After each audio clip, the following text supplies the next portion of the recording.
Warning, names will be mispronounced by an idiot.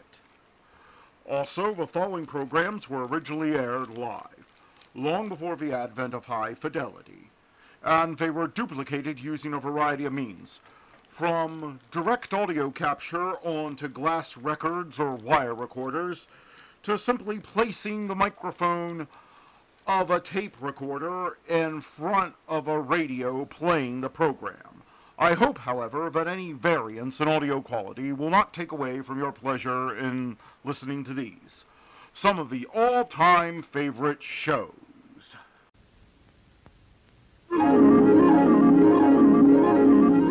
The following program is brought to you in living color on NBC.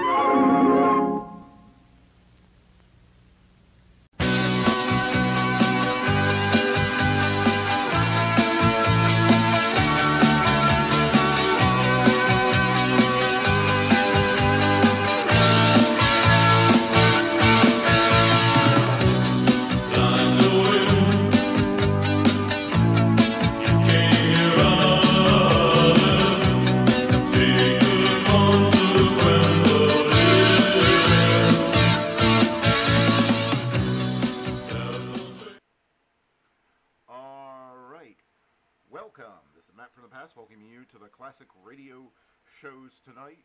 End of run marathon for the Tarzan radio series. We ran out of episodes of that show earlier, and as is tradition on the first weekend since then that I can get around to it, we have a 12-hour end of run marathon. So enjoy 12 hours of classic Tarzan radio shows. Tarzan is, of course, a character who was created by Edgar Rice Burroughs in 1912. Some sources you'll find online say 1914, but that's when the first serial that was published in 1912 was collected into a novel, Tarzan of the Apes. It's actually 1912, but that's not what we're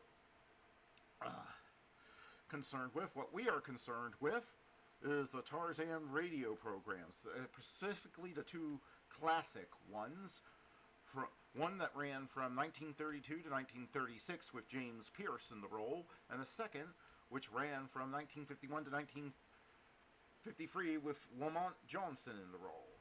Another popular actor who portrayed Tarzan was, of course, Johnny Weissmuller in his famous films, which, if you ask me, still have a bigger cultural impact than the Disney movie that came out when I was in middle school. No shade thrown at it, but at least the people I talk to, if you mention Tarzan, the first thing they'll mention is Johnny Weissmuller's not Phil Collins songs. As well animated as parts of that film were, I don't think that is what most people think of when they think of Tarzan.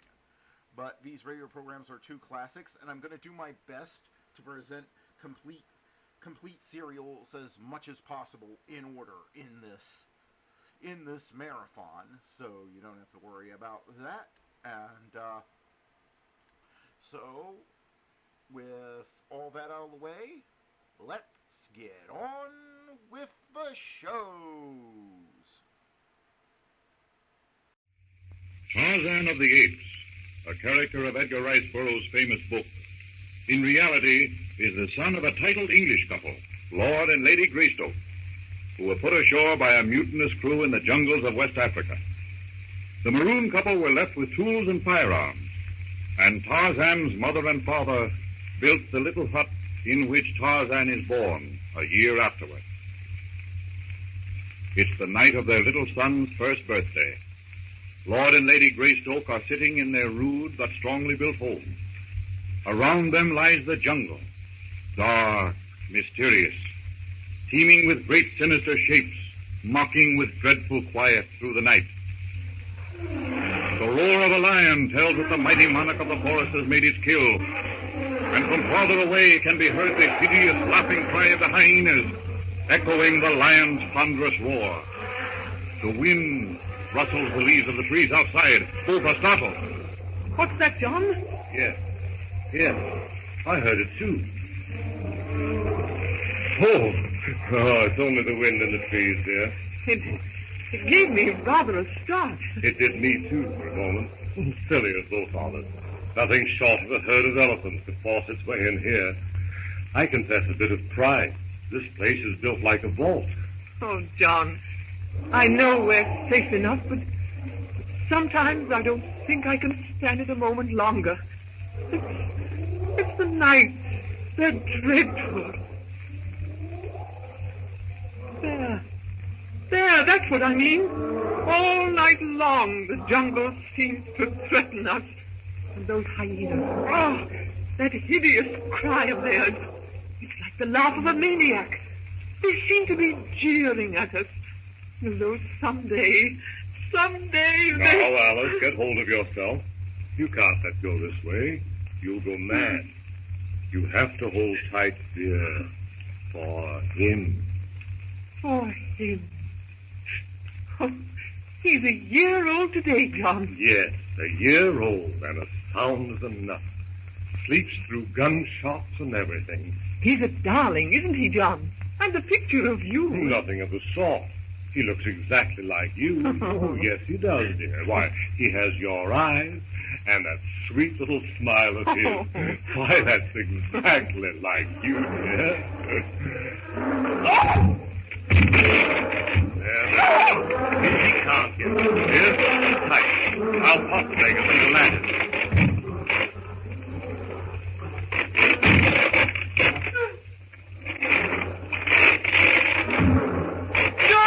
He'll burst the door down. I know he will. Look at the bar. Hush. Turn down that lamp so if I can get a bead on the beggar through here. All right. There. Don't get your face too close to the lattice. He may strike through. There. See through here. He's a big brute. I don't want to look. Shoot him, John. Shoot him. There, dear. Hold steady. We'll have a lion skin to wrap the baby in. Hurry, John. Hurry. Every time he claws the door, it gives terribly. Lord, he must be hungry to come up this way. Oh, his eyes. They're terrible. And those horrible teeth. Oh. Stand away from my arm. Oh, I put that one right down his throat. Another one will settle him. There, that finishes the liar. It's all over, dear. Why, he's as dead as a door now. Don't be frightened. Oh, John. I'm sorry to go to pieces this way. Really I am, but you know, the last few days, I've had a terrible premonition that something would happen. It's all silly, I know, but, I can't escape this dreadful feeling. You're just nervous, that's all. Why, any day now we'll wake up and find a boat in the bay. And you and I and the little chap there will go sailing back to England. Oh, it's been 2 years now, and there's been no boat. 2 terrible years, John. Why, Alice, I can't understand this in you at all. Oh, buck up, my girl.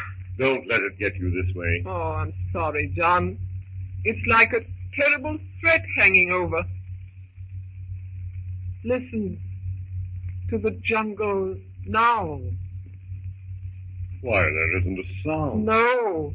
That shot quieted them for a little while, but the silences are the worst of all. The silence means that something awful and dreadful is passing through the jungle. There.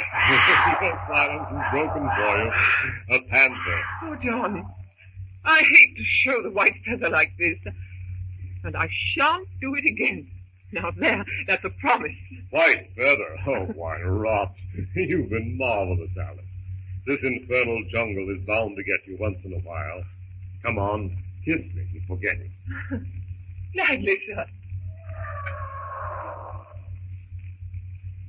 John, which one of our neighbors is that? A bull? It's the apes I hate worst of all. They're so human and yet so far from human. Those long, powerful arms, their awkward gait, and the terrific speed in which they swing and leap from branch to branch. They are nasty beggars. That one you shot yesterday. Oh, those nasty, close-set eyes and yellow fangs. Come on now. Oh, forget it.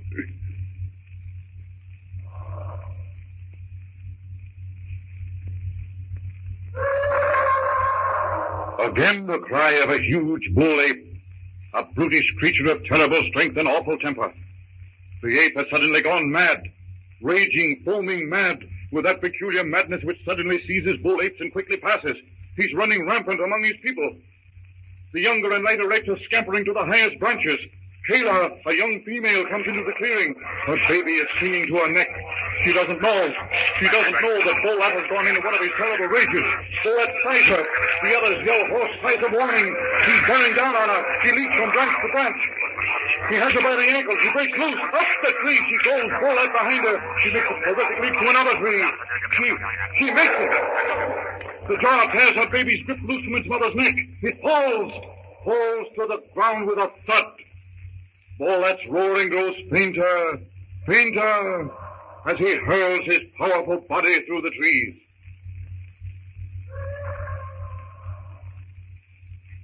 That bull ape is certainly doing a lot of boasting tonight. He sounds very close, John. Oh, he's miles away. Those bull apes have tremendous lung power. Beastly sound. Yes. John, it's getting a little cold. I think perhaps we'd better build a small fire. Baby sneezed this morning. All right. I want to go out and drag that lion into the shed anyway before the hyenas get at the skin. John, have you noticed how deathly still the jungle has suddenly become? Just a lull. Where's the axe? Over there in the corner. Just a few sticks will do, John. Just enough to keep the chill off. Righto. Be back in a second. Aren't you going to take your rifle? Oh, I'll hardly need it. Just going out to the shed. I'll leave the door open. The light will keep any animals away. All right. You know, every time I open the latch on this door, I'm impressed with myself. Well, it's quite an invention, Alice. Yes, dear. I have admired it before. Oh, no. Now run along and get the wood. Yes, all right, dear.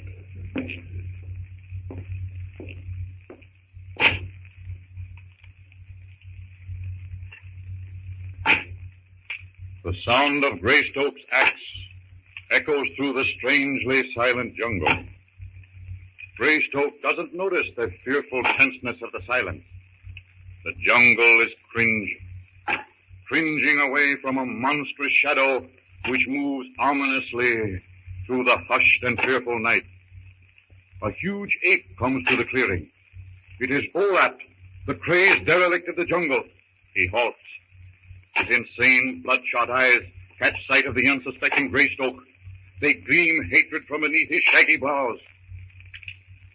He bares his fangs as though in a horrid snarl, but no sound comes from his great throat. Slowly, noiselessly, the 350 pounds of stifled rage moves across the clearing. Bolt upright, his mighty arms dangling loose at his side. A shadow falls across the log which Greystoke is chopping. He looks up into the beastly, snarling face of the brute. Oh! The ape makes a lunge at Greystoke. Out! Close the door! Greystoke raises his axe, brings it down with terrific force. The ape catches the axe in his terrible hands and flings it from him. With bared fangs, he leaps at Greystoke.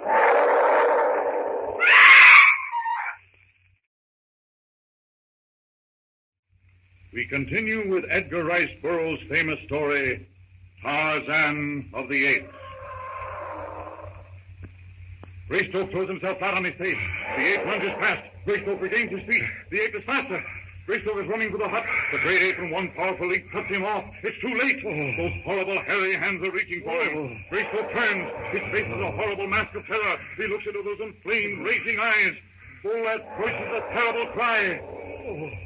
A cry dreadful to hear. He springs. The man crushes his fist into the hairy face. It serves only to infuriate the brute. The huge mouth of the Ape opens. His yellow fangs gleam. Greystoke struggles futilely to escape the mighty clutch. A hot-headed, frightened bull ape is on the man's face. It's the end. The end. Oh, there's no chance now. A shot. From where? The great ape screams with pain. Slowly, the great body sags until it drops on all fours, motionless. Greystoke watches the flame go out of the great beast's eyes. With a sighing grunt, the great man-beast of the forest topples over dead. Its jaws fall open. Its eyes grow cold, glazed. For a moment, Greystoke stands in frozen horror and wonderment. Then slowly realization dawns on him. His wife had shot the brute. He whirls and staggers to the cabin. Alice. It's all right, dear. You shot him. Oh, Alice, where's the water? Where's the water? It was gone. There, darling, there. Everything is all right. It's all over, dear. I'm safe. And the brute is dead. Oh, the beast. Now, steady now. Everything is all right.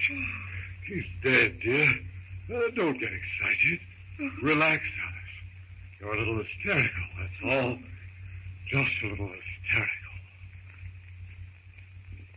While Greystoke is trying to soothe his wife, miles away from the little hut on the seashore, the death cry of Bolat came to the keen ears of the ape tribe. Some of the apes are grubbing at the roots of trees. Young are tumbling over each other in the clearing. Some are swinging indolently from branch to branch in search of fruit. The cry reaches their ears. All pause. All are silent for a moment. They recognize the death cry of one of their kind. As though one accord, they gather in the clearing. The females and young chatter excitedly. The males grumble. The hair on the back of their squat, powerful necks bristles. They hold a chaotic conference. One giant beast assumes command. He is Kerchak. Another male of huge proportion disputes him. In a few moments, one of the two bestial half-men will be the ruler. The other will be a torn and battered victim. The two contestants stand facing each other. The tribe makes a great circle. The greater of the apes emits a fearful cry, which echoes through the jungle to silence all within hearing distance with its ferocity. It is a challenge. With a snarl of rage and hatred, the smaller one hurls himself upon his opponent, burying his fangs deep into the other's shoulder. With a cry of rage and maddening pain, the greater ape smashes the other in the face with his open hand. Without a pause, without mercy, he's upon him again, fighting for a hold. The smaller ape is more agile. He eludes for a moment, but only for a moment. He's upon him again. Again, the smaller ape sidesteps him out with a savage blow. The greater ape catches his arm, breaks it with a snap. Howling with pain, the smaller ape turns to stand the other brute's charge. He knows it'll be his last. He's still on his feet, only by the intensity of his dogged animal will. Triumphant, snarling, horrible to see, the brute advances. The others attack as futile against him. The fighting arms affect him not at all. With a roar, the great beast is upon him again. Gasping, he sinks to defeat. The victor picks up the battered form and hurls it to the earth again and again and again. Then, satisfied, he voices his cry of victory, telling the jungle that he is the ruler of the tribe. No one disputes his claim. The rest of the tribe resume their chattering. The new ruler is issuing his first command. He gestures, grumbles. They all understand and take to the trees after him as he starts off through the jungle on his way from whence came the dying cry of Bolat. And in the little hut that Lord and Lady Greystoke built, we find that Alice has recovered from her fright. Oh, John, you're alive. But it's only good fortune that you are. That was a lucky shot. Well, that was a good shot, whether from good luck or good marksmanship. Oh, how I hate the jungle. No, now, Alice. That probably won't happen again in a million years. But this is the first time one of those beggars has even really attacked us, you know. Yes, I know. But I'm so tired of being afraid. And I'm even more fearful since the baby came. No, hush, dear. As long as we're in the hut, we're safe. It was foolish of me not to have taken my rifle when I went out. I'll be more careful after this. There won't be a thing for you to worry about, dear. Not a thing. John, dear, will you please see what's the matter with him? Righto. What is it, lad? Any complaints to make? Is he covered up? To the eyes? Oh, I see. He's sleeping on that wooden doll I made for him, and he finds it jolly uncomfortable, too. There. How's that? Fine. Now go to sleep and let me hear no more out of you. Oh, is that so? Well, tell me about it in the morning. John, have you ever wondered what the baby will be like when he grows up? Very much like any other English boy, I imagine. Oh, no, he won't. Not living in the jungle all his life. Nonsense, dear. He isn't going to live in the jungle all his life. Why, long before it's time for him to go to school, we'll be picked up. It's only a matter of time. 2 years, and not even a sight of a ship. No. I'm afraid that your optimism is commencing to ring a little false. Nonsense. You're just upset after what's happened tonight, that's all. But even if we were doomed to stay here forever, it isn't so bad, you know. We've plenty to eat, and we're comfortable. Yes, I know. But it's always living in fear of the jungle. However, there's no use harping on it, is there? No, of course not. Try to forget about it. Yes. Yes, I must. Would you mind closing the door? Righto. When Greystoke stepped to the door he was never to close, he came face to face with a tribe of brutish, hairy figures. Oh! Alice! My rifle! Quick! In an agony of haste, John tried to close the door in the face of the great apes, but they thrust it open without effort and stood for a moment, blinking in the light. Alice! The rifle! Hurry! On the table! Don't come near! Throw it! No! Don't bring it! Throw it! I can catch it! One great elk topples over dead. The other, maddened with fright and rage, surged into the room, overturning tables and chairs. The gun is wrenched from Greystoke's hand. An ape is peering into the crib. A feeble cry is heard. Kayla, the great female ape who still clutches the body of her dead baby to her breast, lets out a cry. She drops her baby into the crib and snatches the human baby. Clutching little Lord Greystoke to her shaggy breast, she huddles with him in the corner, protecting him from the fury of the tribe as they demolish the contents of the hut. Hours later, the cabin was silent. The jungle had taken its toll. Kayla, the great she-ape, departing, bears alive and wailing the little son of Lord and Lady Greystoke into the jungle fastness, where a strange destiny awaits this boy, who will become the mighty Tarzan of the Apes. Again, we bring you another chapter of Edgar Rice Burroughs' amazing history of Tarzan of the Apes, the astounding record of a Superman who became the master of beasts and the mighty monarch of the African jungle. By the grace of a kindly God and the tender care of Kayla, at whose breast the little son of Lord and Lady Greystoke was nourished, Tarzan grew to young manhood. From his natural parents, he had inherited fineness and intelligence, and from his foster mother, Kayla, and the ape tribe, he had acquired tremendous strength, amazing agility, and animal cunning.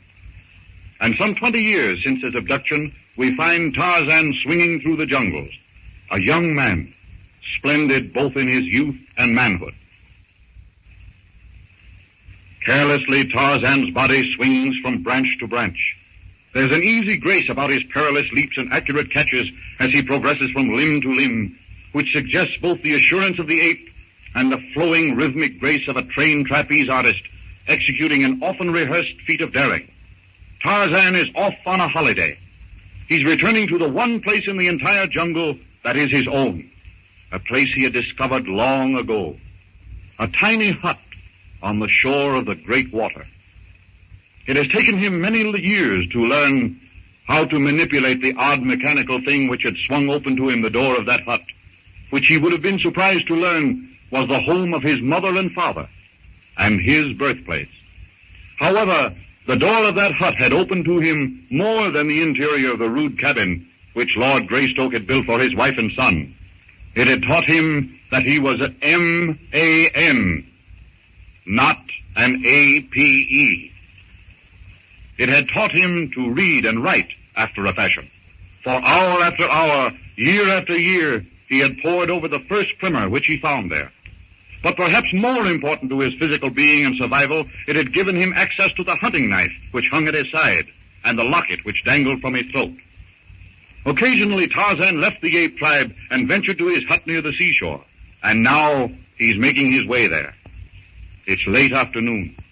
The sun of a dying day is filtering through the dank foliage of the trees to make an intricate pattern of onyx and gold on the spongy mold on the ground beneath. The jungle is reverberant with sound. The chatter of monkeys, the singing of birds, and the occasional growling and snarling of the larger animals as they make their imperial way to the waterhole. Tarzan is happy. Happy as a schoolboy on a holiday. Swinging along his tireless arboreal way, he inhales the dank, pungent smell of the jungle with boyish delight. And the grim grandeur, the poisonous beauty of the jungle fills his soul with a feeling for which the ape language has no name. Meanwhile, off the West African coast, a small tramp steamer is plying her way through a placid sea. In the tiny salon of the ship are 4 people. Professor Porter, an old savant who exists in the present but lives in the archaeological past. His daughter, Jane, a beautiful girl whose charm is not only that of beauty but of wholesome loveliness and intelligence. Of these charms, the young man of the group is fully aware. He is William Cecil Clayton, a young Englishman, typical of the blond, blue-eyed Oxford gentleman, and eldest son of Lord Greystone. The other man in the salon is the captain of the ship. What are you reading, Father? Yes, of course, my dear, of course. I asked you what you were reading. Sorry. A book, Jane. One of those dusty ones that you persist in believing gives me my hay fever. It's called Africa Cristana. Morchilli wrote it in 1816. Only 1816? That's rather current fiction for you, isn't it? Well, a man ought to keep up with modern literature, or he's liable to become an old fogey. Clayton? I suppose anything published after the flood would be considered rather modern by an archaeologist, wouldn't it, Professor Porter? Yes. No. What did you say? Oh, go on with your reading, Father. We won't disturb you any more. We're almost there, aren't we, Captain Tracy? I beg your pardon? Well, honestly, I don't know which is the worst, you or Father. It's enough to give a person an inferiority complex. I'm the only one aboard that seems to find me most fascinating. You're forgetting me, aren't you? Well, one could never forget anyone so gallant. But really, Captain, a person would think that you were burdened down with all the worries of the world. Not all of them, Miss Porter, but I'm afraid I have my share. Oh, really? What? Merely a matter of ship's discipline. Nothing really important, I hope. Beg pardon, sir, but I'd like to see you, sir. What kind of discipline is this, Newton? Coming in without knocking. Take off your cap. Yes, sir. Sorry, milady. Well, what is it? What is it? I'm afraid, sir, don't ever let them know I told you, sir. They skin me alive, that's what they do, sir. They skin me alive. What are you talking about? Mutiny, sir. Down below deck, sir. They're all in the forecastle, sir. Mutiny? Mutiny? Isn't there some law about that? Mutiny, I smelled it coming. That rotten crew we shipped it said. My compliments to Mr. Yount, Newton, and tell him to report to me at once. Here. I'll batter those deck guys down in their hats and scuttle them like rats. Pardon, sir, but it's the first mate Yount that's leading the mutiny, sir. He's down in the glory hole talking to him now, sir. Oh, he is, huh? Is there anything I can do, sir? Don't worry, Clayton. I'll clean this affair up in a minute. You keep Miss Porter and the professor from being frightened. I'm not at all frightened. Beg pardon, sir. I'd better get below before they misses me. They'd kill me if they knew I'd informed you, sir. All right, Newton. I'll remember this.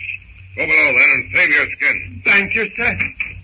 Mr. Clayton, you'll find 2 automatics in the drawer of that desk. You'll take one and come with me? Certainly. What am I going to use? Good Lord, it's Newton. Come on, Clayton. Righto. What's the matter? Is the door shut? Just nothing. We're barred in.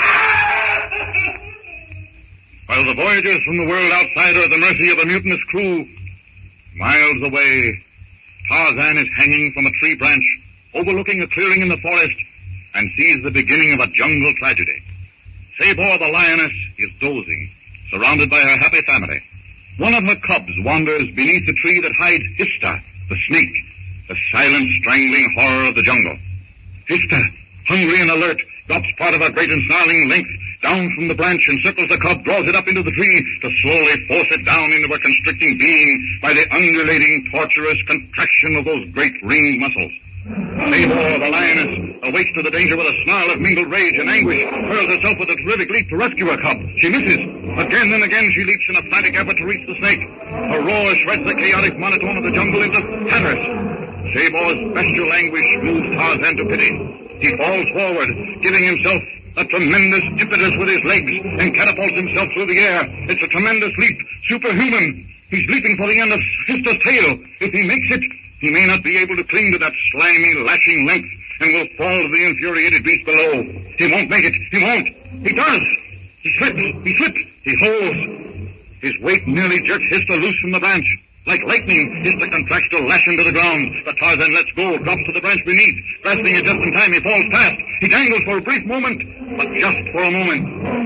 A snarl warns him. He's hanging close enough to the ground to be in reach of Sabor's vicious leaps. He pulls himself up to the branch. The tip of one of Sabor's claws cuts a tiny gash in his heel. He stands on the branch, gathers himself for a leap. Oh! Hista, sinuous body, slaps itself around his waist, tightens, then slowly commences to draw him up to the branch above, where it can hold him fast against the branch and exert a terrific pressure which will crush him. Tarzan struggles terrifically, but slowly feels himself being drawn. Tarzan's mind races. With a great effort, he unwinds the grass rope around his waist, snatches the long hunting knife from its sheath, and plunges it into the narrow part of the reptile's tail. The snake writhes, but doesn't lose its hold. Hastily, Tarzan works the blade through the resisting muscular strength until the handle protrudes at one end and the blade at the other. The serpent's agony has caused it to lose the distance it's gained in drawing Tarzan to the branch on which it lies. Tarzan is on the level with the branch from which he's drawn. Hurriedly, he ties the rope above the knife, letting it slide down the snake's body until the knife keeps it from slipping. Then, rushing like a madman, he snubs the rope around the branch. Hista strains. The branch creaks ominously, but doesn't break. The pain of pulling against the knife in his body makes Hista slowly release its hold on Tarzan. Unable to let go of the branch above and secure to the one below, the great serpent is all but powerless. Its body is stretched up almost straight. Its dreadful leverage is gone. Tarzan climbs up the trunk of the tree, gains the upper branch. The cub is still struggling feebly. Tarzan, still clinging to the tree, extends his legs out, locks them around the branch and Hista's neck in what is known in wrestling as a scissors. He applies the pressure of those powerful legs. Harder, pulling the lion cub from the mouth of the reptile with one free hand. Hista's great mouth opens wider and wider, no longer eager to keep her prey, only anxious to escape the pressure of those powerful legs. The cub is free. Tarzan swings down, drops the cub gently on the ground and up again on the branch before Tabor can hurl herself upon him. Tabor, seeing her cub restored, pounces upon it, licking it, turning it over gently, worried. The cub recovers its breath and whimpers. Convinced that her offspring is safe, Tabor turns her attention to the thing up in the tree. Tarzan sits panting. Strange that after his good deed, Tabor should be anxious to factor into ribbons. Jungle gratitude. However, undismayed, Tarzan looks down into the baleful eyes and snarling face of Tabor. There's an ominous creak, a splintering. The limb under Tarzan has given way. He's falling into the merciless fangs and terrible claws of Tabor. He grasps a small branch. It breaks. Tarzan plunges downward, falling to the ground. He strikes the ground. On his head and shoulder, he lies still, unconscious. Tarzan of the Apes, brought to you out the pages of Edgar Rice Burroughs' famous book. Tarzan lies unconscious on the ground. Tabor sees a lithe, hairless body innate and motionless before her. Crouching, snarling, her lean haunches gather beneath her, her back arches for the spring, her jaws gaping to reveal her yellow fangs. Merciless hatred for the thing which lies so helpless in front of her gleams from her baleful yellowish eyes. Poised, tense, crouched for the leap, the lioness waits for some movement, some motion which will send her hurling upon her victim. There is a moment of silence, a tense moment, a moment in which furious death waits to execute its grim mission. Poised, waiting. Slowly, Tabor's animal brain connects the presence of her cub with Tarzan. Hister was devouring the cub. Tarzan fought Hister. The cub is safe. Slowly, suspiciously, the great beast relaxes. The hair on her short mane gradually lies down, and her tensed haunches straighten. Slowly, very slowly, she advances toward Tarzan's limp body. Snarling deep in her throat, she stops, showing this strange creature lying so still before her the deference of fear. Cautious, ever ready to crush the life out of the thing with a mighty paw should it move, she advances closer and closer, step by step.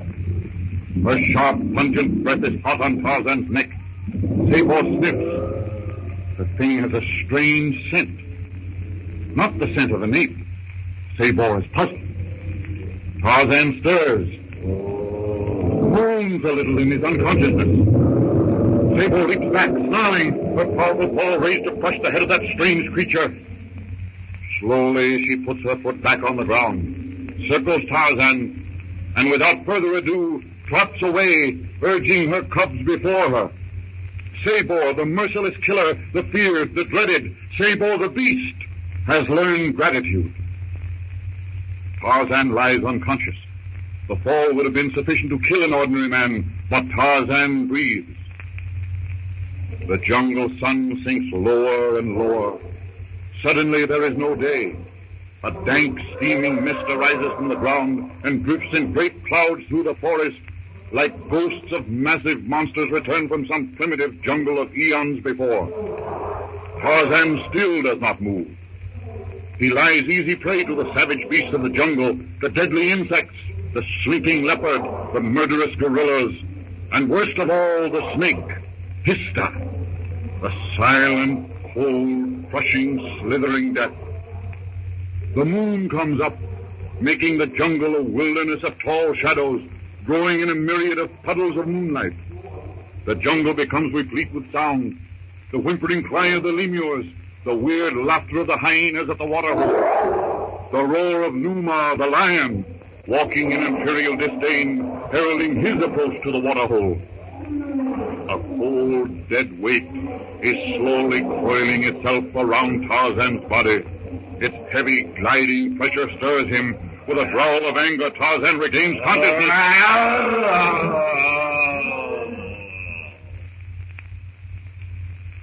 The small steamer, bearing our passengers and the mutinous crew, steams down the golden path laid by the moon, off the sea, on the West African coast.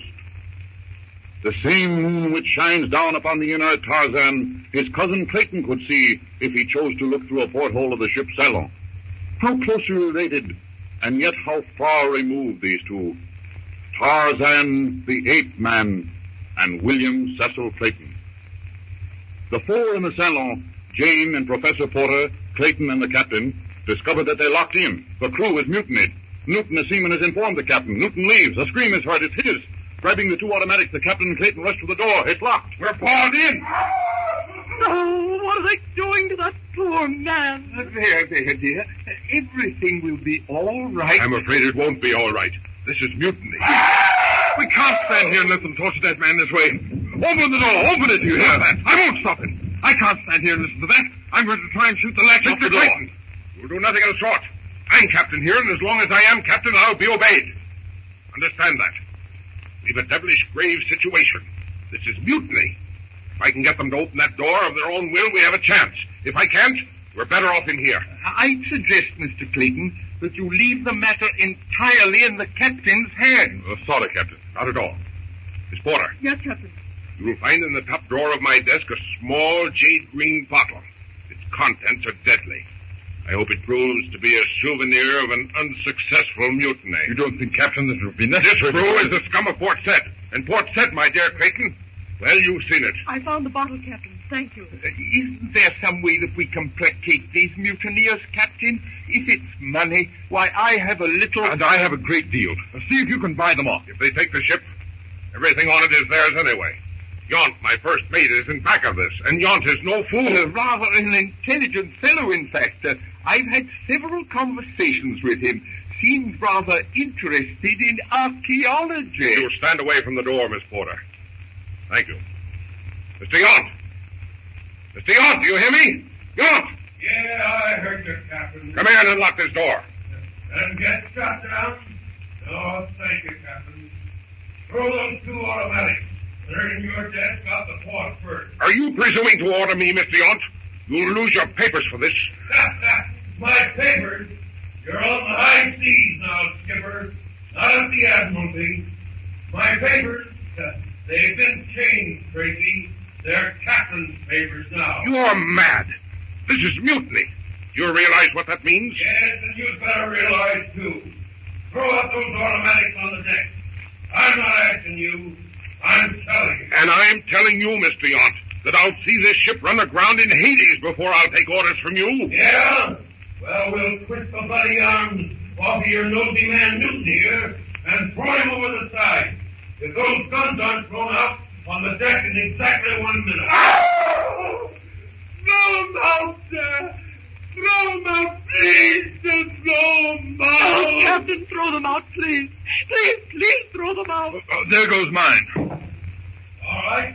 Now, where's the other one? Well, I guess they've got us there. Did you take the clip out of that automatic before you chucked it out, Clayton? No, I didn't. Not very clever of you. Well, here goes. You're learning to take orders readily, Captain. Come in here. Oh, I just happened to think. Quick, Father, give me that map. Why, yes. Where did I, why, here it is. Randall, you and Gates watch this door.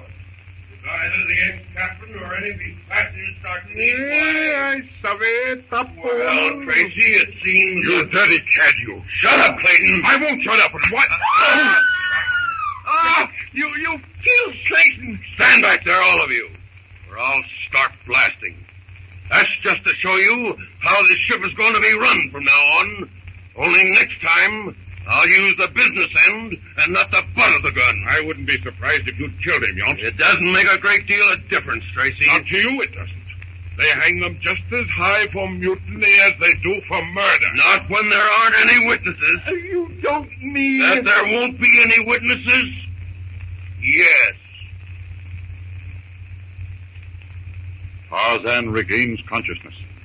A sinewy thing of all muscle is wrapping itself around him, slowly encircling him.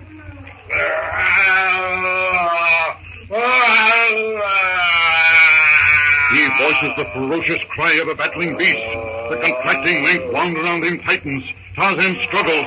Then suddenly he feels himself lifted high in the air. Another moment, and he finds himself safe on the broad back of Tantor the elephant. Tantor, his friend. Despite his aching head, Tarzan gives a call of triumph.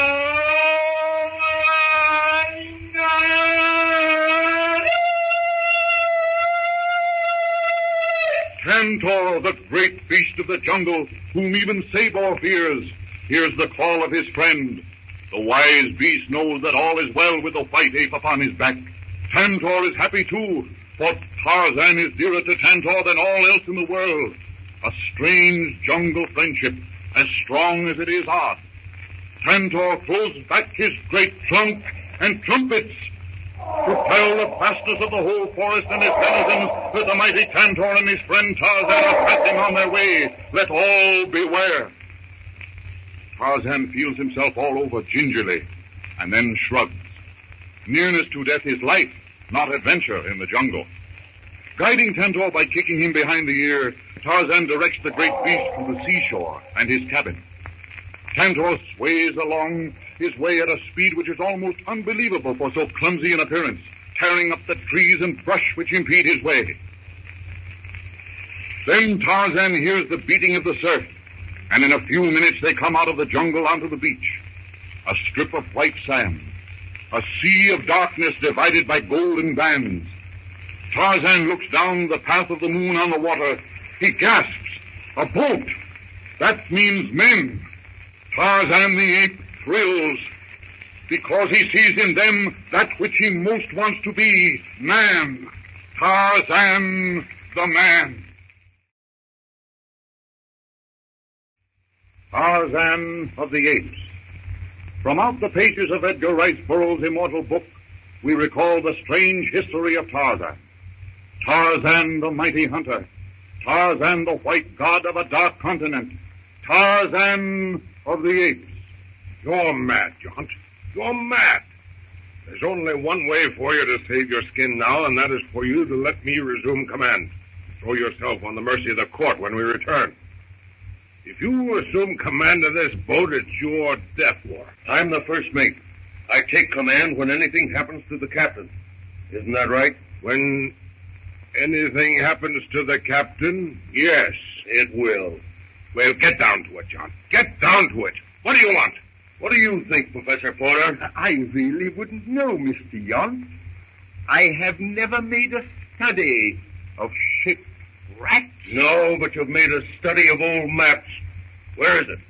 Unfortunately, I don't know what you're talking about. Stow that. Where is it?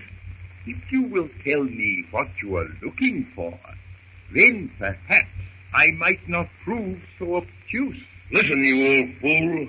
I'm talking about that chart. The one on which the treasure is indicated. Break it out. Where is it? Mr. Yount, do you mind if I open this port and let in some air? Fango, open that port for the lady. Oh, never mind. I'll do it. Fango, get that lubber off of the floor and stow him on the bunk. Mr. Clayton seems to be taking quite a nap. He isn't dead. No, he's all right. Well, Yount, what's your procedure? Porter, where's that chart? Really, You don't know, huh? I haven't the slightest conception what you're talking about. Bad memory, eh? Well, there's a cure for that. An old Chinese cure. Gates, Fango, get the professor below. We'll try the water cure for his memory. Aye, sir. Come on here, Governor. Come on now, push your... Now, come on here. Me. Daddy! Here, Yount. You wouldn't resort to torture. No?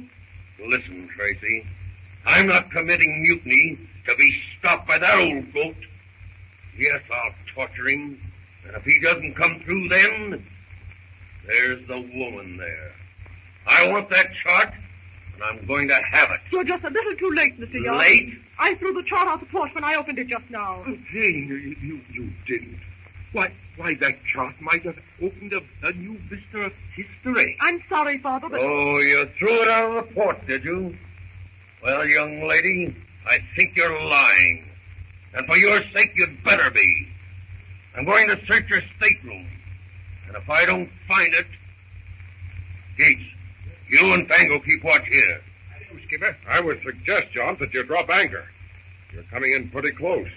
The coastal curve is very gradual on the African west coast. I'll run the boat, Tracy. I see you will. Aground. And another thing. If I don't find that chart in your stateroom, I'm going to give you exactly a half an hour to produce it, Porter.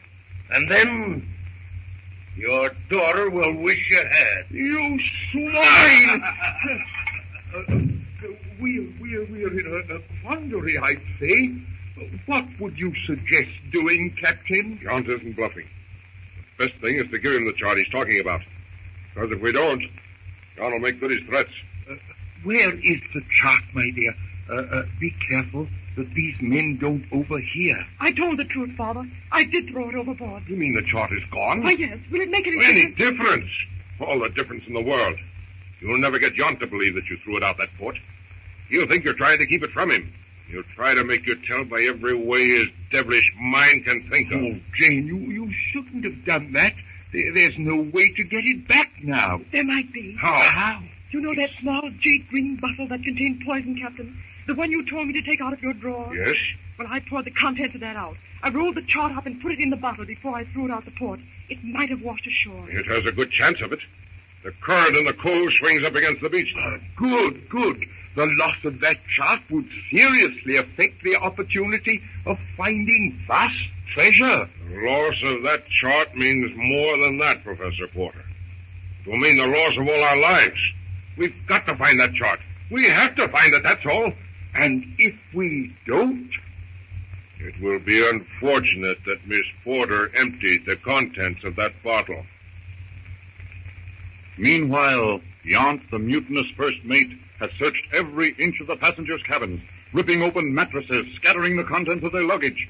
but to no avail. He cannot find the chart. Yount has risked much to get the chart. He leaves the wreckage of the last cabin. He will have that chart. He'll resort to the terrible torture used many years ago on the China Seas, the water cure, where the victim has water forced down his throat until his eyes protrude and his stomach distends, until the intense pressure inside his body bursts his heart. Anything to get that chart. Gaining the deck, Yount notices that the boat is well into the harbor. He orders the anchors dropped and the engines cut.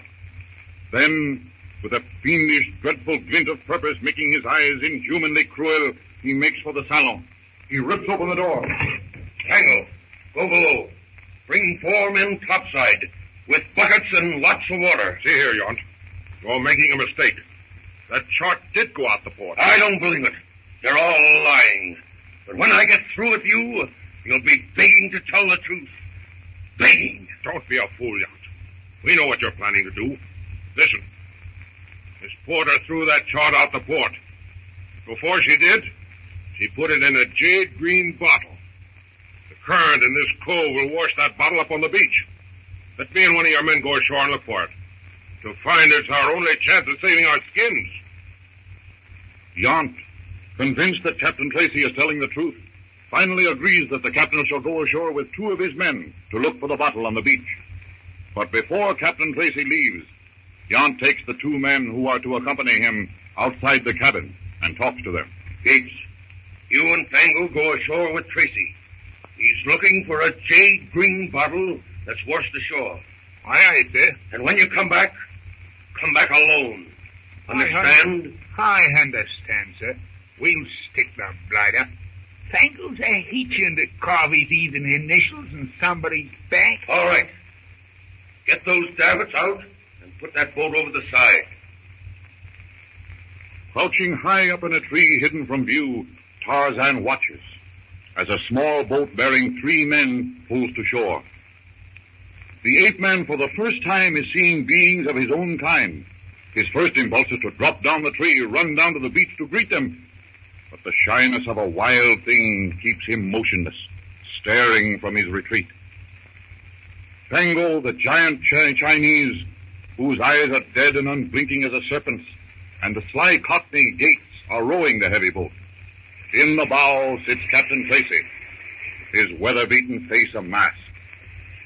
Tarzan watches the men beach the boat and start walking slowly down the shore looking for something. Tarzan follows them, swinging slowly, silently from branch to branch in the wooded fringe which separates the jungle from the shore. Studying the first of his fellow men that he has ever seen, Tarzan takes a liking to the captain. The other 2 he despises. They slink behind the tall men as 2 cowardly hyenas following a sick lion. Tarzan's mind is in a chaos of curiosity. For what are they looking? Then he sees the tall man reach down with a cry and pick up something green from the beach. The 2 others snatch it from his hand. With a gesture, Tarzan freezes. There will be a fight. 2 against 1. Tarzan will go to the aid of the tall man. But to his surprise, the tall man merely shrugs and turns about to return to the boat. Is he afraid, Tarzan wonders? They retrace their steps. The tall man is still ahead, followed by the copper man and the weazened one. Tarzan follows them. His keen eyes see the weazened man nod to the copper man, whose eyes are like hista, snakes. The copper man slowly draws a long knife from his waist. He stoops, then rushes up behind the tall man. Tarzan yells to warn him. Tracy turns at the fearful cry. The Chinaman's knife is descending on him. Tracy's fist shoots out. It lands on the Oriental's jaw. The knife descends, gashing his arm. But the blow has sent Fango back so that the cruel blade is not plunged into his body. For a second, all 3 stand motionless. Then Gates dives at Tracy's legs. Tracy brings up his foot, catches Gates full in the mouth. Gates groans, but catches the captain's legs. He goes down. Fango jumps on the captain, planting both knees in his chest, raises his knife high to plunge it into Tracy's heart. Tarzan drops from a tree, dashes down the beach toward the fighting men. The knife flashes downward. And now we bring you another episode of Edgar Rice Burroughs' amazing story, Tarzan of the Apes. Tarzan drops from a tree, dashes down the beach toward the fighting men. The knife flashes downward. Tracy closes his eyes. It's the end. Tarzan's flying feet send silent sprays of sand shooting out behind him. Fango's arm, which is driving the knife downward into Tracy, is grasped by Tarzan, pulled back with a terrific jerk which almost pulls his arm out of its socket. The Chinaman is hurled from Tracy's body and sent sprawling backwards. Gates draws a knife and leaps upon Tarzan's unprotected back, but his shadow on the sand warns Tarzan. He whirls, catches the Cockney's upraised hand in his, and with his free hand he grasps the Cockney's throat.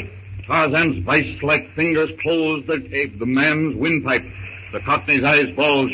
His face turns a ghastly blue. He sinks to his knees, limp. Tarzan releases his death grip, and Gates pitches forward in the sand, unconscious, all but dead. For a second, Tarzan looks at his fellow men. His lip curls contemptuously. He turns to the others. Fango snatches the green jade bottle and runs for the jungle. Tracy's after him. Tracy knows that to return the bottle to Yount is the only way to save Jane, Clayton, and Professor Porter. The giant Chinaman is swifter by far than Tracy, who doggedly runs after him. The two men disappear in the rank undergrowth of the jungle. Tarzan, puzzled, watches, and then follows them, leaving the inert Gates lying on the sand. Gaining the jungle, Tarzan leaps into a tree, swings off after the pair. His mind is in a quandary. The copper man and the wizened one are not trying to kill the tall man because they want to eat him. It's because of the green thing he had seen them pick up on the beach. They belong to the same tribe. They came from the same boat, yet two of them had tried to kill the other. It's all very strange, Tarzan thinks, as he speeds through the trees following the trail of the two men. He pauses for a second, standing poised on a branch, and looks down in the thick underbrush below, studying it for a moment. Evidently, the copper man, with eyes like Hista's, had outdistanced the man whose face he liked. The tall man had gone off in one direction in pursuit. It would be better to follow the copper man, the man he did not like, for he had the green thing which he had taken away from the tall man. Tarzan leaps to another branch and is on his way with terrific silent speed of an arboreal ape on the hunt. He comes upon the Chinaman pushing his way through the jungle. He is no longer running, but walking, seemingly a little uncertain of his course. The man is lost. With a suddenness which makes the Chinaman step backward with a cry, Tarzan drops down in front of him. An expression of terror crosses the Oriental's face. But he's no coward. He stands his ground, waiting. The Chinaman is nearly as tall as Tarzan. He's a brute of a man, heavy-muscled, agile. The copper man appraises the bronze giant who stands observing him so curiously. Slowly, hardly perceptibly, the Chinaman's hand creeps to the knife at his belt. Tarzan sees the movement, but is indifferent to it. By the time it'll take the copper man to draw the knife and come close enough to bring it into play, he'll be ready for him. Suddenly, Fango whips the knife from his belt, pulls it back over his head, hurls it with the full force of his tremendous arm. The knife tries striking him in the shoulder. With a triumphant cry, Fango rushes the ape man. Meanwhile, aboard the tramp steamer in the harbor, we find that Jane Porter and her father and William Clayton, locked in the salon, waiting for Tracy to return the jade green bottle, which will save their lives. This waiting is driving me mad. I'll play you a game of Russian bank until Captain Tracy comes back, Mr. Clayton. You know, I've a hunch that Tracy isn't coming back. Nonsense, Clayton. Of course he's coming back. He'll have no alternative. That pirate Yount sent two of his men ashore with him. At the same time, I wish I knew what had happened to Philander. It wouldn't surprise me if he sent those men not to make sure that he would come back, but to make sure he wouldn't. I saw Yount take the Chinaman aside and tell him something. By the nasty look in the beggar's face, I'd say that it didn't look any too well for the captain. As to Philander, he can't be any worse off than we are. You're right. Our own position is none too safe. In fact, it might almost be classed as hazardous. Oh, I hardly think Yount would dare do away with us. If Captain Tracy finds the chart, we'll probably lose the treasure, if there is a treasure, and then be set ashore in some strange port to make our way back as best we can. Yount would dare anything. With any of us alive, he's in constant danger. However, if he can do away with us, disband the crew and scuttle the ship, he'd be comparatively safe. Naturally, the ship would be reported missing. And after a while, it would be thought one of the tragedies of the sea, where a ship goes down with all hands lost and is never heard of again. Well, you have the most charming imagination, Mr. Clayton. Oh, I don't wish to be alarming, but we might as well face this thing. We're in a beastly hole. On the other hand, Clayton, There's no use congesting our livers by getting into a frenzy about it. No. There's nothing we can do but wait. So let's wait with the minimum of effort. If there were only some way we could barricade ourselves and at least hold them off for a bit. By Jove! What? As long as the ship is at anchor, no one is likely to go near the steering gear. Well? And it's on the deck below this, a filthy hole, but it has a watertight compartment door. It's the last place they would look for us in, and even if they did find us, they'd have the Dickens' own time getting into us. Well, the only trouble with your idea, Mr. Clayton, seems to lie in getting there. And that I don't think is so very difficult. I've been watching our guard. He's a big Negro, a mute. And being a mute, he can't raise an outcry. But this door is locked. We can't... One good jar would burst it open. We'll both throw our weight against it. Once outside, you and Jane make for the steering gear. I'll take care of the Negro. All right. Let's try it. Right. Both together. Now! Run now! I'll get the guard. The sound of the door being burst open carries faintly to the captain's cabin, where Yount is sitting with his right-hand man sniped. What was that? I didn't hear nothing, Chief. I thought I heard something. Anyway, I'm going to take every man ashore. And I'm going to find Tracy and that double-crossing cheek and limey if I have to crawl across Africa on my hands and knees. Maybe they're still looking for the green bottle on the beach. Don't be a fool. They found the bottle, and the three of them have gone after the treasure. Tracy's got a smooth tongue. He talked them into running out on me. But I'll find them, and when I do, it'll be very artistic, Snipes. All hands on deck, and ship them all over the side.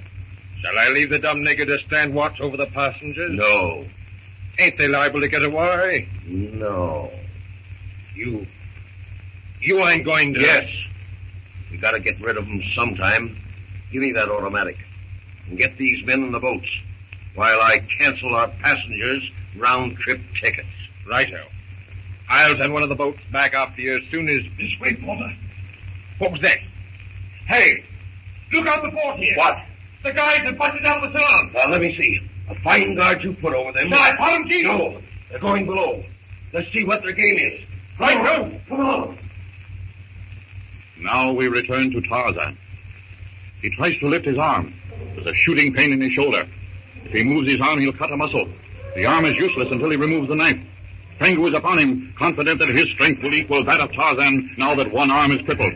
Fango snatches up a dead branch, swinging the club around his head, bears down upon Tarzan. Tarzan stands motionless, waiting. Fango wields the club high, brings it down with tremendous force. With a speed greater than any boxer's, Tarzan sidesteps. The club barely misses him. Tarzan's good arm shoots out, catches the Chinaman around the waist. With a mighty jerk, sends Fango spinning, the club flying from his hand.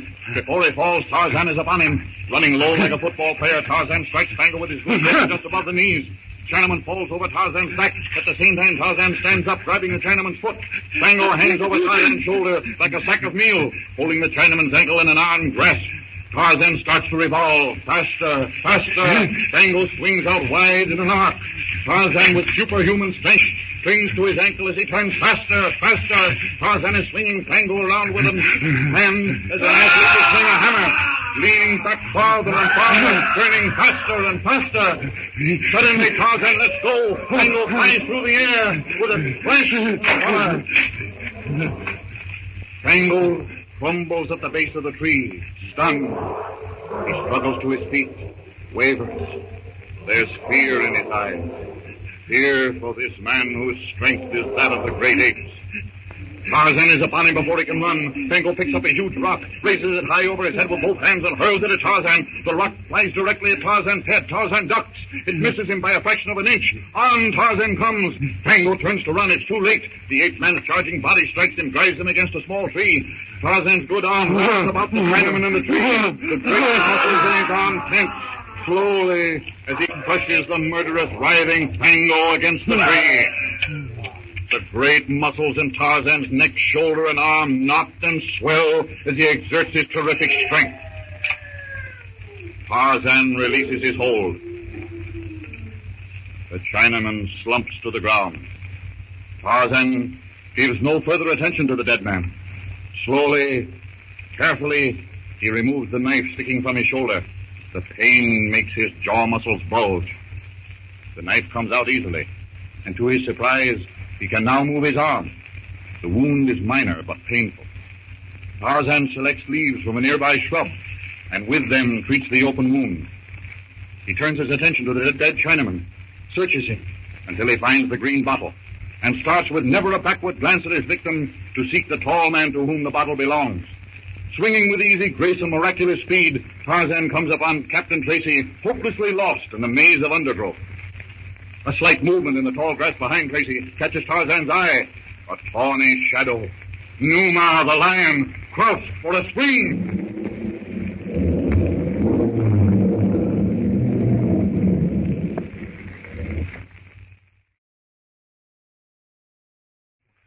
Again, we bring you another episode from Edgar Rice Burroughs' startling book, Tarzan of the Apes. Swinging with easy grace and miraculous speed, Tarzan soon comes upon Captain Tracy, hopelessly lost in the maze of undergrowth. Silently, unseen, Tarzan looks down upon the man and pities his inadequacy. A slight movement in the tall grass behind Tracy catches Tarzan's eye. A tawny shadow, Numa, the lion, crouched for a spring. His sinewy legs drawn deep under him, his lean body low, yellow fangs bared, lips twisted in a fearful, soundless snarl. His body sinks lower, crouching for that terrific, deadly spring. Lower, lower, inch by inch, lower. In a moment there'll be a roaring snarl, a mangled body. Lower, lower. With swift, steady fingers, Tarzan snatches an arrow from his quiver, fits it into the bowstring. With bow pulled taut, Tarzan waits. The lion's eyes glow. His body is tense, ready.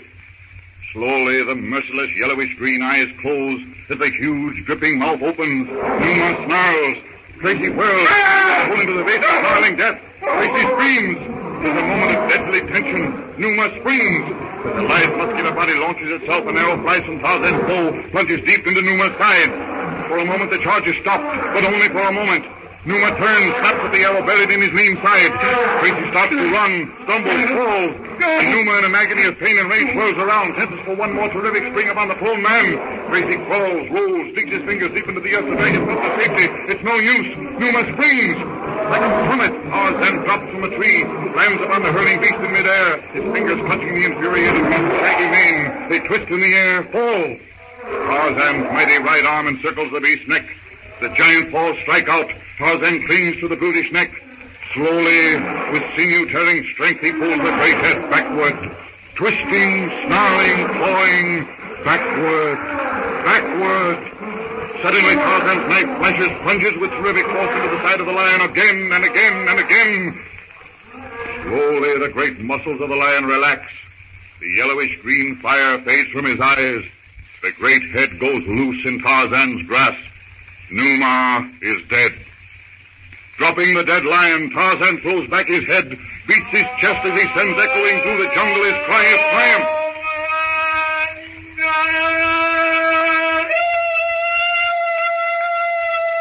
The cry of the victor.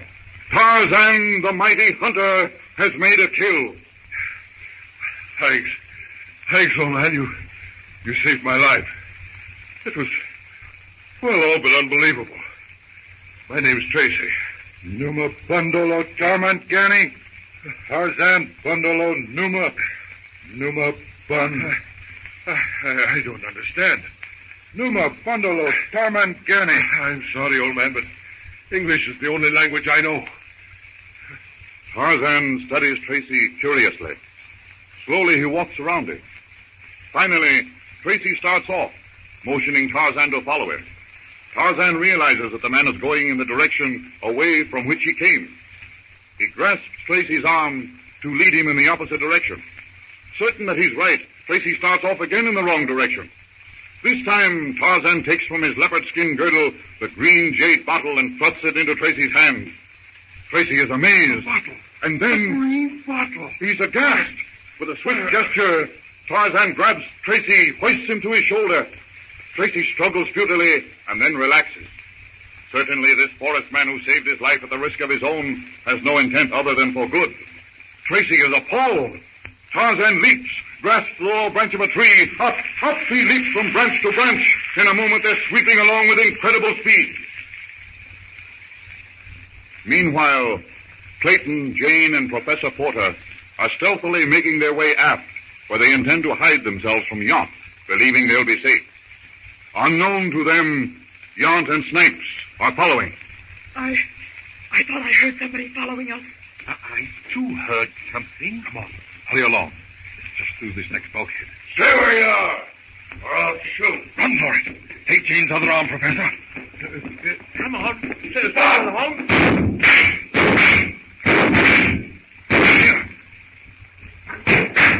In here. That's right.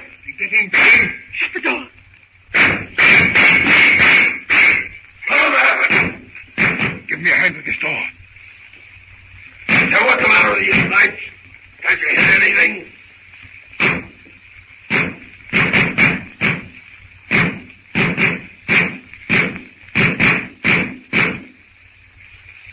Well, they might it. Fine marksmanship. Fine marksmanship, Snipes. Them 45s ain't so easy to handle. Ah, you couldn't hit him with a machine gun. And what are we going to do? We ain't got a chance of getting through that door. Nor of them getting out. There's a latch on both sides. Fasten the bolt.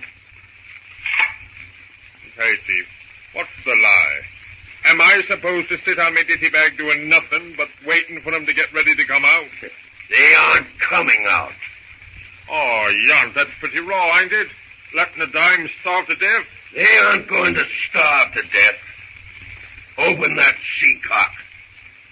They'll drown like that. Why, I ain't soft or nothing, but...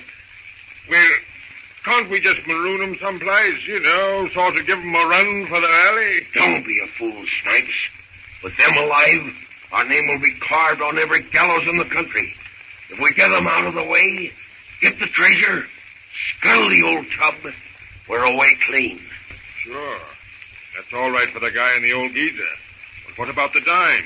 Yon baby. When I want any suggestions from you, Snipes, I'll ask for them. Crack that valve and come on. I want to get ashore and hunt down Tracy. I stuck my head in the noose for a treasure, and I'm not going to be cheated out of it. Nobody ever cheated you out of nothing yet, Yon. But if you side turn it, I'll turn it. Turn it.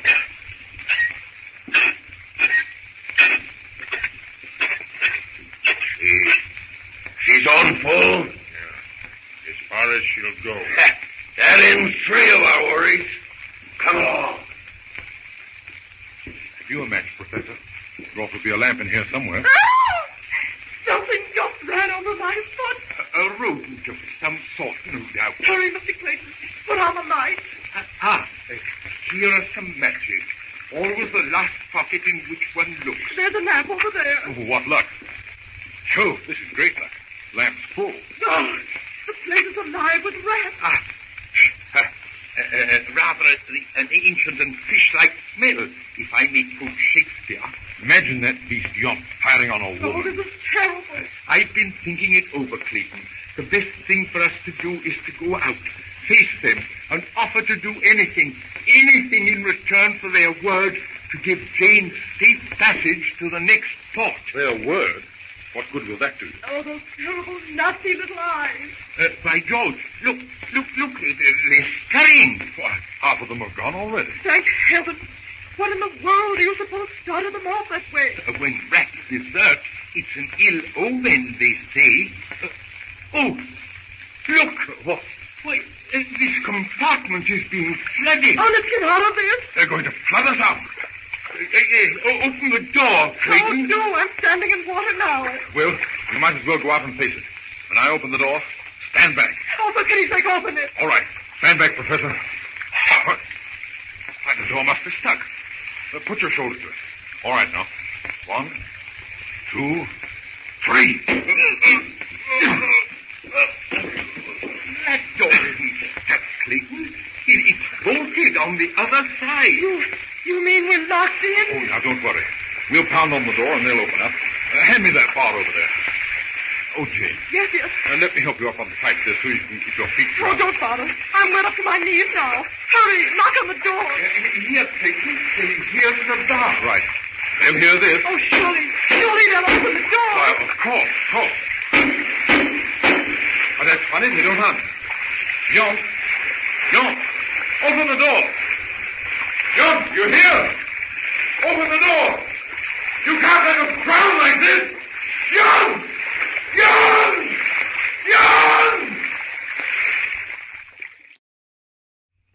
Tarzan of the Apes, brought to you from out the pages of Edgar Rice Burroughs' immortal book. John! You can't leave us here. It's murder. No. And why not? Why, it's monstrous. It's outrageous. It's... Ah! I can't leave you in there, eh? You're trying to tell me that the young lady spoke the truth when she said that she threw the bottle overboard. It is the truth. I swear it. Yeah? And if that's the truth, what are all of us set you free for? By the time Gates gets back with the plans, well, there won't be any weighing tongues left. If ever I get out of here, Yon, I'll kill you. Get out! Fat chance of that. This door is barred on this side. In 30 minutes. Oh, maybe a minute or two more. The water will be up to the deck plate. Get out! That's a good one. Oh, this is terrible. The water is up to the pipe I'm standing on now. No use wasting time and breath on these villains, Clayton. Come on. Get out of the water and climb out of this locker. At the rate this water is pouring in here, it won't take any half hour to drown us. No, Jane. You climb onto this higher pipe. See, I'll help you. There. And you, Professor, you'd better get on top of the gear. Yes. But what are you going to do, Clayton? I just can't stay still. I must do something. But there's nothing to be done, old man. The water's already 5 feet deep and... I'm not going to sit here and drown. I won't. I'll think of something. Oh, my dear chap, what can we do? It's all up with us. Even if we could break the door open, they'd shoot us like dogs. Look out. I nearly lost my balance. By Jove. I say, quickly, Jane. That pipe above you. Is it warm, hot? Oh, yes, burning. Then there's steam in it. Now, if only there are tools in the locker. What do you mean, Clayton? What are you... I'm no engineer, but I've heard that if you turn cold water into a hot boiler, the boiler blows up. Well, I don't understand. See, here. This pipe. Well, if we can uncouple this flange, the water will go down the pipe into the engine room. But by the time the water is that high, we'll be drowned. Oh, no, we won't. Quick, Daddy. You climb onto this ridge here. That's right. Hang on to that seam, flange, or whatever it is. And look here, if it's a choice between being blown up and being drowned, I'd just as soon be drowned. Yes, but don't forget, Professor. If we get blown up, so do Yont and his crew. I can't find much consolation in that. Not consolation, Professor, but threats. Make enough noise here and Yont will come to see what's up. If he refuses to let us out, calls our bluff, in other words, we'll blow the ship up. Oh, you'll have to hurry. I can't hold on much longer. The water is You can't get into that locker now, Clayton. Why, man, it's madness. Can't I, though? Watch. Now, see if I got the right wrench. Yes, this is it. I can't move it. You hold the wrench, Jane. I'll go back for the hammer. Quickly, I'm afraid I can't hold on. Just one more minute. There's the girl. Either we win or... I'll help you, Clayton. I can hang on to that pipe. You can't. You couldn't keep your head high enough. It'll be over our heads in a minute. Ready? Hold the wrench while I hit it.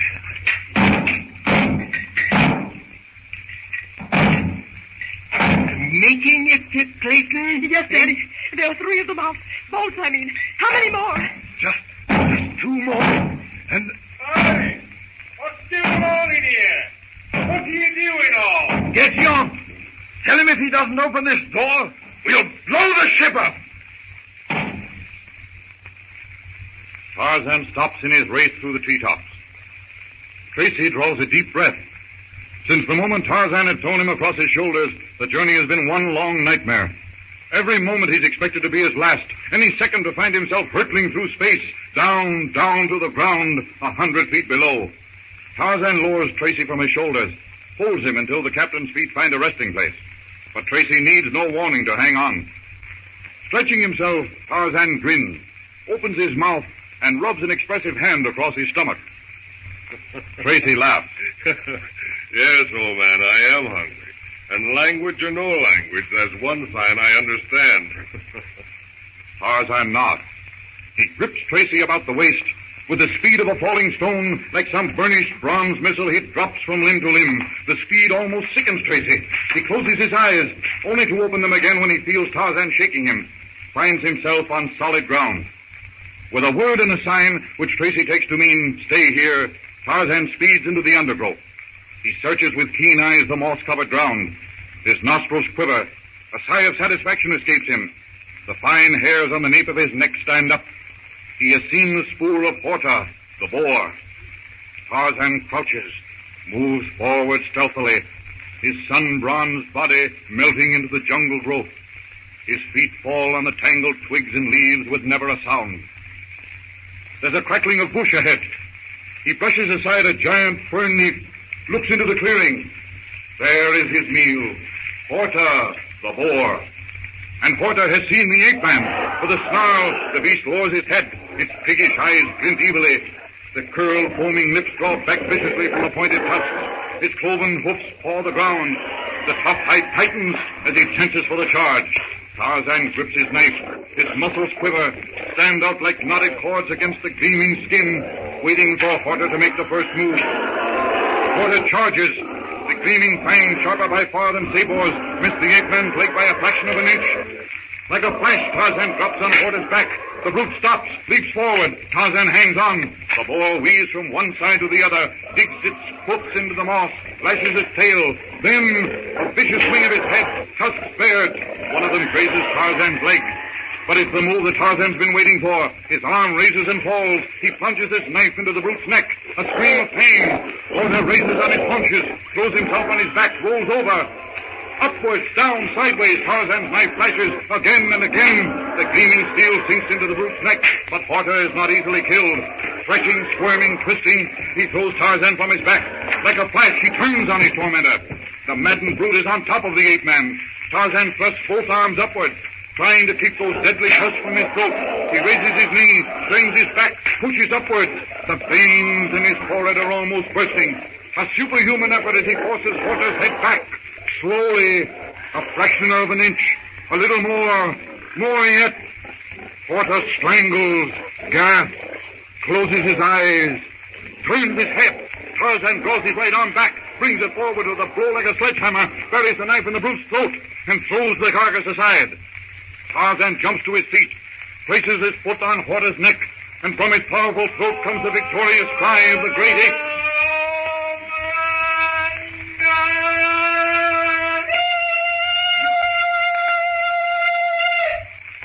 The jungle for miles around is quiet.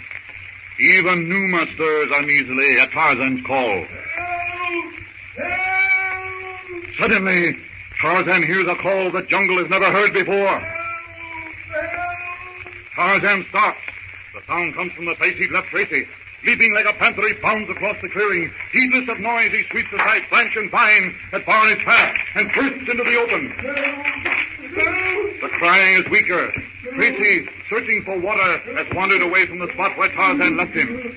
He's trapped in the quicksand. His arms stretched like flails. His fingers clench and unclench, grasping, striking, clawing, reaching for nothing in an agony of despair. Tarzan gestures to him to be still. In his frenzy, Tracy pays no attention. The sand is up to his middle. He feels it sucking, pulling, drawing him down. Tarzan reaches the edge of the sand trap, throws himself on the ground. Stretching his arms to Tracy, his toes press themselves into the sand. Tracy gasps, reaching for the ape-man's hands. Their hands touch. Tarzan eases himself forward. The soft, squelchy sand gives under his chest. He braces himself. His sinews crack under the pulling, tearing strain. His breath whistles through his feet. He pulls harder. Tracy, his feet held fast by the treacherous sand, grows panicky, writhes, twists. He struggles harder, sinks deeper into the quagmire. Tarzan's breath comes in gasps. Lungs are at the bursting point. His chest heaves with the strain. Tracy struggles, drawing closer, deeper, further into the bottomless sand. Tarzan of the Apes, brought to you from out the pages of Edgar Rice Burroughs' immortal book. Tarzan feels his hold giving way. The sucking, slithering sand has drawn Tracy down too deeply for the ape man to pull him out. For 2 hours, Tarzan has fought with death. Now every nerve, every muscle, every fiber of his strong body aches and pulses with the unnatural strain. He tries to free his hands. Tracy, feeling the movement, struggles in frenzy, grips more tightly. His nails dig into the ape man's wrists. His glazed eyes stare unseeingly before him. Again, Tarzan tries to free himself from the deathly grip. Again, Tracy clutches at his salvation, Tarzan's arm. With a mighty effort, Tarzan braces himself. His tortured lungs feel the relief of his scream.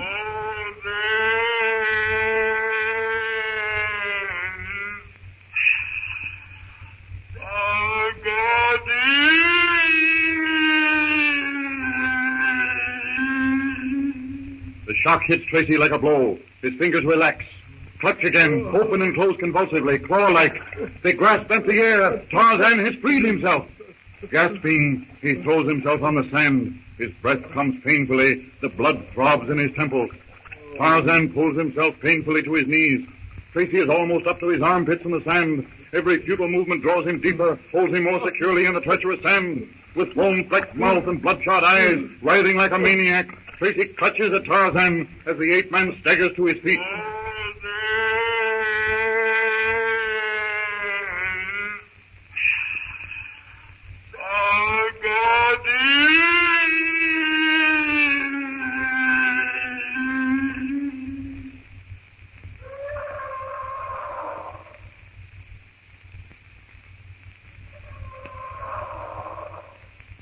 Tarzan hears the answering call from the tall trees.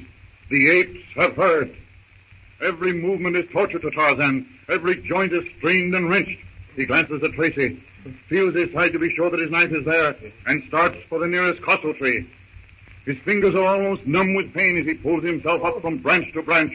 Up he goes, sits astride a branch, and hacks the tough joints of a creeping vine.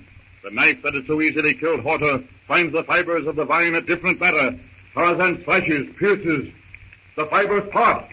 The ape man gauges the distance to the ground, drops like a sounding lead from limb to limb, throws himself clear and grasps the broken vine. Side to side, swinging like a pendulum, breaking his fall with feet and elbows, he tears the sturdy tendrils from that parent tree. Close to the ground, hanging to the vine like grim death, he shoots through the leaves. At last, he reaches the ground.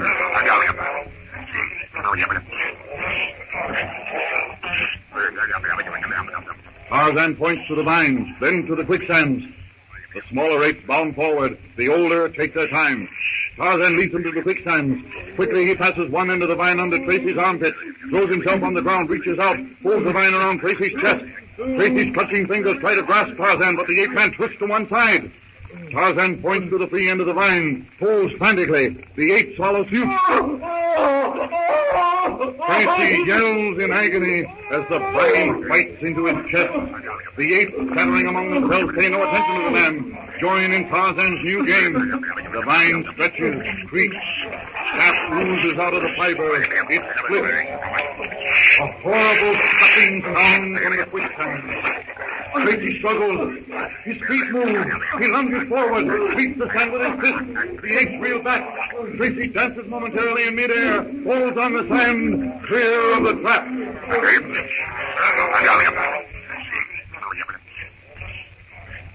Meanwhile, aboard the steamer, Snipes, hearing the hammering in the hold, has gone to find Yonk, and Clayton works desperately to loosen the last remaining bolt.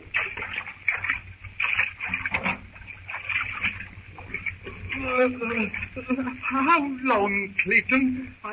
I can't hold on. Just a few seconds, Daddy. Just a few. Right. Now. Hey, what's going on in there? I'll give you 10 seconds, John. One more blow of the hammer, and the water goes to the boilers. Quick, then, to the boiler room, and set the valve to the hole. Not very likely, Bianca. over the side for me, it is. That's right, Ben. It's too late. The water's over the pipe now. One blow from the hammer, and we all go together. Come on, Mike. Young's too slow on the pickup. If he opens the door, the water will rush out. And then it'll be high enough to let the boilers. When the door opens, hang on till the first rush of water is over.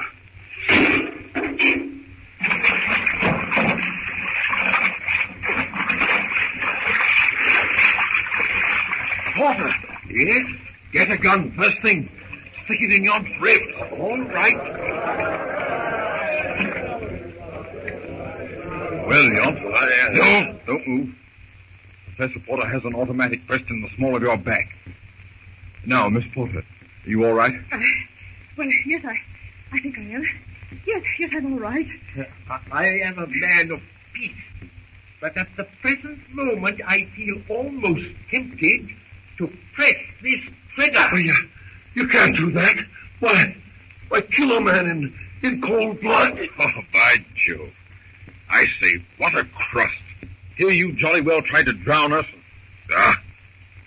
I think I promised to kill you. Now, if one of you makes a move, Yont dies. Now, Yont, I'll let you live. On one condition. Anything. If the professor here will quit shaking that gun in my back. Not for a while, Yont. Not for some little time yet. Miss Porter. Yes. Take Snipe's gun. He won't mind. Will you, Snipe? Well, I Give her the gun, you fool. Do you want to see me killed? I ain't sure, but that ain't a bad idea. Come on. We're wasting time. Yont, where's Mr. Philander? He's below, in his cabin. Is he all right? He's all right. Just... Get him up here. Yes, sir. And Yont, Yes, sir. get a boat ready. That's it, mate.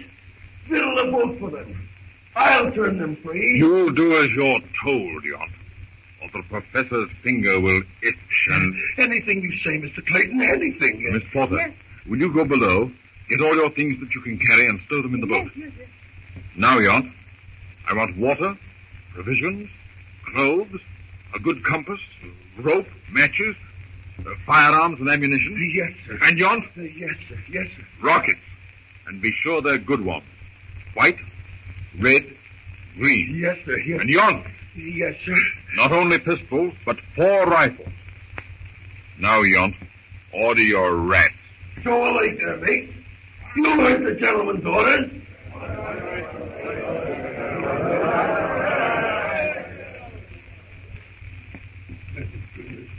Thank goodness. Well, Silly Philander, what have you been doing? Doing? I haven't been doing anything. I've been done too. Yes, I know. We haven't been able to think of a good name for them either. Don't you move, Yont, or I'll shoot. They locked me in the cabin, accused me of hiding some map or something, threatened me with some very refined methods of torture. No, I think this is all... Why, hello, Mr. Philander. Why, hello, Jane. You've brought our hunting clothes, eh? That's the thing, Jane. And all the spare shoes. We might be able to make some dresses and kilts out of grass, but I like shoes. I'll relieve you of the gun, Porter. If you'll go below and get some razors... I and didn't we'll forget them. I went to your cabin, Cecil, and brought your kit. Oh, good girl. And now I think that What's we have... going on here? That's right, Killy. While you were loafing... Now, you listen to me, Professor Archimedes Q. Porter. If it's going to be trouble... in the boat, Mr. Clayton. Fine.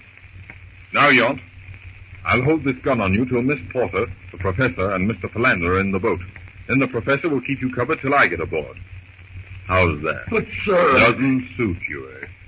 Well, we'll row away a few hundred feet, and then you can get out. But, sir, that ain't right, sir. What's the matter? Can't you swim? No, sir. And the sharks, sir. Well, that's too bad. Now swing out the boat. In you get, Jane. Yes. And you, him, eh? After you, Professor. In you get, and stop arguing. All ready, Mr. Clayton. Right. Lower away!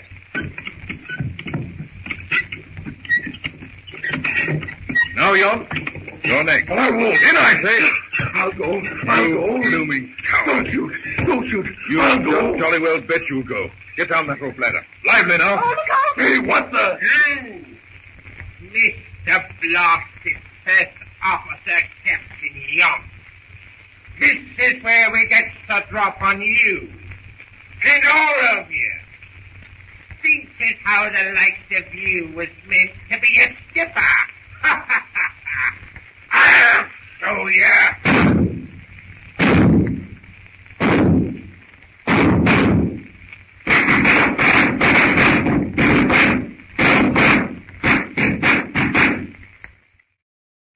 Tarzan of the Apes, brought to you from out the pages of Edgar Rice Burroughs' romantic novel.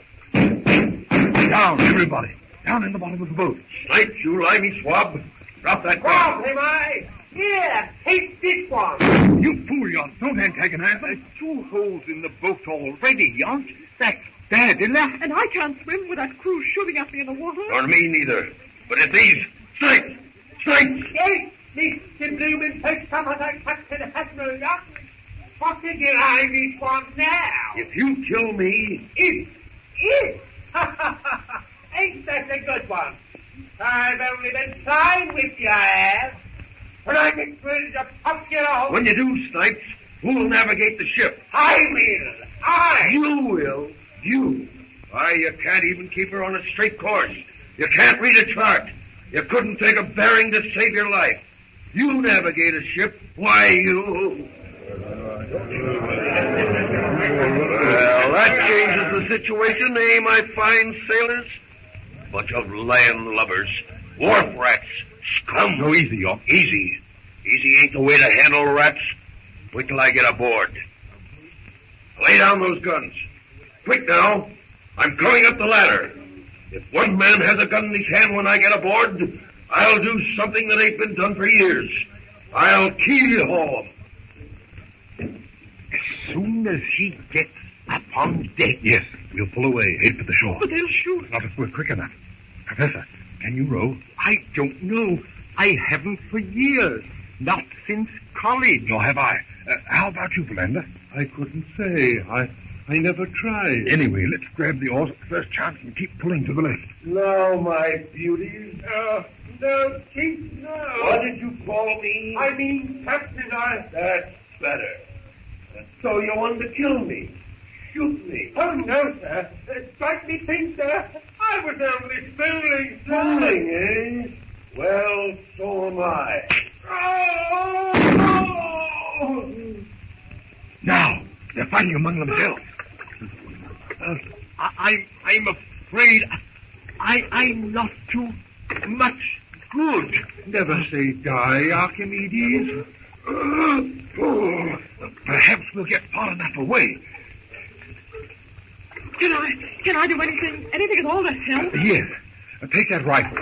Keep your head below the gunwale. If you see a suspicious move, shoot.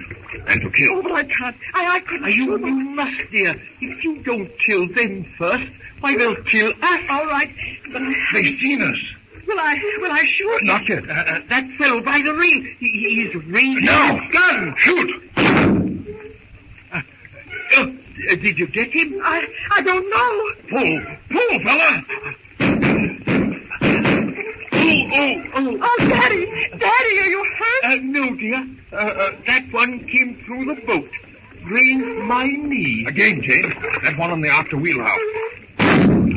By Jove! The bullets are striking the water like hail. My feet, water coming into the boat. They hit us again. Yes, but if they don't hit us again... Fool, Philander, fool! I am pulling. What do you think I'm doing? You're fool! Why, we're almost ashore. And we'll beach the boat and get behind the rocks. I'll get out. I'll get behind the boat and he'll push. You get out behind the rocks, Jane. I won't. We've got to save the boat. Out! Out, all of you! On the next wave, heave her ashore. All together. Now!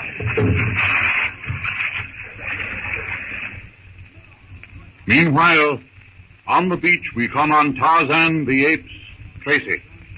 The last wrench pulls Tracy clear of the quicksands, throws the apes back. Tarzan leaps to his feet, springs to Tracy's side. His torn, bleeding fingers work feverishly to free the captain from the tangled vine. The apes, their attention drawn from the game of pulling Tracy free, centers on Tracy himself. They start forward. Tarzan glances up, yells to them to go back to the jungle. They stop, but only for a moment. Their long arms swing forward. Closer yet they come. Tracy, stunned, racked with pain, only partly conscious, struggles. The apes see the movement, start forward. Again Tarzan calls to them to go back. A jerk frees the vine from Tracy. Tarzan lifts him to his shoulders.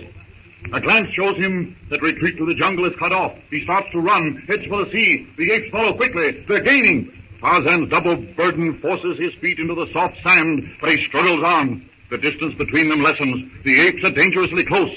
Tracy stirs, opens his eyes, sees the apes, knows Tarzan can never make it. Let me down. Tracy shouts. Tarzan understands the meaning, if not the words, puts Tracy on his feet, points to the sea, then wheels around, arms outstretched, face to face with the nearest of the apes. They stop. This is different. Again that shout to go back. Some do, some stay where they are. Not so Turcots, biggest of the tribe, and Tarzan's enemy. He comes steadily, stealthily, cunningly forward. The ape growls, reaches forward, lips curling, fangs bared. The bristling hair on the bull neck stands out, muscles bulging.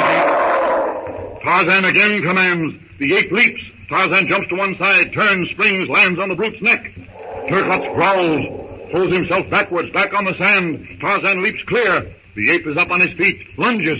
Tarzan reaches for his knife. The ape watches, hesitates. Tarzan leaps, every muscle tense. The right knee drawn up, fists doubled, head down, shoulders hunched. All his weight, his tremendous strength behind the bended knee. Pull the ape's stomach. The ape falls, doubled up, all the wind knocked out of him.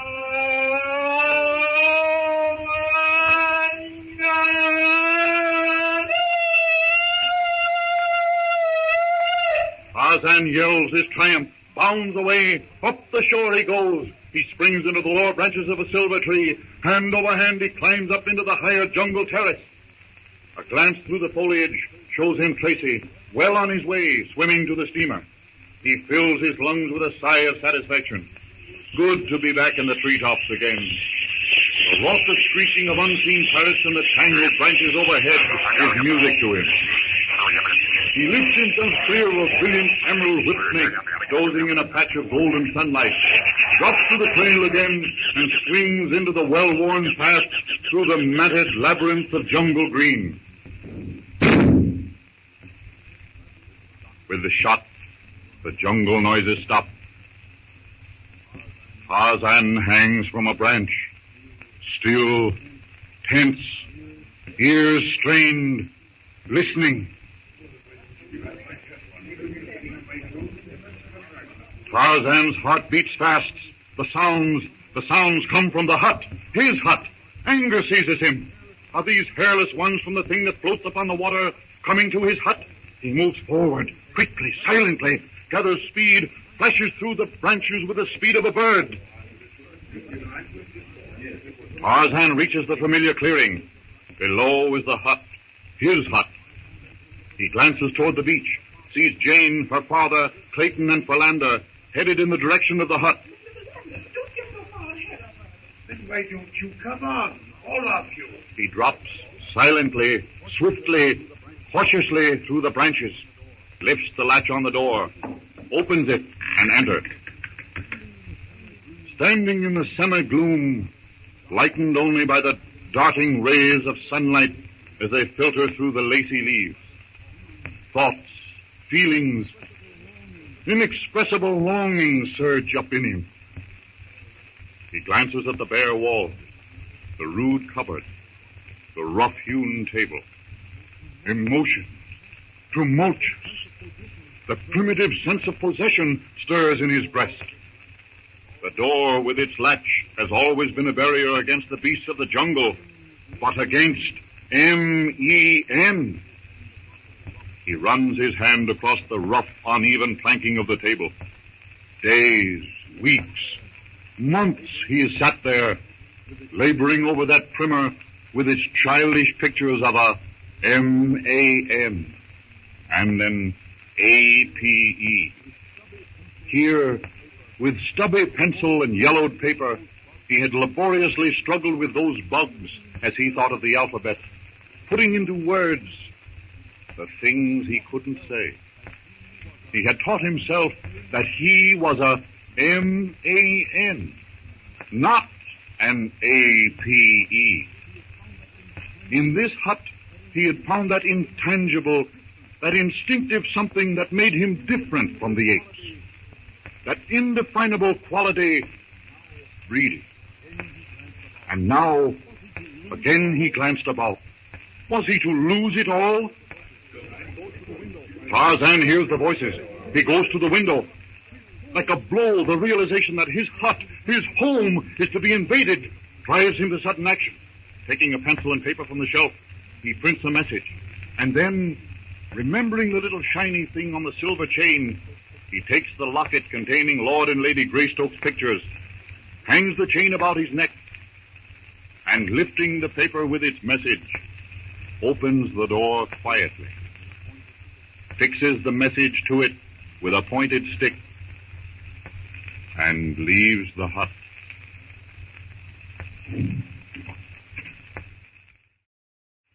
Tarzan of the Apes, brought to you from out the pages of Edgar Rice Burroughs' immortal book.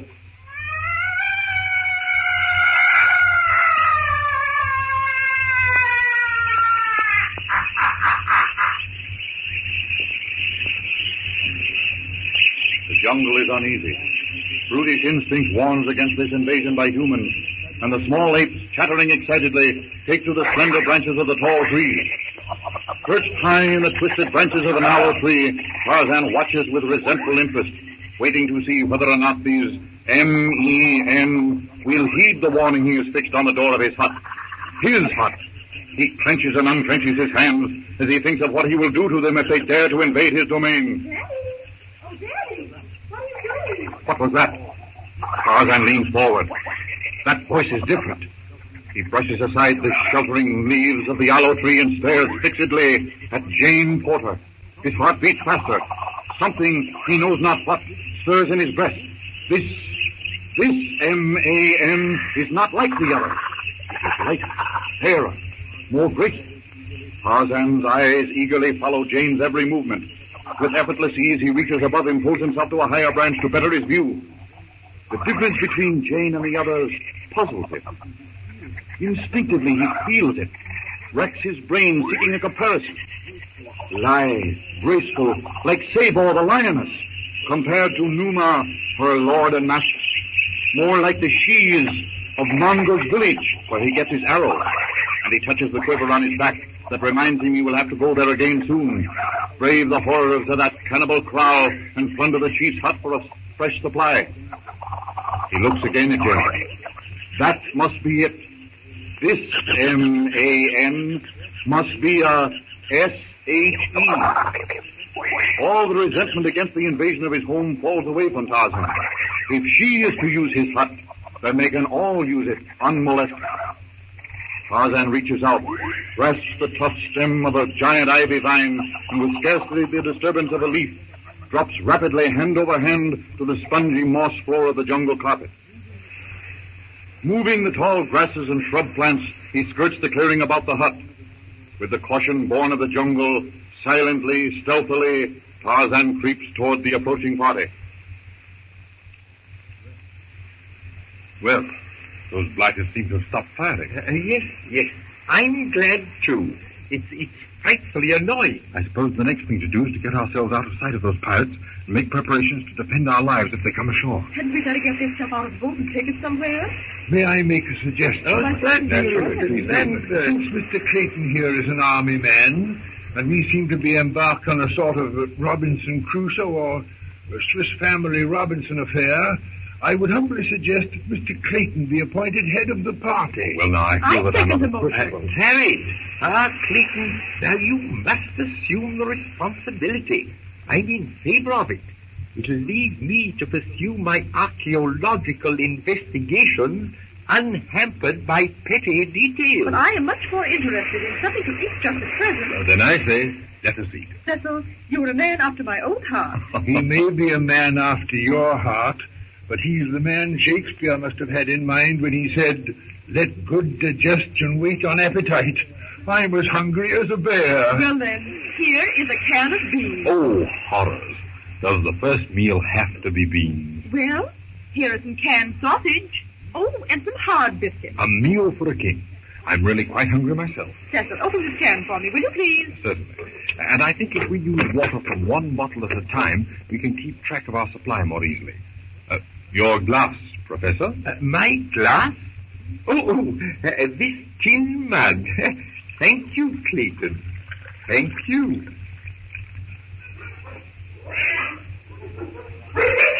What is that? Well, I don't know. It might be anything. Move sticks. Move sticks. What's wrong, Daddy? Yes. What's wrong, eh? What's that, my I dear? asked you what you were annoyed about. Oh, yes. I've mislaid one of my books. Well, Daddy, we have just escaped with our lives. Here we are, stranded on the west coast of Africa, and you're worried about a book. But it's a very fine book, my dear. One by Professor... Oh, no, I can't for the life of me remember the man's name. But it's about... let me see now. What is it about? Well, I don't recall the title, but its subject matter is of undeniable interest. Well, Professor, it will soon be dark. I think we ought to see about getting some sort of a shelter ready for the night. I don't like to build a fire so close to the jungle, but at the same time, we have to think about wild animals. Wouldn't we be safe on the beach? I don't like the idea of being within gunshot of those pirates. There now. That's the sort of thing I like. By the way, where's Philander? He wandered up shore. He can look out for himself. I hope. Don't be too sure about Philander. He is as helpless as a child. Why, the number of times I've had to look out for him. He's a regular old fossil sometimes. Hey! What's the matter?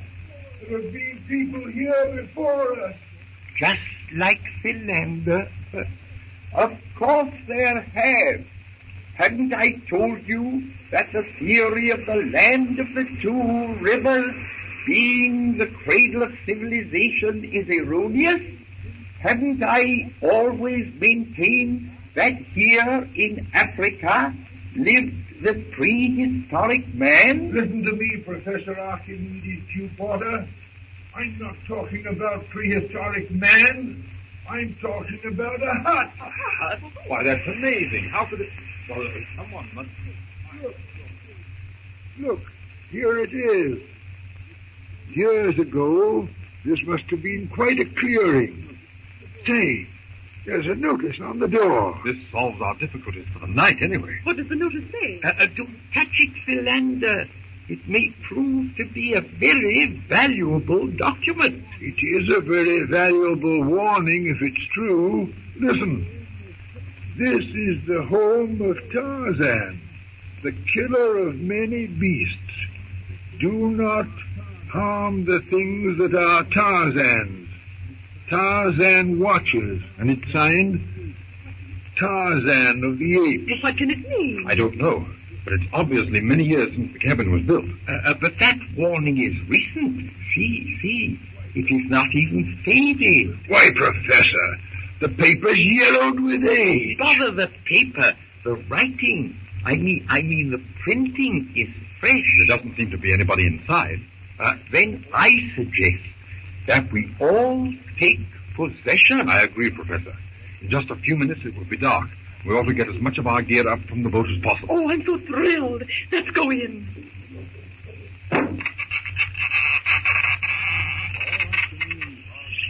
All afternoon, Tarzan watches the party unload their boat, but especially he watches Jane.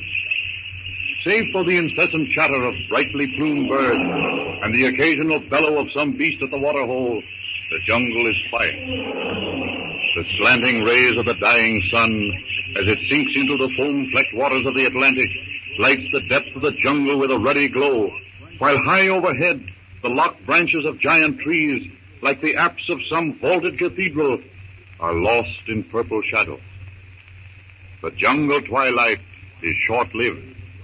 In one last blaze of light, the sun dips over the rim of the world. Night falls swiftly on the primeval forest. And still Tarzan watches. A lantern is lighted in the hut. It shines through the blackness like the reflected light from the facets of a diamond. Tarzan stirs. It's time for him to seek his leafy bed. But interest in Jane is stronger than the wooing of sleep. He rises to his feet. His bronze body melts into the friendly shadows as he moves noiselessly toward the hut. But what of Yount and his rascally crew of cutthroats? What of Tracy, who has finally reached the ship with a map of the hidden treasure? Yount has ordered out a boat, loaded it with picks and shovels, and with the map clutched in his grasping fingers, has brought his gang of ruffians ashore. According to this map, we go 150 paces north from this rock, then 50 paces east, then 15 paces south, and she should be there. Don't say how many feet down, though. The only way to find that out is to dig. So get busy. Who are you ordering of? Oh, ain't you gonna do no digging? I'll have you understand, Snipes. I'm captain here. Listen to him, Mike. Captain. And what about Tracy? Ain't he... He's only alive because I need a navigating officer. But if he tries any monkey business, it'll be curtains for him. And it'll be the same for any man that tries any monkey business with Captain Yount. Now, come on now. Show some speed. Get digging. Oh, you ain't going to take a shovel, eh? No, you limey swab. All right, then. If you won't take a shovel, you'll take a pickaxe.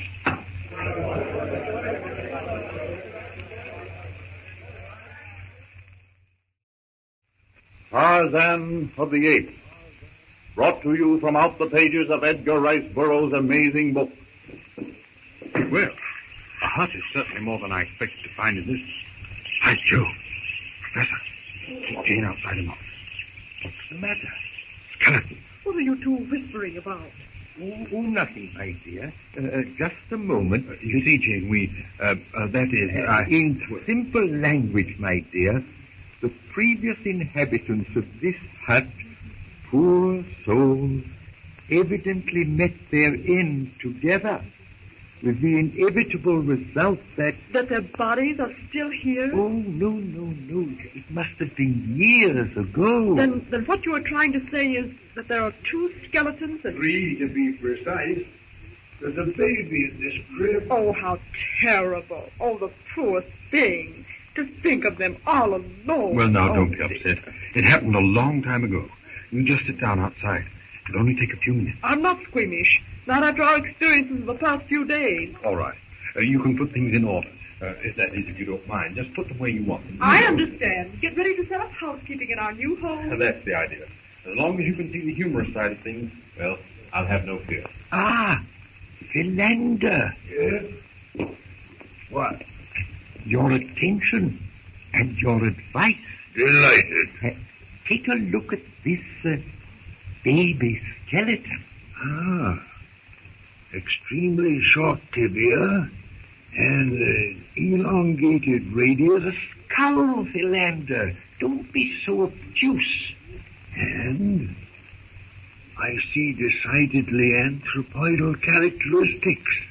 Amazing. You don't suppose... Hey, will you come here? Where do you want your mussy old book? Coming, my dear. Say nothing to the others, Philander. We don't want... All right. Now, what is it, dear? You said something about books. Yes, here they are. Where do you want me to put them? Oh, yes. I think this cupboard is as good a place as any. Well, that's where I'm going to put the canned goods, and I don't... Well, my dear, I don't think either the canned goods or the books will suffer if they are placed together... Does anyone know where that pressure lamp was put? It's getting dark. While we haven't an inexhaustible supply of fuel, still we might as well use it tonight. I think. In fact, I'm sure. It's in the same box as the canned sausage. At least that would account for the remarkably strange taste of the sausage. Well, apparently you're right. Here it is. Oh, that's much better. Well, it's certainly going to be a treat to sleep for once in something like a house again. And Cecil, I'd feel much safer with the door closed. Go. Tarzan swings himself leisurely along the upper jungle terrace. A pale moon sends streaks of shimmering silver across the waters of the bay.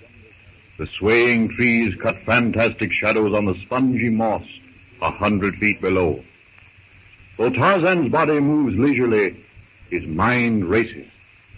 He's watched Clayton and the party unload their boat and move their gear to his, Tarzan's hut. And strangest of all, these M.E.N. have not fought. Tarzan stops.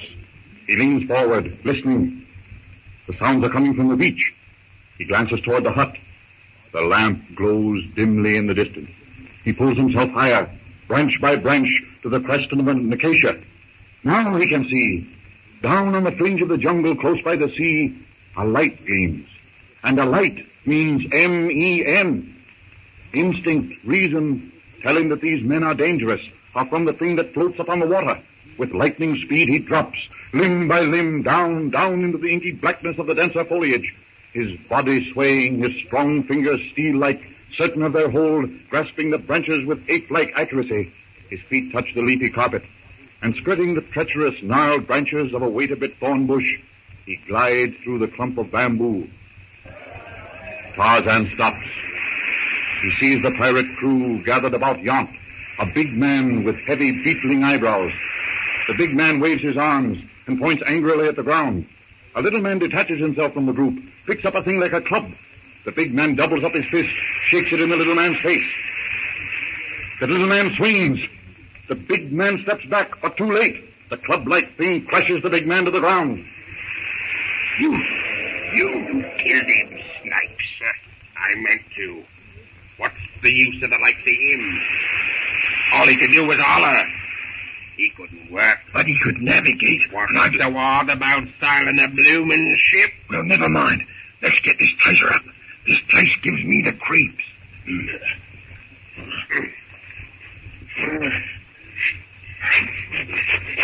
Bloomin' hard ground. Awful what I said.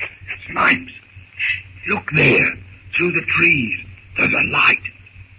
Strike me pink appetite. That balmy old professor and his gang, eh? Now what's the matter? A ship. See her lights bearing down on our port bow. King. Yeah? Grabbed up their lamp. Give Harry the signal to douse our running lights. That's that bloomin' cruiser what we sighted the other day. No use, Harry, dousing the running lights. With that lantern of the professor's gang up shore there, shining plain as day for them frogs to see? You're right, King. Here, tain't so far. You take your rifle and put out the professor's light. Now, look here, Snipes. I don't argue. I don't care how you does it. Put out that light.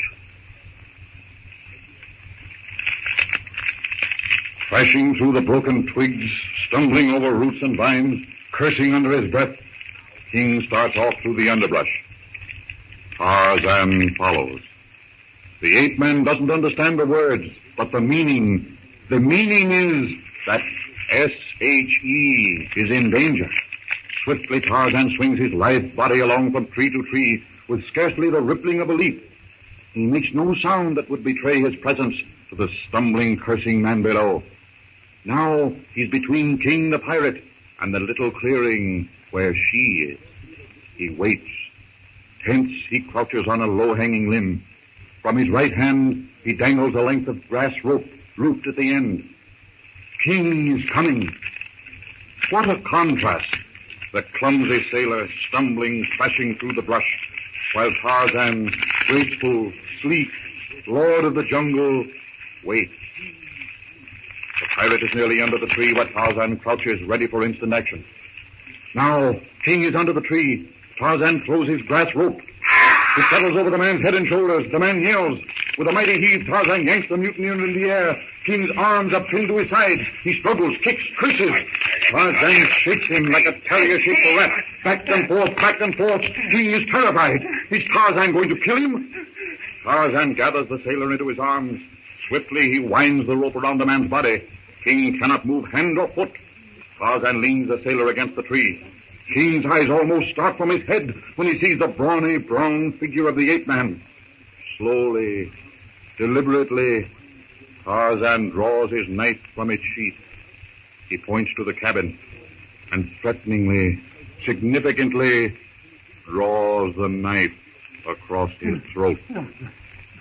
King's teeth chatter. He cannot talk, but he understands and vigorously shakes his head. Tarzan, satisfied that the man will leave the hut alone, picks him up by the scruff of the neck and tosses him across his shoulder, and without effort, grasps a vine and swings to a branch. He balances himself a mere fraction of a second, then leaps into space. To miss either footing or grip means that two bodies will go hurtling down through the crashing branches to certain death 100 feet below. But with a skill surpassing that of the great apes, his practiced hand and sure foot carry him branch after branch, vine after vine, soundlessly, swiftly, closer and closer to the pirates. He stops. He hears the ring of metal on metal, a shovel striking the treasure chest. Dynamite. The map's all right. Here's our ruddy treasure chest striking out. A good size, too. It's even up. Get hold of that end, Chunky. Heave now. You, Bill, grab the other corner. Lively now. Heave up, please. Oh, she won't move. Wish King was back. Must be $1 million in that. Take 4 of us to budger. Aye, mate. That French cruiser's getting closer. We'd better dig another hole. Dump the chest in. Get aboard and blow before the cruiser heaves too. And leave the treasure? Yes. If that cruiser overhauls us and searches, it's goodbye treasure and the yard arm for all of us. Then why move the box? That cruiser's getting too close. Don't forget, Mikey. This professor bloke might have another map. No. We got time. She can't see without light. Now, give on me, Harvey.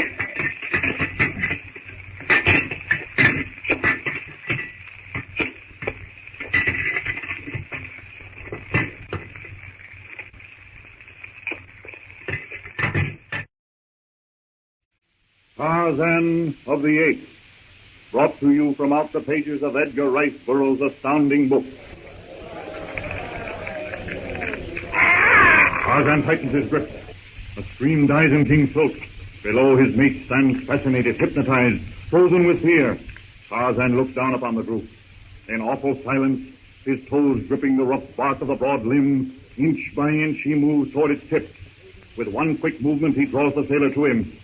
The mighty forearm flexes, tenses, and like a stone shot from a catapult, King shoots down upon the heads of his comrades. The sight of King, one of his mates, hurtling from the tree, shocks Snipes, the leader of the pirates, into action. He reaches for a gun. He fires. The shot rings and echoes through the jungle. The bullet with a vicious spat buries itself in the tree. Before Snipes can press the trigger again, Tarzan, swift as a leaping panther, flashes upward and is lost in the black shadows of the towering caucasus trees.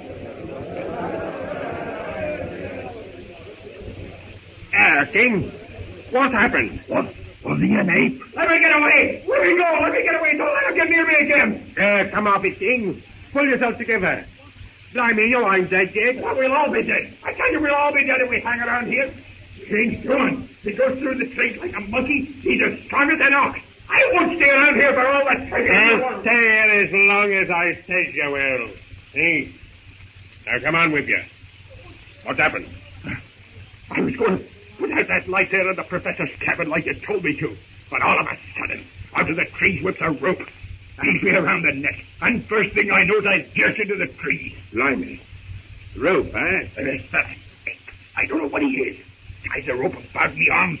And here I am, master eye above above the ground, tighten the guy's arms. What will you do? Go on. Go on, breath. Let me give me breath. He takes a knife out of his belt or whatever he wears, points to the yacht, and signs to me that he'll cut me throat if I goes near the place. Then he ups and carries me back here and chucks me down at you. Didn't he say nothing? No, he pinned it. What's more, he don't have to. Them eyes. I won't never forget them. Well, mate, all we've got to do is slide this here chest into the hole, fill it up, and blow. Can't be too soon for me.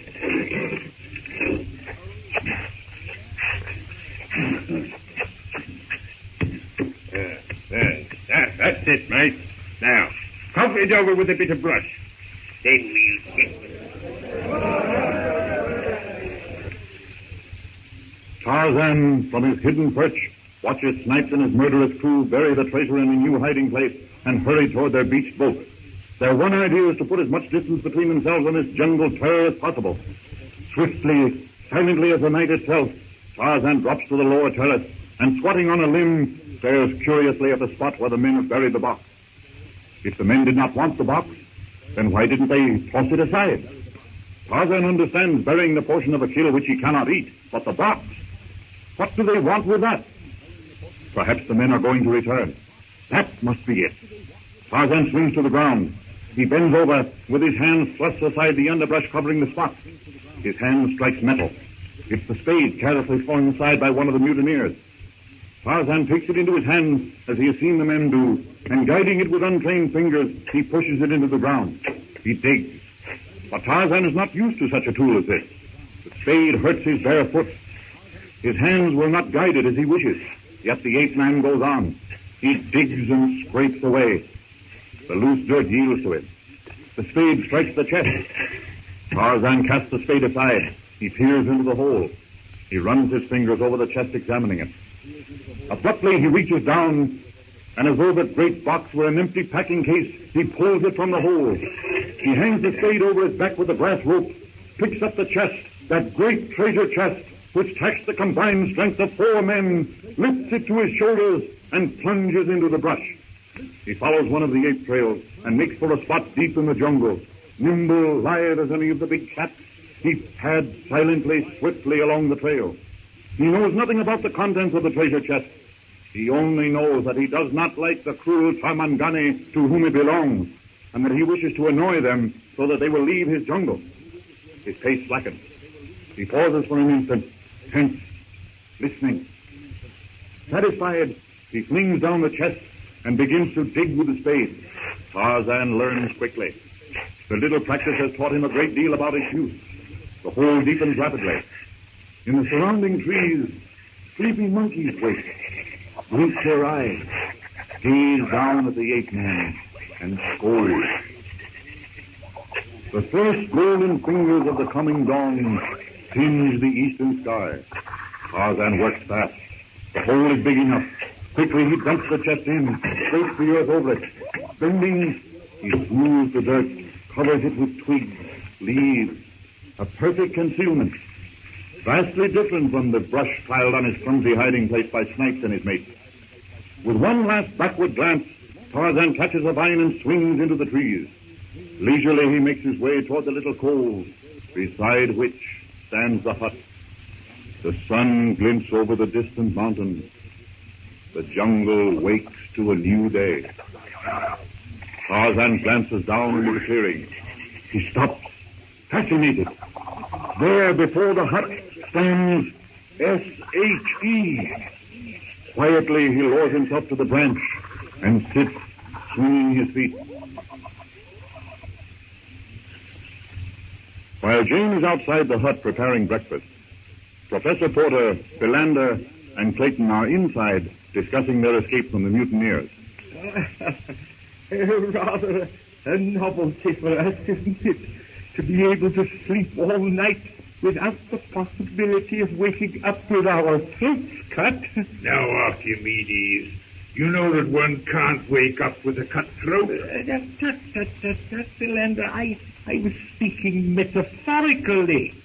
One who is so lax in his mode of expression, you are much too meticulously particular. Metaphorical or not, I endorse the sentiment.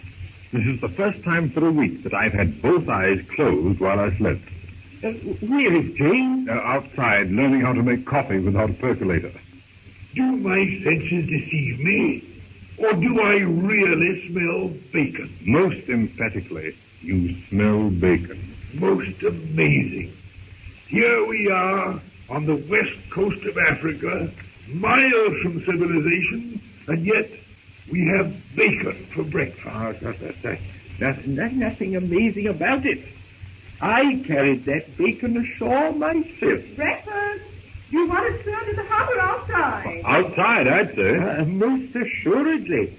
Why eat in the hut when we can eat out under the trees with the birds singing and the flies, Professor. What, Now, you sit here, Daddy, on this packing case. And me, Jane? You sit here, so you can reach the coffee. That will be your duty. Right. I'll pour it now. Give it a chance to cool in these tin mugs. Jane? Thank you. And you, Professor? Thank you. Mr. Philander. Thank you. And now, myself. Can I do anything to help James? Yes. You may open that can of jam there. Of course. This one? That's it. You know, I'm really enjoying this. Of course you are. Why not? Have I not always been an exponent of the much-debated theory that the simple life is the only solution of the conditions resultant from our chaotic existence of today? Just the same. Now, don't mistake me. I'm not being pessimistic. But the outlook here is not of the brightest. In the first place, we deliberately came to a place off the beaten track. Hence, our chances of being picked up are, well, remote. Then you think that we are here for the rest of our lives? Oh, no, not necessarily. The loss of the ship will result in a search. But we can't build too much of it. Really, I don't know that I care much. Possibly. But what about Jane? She's young. She doesn't have your interest in things archaeological. Yes. I spoke without thinking. A very delightful breakfast, Jane. Truly delightful. Thank you. Thank you, Jane. Now, to get busy. First, a stronger bar for the door. A separate room for you, Jane, and some other things to make us as comfortable as possible. I feel the need of a little exercise. I shall take a walk. Join me, Philander? Of course. Now, as I was saying, last night when you dozed off to sleep, by the way, Philander, that is most undignified. What? Falling asleep? Now, don't deliberately misconstrue my language. I refer to your falling asleep while I was talking to you. Sorry, Archimedes, but despite your most enlightening remarks, I was beastly sleepy.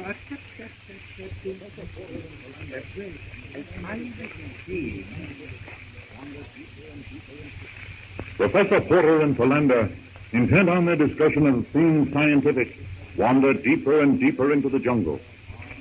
Night falls. Oblivious to everything except their discussion, the two friends wander on and on. From the matted mass of underbrush, Numa's cruel yellow eyes watch. And Numa roars. Tarzan of the Apes, brought to you from out the pages of Edgar Rice Burroughs' amazing book.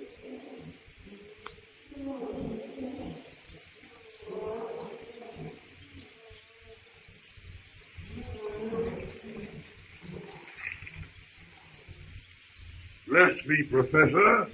There seems to be someone approaching. Tut, Philander. How often must I tell you that? But I think I am Mr. Philander. I now find you guilty of a flagrant breach of courtesy in interrupting me to call attention to a mere quadruped of the genus Felis. As I was saying... Heaven, Professor. A lion? If you insist on using slang, yes, a lion. Oh, reprehensible. I shall most certainly report this outrageous breach of ethics to the directors of the adjacent zoological garden. Let's go now. Come on.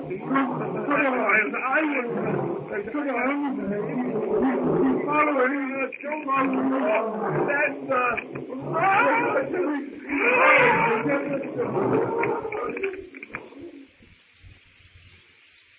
Numa's roar carries to Tarzan as he sits on a low-hanging branch watching the hut. It's the roar of the king beast as he crouches, tawny belly hugging the ground before the steely muscles propel him with terrific force upon his helpless prey. Tarzan springs to his feet. He leans forward, grasps the tough stem of a trailing vine. His knees bend as he pulls the vine toward him. His feet seem to grip the rough bark of the branch. His strong hands work their way down the vine. He crouches like a sprinter at the mark, and with one glance across the clearing gauges his distance. He tenses, thrusts himself out into space. In a wide swinging arc, he crosses the clearing. He lets go. He flies through the air, 10, 20 feet. His arms reach out. He catches another branch, hangs on, drops again, down, down, down. He sees Numa crouch, lips curled back, tiger-like fangs bared. Tarzan's feet touch the branch for a brief second. He sees Porter, Philander, white with terror. They stagger toward a tree. Porter trips. He throws out his arms to catch his balance. He falls. Tarzan, with grace and skill beyond the dreams of any wire walker, runs out the branch. It's only a few feet from the ground. He bends down, drops, catches the branch with his left hand. His right hand shoots out. He grips Porter by the arm, pulls him off the ground. Numa's tail quickens. Her ears are almost flat against her head. The greenish yellow eyes gleam viciously. Tarzan lifts Porter to the branch. Satisfied that the professor is hanging on, he reaches for Philander. Numa screams. Philander clutches desperately at the branch. He touches it. The lion is within inches of Tarzan's foot. The ape-man feels a hot, pungent breath. The brute's mouth is open. Rasp-like tongue pressed hard against gleaming teeth. He snarls. Numa's jaws close with a vicious snap. The coarse, bristling hairs on top of the beast's head brush Tarzan's feet. Tarzan draws his knees up on a level with his chin, swings himself to safety.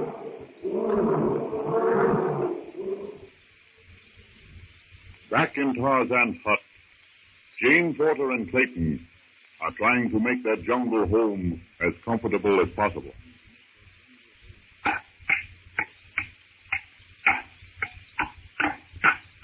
There. Take a look at this, Jane. Oh, that's fine. Now I can use the cupboard for our dishes. If tin mugs can be classed as dishes. Well, it isn't much to look at, but it's the first shelf I ever made, and I'm quite proud of it. At least it won't come down. You know, we are badly in need of something to sweep with. Do you think you could make a long-handled broom? Why, yes, I think so. Let me see. Why, I can tie a bunch of these feathery leaves to a reasonably straight branch. Oh, that will be perfect. I can put up with almost anything but these enormous spider webs on the beams and in the corners.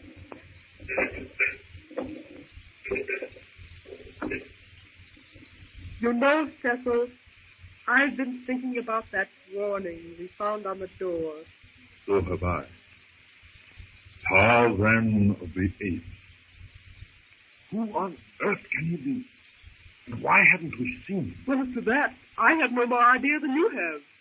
But what I can't understand is how anyone could live in this hut and not bury the skeletons we found here. It is very strange. I can make nothing of it. That note, signed Tarzan of the Apes, is the most mysterious thing. By the way, if you have no objection, I would much rather make the partition for your room out of sailcloth. Oh, I have no objections. In fact, I feel that I'm getting altogether too much consideration, having a room all to myself. But that's just it. If I put this sailcloth on some sort of a roller, we can put it down at night, and then in the daytime we'll still have the same amount of room. Why, I think that's a clever idea. Tell me, have you ever been shipwrecked before? No, but I'll let you in on a secret. For the first 10 years of my life, My sole ambition was to join Robinson Crusoe on his desert island. Well, this isn't getting on with the work. Cecil! What? The ship! The ship is gone! Gone? Yes! Look! Well, there goes our last link with civilization. I don't know whether to be glad that those mutineers are gone, or to be sorry to see the loss of the ship. Well, of course, as long as they were here, our lives were in constant danger. But I suppose we all felt that the ship represented some sort of contact with the outside world. And the treasure. I wonder if they found that. That depends on whether or not Captain Tracy found the map. And if he did, I suppose Yount killed him. Oh, now, I know, Jesus. but I feel responsible. If I hadn't thrown that map overboard... We would all have been killed. And for all we know, Tracy may be right here in the jungle. The jungle. Oh, I do hope Father and Mrs. Philander don't wander too far away. You know, they're as helpless and thoughtless as two children. Oh, I think they're able to look after themselves. And now, Jane, where do you want me to put the clothes rack? You know, if the white ants ever get into them, well, it's goodbye clothes. Well, there's really not much choice. I think over here by the pond is as good a place as any, don't you? Then over here by the bunk, it is. What are you going to use for clothes hooks? I have that all figured out. Whoever the previous occupants of the hut were, they had a good supply of carpenter's tools. While this saw is a bit rusty, the saw this branch I selected, and I think when I finish, yes, I'm quite sure I'll have a perfectly good clothes rack. Now, to work.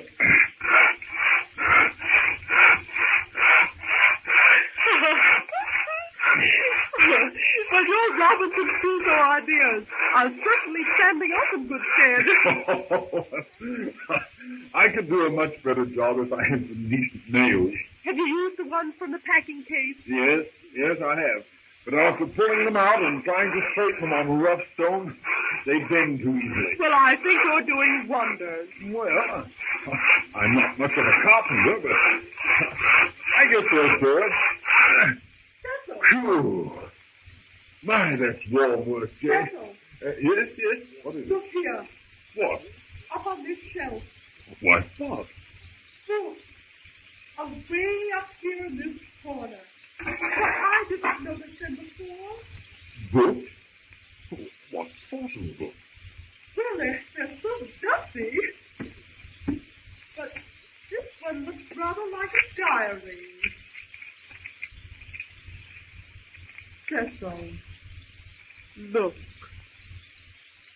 John Clayton. London. Your uncle, Lord Greystone. Yes.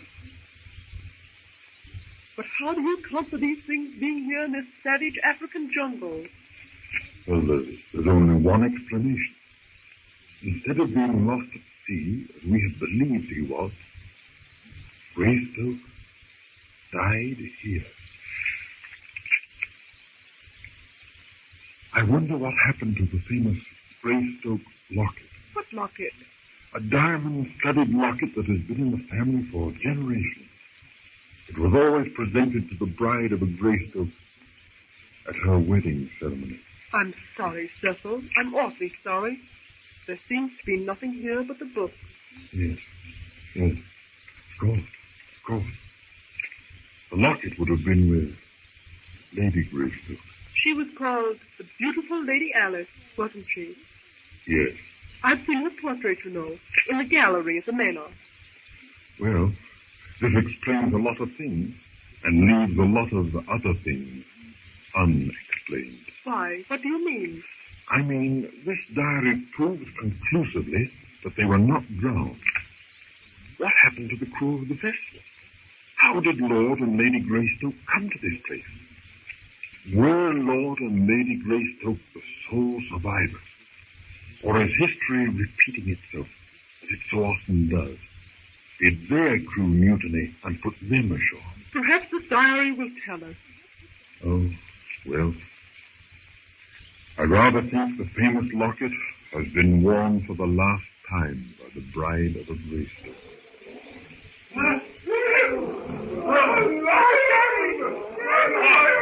Your father's Philander. Quick, give me that rifle. Take me on yourself and bar the door after me. Tarzan of the Apes, brought to you from out the pages of Edgar Rice Burroughs' gripping book. Roar, Clayton visualizes Porter and Philander attacked, bleeding, perhaps dead. He rushes headlong into the jungle, stumbling, tripping, crashing through the thorn and brush. He plunges deeper, presses farther, smashes onward. He comes to a jungle trail that leads to the waterhole. He stops, glances up the trail, peers into the tangled mass of vines that is the jungle, listening. The distant roar comes from beyond the matted wall. Heedless of piercing, tearing thorns, he plunges straight ahead. Again he stops. He strains his ears, listening for that cry he dreads to hear. For the past moments that seems like centuries, there's been no outcry from Porter and Philander. A horrible, strangling fear grips him. What if he should be too late? The thought hurls him forward. Desperation lends the speed of frenzy to his feet. Meanwhile, back at the hut, Jane Porter, anxiously staring through the latticed bars of the window, sees her father and Philander approaching the hut. Jane! Jane! Daddy! Oh, I'm so glad you're safe. I've been nearly frantic with worry. Where's Cecil? Didn't you see him? No, Jane. Did he go out? He went out after you. We were in the hut when we heard the lion roar. Then we heard you calling, and Cecil took a rifle and shot it out after you. Very strange that we didn't meet But how did you get here? A most amazing thing, my dear. Philander here interrupted my discourse to tell me that a lion... Yes, Daddy, but the lion, did he leave? We were walking along when the lion growled. I turned and saw him following us. I immediately urged upon your father the necessity of speedily removing ourselves from its immediate vicinity. And made a most undignified spectacle of yourself, Philander. My dear, I was myself forced to accelerate my locomotion in order to complete my discourse. See here, Professor Porter. You mean to stand there and tell me... Oh, never mind all that. If Cecil didn't get the lion, how did you escape? Well, as I was saying, when Philander interrupted me, I ran to catch up with him when suddenly something picked me up from the ground and I found myself in a most undignified position, hanging precariously to the limb of a tree.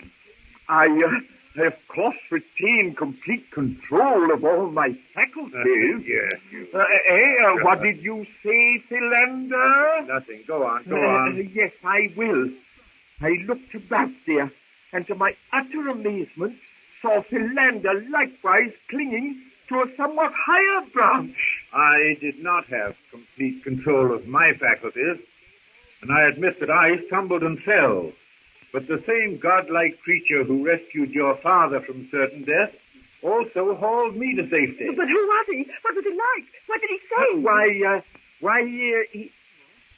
Now that you mention it, dear, he didn't say anything. And I'm not sure that I can adequately and accurately describe him. He's a splendid proportion. I might say, the living embodiment of a Greek statue. And while I am not a large man, dear, it says much for his physical prowess that he lifted me as I might lift a babe in arms. Was he white?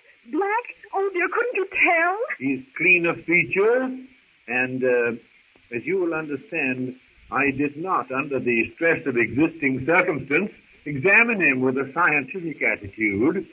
I feel, nevertheless, that he is of the higher order. Yes. When Philander first saw the lion and started running... Oh, now, Daddy, I can't think of a better thing to do than to run from a lion. See here, Professor Archimedes Q. Porter. Are you still trying to claim that you were only running away from that brute in order to continue talking to me? Philander was running, as I said, my dear. Are you accusing me of cowardice? Professor, the time has arrived when patience becomes a crime, and mayhem appears garbed in the mantle of virtue. Oh, Mr. Philander, please. Mr. Philander, you forget yourself. I forget nothing, Professor Archimedes Q. Porter. But believe me, sir, I'm tottering on the verge of forgetfulness as to your exalted position in the world of science and your gray hair. Ah, see here, skinny Philander. If you're looking for a scrap, peel off your coat and come out behind the hut, and I'll punch your head just as I did 60 years ago in the alley back of Porky Evans' barn. Bless my soul. Why, Ark, how good that sounds. When you're human, Ark, I love you. But somehow it seems as though you'd forgotten how to be human in the last 20 years. Well, thank heavens. Maybe you two can stop your bickering for a little while now. Here I am, trying to find out about this, whatever it was that saved your life. Yes, my love. A most remiss of me. My fault, James. I lost my temper. Well, now, don't you get into another argument as to whose fault it was. Oh, dear, what can have happened to Cecil? Why doesn't he come back? Instead of standing there arguing, we should be out looking for him. Yes, you're quite right. Quite right, my dear, quite right. I will start now and conduct a search with the utmost diligence. But you were just lost in the jungle yourself. How can you expect to find your way? I forgot to mention, dear, that this same... I can think of no suitable word other than gentleman. Yes, this same gentleman who rescued us from the lion led us back to within sight of the hut. Then he must be Tarzan of the Apes. What's that, my dear? If he led you back here, he must be the one who left the notice on the door of the hut. How stupid of me. Of course. That is the solution. Why, yes, precisely. But what about Clayton? Really, Professor, I don't at all like the idea of leaving Jane here unprotected in case some of the mutineers should return. Oh, I forgot to tell you. The ship has gone. Oh, what's gone? The ship gone? Gone, did you say? Gone. Vanished. Come here. Look for yourself. Dear. Yes, and the ship has gone with the treasure. Dear me, the loss to science in general and archaeology in particular will be the most regrettable and most unfortunate, absolutely irreparable. Well, I, for one, am glad to be rid of the ship and those terrible men. Of course, with those piratical villains in charge of the ship, the situation was decidedly uncomfortable. One could never be quite sure in one's mind as to what their next actions would be. But no, dear.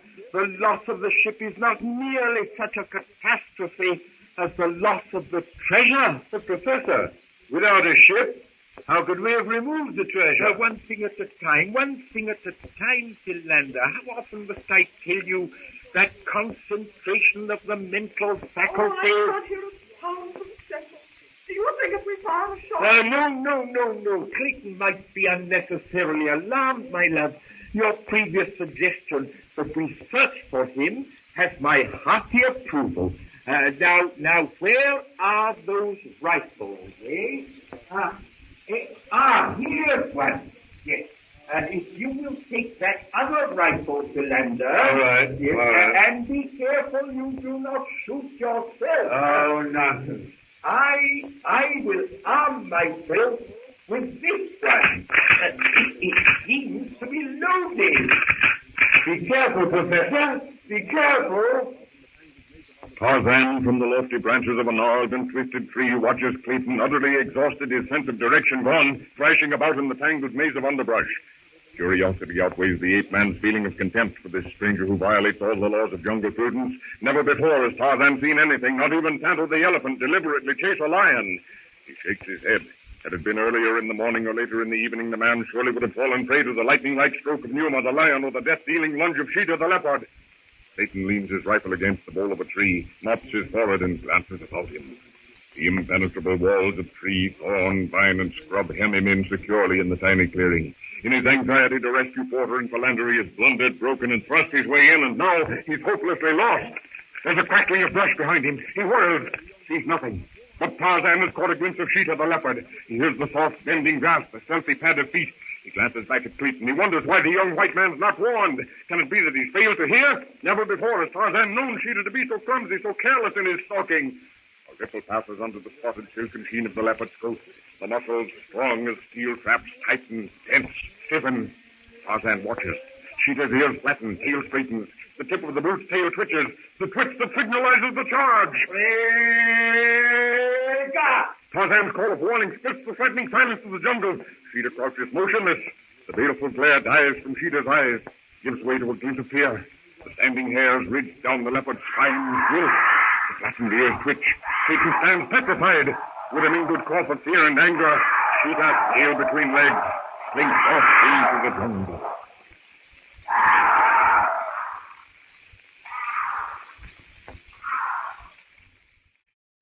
Tarzan of the Apes, brought to you from out the pages of Edgar Rice Burroughs' thrilling book. Tarzan watches the result of his terrifying call of warning.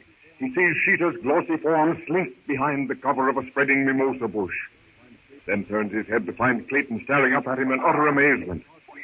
Tarzan regards the young Englishman curiously. Gracefully poised on the tip of a swaying limb, the ape man watches the color flood back into Clayton's face. The jungle, which had momentarily stilled at Tarzan's warning cry, stirs again to life. From the solid mass of tall trees comes the shrill piping of jungle birds, intermittently broken by the deeper notes of the larger birds. Half hidden by the dense verdure, Manhood the monkey chatters and scolds. The high sun, filtering through the lacy maze of vivid green, floods the clearing with flashes of gold. Tarzan's bronze body melts into the shadows. With the ease and skill born of years of habit, he drops limb by limb, branch to branch behind the dense screen of tropic leaves, and lands on the moss-deadened ground behind Clayton. The Englishman wheels around, reaches for his rifle, stops when he sees Tarzan. Thanks, old man. You certainly saved my life. Tarzan says nothing. Curiously, he examines Clayton's clothing.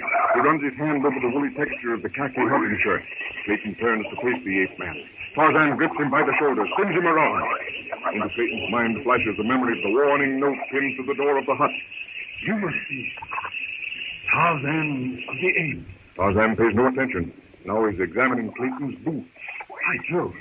I say, don't you talk? By way of answer, Tarzan pulls Clayton's right foot from under him and continues his minute examination of the strange white man's leather feet. Clayton struggles to regain his balance. Look here, old chap. Don't you think this has gone far enough?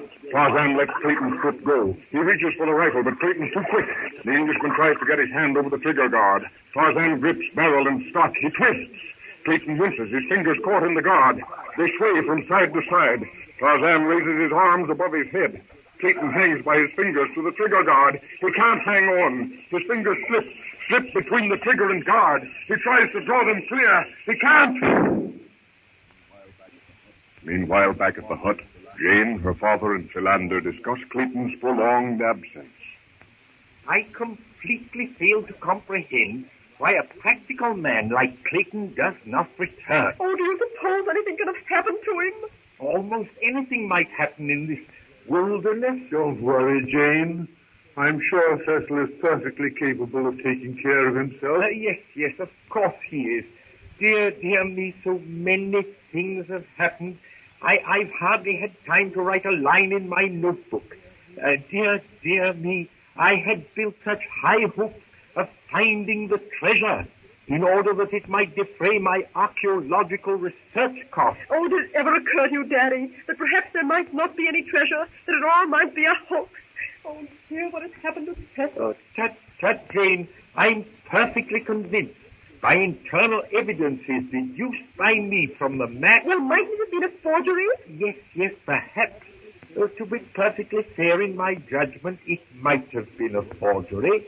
However, I feel that such an eventuality is remotely negligible. Well, have you thought that there might be a duplicate map of the treasure location? Duplicate map? Why, yes. I've read in books about pirates that it sometimes happens that one of the crew makes a map for himself unknown to the captain. Then he can come back and steal the treasure for himself later. Oh, dear, I wonder where Cecil is. Well, really, most interesting, my dear. I must admit that the possibility of such a thing had escaped me. Perhaps. Yes, it is quite a possibility. But I fear it is too much to hope. I fear the mutineers have absconded with our treasure and are probably even now dissipating the proceeds. Oh, it's not the treasure we should be worrying about now, Daddy. It's Cecil. It seems hardly likely that he would have stayed away as long as this. You're right, my dear. Then, as you suggested, we had better prosecute a search. Professor, hadn't I better remain with Jane? Why, certainly not. Nothing will harm me. And then we will proceed at once. Come, Philander. If Cecil returns while you are gone, I will fire one shot. That will be the signal for you to come back. Splendid idea. Why, yes, one shot. Remember, Philander, one shot. I shan't forget. Now keep within sight of the cabin. But, my dear, if we keep within sight of the cabin, it will seriously impair the efficiency of the search. Well, be very, very careful then. We shall be careful. Well, come, Philander. Let us enter the primeval fastness. Here, now, please point that rifle either at the ground or at the sky. You lead, Professor. Have no fear, I've handled rifles before. Oh, do be careful. Yes, my dear. Does it not appear reasonable to you, my dear Philander, that in any sort of serious research work... Look, Professor, there's a broken branch. That means Clayton has passed this way. Again, my dear Philander, you are indulging in that most mentally debilitating habit against which I have so frequently warned you. That of jumping hastily at conclusions. The process of reasoning... Quite so, Professor. But I read in some book or other, I can't recall at this moment the title, that the aborigines of these regions unerringly read such signs in the forest. But I might call your attention to a faulty major premise, Mr. Philander. You are not an aborigine. And... our friends in the treetop evidently agree with my scientific conclusions. Apropos, I believe we're out of sight of the cabin. And Jane said... Quite right. Jane did say for us to remain within sight of the cabin. But might she not have meant hearing rather than sight? I wonder, since an acoustic rather than a visual signal was arranged. She's not, Professor. There's a mimosa branch, broken at just the height of a man's hand. I am sure Clayton passed here. Most interesting. I must make a note. Let us press forward a piece, Professor. We may yet overtake Clayton. Yes. The mimosa, when crushed, gives off a pungent odor. Would you describe the odor as pungent, Philander? Or should I say... Oh, say whatever you please, but hurry! We must find Cecil. One moment, Philander. Do not be so precipitous, I say. Pungent odor, yes. I would describe it as pungent. And in that connection, I might also mention that the female of a certain species of fruit fly... Bless me! Well, what was that? Rifle shot. Clayton must have got back. Come, Professor. Come on, let's be going. Come on. Hurry. Back in the hut, Jane hears the shot. She thinks of Clayton or her father may have fired it and goes to the door. A low growl stops her in her tracks. Before the hut stands Tabor the lioness. Jane leaps back into the hut and slams the door. With anxious, fumbling fingers, she drops the locking bar into place. With a snarl of rage, Tabor leaps. Her heavy body crashes against the barrier. Jane stands behind the door, trembling. The lioness scratches at the rough planking between her and her prey.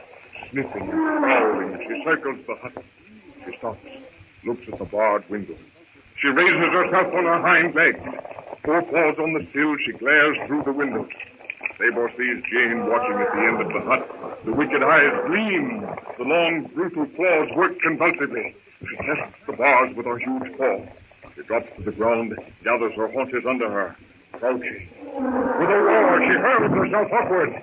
She crashes against the wooden bars. They creak under the terrific impact. They hold. Tabor strips back to the ground. She makes for the door, hurls herself forward again with terrific force. The door holds. Tabor again eyes the window with its slim bars. She springs! The bars snap! Tabor's huge paw slips through the opening. Another bar snaps and another! The brute closes its eyes, forces its great thorny head through the window. Jane looks at the brutish head framed in the window. Desperation seizes her. She steps back. She sees a revolver lying on the bunk. She snatches it, throws the weapon up, and pulls the trigger. Bullets hit Tabor in the shoulder. With a mingled roar of rage and pain, the lioness drops to the ground. She crouches. Swing! Jane carries the brute halfway through the window. Frantically, Jane presses the trigger again and again. Again and again, the hammer snaps down on the empty shell. Tarzan of the Apes, brought to you from out the pages of Edgar Rice Burroughs' adventurous book. Jane's calls for help, and the shattering crash of the revolver shot carries to Tarzan and Clayton standing face to face in the jungle. Jane, never! Tarzan seizes Clayton and swings him to his shoulders. Clayton struggles futilely and then stops. Surely this man who has rescued him from the leopard can mean him no harm. Tarzan springs into the lower branches of a great tree. He grips a trailing vine and, in spite of his double burden, swings into the lower terrace of the forest. Up he goes into the bending, swaying branches of the higher terrace. His sure eye and practiced hands carry them with incredible speed through the maze of interwoven vines and branches. Faster and faster they speed toward the hut. Now the foliage is less dense. Tarzan's penetrating gaze sees Tabor, crouched, ready to hurl her bulk at the frail latticed window of the hut. She screams. The light bars give under her hurtling weight. Tarzan knows the lattice will not withstand many such shocks. He leaps into space, grips a sturdy vine, a dizzy, flashing arc. He lets go, grips the lower branch. It bends. Again he lets go. Down he drops. He disappears into a deep well of tree fern and bamboo. Spinning, swinging downward from branch to vine, he plunges toward the jungle floor. Tarzan's feet touch the ground. Clayton tries to his back. Together they race toward the hut, clearing the intervening ground with lightning speed. Tabor leaps. The last bar snaps. The great yellow head and four paws are inside the hut. Tarzan covers the last few feet with a flying leap. He seizes Tabor by the tail. Twist. Flings his body back. Feet raced against the hut. Pulls with all his mighty strength. Clayton grabs the lion is trying to help. Tarzan shouts to Clayton and runs a poisoned arrow into Tabor. The Englishman can't understand the ape man's orders. Tabor's clawing, fighting to force her way into the window. With a snarl of rage, she lets go her clutch on the sill, the twist, and pounce upon the enemy behind her. Tarzan lets go. With the speed of a striking cobra, he launches himself full on the infuriated beast's back. Like lightning, his arm encircles the brute's neck. He digs his feet into Tabor's loins. Tarzan's biceps swell. Back. Inch by inch, he pulls the thorny, twisting head. Tabor throws herself on her side, thrashing, tearing. Her working claws barely miss Clayton as he leaps aside. Porter and Philander break through the brush bordering the jungle. One glance shows them furious and struggling with Tabor. They start to run toward them. Tabor twists her head. The snapping, foaming jaws try to reach the arm of steely muscle about her throat. Tarzan tries to get his knife. Tabor springs to her feet. She leaps into the air. Harder and harder, Tarzan pulls the slashing head. Now he has his knife. Back, he forces Tabor's straining neck. The knife flashes up. Down! Again and again, the gleaming blade rises and falls, plunges deep into Tabor's unprotected side. Slowly, the lioness crumples to the ground. Tarzan leaps aside, taps his foot on Tabor's neck, raises his face to the sky.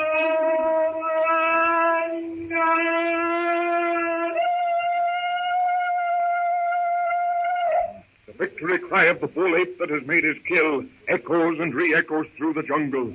Tarzan glances once at Clayton, reaches for a low-hanging branch, and swings himself into the tree. Jane, are you hurt? No, I'm all right. My dear. Jane. Darling, I was looking for you. I heard the sound like a Now, please wait a minute. Just a second. One at a time, please. Oh, I heard a shot. I thought Cecil had returned. And when I went to the door, there was a lion. I slammed the door. Then came a terrible scratching. Then it stopped. For the moment I thought it had gone away. The next thing I knew, its terrible yellow eyes were glaring at me from the window. Oh, for hours it seemed as though I couldn't move. Then I remembered the revolver. I shot him. Yes, Jane. We heard the shot. It came from the hut and... Well, you know the rest. The most amazing exhibition I have ever witnessed. Philander and I arrived precisely at the moment when the pagan person leapt upon the back of the lion. Such strength, such astounding agility. He saved me only a few moments before we heard Jane's shot. I was attacked by a leopard, but just as the beast was about to spring... Do you think that he's Tarzan of the Apes? Tarzan of the Apes? Oh, no. No, I don't believe it can be. Cecil spoke to him, but he doesn't speak English. Tarzan can read and write English, we know, because of the warning he pinned to the door of the hut. But, Cecil, this man did speak to you in some strange tongue. Ah, you say he spoke to Cecil? Yes, he shouted something to me while he was fighting with the lion. Exactly. It proves beyond the shadow of a doubt that he, as I have never doubted, has had contact with other humans. Now, Clayton, what sort of sounds did he shout to you?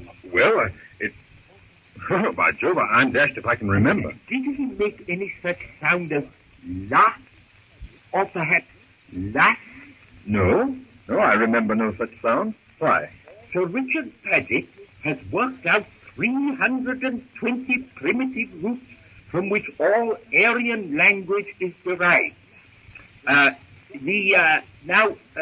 sound thus, la, the dropping of the tongue and pressing of the tongue against the teeth signifies la, to lift. I thought perhaps if he lifted you or wished to lift something, he might have said la. No, I'm sure there was no such sound. He did shout something, as near as I can recall, which sounded like cow or bund. There was no L sound? You're quite sure? Of course, Professor, in the excitement, I could not really qualify as a scientific observer. No, of course not, of course not. Still, I wish you had been able to retain some definite syllabic context. Perhaps a lust sound. Well, still, Daddy, it's evident the man has some sort of rational language, even if he could not convey his thought to Cecil. No doubt of it, Jane, no doubt of it. The mere fact that Clayton recognized the shout as some attempt to convey information or direction... My thought exactly. Then the fact would show that the man is social, tribal. Well, it's getting frightfully cold out here. Let's go inside the hut. And Cecil... Yes, Jane. I think before any of us tries to sleep here, after the experience we've just had, we ought to get some sort of that window barred in some sort of way that will prevent anything like this happening again. I thoroughly agree. And tonight it will be fixed. Well, thank you, Cecil. Come, give me a hand, Professor. Let's move this carcass away from the hut. Yes, perhaps we might as well. Bless me. We two cannot even budge it. Yet the man who killed it held it with one arm. Astounding. Don't bother moving that. It'll be gone in the morning. The jackals, you know. Why, yes, of course. How silly of me. Captain Philander, it was a natural, if I may be permitted the expression, a most natural thought. Yeah, of course. I realize that Jane has been through a harrowing experience and so on, but do you suppose perhaps we might, well, in short, are we to have dinner? Really, Philander, that is quite a good suggestion. Now that you've broached the subject, I feel that I myself could do with something to fortify the inner man. I really hate to say anything to Jane. It is rather, isn't it? However, it will take her mind off the excitement. Yes, I feel we should soothe her in some manner domestic. Then, with your approval, Professor, let us enter the hut. Very well. Jane, my dear. Daddy? Jane, my love, could you prepare a light collation? In other words, something to eat? The light from the cabin streams across the clearing, cutting the jungle into strips of black and silver.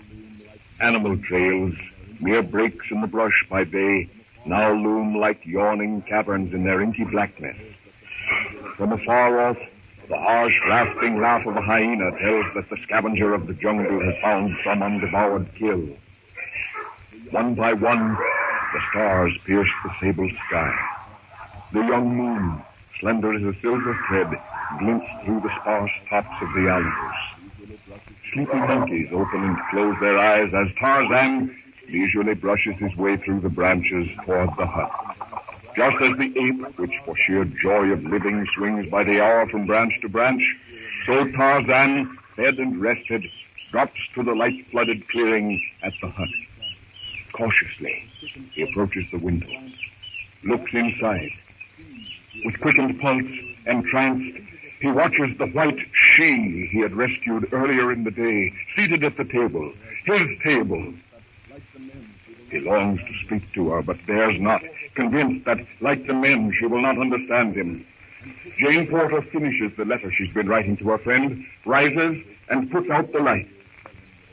Patiently, Tarzan waits until his keen ears tell him that all movement within the hut has ceased for the night. Cautiously, he moves closer to the window. He hears the deep, regular breathing which denotes sleep. Slowly, carefully, he passes his hand through the broken lattice, takes the letter from the table. Quietly, he moves back, folds the paper, places it in his quiver with his arrows, and melts into the jungle shadows, while the hyena creeps forward to the dead body of Sailor.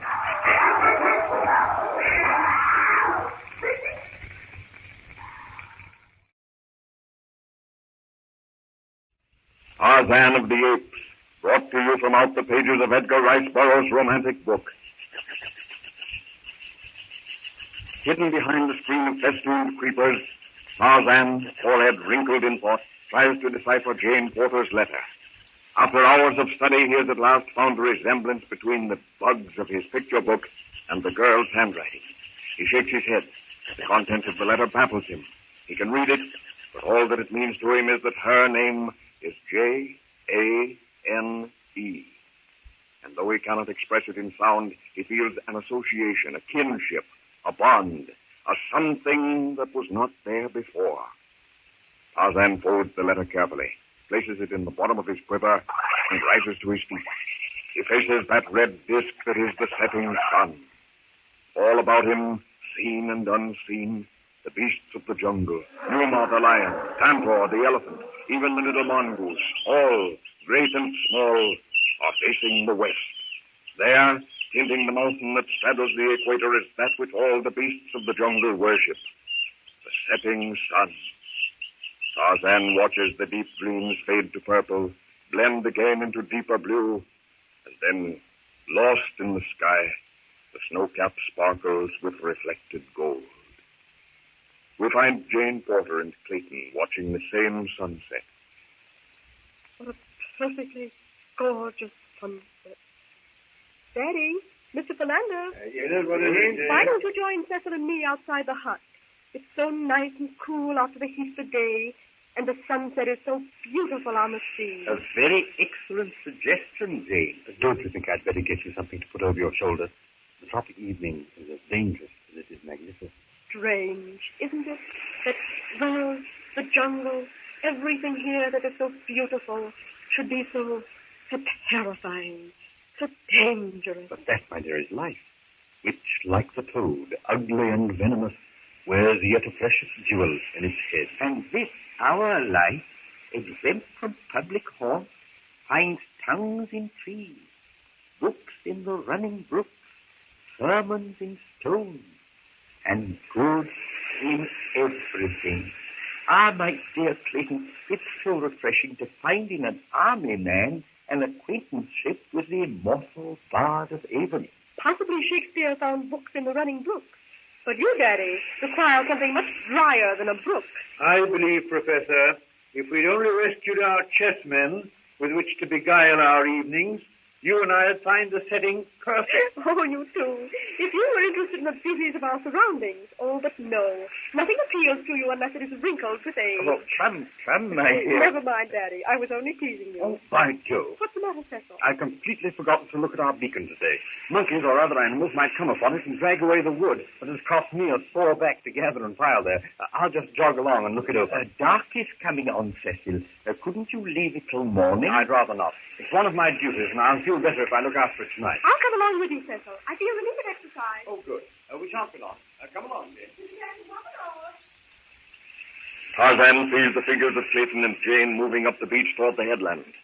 The setting sun dips over the horizon, and the long, tapering shadows of the jungle cast a mellow twilight across the clearing toward the beach.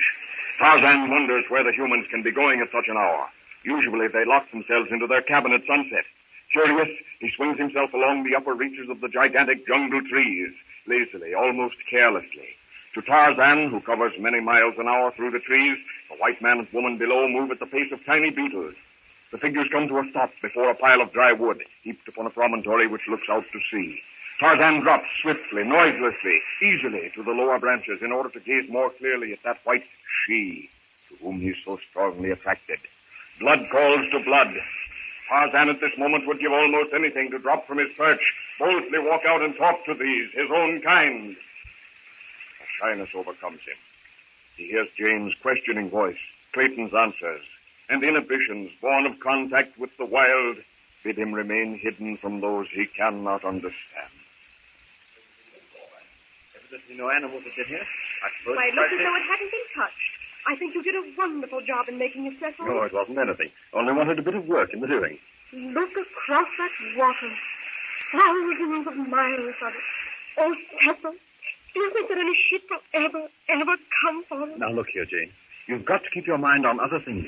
You can't be longing and yearning for something like that without going a bit balmy, you know. All right, Cecil. I won't think of it any more. There are wonderful things right here to absorb our interest. Wonderful. And the most wonderful thing of all is that white man from the forest. Do you know, I can't for the life of me understand what a white man can be doing out here in the midst of the African jungle. Do you suppose he might be Tarzan of the Apes? I don't know. It may be possible. Yet the man who has saved us from the animals doesn't speak English. And we know that Tarzan of the Apes does because of the note we found pinned to the door. Well, it's beyond me. Cecil! What's that beating? I don't know. I've heard native drums in other parts of the world, but that sound isn't like anything I've ever heard. Oh, Cecil! It frightens me! Oh, sure. I don't suppose it's anything to be frightened of, really. Come along. I'll race you back to the hut. Tarzan hears the weird, compelling throb of the dum-dum. He looks down at Jane Porter and Clayton, but his eyes see only the huge earthen drum far off in the clearing sacred to the great apes, the sacrificial altar of his tribe. Now he's torn between two desires. His heart it is, though he knows it not, that calls to him to stay and watch this fascinating she. But all the background of years calls out to him to join his tribe in this their dance of victory. He starts after Jane and Clayton. The rhythm of the drums changes. He stops, hesitates, looks again at the two below him. The throbbing of the drum pulses in his blood, and he turns toward the sound, swings into the leafy trail that leads to the dum-dum. Down in the hut by the shore, Professor Porter and Philander, awaiting Jane's and Clayton's return, discuss the events of the past few days. I have been meaning to speak of it for some time, Mr. Philander, but we've so seldom been alone since the day the lion... Quite so, Professor Porter, quite so. I wish to speak to you concerning the skeletal remains of... Of Lord and Lady Greystone? Yes, I understand. And now, Mr. Philander, I beg of you, please check this irritating propensity for jumping at conclusions. It was not of the mere mature beings that I wish to speak, but of the... But of the baby skeleton, Professor? Quite so. You will doubtless recall that I brought to your attention at the time the baby skull. You did, Professor, and I gave my opinion, and I give it again, that the skull was simian, one of the anthropoidal apes. That coincides perfectly with my own opinion, my dear Philander.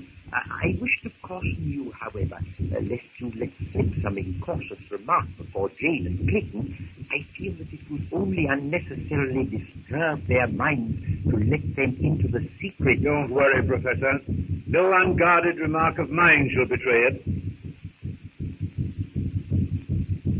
Philander, do you notice some sort of drumming noise?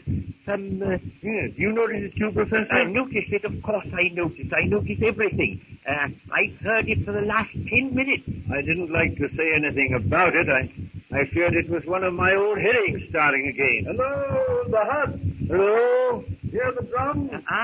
Yes. Philander and I were just remarking about them. Perhaps you can explain such phenomena, Clayton. No, I'm afraid not. Weird, isn't it? We heard them start. Do you suppose some black-naked tribe could be as close to us? Oh, no. We'd have had some wind of them before now. Well, at any rate, I think we'd better go inside. Deep in the almost impenetrable fastness of the jungle, the great apes circle in mad confusion, their earthen drum. From out that hollow mass comes the death throbbing that penetrates to the uttermost corners of the wilderness. Faster and faster, leaping, stamping, gyrating in fearful contortions, the apes pause in their dizzy circling to beat with short sticks upon the drum-like mound. The female apes and their offspring, swaying back and forth to the uncanny rhythm, form an outer circle about the maddened bull. Leaping higher than any, his bronze, wet, sleek body gleaming in the moonlight, is Tarzan. Pounding in and out and circling, he comes upon a brute of an ape, Yakla, a people whom this celebration is being held. Yakla has killed one of Volcani's tribe and is alive to tell the tale. Only Tarzan before this has killed a gorilla and seen another day. Tarzan steps up to the great bull and pumps the hairy chest in token of congratulations. Yakla's eyes shine with pride. He leaps into the center of the circling apes, beats his chest with massive hairy paws, and shatters the night air with a fearful, piercing scream, proclaiming himself a mighty hunter, a mighty killer.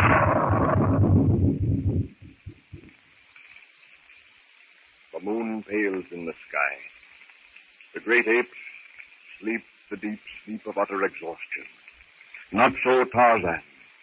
Fearful lest in his absence something may have happened to White She, he returns to the hut. Quietly, with cat-like tread, he creeps to the lattice, tests it. Well within the shadow, he moves to the door, cautiously lifts the latch. The door holds. Satisfied that those within are safe, Tarzan lifts himself into the trees, curls himself in a moss-grown crotch, and falls asleep.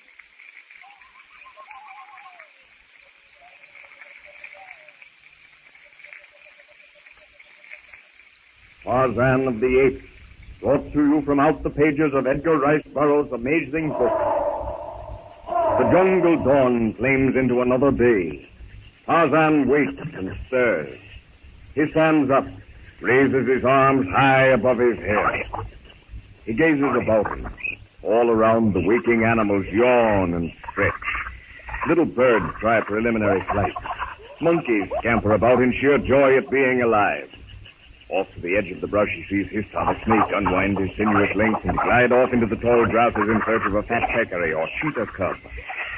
Far below and to the left, Tantor the elephant, Tarzan's friend, sedately makes his way along the trail. Tantor is going to bathe himself in the cool waters of the pool. Tarzan reaches up, swings himself off into the upper terrace. Rapidly, he overtakes Tantor. He calls on his friend to wait. Tantor hears, and lifting his trunk, trumpets a greeting to Tarzan. Dropping hand over hand down the familiar vines, Tarzan drops to the broad back of the mammoth beast. Tarzan greets Tantor, seats himself behind the flapping ears, and together they wend their way to the water. At the little hut in the clearing, Professor Porter and his friends have arisen from their slumbers. Breakfast is almost over. Just a drop more coffee, if you please, Jane. Your appetite certainly speaks well for my cooking, Cecil. This out-of-doors air does make food taste good. Out-of-doors air. Indeed, Philander. Although I know that you are a well-educated man, I am sometimes perfectly aghast at your phraseology. Mr. Philander probably means that living in the open gives one an appetite, Daddy. Exactly, Jane. Then he should choose his mediums of expression with more meticulous scholasticism. Well, you understood me, Professor. But that's not the point at all. In thought communication, whether by vocal or manual signs, a precise interpretation... More bacon, Daddy. Oh, thank you, my love. I believe I will take some more bacon. Cecil, what are you worrying about? You seem so thoughtful. What are you thinking about? Well, to be frank with you, I've been wondering about my uncle, John Clayton, Lord Greystone. Yes, Cecil, I've been wondering too. One cannot but help to speculate. Our finding Lord and Lady Greystoke's diary here. Bless my soul, how stupid of me. Why did I not think of this before? Go ahead, then, Professor. Go ahead. What was that you said, Philander? I didn't say anything. You did. You said you'd thought of something. Ah, yes. Tell me, Clayton, you think Greystok's diary was kept up the time of his demise? Presumably so. Of course, one cannot be sure. Naturally. But I thought there might be some entry that might disclose our approximate longitude and latitude. Well, if there only were. But I've already looked very closely. I'm sorry, Professor. Poor Greystoke seems to have had no more idea of his whereabouts than do we. But surely Greystoke knew where he was going. Well, so did we, Daddy. But that doesn't help us now. True, but I would have thought that from the last reading of the sun, taken by the ship's officers, would... Now, don't forget, Daddy, that their crew mutinied just as ours did, and that possibly, to the last, there were no readings. Yes, most regrettable. Most regrettable. If only I had devoted some of my time to the study of navigation, or even astronomical mathematics, so much of my leisure time could have been devoted to other subjects. On the off chance that you might at some future time be shipwrecked, or marooned, or cast upon a desert shore? That Philander, such self-condemnation displays a very fine spirit, but somewhat unnecessary morbidness. Incidentally, Daddy, now seems as good a time as any to ask for an explanation. Yes, my dear, yes. Explanation of what?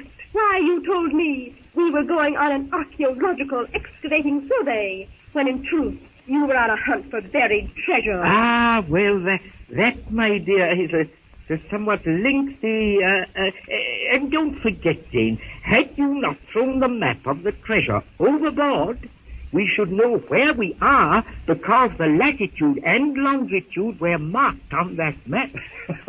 Really? Oh, that's a very brilliant defense, Professor, but with one flaw. If Jane had not thrown the map overboard, we would not be anywhere, except at the bottom of the sea. Quite right, Clayton.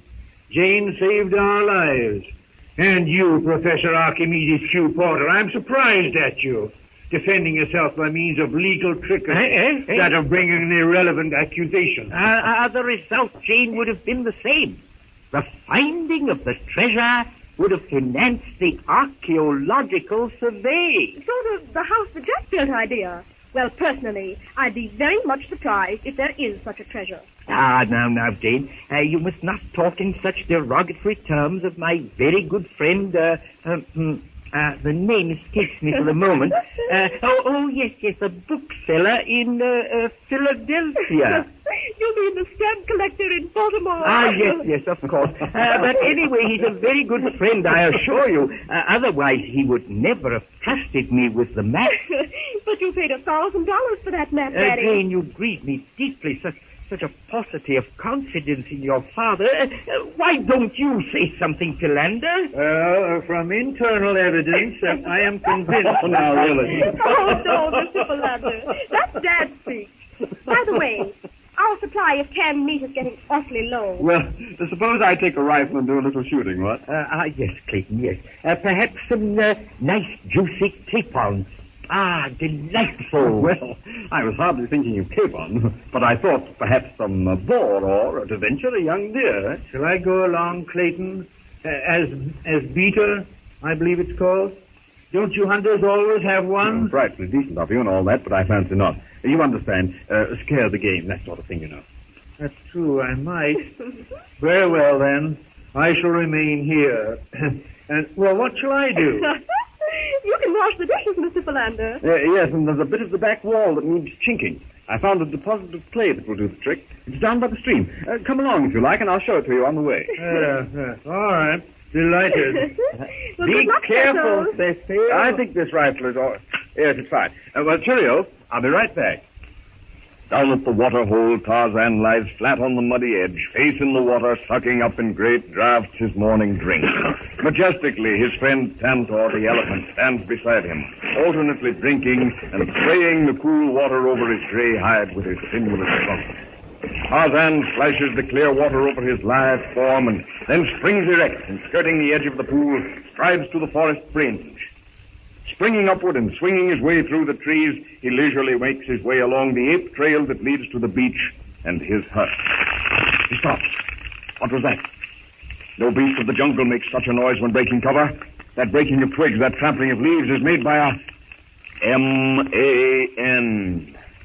Quickly, Tarzan thrusts aside the screening leaves. He looks down a shimmering, dancing shaft of sunlight cutting its way between two giant trees, and there in the cleared space at the crossing of the trails stands Clayton. The stick that makes the big noise, his rifle, is at the ready as he peers intently at Horta the boar, half hidden in the gloom of the matted undergrowth. Clayton raises the rifle. The shot plows through the infuriated brute's shoulder as it charges. Clayton pulls back the rifle bolt. The ejector jams. The empty shell hangs in the breech. The Englishman grips the rifle by the barrel. He swings, hits Horta in the flank. Eyes agleam, head lowered, dripping tusks bared. Again Horta charges. Clayton catches his foot in a trailing vine. He stumbles.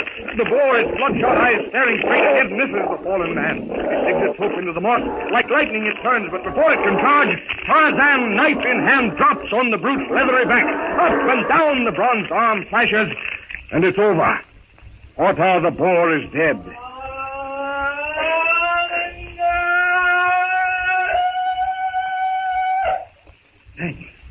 Thanks. My rifle jammed. Once again, I owe you my life.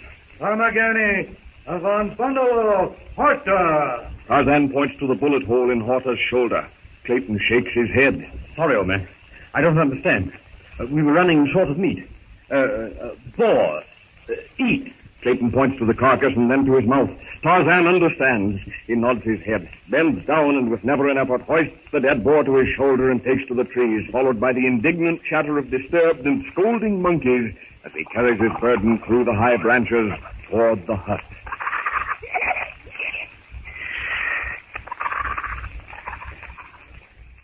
Tarzan of the Apes, brought to you from out the pages of Edgar Rice Burroughs' exciting book.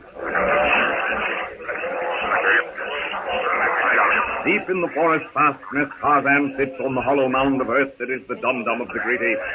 Majestically, he presides over the tribal meeting of his brothers, the apes. Before him comes Tana, whimpering. Tana complains that Gunto, her mate, has bitten her on the side. Yadan Gunta, Gayakuru Tana. Tarzan asks Gunto what he means by biting Tana. The great ape sidles slowly toward Tarzan.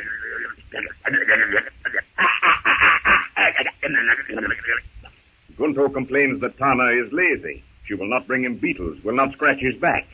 She's gone from the tribe for hours at a time. In short, she's not paying sufficient attention to the mate who protects her in times of trouble. Ambalahu kapoha, Gunta mitas yatak Tana, Tana grega Gunta afim katimbo. Tarzan lectures them both on their duties toward one another. Tana must mend her ways, and Gunto must not bite Tana anymore, or else Tarzan will give him a taste of the gleaming knife the apes fear.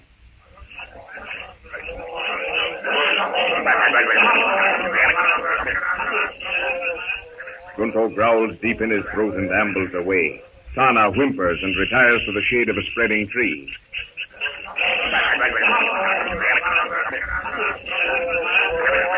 Before the feet of justice shuffles Mungo, an old ape whose fighting days are past.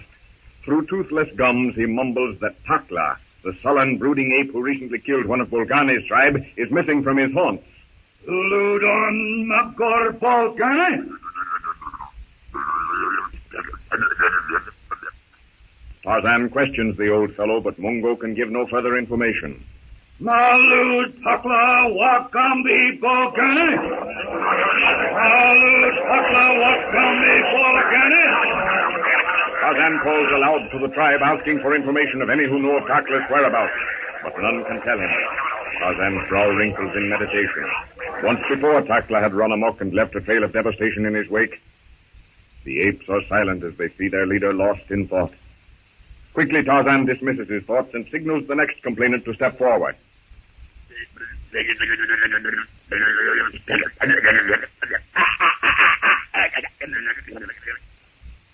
While Tarzan presides at the Apes' Council, Jane Porter, her father, Clayton, and Philander discuss the ape man as they strengthen the defenses of their hut. I think this is the most extraordinary thing I ever saw or even heard of. It certainly is. The ejector jammed on my rifle just as I was ready to fire the second shot at the boar. Well, the brute charged. I caught my foot in a vine, and before the boar could get to me, this fellow, whoever he is, landed on the animal's back, and in 30 seconds it was dead. But the thing that puzzles me is, why did he bring it here? I felt like a fool trying to talk English when all the time I knew he didn't understand me. So I pointed to the boar, then opened my mouth and made pretense of eating. Rather sensible, I'd call it. Then what? Then he pointed in the direction of the hut, picked up the kill, and disappeared in the trees. I had been inside the hut, doing I don't remember what, and I went to the door to see if you were coming. Well, there, I found the boar, and in about 10 minutes you arrived. Did you see him? I can't be sure. I suspected, and I can't say why, that our jungle friend had brought it. I looked up into the trees, and for a moment I thought I saw a face. But an instant later it was gone, so I couldn't be sure. In all probability, it was him you saw. Evidently, while he doesn't mind helping us, he objects to being seen. That, I think, is natural. We've invaded his retreat, and while he doesn't altogether like it, he tolerates it. Yes, Jane, I think you've hit the nail on the head. By the way, where's your father? Mr. Philander closed up the chinks in the hut, as you suggested, and then he and Daddy went off to fetch water. They ought to be back any minute now. Did they take rifles? They took a rifle. I suggested that one act as a lookout. I was afraid that if they both took rifles, they'd both get shot, if that is possible. Oh, really? Philander, somewhere, I can't be sure where at the moment, I have read that when two people are carrying an object, if they will only break step, they will find the load easier to bear. Yes, Professor. But in this instance, assuming for the sake of argument that a bucket of water is an object, I assure you that the difference in our respective statures would offset that benefit. Hello, Daddy. Cecil is back with luck. We'll have roast boar for dinner. Splendid, my dear. Phew, it's heavy. Where shall we put this water? On that stand, the one in the corner. Cecil made it last night after you were asleep. Wonderful. Wonderful to have the stamina of youth. My, that slight exertion in carrying the water from the spring has quite exhausted me. Most remarkable. Well, you sit down and rest. There's a dear. Yes, I will sit down. Daddy, are you hurt? Professor, pride always goes before a fall. Mr. Philander, can't you assist Daddy? Preposterous! Philander, you... I think perhaps I'd better assist Clayton. Well, if you will, Philander. I would like to get this fishnet completed and placed in the stream tonight. By all means. Tell me what you wish done. Well, if you'll hold this straight while I weave the string through the net. Delighted. I'm sure I don't know what we would do without you, Cecil. Oh, don't mention it. Why, being comfortable, being fed, and being safe is as much my concern as anyone. Nevertheless, without you, things would not be so... Well, I wouldn't feel so safe. Thank you. You know, Philander, I've been thinking about... Oh, Daddy, we forgot to tell you. Cecil saw... Well, in spite of the fact that he doesn't speak English, I still feel that he is Tarzan of the Apes. You saw him again, Clayton? Yes. In fact, he killed and brought that boar to the hut. Extraordinary fellow. Did he talk this time? Yes, but I understood as little as before. However, this time I did make myself understood by signs. Yes, Daddy. If Cecil hadn't made himself understood, we would probably have had to go without our boar. Well, now our fish net is finished. I think I'll go and set it. We might have fish for breakfast. Oh, splendid, Cecil. Fresh fish is going to be just too delightful. Of course, we don't know that it will work as yet. Oh, I'm sure it will. Will we have speckled trout or smallmouth bass for breakfast? Well, I'm not so sure that I know just exactly what sort of fish there are in this part of the country. I'm sure that any kind of fish will be most acceptable. By the way, do you suppose we could do some fishing? Well, that's an idea. I'll have to fix up some sort of hook and line, and we'll try it one day. Well, I'm not at all sure that I like the idea of your going off in that small boat. Oh, that's in the future, Jane. Well, cheerio. I'm off to place my net and set my trap. See you later. Be back in time for dinner now. I will. Splendid fellow. Yes, indeed, Professor. Exemplary bearing, due regard for his elders, hallmark of breeding. Yes, he is. He lives up fully to all the traditions of the Greystone. If I were a believer in predestination, I should indulge in innumerable speculations as to what chance led Clayton here to the hut, built so many years ago by his uncle, Lord Greystone. Good heavens, Professor. Would you indulge in idle speculation in the very thing you deny? No. But it's most difficult, Philander, to be wise all the time, isn't it? Just the same... Just the same, Daddy? Just the same, my dear, one cannot help wondering... You know, it's just possible that the safari that Cecil was on his way to join will pass this way. A slender hope, my child. I wouldn't dwell on it. No, Cecil said I should not think of it. He said I would go. Barney, I would believe was what he said. Most extraordinary. The expressions these Englishmen employ. Yes, Philander. Balmy, yes. Now, what etymological root or structure could possibly have led such a conception being placed upon a word that is so very precise in its original meaning? Balmy. Just the same. The word conveys what it is meant. And after all, that's the important thing. Yes, of course, Jane, of course. Now, we need some fruit. You know, I think I'll pick some while Cecil is setting his net and trap. Perhaps your father and I had better go with you. I know you don't have to go far, but still... Very well, then. Come along. Just a moment, my dear. Now, where did I put my helmet? Where did I put my sun helmet, eh? Now, where did I put my helmet? Did any of you see my helmet? Why, it's on your head. Why, so it is. Come along, Daddy, and close the door. We don't want to find a lion in the hut when we get back. As Jane Porter, her father, and Philander go in search of fruit, Turquoise, a bull ape, banished from the tribe by Tarzan, watches. For days, Turquoise has wandered aimlessly, nursing his spite and looking for some weak thing upon which to vent his pent-up anger. Swinging from tree to tree, the man-like beast sees Jane Porter a few steps in advance of her father. Silently, the hairy brute moves out on a low-hanging limb. Noiselessly, he drops to the ground in front of Jane. With one sweeping movement of his hairy arm, Turquoise gathers Jane to him and loops into the trees.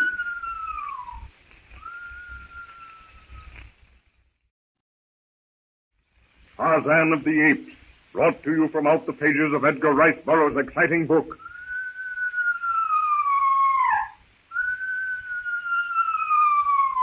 Turquoise the bull ape, banished from the ape tribe of Kerchak, drops unseen from the trees. Jane Porter, horrified, terror-stricken, finds herself in the brute's hairy arms. She kicks and beats the beast. Her struggle is useless. Turquoise sweeps her off her feet and carries her into the lower branches of a giant tree. Porter and Philander stand petrified, unable to grasp what's taking place before their very eyes. They see the ape, they see Jane, but so utterly unbelievable, so fantastic is the scene, they can't grasp its horror. Jane! Jane! What is it? Don't shoot! What do we do? Jane! Do something. What's the matter? I hear Jane scream. Where are you? Clayton, here, this way, quickly. Don't stand there jabbering and pointing. What happened? Oh, Jane, my little baby, my little girl. Quick, Philander, tell me what? Jane was walking in front of us. We heard her scream, ran forward, and then we saw her struggling. With what, man? Struggling with what?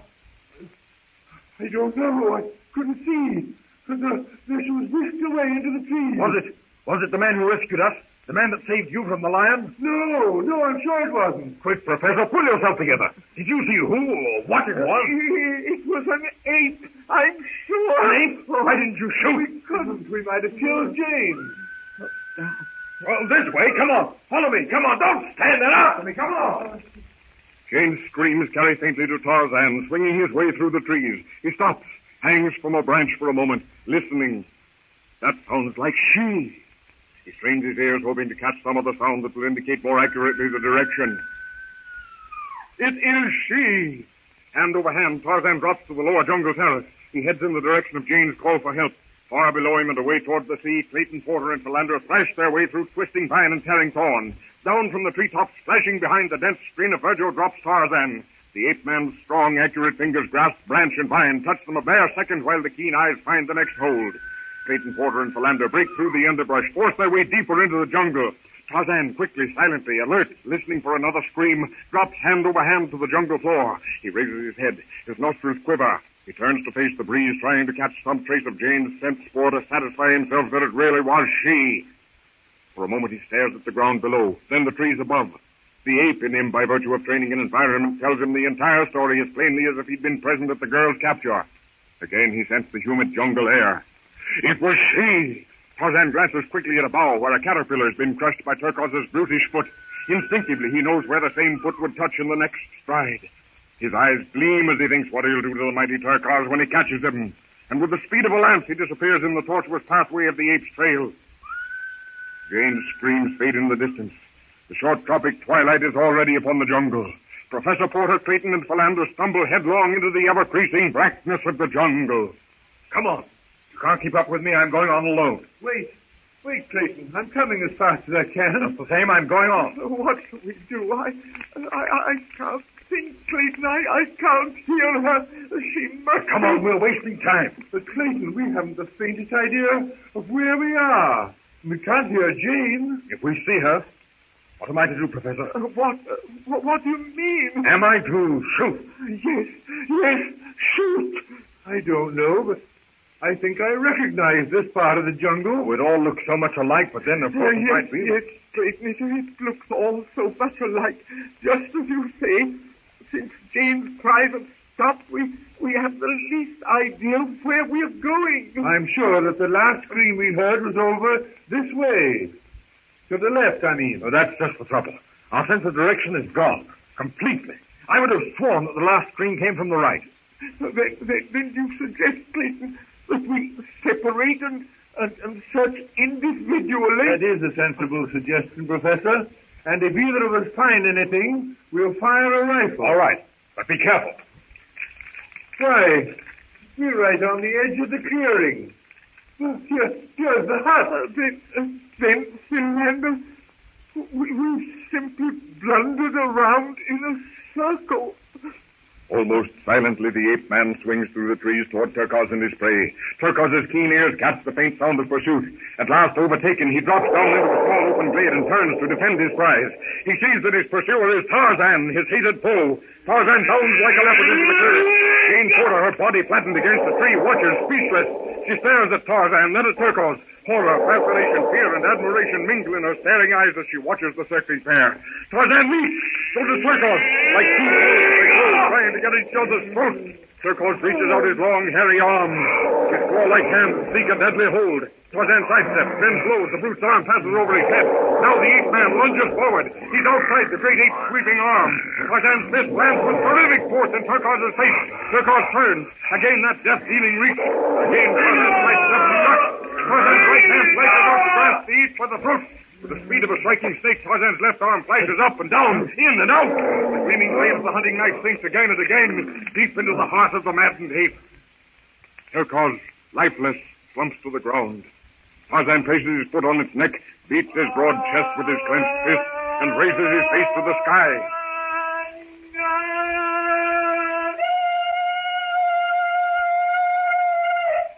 Deepening darkness enfolds the jungle. Clayton, Philander, and Professor Porter, convinced of the futility of searching further, have entered the hut. I shall lie down now and try to sleep. Early tomorrow, as soon as it's light, I shall take what food I can and carry it and continue my search until I found her, my little girl. I won't return without her. I shall go with you, of course. And count on me also. I knew that you'd offer your assistance, Clayton, and you too, dear old friend, Philander, but you mustn't. Jane is beyond needing our help. I simply go because what else can I do? But, Porter, I don't know what to say, but what good will it do? To go off there in the jungle, it's suicide. It can't do Jane any possible what good. What you say, Clayton, is true, but to leave her out there, not to make any effort to find her... Then I'll go with you. And Porter, my dear Porter, you cannot deny me the privilege of friendship. I'll go too. No, it is I alone who may go. She was my daughter. All that was left on earth for me to love. I shall go with you. Clayton, I claim the same right.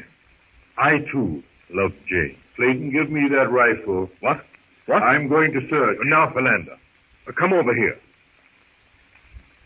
There's nothing to be done now. It'll soon be dark. Porter's right. Jane is beyond aid, and with what we'll have to hunt for tomorrow, What we'll have to do when we find Jane. Well, we'd better rest. But Clayton, you ask the impossible. We can't rest. What can we do here? Comfort Porter? Impossible. No, Philander. All there is left to do is wait until daylight. As Tarzan's call of victory echoes through the jungle, Jane Porter, speechless, almost hysterical from sheer fright, springs forward with outstretched arms. Tarzan holds the shaking girl to him with one bronze arm and soothingly, caressingly runs his hand over her hair. The ape man doesn't know what to think. Already he's spoken to the men of the party, and they don't understand him, so why should this white she? All he can do is quiet her terror, much as he would one of the little apes of the tribe who has so narrowly escaped the gleaming fangs of Numa the lion or Saber the lioness. Jane Porter stirs in his arms, frees herself from his grasp. Oh, how can I thank you? That's deep. No, I can't even think of it. Tarzan shakes his head. A look almost pathetic comes to his eyes. I wish you could speak English. Who are you? Who can you be? Again, Tarzan shakes his head. Qui êtes-vous? No. There is ici. No. Tarzan looks helplessly at Jane Porter. She steps back a pace and takes Tarzan by the arm. Well, you understand my French and German just about as well as they did in Paris or Berlin. Why, your skin is white. White skin. Tarzan taps himself on the chest with his closed fist. White skin. White skin. The ape man repeats the phrase and then points to Jane. Jane. Jane. Jane. White skin. Jane. White skin. Jane. Pointing first to himself, then to Jane, Tarzan repeats wonderingly his first English words.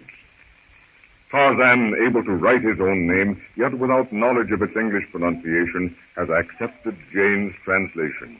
Inadvertently, she has stumbled upon the English equivalent of the ape word Tarzan. As yet, she does not know that her rescuer is Tarzan of the Apes.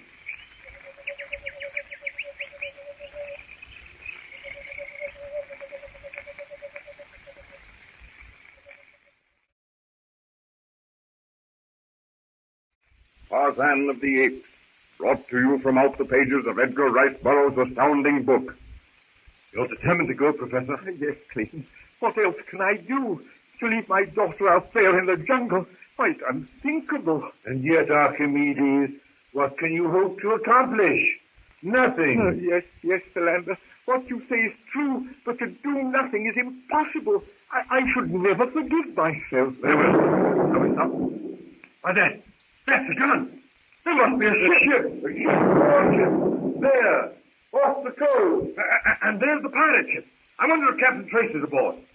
They must have fired that gun to see if we're still here. Yes, of course. We must attract their attention. Will you look out for Porter while I go to the headland and fire the beacon? They can't possibly see us here, even with powerful glasses. To think, I daren't think about it. Yesterday, if they'd only come, and today, it's too late. I can't see very well. Do they appear to be lowering a boat? I think not. They seem to be clustered on the upper deck, searching the coast with their glasses. Then, Clayton, you must forget me. You must think of yourself. Go to the beacon before it's too late. You come along too, Porter. No. I will start off alone on my search. But, Professor, when the crew lands, we, all of us will search. And the more I think of it, the more I'm inclined to the belief that Jane may be alive after all. Clayton, what do you mean? Ordinarily, I think, an ape would kill right away. Yes, I've been thinking the same thing. And we heard Jane screaming for some considerable time. Yes. Well, all that I mean is that if the ape did not kill Jane right away, why should the brute have killed her later? Clayton, you may be right. Let us hasten to the headland and watch. I'll postpone my searching until the crew lands. If they do come back. hurry. Hurry, I'll go ahead as fast as I can. You follow me. And don't forget your rifle.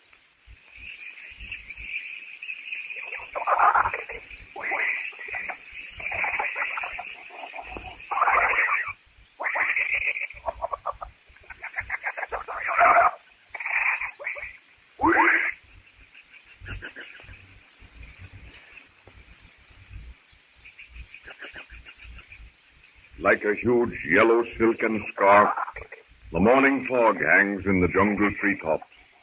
Tarzan, lying on a platform of twisted branches, waits on Jane, still sleeping in the leafy bower the ape man has built her. Tarzan would like to go to the water hole, but a rustling of leaves. The silken sheen of Sheeta's coat glints for a moment behind a clump of bamboo. Tarzan shakes his head. To leave Jane here to the doubtful mercy of the jungle? Oh, where am I? What's happened? Oh, now I remember. Jane Porter crawls out from under the rude shelter, looks at Tarzan. Tarzan moves toward her. Jane. Jane. Jane. Tarzan tries to take Jane in his arms, but the terror of the day before has faded and the girl repulses him. Tarzan can't understand. Yesterday, this she, Jane, had rushed to him for protection. Today, when he tries to comfort her, Jane beats the ape man's chest with her clenched hand. Let me go, dear, here. Let me go. Let me go. Tarzan releases her. He can't understand the words, but the meaning. Yes, she is afraid. Tarzan wonders. Is it the knife? He takes it from his rude sheath and hands it to Jane, hilt first, much as one of his ancestors might have presented an honored blade. Jane hands back the knife, laughing. No, White Skin. You keep the knife. Knife? Knife? Yes, knife. You, White Skin, keep knife. White skin? Knife? White Skin, keep knife. Jane presses the knife into the ape man's hands as she repeats the words. Tarzan's eyes brighten.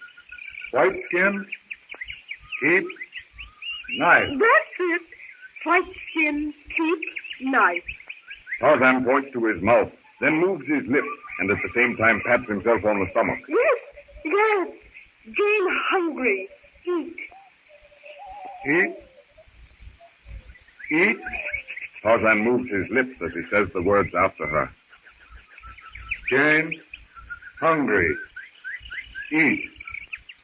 White skin, hungry, eat. You got it. You got it, White Skin. Oh, you learn quickly. Tarzan picks Jane up in his arms. This time the girl doesn't struggle. And with a series of graceful, effortless jumps, Tarzan carries her from one broad branch to another, now to a rocky ledge, and down to the ground. He puts her gently on her feet, points rapidly several times to the base of a tree, and disappears into the jungle.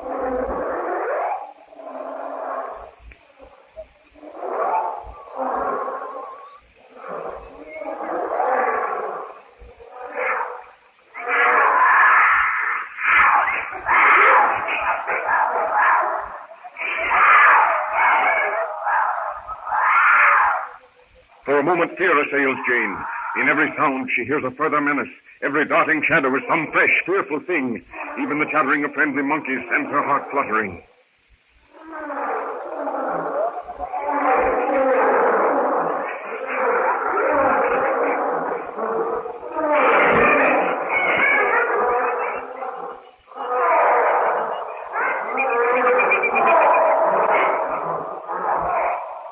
The sounds from the water hole are no longer distant, but terrifyingly near. What if White Skin should not come back? She covers her ears with her hands as if by this action she could prevent from happening the thing she dreads. She stands motionless, fearing the slightest movement might attract some animal. Each minute seems like an hour. She hears the rustle of leaves above her. She's ready to flee. A branch crackles and... Tarzan, his arms piled high with luscious fruits of the jungle, stands before her. Oh, I'm so glad you've come. I was so frightened. Frightened? Frightened. Tarzan lays the fruit at her feet and points to it. Frightened? Jane shakes her head, picks up a cluster of black cranberry. No. Food. Food? Yes, Jane hungry. Eat food. White skin, hungry, eat food. And seating himself beside Jane, Tarzan leans back against the tree and prepares to enjoy to the full his breakfast. Offshore, the crew of the French cruiser searched the coastline for signs of life. Clayton is at the beacon as Porter and Philander follow behind. Philander, now that you and Clayton believe that there is some slight hope that my Jane is still alive, I feel... Yes, Archimedes, what? I feel guilty not to go now at once into the jungle instead of remaining here at the headland. Yes, of course, Professor, but you realize that to go off into the forest now means, in short, that you'll perish. Should we find Jane, as I hope we will, then what will we say to her when she finds you gone? Yes, I suppose you're right, and yet No, Professor. Your duty to Jane, if she's still alive, is to look out for yourself. And, my dear Porter, if she's gone, then, well, what difference will a few hours make? I know that I must sound brutal and too practical, but Porter, you must realize... You're right, Philander, always right. There is much reason and wisdom in what you say. Porter! Philander! Hey, what do you want? What is it? Those confounded monkeys have demolished the beacon. We'll have to gather more twigs and brush. Then we'll set about that task at once. Come, Philander. I'd like to start the fire now, but in this glaring sunlight, I doubt if the crew would see it. And it takes a decent-sized fire to burn the damp moss. Damp moss, Clayton? Yes, it's not the fire, but the smoke. Here, Clayton, are some twigs. Oh, that's fine, Professor, fine. This way, Professor. There seems to be quite an accumulation of dried brush here. Right there. Coming, Philander, coming. Just a little more, and we'll be all set. There seems to be some activity aboard the steamer. Yes, indeed. Let's hurry. The pirate ship, our ship, seems to be putting about. You think they've decided that we are no longer here? So we must... Yes, we'll have to chance it. Lighting the fire, I mean. You hurry with some more branches.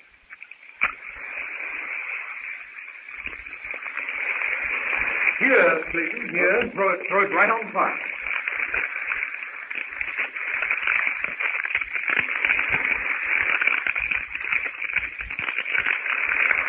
That's it. In a moment, it will be well enough light to throw some more moss on. Do you want some moss now, Clayton? Yes, I think you can try it. But be careful, though. You don't want to smother it too much. Yes. Now, it's beginning to smoke. Yes, in a few seconds, you'll know whether or not the crew has seen it. Yes. What? Yes. They don't see it. Oh, then they must see it. Perhaps they think it's only a jungle. They won't come. Oh, why did I delay? Why did I waste this valuable time when I might have been searching for my beloved one? I'll go now. Back to the jungle where I'll search for her. I'll find her. Come down. Let me go. Let me go.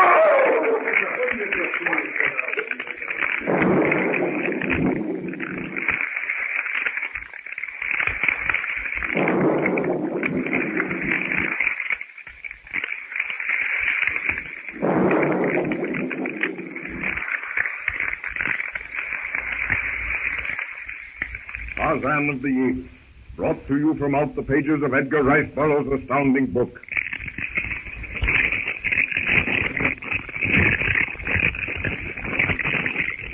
Come now, Professor. There's still a chance they'll see our signal. Yes, I know. Perhaps they... Look, Clayton. They've seen us. Look. They're swinging out a boat. By Jove, Professor, you're right. They've seen us. See, they're putting a small boat over the side. Clayton, can you tell what nationality the cruiser or gunboat is? I can't be positive, but from her color, she's either British or French. It must be French. Don't you recall, Clayton? A few days before the sailors mutinied, we saw a French cruiser. You're right, Professor. We did sight a French cruiser. And if we'd only known what was in store for us... Yes, how different. Oh, my daughter, my lovely little Jane. If only... Now, Professor, bear up. In a few minutes, a very few minutes, we will all be searching. I'm convinced in my own mind that Jane is alive. Yes, In fact, I'm convinced you were both mistaken about her capture. And that it was that jungle fellow who carried her off into the tree. But Clayton, I saw the ape. You were distraught. You were hardly conscious of what was taking place. No, I'm sure that... Clayton, why should the jungle man rescue us, Philander and me, save you, and kill the lion that attacked Jane, only to end up by harming her? Possibly from his standpoint, he has no intention of harming her. All this is supposition, mere conjecture. Meanwhile, the boat swung out, and we have quite a long way to go to get to the beach. Right you are, Philander. Why, they're close enough to see now. They are French, I'm sure of it. Come, Professor. Philander, the sooner we get to the beach, the better. Back in the jungle, Jane Porter and Tarzan finished their breakfast. To Jane, the jungle has changed overnight. No longer is it a place of inexpressible dread. No longer does her blood run cold at the rasping cough of the panther, the deep-throated growl of New Mother Lion, or the weird laugh of Dango the hyena. True, Jane is not altogether comfortable, but with white skin, as she calls Tarzan, close at hand, dangers seem less dangerous and fear gives way to interest. The girl is puzzled. She does not know that white skin is Tarzan, and she wonders about Tarzan. Over and over her brain tells her that she must get back to the hut. But her heart whispers that were it not for her father, she wouldn't care much. She turns and looks at Tarzan stretched beside her on the moss-covered roots of the tree. The ape man's finely developed muscles ripple under the bronzed, satiny skin of his every movement. Mentally, she compares him with the men of her acquaintance. Presently, she leans forward. White skin. Tarzan looks up. Jane? Jane. She looks at him for a moment, then rising to her feet, she points off into the jungle in the direction she believes the hut to be. White skin, we must go. Tarzan rises and looks in the direction indicated by her pointing finger. He looks at Jane. Go? Go? Go? Yes, Jane, go. Jane, go. White skin, go. She takes a few steps toward, as she believes, the hut. Jane, go. White skin, go. Tarzan holds her back. He shakes his head. This is beyond him. In that direction lies Munga's village, and certainly this white she knows nothing of these black men that eat their kin, a thing the great apes do not tolerate. Jane stops. Again she points. Jane, go. White skin, go. Vigorously she nods her head while repeating the two words. Tarzan slowly shakes his head. How to tell Jane that in that direction lived the cannibal Gomangani? He takes her hand in his, lifts it to his mouth, and pretends to bite her arm in an effort to tell Jane that the savages are cannibals. Hungry. Eat. Jane. He points to the village, the direction in which he had started to go, and shakes his head. Munga. Hungry. Eat. Jane. Terrible. Tarzan does not understand the word, but the horror in Jane's voice convinces him that she knows what he means. He points again in the direction of Munga's village and slowly, emphatically shakes his head.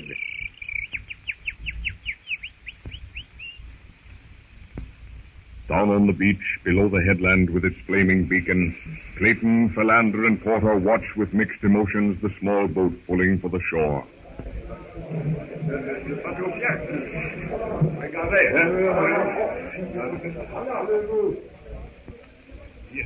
Yes, Professor, they are French. That's a French naval officer getting out of the boat now. The mere sight of him gives me renewed hope. I'm sure our troubles are over now. Here he comes. Monsieur Clayton, I presume. Yes, Lieutenant. And you? Lieutenant Darnot of the French Navy. Thank heaven you've come, and I hope in time. In time. What do you mean? First, permit me to present you to Professor Porter. Charming, monsieur. And this is Mr. Philander. Plaisir, monsieur. Oh, Lieutenant, if you will but help us. May we of a certainty, but please explain. Miss Porter, the professor's daughter, was carried off yesterday by an ape. Mon Dieu, an ape? It is impossible. Ça c'est incroyable. Oh, it is too horrible to contemplate. The brute did not kill her at once. We heard her scream several times. Therefore, we feel that it may not yet be too late. Ah, Monsieur Darnell, you You will help me to search for my child? Oui, monsieur, but certainly. Monsieur le Capitaine Dufresne will be ashore presently, and here is le Capitaine now. Mon Capitaine, Monsieur Clayton. Monsieur. Monsieur Philander. Monsieur. Et le Professeur Potter. Monsieur, it is a pleasure to know that we have arrived in time to be of assistance. Mon Capitaine, pardon, but we have not arrived in time. The gentleman has just informed me that the daughter of le Professeur Potter has been carried off into the jungle by an ape. An ape? Monsieur, c'est terrible. C'est impossible. Allons, mes enfants. You have heard. The daughter of Monsieur le Professeur has been taken into the jungle by an ape. Who will volunteer? Allons, mes enfants. Every man is volunteering so kind. Explain quickly. Mr. Philander saw the thing. Oh, Miss Porter, the thing proved. Now, this far that the ape did. The gentleman heard her scream. An hour or longer. And not kill at once. Monsieur be alive. Yes, that's it. We start. What of it you should ask? We shall start at command. You will, Mes enfants, les premiers march! Lieutenant, we'd better go to the hut first. The hut. It is far from the place. Bien. Too much time. D'Arnaud. Monsieur? A man.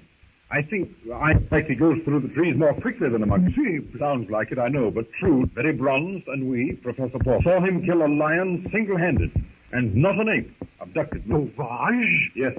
A fat more powerful than one has ever seen before. But I couldn't help overhearing. Tarzan of the Apes, brought to you from out the pages of Edgar Rice Burroughs' dramatic book.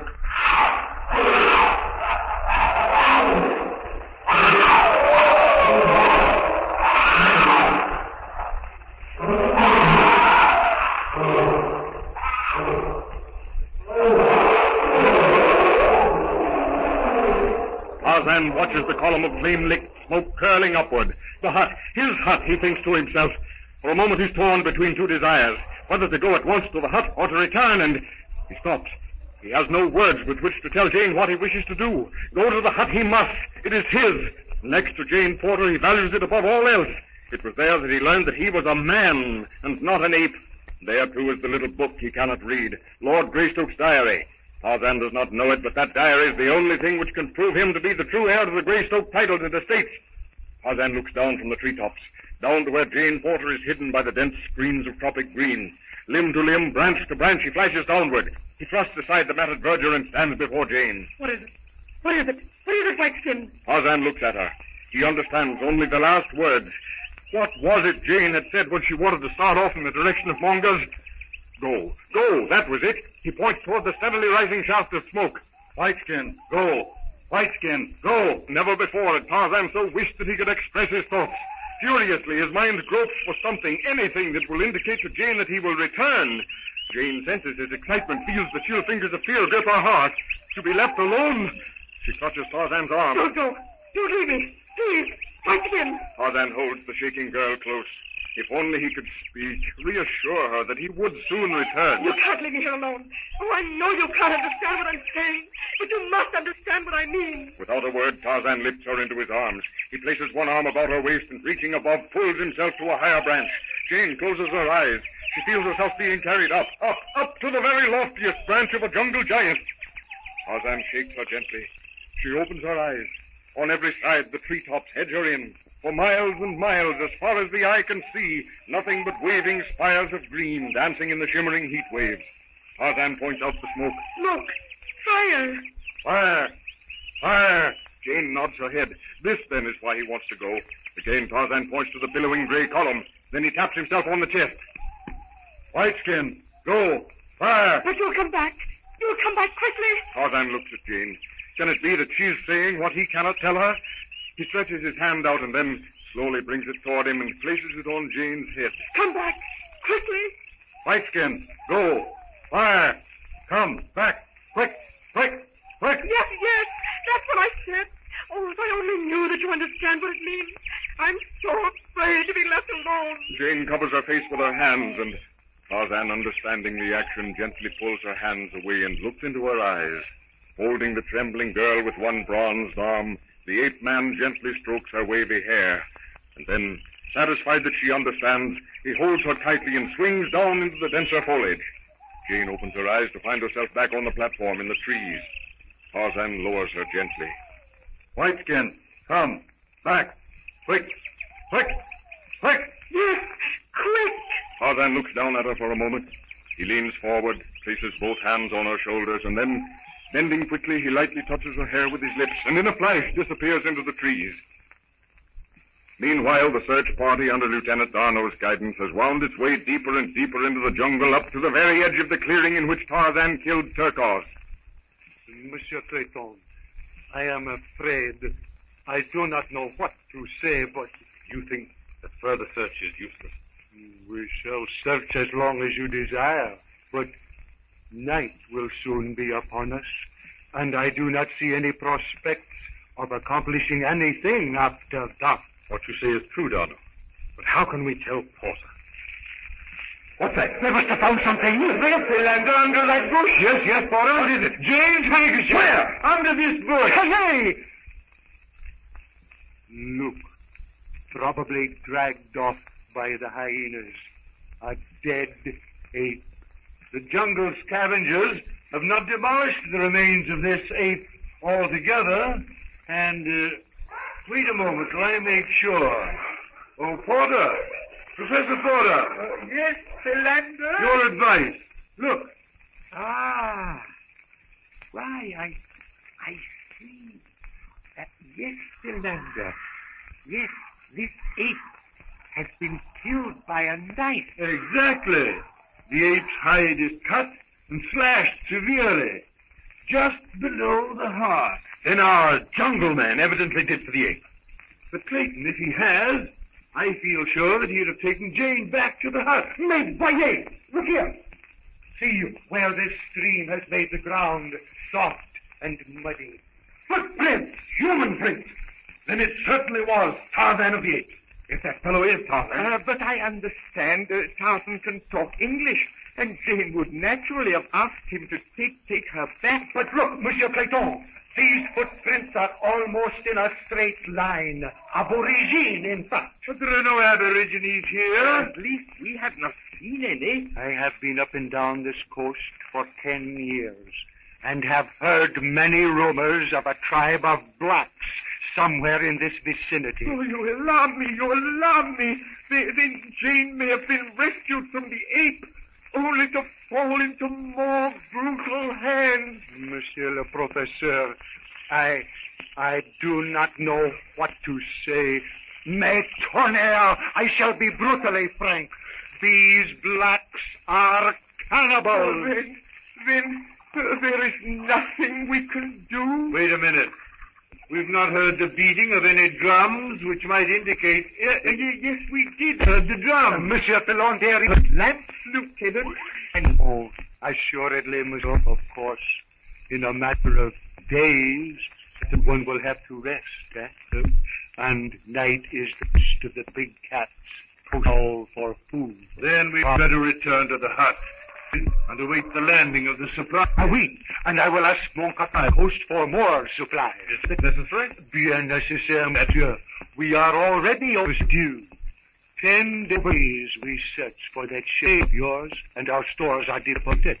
Now, if we go off into your legal, I think Monsieur said, we will require more. I see. Then back to the hut it will have to be. Clayton, of course, that's right. We can start. We can't without water, can we? Or blankets. Even if one is overrun, as horse as I am, one must be practical. I'm very sorry that things seem to be moving so slowly, Professor. Look at that, my dear Clayton. It has been borne upon me bitterly, forcibly. The quality of friends I have is wonderful to me. So quite wonderful. Then nears the hut. He sees as the rising column of red and smoke comes from the headland. On he from hearing that the licking tongues of flame spread to the clearing into his hut, placed like any Satan. Shielding his face from the scorching heat, he dipped his brand after brand and scattered these over the block, pushing them into the sea, branched, green and leafy, and with long sweeping strokes, As the last glowing embers down, rushed the beast. On the...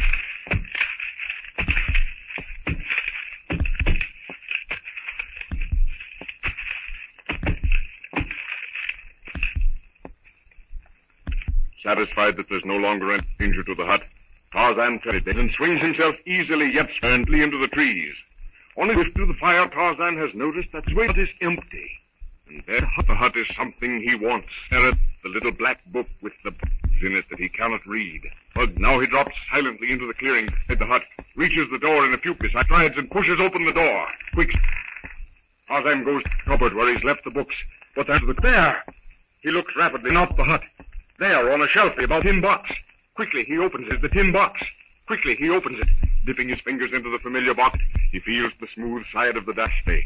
Deftly, he empties the arrows, slips the diary into the quiver, scoops the arrows back into place again, and Tarzan strides to the door. He sees the party approaching the hut. He opens the door, the footsteps across the clearing. Look, there! The ape man! Tarzan glances over his shoulder, leaps for a low-hanging over his Clayton, raises his rifle, and straight. Tarzan of the Apes, brought to you from out the pages of Edgar Rice Burroughs' gripping book.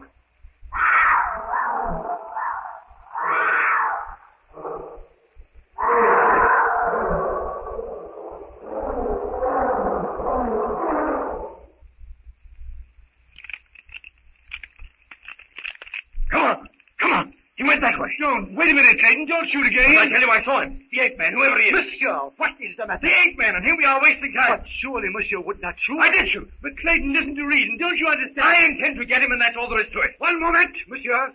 I believe that I was placed in charge here. That is correct. Then if I am to be in command, I will be obeyed. As far as your sailors are concerned, yes. But you have no right to order me. Monsieur Clayton, I have only one thing to do here. That, my impetuous friend, is to rescue Monsieur le Professeur's daughter. If anyone interferes with the possible success of that enterprise, then I will take the necessary steps. Take what steps you please, Lieutenant. I'm going. Silence! If you do not obey me, Monsieur Clayton, I am sorry, but I will find myself compelled to order you aboard the cruiser, and regretfully, very regretfully, clap you in irons. Come, Clayton, you're distraught, upset. I don't blame you. If Lieutenant Darno understood that you were very fond of Jane... Monsieur Clayton, I am entirely impersonal. You have shouldered the responsibility of keeping your party intact. Bien, you are tired. I am fresh. It is only fair that I should now assume that responsibility. Oh, very well. I'm sorry. Mais non, pas du tout. That is not necessary, monsieur. It is already forgotten. Clayton, will you permit me to point out to you something that is very foolish? Yes, certainly. You, Clayton, are determined in your stand that this ape man, jungle fellow, whatever you please to call him, has kidnapped Jane. I'm convinced that I'm right. And you have every right to your conclusions. But we, the professor, Lieutenant Darno, and myself, all are agreed that the blacks are responsible. Now, Clayton, don't you think that in deference to the majority, you should say nothing more? Very well. I will say nothing more. And also, my friend, if you were correct, then killing this man, the only man in your belief who knows where Jane is, well, Clayton, in short, it's not good judgment. Yes, I suppose you're right. What is all right, Clayton? I was quite lost in thoughts about my poor Jane. Did I hear you speak of the blacks? Was it some of those aborigines you shot at? Oh, no, it was nothing, Professor. I thought I saw something in the trees, but I was entirely mistaken. I was afraid... No, Porter, there was nothing. It's nothing at all. Come on, we'll go into the hut, prepare for our journey.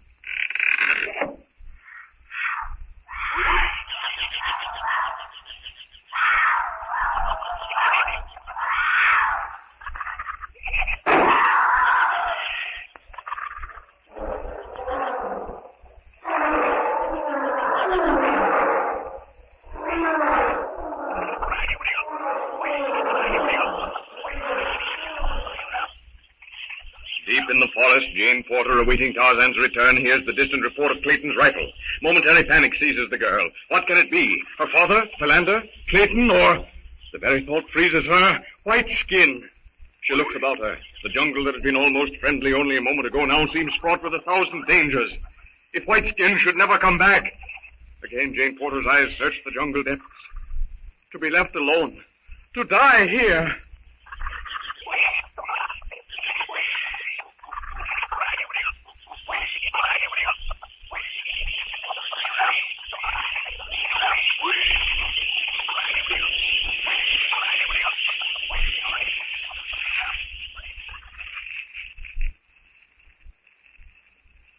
Rustling of leaves. Jane turns her head, sees Tarzan, and with a cry of relief, she stretches out both arms toward the ape man. Oh, my dear. I was so afraid. I heard a shot. I didn't know what had happened. I thought you might have been killed. Oh, I don't know what I thought. Overcome by relief, Jane talks on, forgetting that Tarzan can't understand one word. But Tarzan does understand her mood, and holds the girl close to him, soothing and caressing her as one would a frightened child. Jane looks up at the ape man. And here I am, talking on, and you don't understand a thing I'm saying. But you haven't any idea how glad I am to see you, how I long for you to come back. Whiteskin, come back. Come back, quick. Yes, I suppose you have, but it seemed like centuries to me. Whiteskin, sit down. Sit down, Whiteskin. Sit down. Sit down. Jane releases herself from Tarzan's arms and, taking him by the hand, motions him to sit beside her. Down. Sit down. That's right. Say it over again. Over. Again. Over again. No, Whiteskin. Sit. Sit down. Sit down. Whiteskin, sit down. That's it. And suiting the action to the words, Tarzan seats himself beside Jane Porter. I wish you could tell me what had happened. Did you put out the fire? And what was that shot? Shot? Shot? Yes, shot. Bang, bang. Jane raises her arms as if holding a rifle when she says bang, bang. Tarzan's eyes gleam. He raises his hand and passes it quickly past his head. Shot. Shot. Bang, bang. Again, the ape man brushes his ear with his hand. You, Whiteskin? Someone shot you? Someone shot Whiteskin. Into Tarzan's mind flashes the memory of Clayton and the raised rifle. Tarzan has learned enough about firearms to realize that they signify death. His eyes become clouded, his brows wrinkled.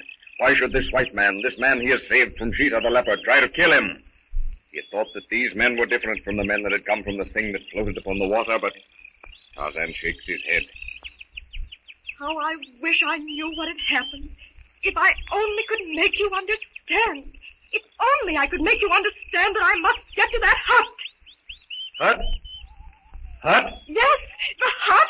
And Jane at last has got Tarzan to say the word hut, but has no way that she can think of actually to convey the meaning of the word.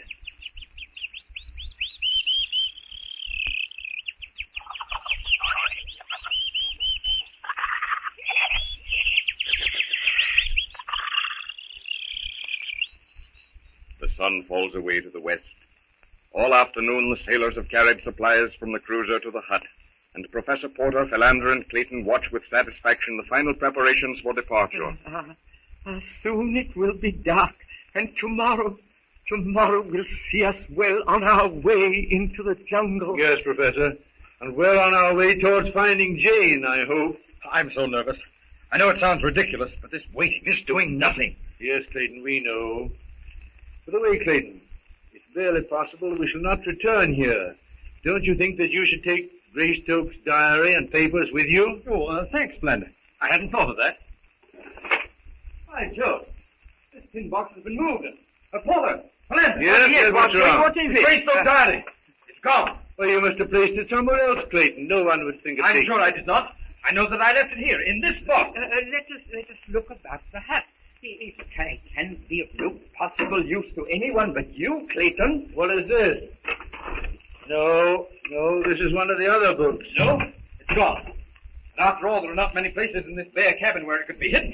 Very mysterious, Clayton. Are you positive that you did not take it with you at some time and lose it? Absolutely not. In fact, just before Jane disappeared, I was looking at it. I placed it in this box. I know I did. Of course, it's possible that Jane placed it somewhere else. Yes, Philander, that is true. But where? It's not in the cupboard nor in the bunk here. It's certainly not on the shelf. No, I know where it is. You do? Yes. And you both laugh at me when I tell you. Well, the only man interested is Tarzan of the Apes. He took it. I'm sure the jungle man I fired at was Tarzan of the Apes. You fired at him? You fired at Tarzan of the Apes? Yes. He was going across the clearing when we came back from the boat. I'm more certain than ever now that it is with him that we shall find Jane. But Clayton... All right, Philander. I have no more idea than you have as to what he could want with the diary. But I'm just as sure that I'm living here. Well, Donna, are we ready to start? In a very little time, monsieur. I think that we had perhaps better rest and be ready to leave at sunrise, which, my friends, is not so very distant. Oh, it seems very stuffy tonight. I was thinking. Tell me, Lieutenant, will your men be carrying supplies all night? But yes, monsieur. Then I suggest that we leave this door open, since there's no danger with the sailors moving about. Excellent idea, Clayton. Come, Porter. You too, Clayton. Let us get some rest. The jungle night, somber, stifling, menacing, closes in. The curling fog rolls in from the sea and hangs in murky banks of blackness along the jungle fringe. Suddenly, quietly, a shadow, black and fantastic, detaches itself from the surrounding gloom. Closer and closer to the hut it creeps. Now it stands up. It's a man. Slowly he draws an arrow from the quiver at his back, fits it to the bowstring, his gleaming eyes on Clayton, and pulls.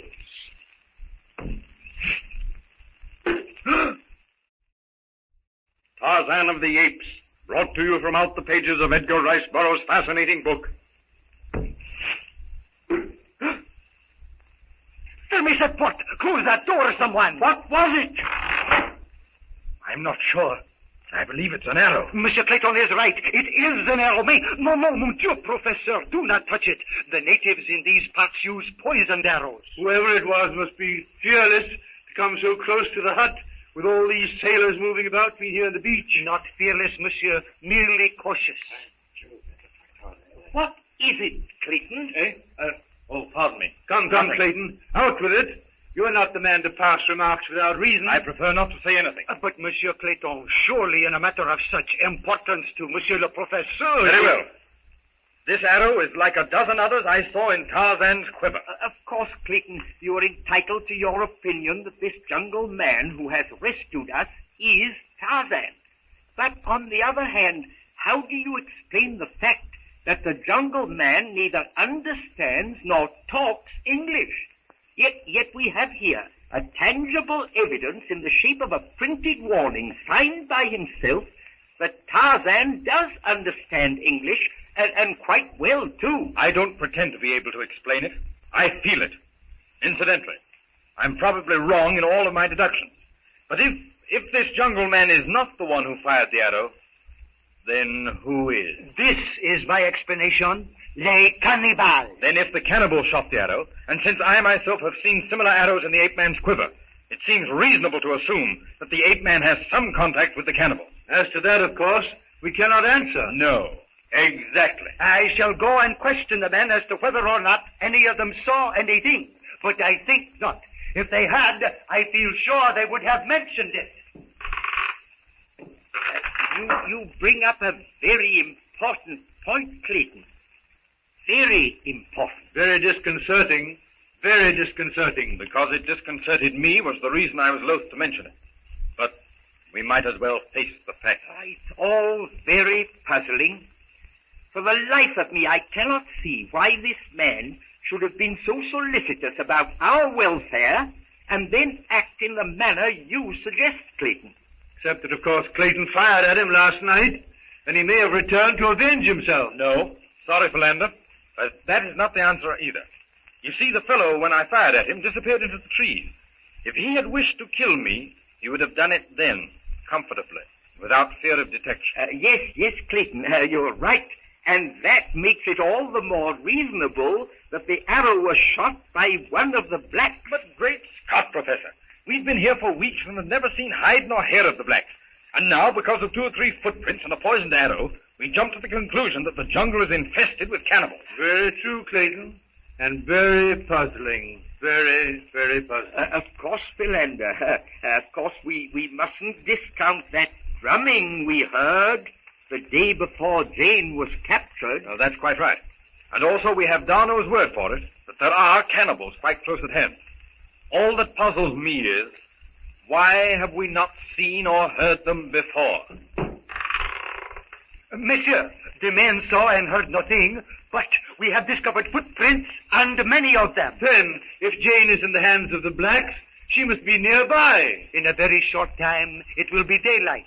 We shall follow then the trail, and I pray le bon Dieu will grant us success.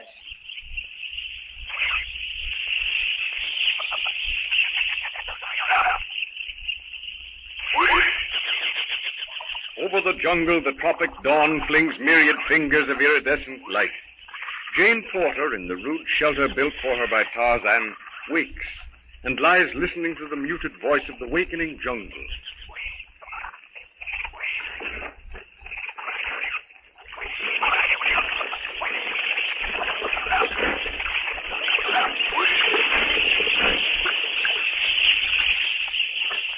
The billowing fog of the night before has disappeared, and the patch of sky above shows hard and bright. Down by the waterhole, jungle beasts make way for the majestic bulk of Tantor, the elephant. Jane brushes aside the leafy screen of her resting place and looks out. Tarzan is gone.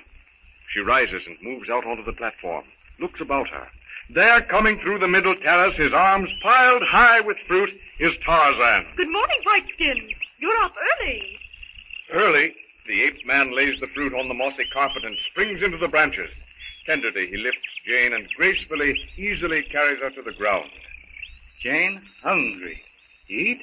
Yes, Whiteskin. Jane hungry. Eat. Together they sit down to a breakfast of wild fruit, the heir to the Greystoke land and titles, and this American girl, Jane Porter, who believes that Cecil Clayton is the heir to Greystoke and that somewhere in this wild jungle, Clayton, her father, and Philander are searching for her. Jane holds a wild plum toward Tarzan. Plum, Whiteskin? Plum. Plum? Plum. Plum, plum, plum, plum. Whiteskin, eat plum. Whiteskin, you learn easily, quickly. Quickly? Quickly. Yes, Whiteskin, but you have a little difficulty with that one. One? Yes, one. Jane holds up one finger, then two, and repeats the numbers alternately. 1, 2. 1, 2. 1, 2. 1, 2. 1, 2. Jane, 1. Whiteskin, 1. Jane, Whiteskin, 2. That's it. Now you started to count. Count? No, that's too hard. Jane picks up the quiver of arrows that Tarzan has laid aside when he sat down to eat. The ape man quickly takes them from her. Drawing one of the arrows from the quiver, he points to the darkly smudged tip. Kill. Kill quick. Kill. Poisoned? Tarzan looks puzzled. He has just learned the word kill, used it as he believes in the proper sense, and now he looks inquiringly at Jane. Yes, Whiteskin. Kill. Jane makes a gesture of repugnance as she thrusts the arrow from her, but Tarzan springs to his feet, turns and helps Jane to hers. He takes the bow and, fitting an arrow to the string, motions to the girl to stand in front of him. Jane grips the bow. Tarzan places his hand about hers. 1, 2. I understand. 1, 2. And Tarzan repeats the 1, 2 as he places Jane's first finger above the arrow, the second below it, and pulls the bowstring taut. While Jane is receiving her first lesson in archery, Clayton, Professor Porter, Philander, and the sailors under Lieutenant Darno start on their safari. Well, in some ways, I'm sorry to see the end of this hut, and in others... I'm glad. Inactivity drives me wild. We can't find Jane hanging around this hut. Yes, Clayton. Doing anything, no matter how useless it appears, is better than thinking all the time. Bien. Are we ready, monsieur? The ship will leave in just a little time to go back down the coast. Right, Lieutenant. Quite ready. Alors, mes enfants, chacun à sa poste. En avant!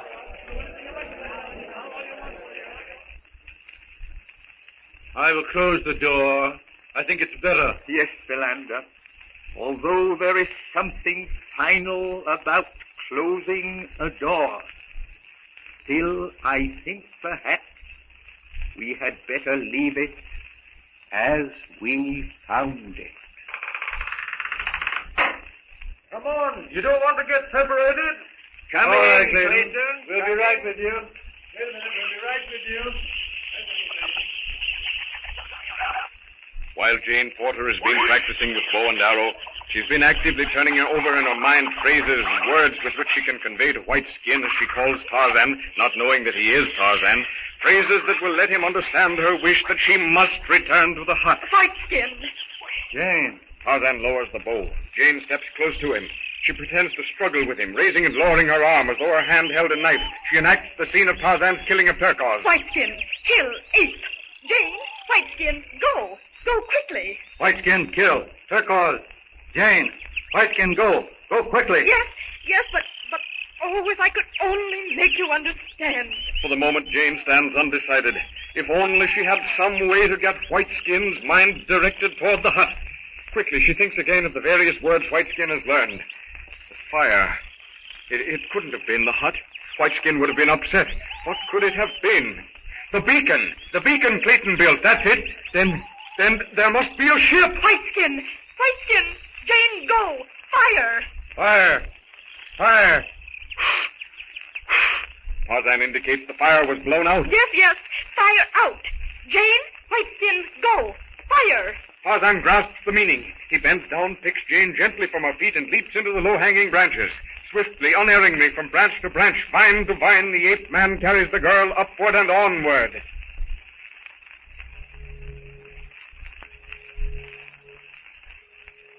What is that? A ship. Ship? Yes, a ship. Oh, we may be rescued after all. Oh, hurry, White Skin. Hurry. Hurry. Yes, go. Go quickly. And Tarzan, understanding Jane's excitement, speeds with her in his arms toward the hut and the ship.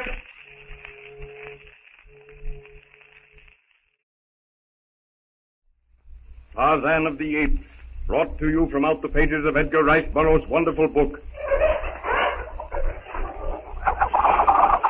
I am sure, monsieur, the blacks must have camped here for the night. Voila, signs of a fire. And there, a broken gourd. Then if it was one of this party who shot the arrow, he probably left the camp. And indulged in a little archery practice, Clayton? That's as good a reason, Philander, as any, I think. Monsieur, you must not seek for reason in what these blacks do. They have a mentality far below that of a 6-year-old child, and their reasoning, tonnerre, it is nothing.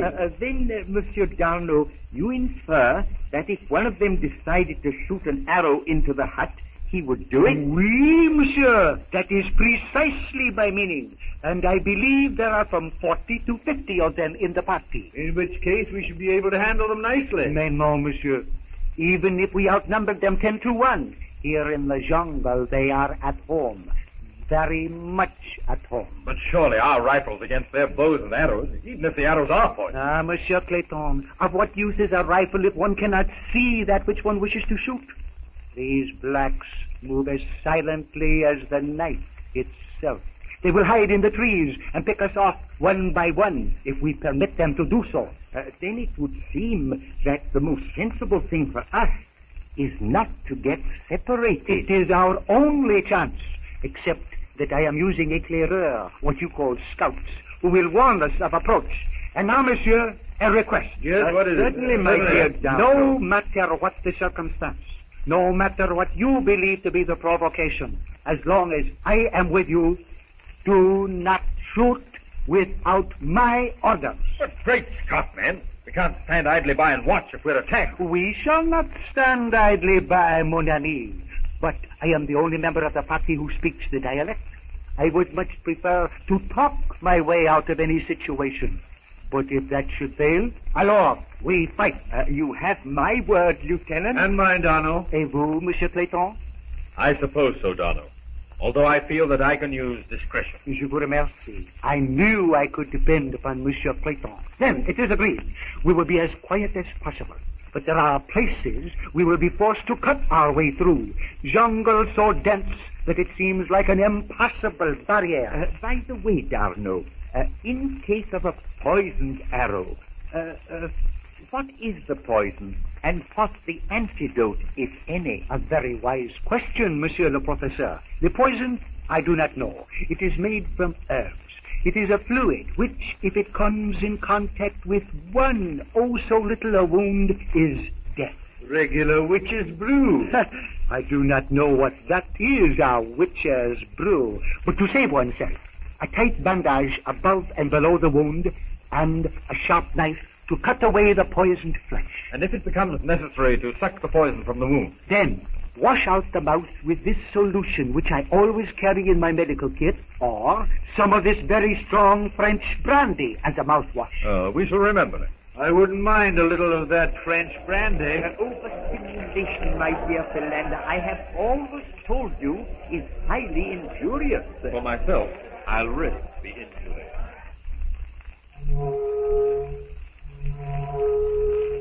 To Jane Porter, carried along at unbelievable speed in Tarzan's arms, the distant blast of the steamer's siren brings conflicting emotions. It signalizes the rescue of her father, Philander, Clayton, and herself. What does she wish to be rescued? She looks up into the ape-man's face. The fine features, unmarred by dissipation, were her guarantee that he would never harm her. And she's strangely content. On and on they speed through what appears to be a solid mass of verdure, yet scarcely a leaf touches her. As if by magic, the way seems to open before this forest god. We must be close, Whiteskin. Without slackening his speed, Tarzan looks down into Jane's face. Close? Close? Yes, Whiteskin. Close. Sunlight suddenly pours through the breaks in the trees. They're at the clearing. Tarzan holds Jane with one strong bronzed arm as he drops quickly from limb to limb to the ground. Jane opens her eyes to find herself on the moss-carpeted jungle floor. She points through the more openly spaced trees. The hut. There's the hut. Hut? Yes. Yes, Whiteskin, the hut. Jane, go hut. Whiteskin, go hut. Tarzan slowly shakes his head. An indescribable longing overcomes the ape-man. This she, Jane, wishes to leave him, to return to her own kind. Come, Whiteskin. Quick, go, hut. Again Tarzan shakes his head. The law of the jungle is that he should hold her by force. But had he, Tarzan, not killed Turquoise, the bull ape, because he had taken this white she, Jane, by force? Tarzan himself does not know that it is the centuries of breeding, warring against a lifetime spent in the wild, and winning, that compels him to act as he does. Jane goes toward the hut. She looks back over her shoulder to Tarzan. Come, Whiteskin. Go to hut. Jane, go to hut. Tarzan stands still, watching. Jane looks out to sea. The steamer is fast disappearing into the blue of the horizon. The steamer! The steamer is going away! Oh, am I too late? Quickly, she runs across the clearing to the hut. Daddy! Daddy! Daddy! Empty. Everything's gone.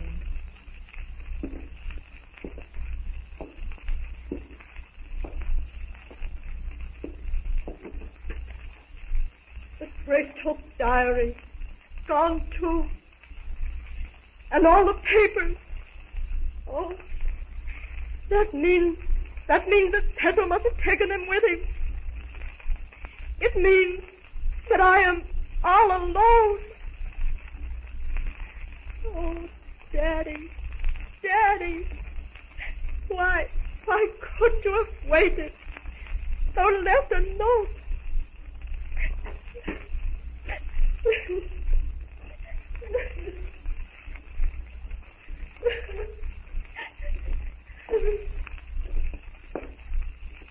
Oh, well, I suppose it's natural. They thought I was dead. And the steamer came. Daddy always said steamers won't wait. So they went. And now, Jane, back to the jungle. And Whiteskin. As Jane Porter drops the locking bar into place, she turns tear-dimmed eyes toward the departing steamer. To her, not knowing that her father, Philander, Clayton, and Darno are in the jungle, the disappearing steamer means the cutting of the last tie between herself and civilization. She glances behind her at the hut. She would much rather live there than in the treetops, but her whole safety, her very life, now depends on Whiteskin. Oh, Whiteskin, you'll have to look after me. You're all I've got left. Jane runs across the clearing and throws herself into the ape-man's arms. Tarzan holds the weeping girl to him. Gently he smooths the tumbled curls. Tarzan cannot talk, cannot say what is in his heart, but he understands. Jane has been hurt. Not a hurt that can be bathed in cooling water, but a hurt that only words can help. and Tarzan does not have the words. Jane, go quick. Whiteskin, go quick. Tarzan sweeps his hand toward the treetops. Jane looks up at him and tries to smile through the tears. The events of the past week stumble through her mind. Surely not events to cry about, she thinks. If Whiteskin had not saved her father from the lion, if he'd not saved her from Turcos, oh, surely she can depend upon Whiteskin to be her protector. Jane, go quick. Whiteskin, go quick. Yes, Whiteskin. Jane, Whiteskin, go quick. And with the unruffled mien that characterizes this lost heir to the house of Greystoke, Tarzan lifts Jane from her feet, grasps a trailing vine, and easily, gracefully swings Jane with him into the trees. Meanwhile, far off in the ever-increasing denseness of the jungle, Darno's safari cut and hacked their way. Utterly impossible to find one's way without a compass. You're right, Clayton. Almost unbelievable. The thickness of this tall grass. And Philander, equally unbelievably... Ha! It will soon be dark, and to move in the dark is to invite disaster. And so, monsieur, it is here that for tonight we shall camp. Is it as late as that? Really, I hadn't thought so. Monsieur Clayton has labored valiantly. That is why the time has passed so quickly. Come, mes enfants, on bivouac. It is here that we will spend the night. I hate to admit it, but I am tired. Take a good night's rest, Clayton. And some strong coffee, Clayton, will work wonders. I'm not so sure about a fire here. Oh, Adano, what about a fire? Safe, I think, now. I have not heard anything of the blacks.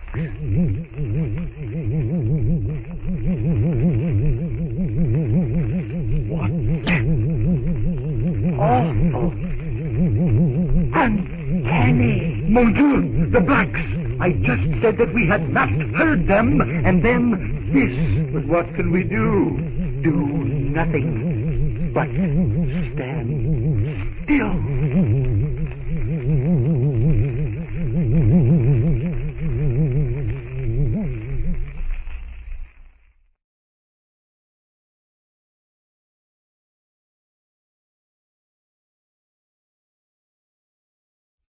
Tarzan of the Apes, brought to you from out the pages of Edgar Rice Burroughs' entrancing book.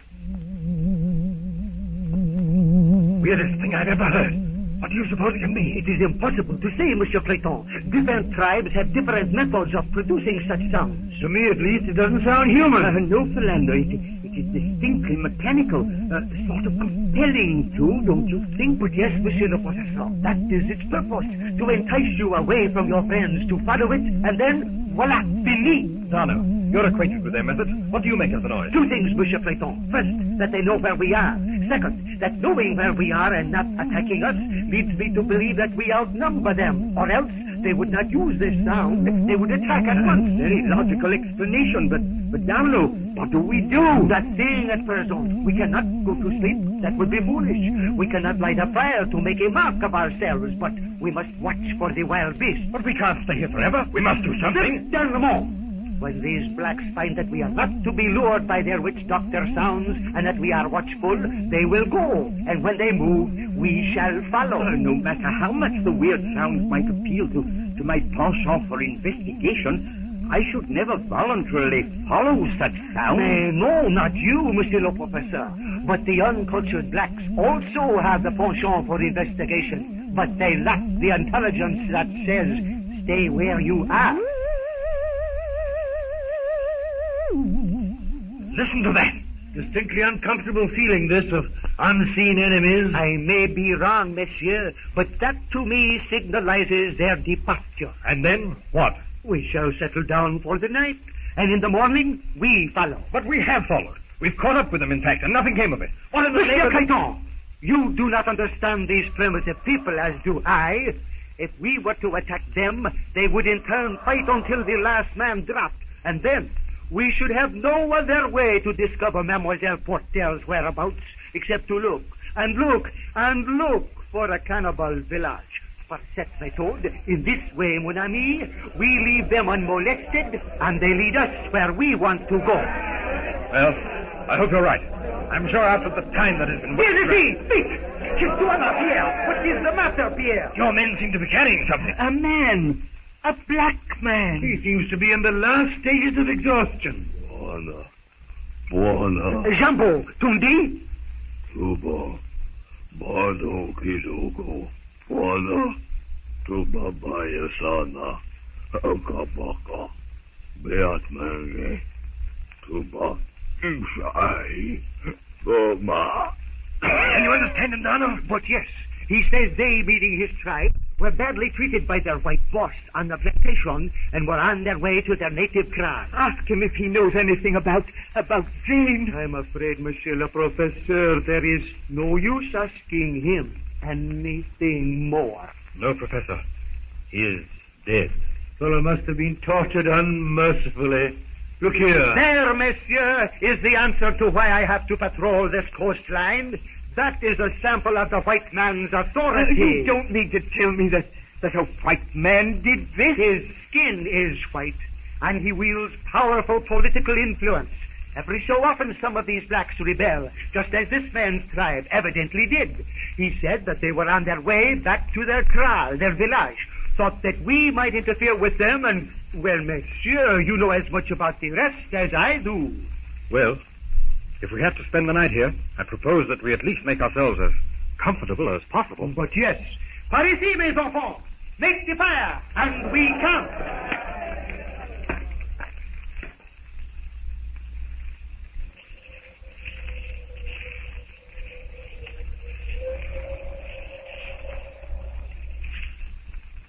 The jungle night closes in, oppressive and sullen. The stifled wind, heavy with sweetness of jungle flowers, hovers in the denseness of the thicket, stirs lazily the leafy fullness of the tropic trees. On the little platform in the branches, bathed in brilliant moonlight, Jane Porter and Tarzan watch the stars one by one as they cut the velvet darkness of the sky. Both are silent, Jane thinking of her father and trying the next instant to thrust the thought into the background. Tarzan, understanding, feels that when the silence is broken, she must break it. I suppose I must get used to it. I can hardly realize it yet, that here in this jungle I must spend the rest of my life. Life? Life? Oh, it's too much for you, Whiteskin. Life for you is simple, primitive. For me it is, or rather was, quite a complicated affair. Affair?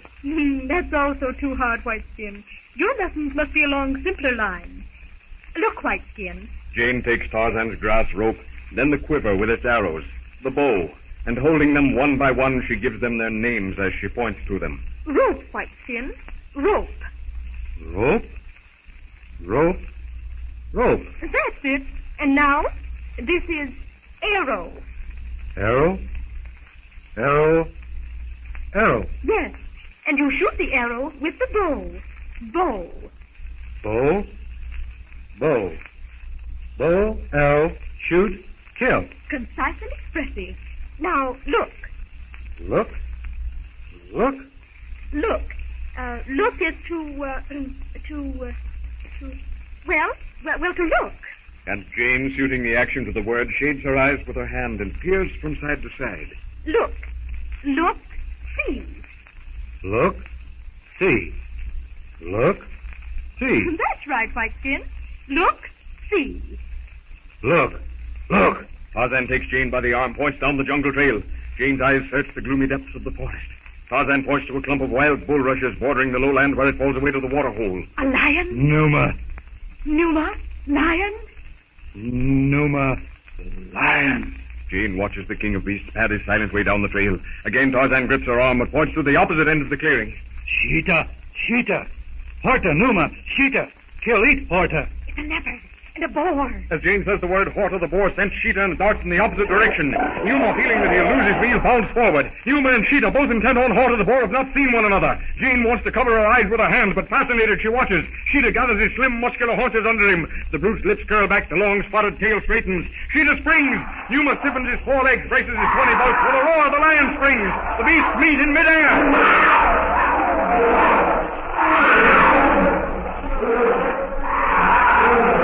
escapes into the underbrush. Sheeta's tearing working claws digged into Numa's shoulders.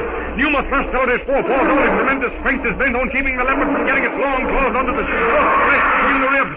Spotted cat's jaws snap again and again at Numa's throat. They fall sideways, roll over, no more. Now the leopard's on top. The baleful eyes gleam as the hot voice puzzle works its way into the lamb's tawny mane. Numa lashes out with his hind legs, springs to his feet. One swift, mighty blow of his claw sends the leopard staggering.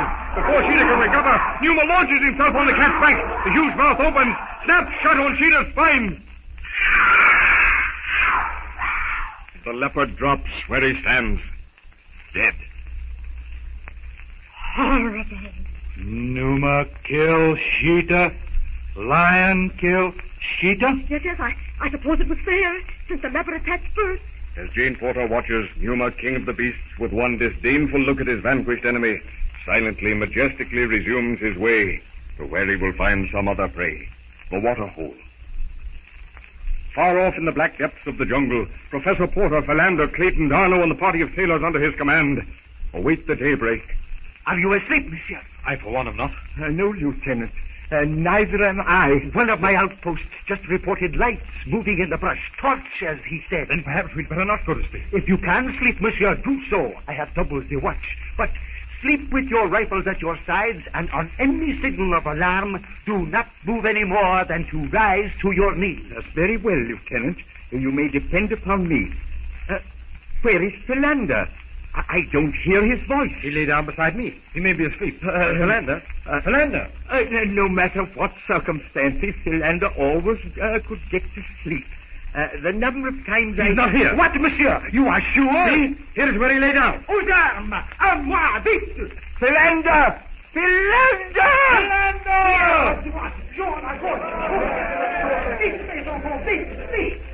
Water! Clayton! Quiet! Everyone! Listen! Water!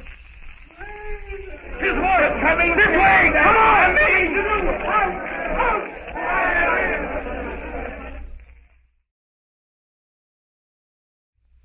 Tarzan of the Apes, brought to you from out the pages of Edgar Rice Burroughs' unique book.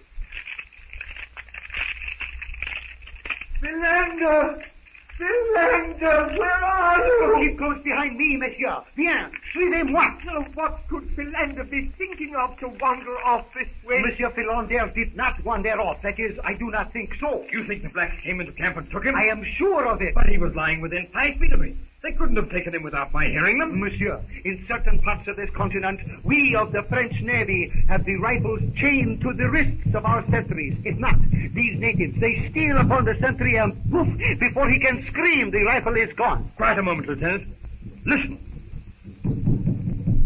We must be nearer the village than we thought. No, it is not the village that sound. The smaller party has found the larger party. Perhaps a war party or a tribe of hunters. Then what do you propose, Darno? We shall attack. This stealing of one of my safari, it is an affront against recognized authority.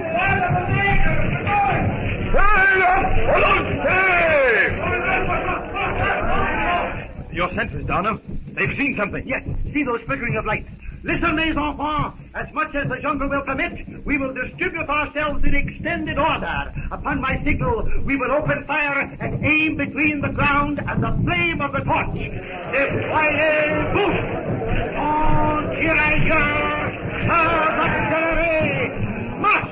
Stick pretty close to me, Professor. Very well, Clayton. I feel as if we were getting somewhere at last. It's quite so, Clayton. Any sort of action is a tonic to our frayed nerves. I don't know about the tonic, but action suits my temperament better than so-called watchful waiting. Look, Clayton, look! We must be getting close.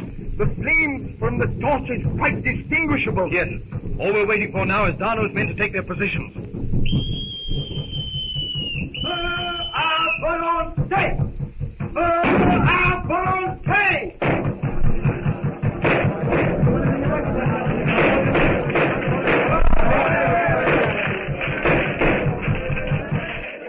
I can't tell, Clayton, whether or not we are making any headway. There are fewer torches anyway. Here's one left. I got him!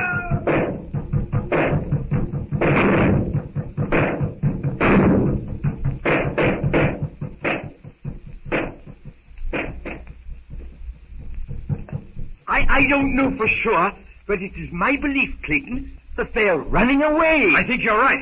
Monsieur, we have put them to rout. Now it is to search. We made quite a cleaning of them, eh, Donner? But yes, there must have been about 100. But still no trace of Philander. No fear, we will find him. I believe from the drums that the two parties have not met. Then we routed the other party? But yes, to have allowed them to meet would be fatal. We should never have been able to handle them otherwise. Then do you suggest that we press on now that we have somewhat of an advantage? That, monsieur, is my plan. These blacks do not kill at once. So, the torture is, well, part of their system. That is so. And torture is only indulged in at the Boma, where all can enjoy the ceremony. Voici, le chemin de creux. Bon Charpentier! Come, monsieur! Lieutenant Charpentier has found a trail in the jungle. By Jove, wide enough for an elephant trail, I say. Yes, extensively used too, one would believe. But this has not been used by the party we attacked. See, there are no torches, no bodies. But, monsieur, we shall follow this trail nevertheless.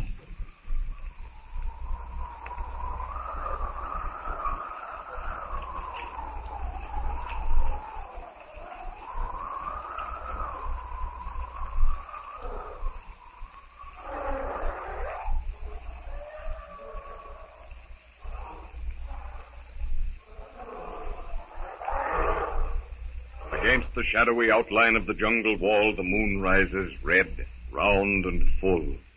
The giant trees, like the ghosts of sentinels, shiver as the chill wind drifts in off the sea. The jungle is uneasy. Numa, the lion, stands before his lair, tail twitching, muzzle quivering as he tries to catch an elusive scent.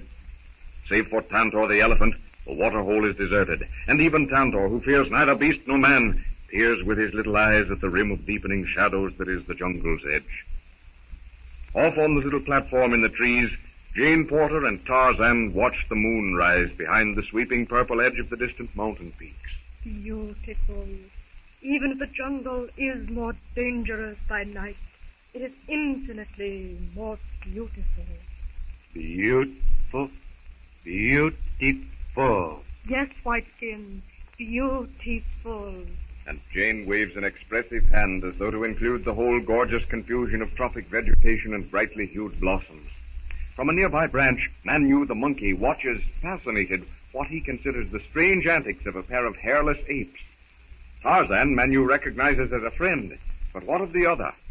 Manu swings himself closer, hangs for a moment, tail curled about the branch, one paw holding the stem of a vine. With the other paw, he reaches out and touches Jane's hair. Oh, a monkey! Monkey? Monkey. Why, yes, Whiteskin. Why, yes, a monkey. Manu. Monkey. Manu. Manu? Oh, that's his name. Oh, hello, Manu. Come here, Manu. Oh, you're so cute.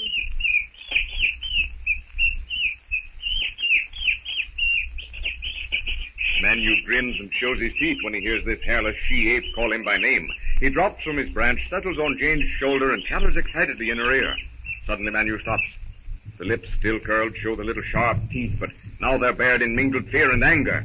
Jane's eyes open wide at the sudden change. Tarzan leaps to his feet, listening. This, then, is why the jungle is uneasy. The hated and feared enemy of the jungle is abroad, the Gomangani. Manu, teeth chattering, the fine hair standing on end, leaps into the trees and is gone. Tarzan looks down at Jane, points to the depths of the forest, and cups his hand behind his ear. Drum. Drum. Yes, Whiteskin, drum. Look, like this. Jane beats upon the platform with her hands. Tarzan nods his understanding. Whiteskin, go quick. Drums. And leave me here all alone, Whiteskin? Jane, Brighton. Whiteskin, come. Come back, quick. Tarzan signs to Jane to go into the leafy shelter he has made for her. The ape man knows he hasn't the words necessary to explain to her that the drumming means the Gomangani have captured a prisoner, and the prisoner may be one of our own people. Nor does Tarzan know that Jane believes her father, Philander, and Clayton have already left the jungle. Tarzan knows, but he cannot say that he must follow the sound of the drums. With one backward glance, he springs into the trees. A swift, sure grip on a trailing vine, a lunge with his feet, and he swings like a pendulum through a gap in the foliage. With breathtaking speed, he leaps from branch to branch, swings from vine to vine. Tarzan knows that the sounds come from beside the water's edge. The blacks always follow the broad trail of Tabor the elephant. Somewhere on that trail he will find his quarry. Every living thing in the jungle is awake. Every jungle beast knows and hates the Gomangani with their poisoned arrows, their throbbing drums, their cleverly concealed snares. Tarzan stops. To his keen ears comes the sound, the soft tread of naked feet on the jungle floor. He moves aside. He moves the screening leaves. There, filing their way north and carrying Philander, bound and gagged, there are the blacks. Tarzan speeds onward. Now he's well beyond the approaching party. He drops to the broad branch of a leafy tree, crouches, waiting. Meanwhile, in the elephant trail discovered by Lieutenant Charpentier, the party cautiously advances in the direction of the blacks' village. Strange, Darno. The jungle seems to be deserted. Not only of blacks, but of animals as well. Do not be misled, monsieur, by appearances. Every brush, every tree may conceal one or more of our enemies. We could pass within inches of them, and we would never know. Now that you mention it, Darno, I have had for some time the uncomfortable feeling that we are being watched. That peculiar sense of eyes peering into my back. Those drums. One moment they're in front, the next behind. They seem to move, to be all around us. I myself have been deceived in a similar way, Clayton. Most terrifying, most mysterious. These blacks, they are a strange people. They are like children, n'est-ce pas? But they do things we civilized peoples do not comprehend. But here, monsieur, your experience is no different from that of any who but arrived for the first time in these genres. But how do they do it, Darno? Monsieur, if we do that, why, these men, these old-timers who have lived here for years, they do not know. Look, Darno, Porter, what's that? Something in the brush. Where, monsieur? I see it. Look, there, on the edge of the trail.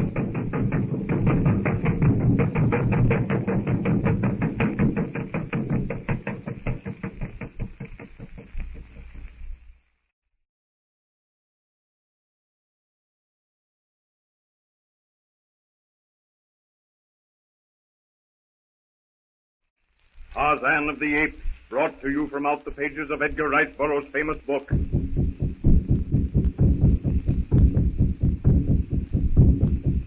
What is it? It looks remarkably like a dead leopard lying on a dead man. Yes, Professor. And do you see what the man is touching? Oui, Monsieur Clayton. It is the solar helmet of Monsieur Philander. It is for Philander's son's helmet. Hold it, Monsieur le Professeur. Do not approach. It is possibly a trap. Monsieur Clayton, if you will walk backward, comme ça, et Monsieur le Professeur will walk in this way. Mais en garde, Monsieur. My men will first encircle this spot to see that there are no poisoned arrows or spears pointing to the place where Monsieur's helmet is. And I will go first.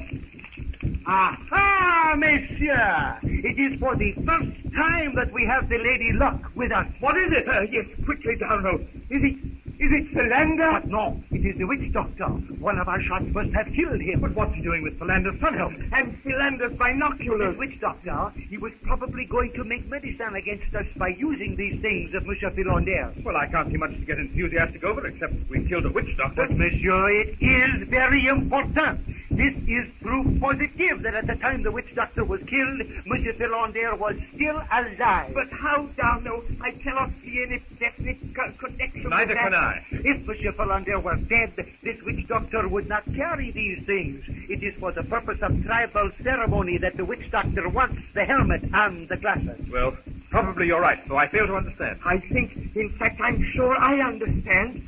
Somewhere I've read that these primitive people make images of the person or persons they wish to destroy, and then proceed by concerted effort to pray them to death. That is correct, Monsieur le Professeur. And in addition, to make their medicine more potent, they gather whatever they can of the victim's belongings, surround the image with them, and the victim's death, I give you my word, is assured. All very ridiculous, I'm sure, and not helping us to rescue Philander. Monsieur Clayton is young to Africa.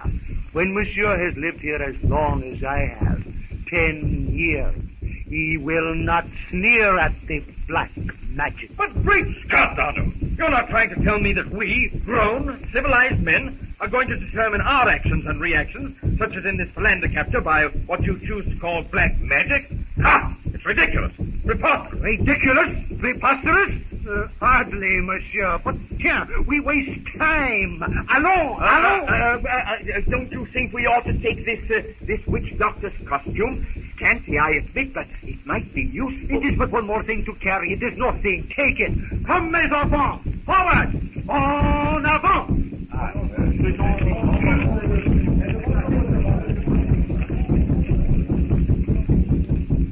In another part of the jungle, Tarzan, crouching on the low-hanging branch of a tree, watches the file of blacks with their prisoner approaching. Now the first black is just a few feet away. Tarzan braces himself. Now he's throwing the rope. It's a perfect throw. The leading black is caught in the loop. Instantly, Tarzan jerks the rope and begins pulling the terrified, struggling savage into the tree. The other savages stand petrified, talking excitedly. Now Tarzan has the horror-stricken savage in his grasp. He struggles futilely. A fearful wail and the savage becomes limp. Tarzan raises him high and with a mighty thrust heaves his victim upon the heads of the excited savages below him. The blacks, excited before, are now thunderstruck.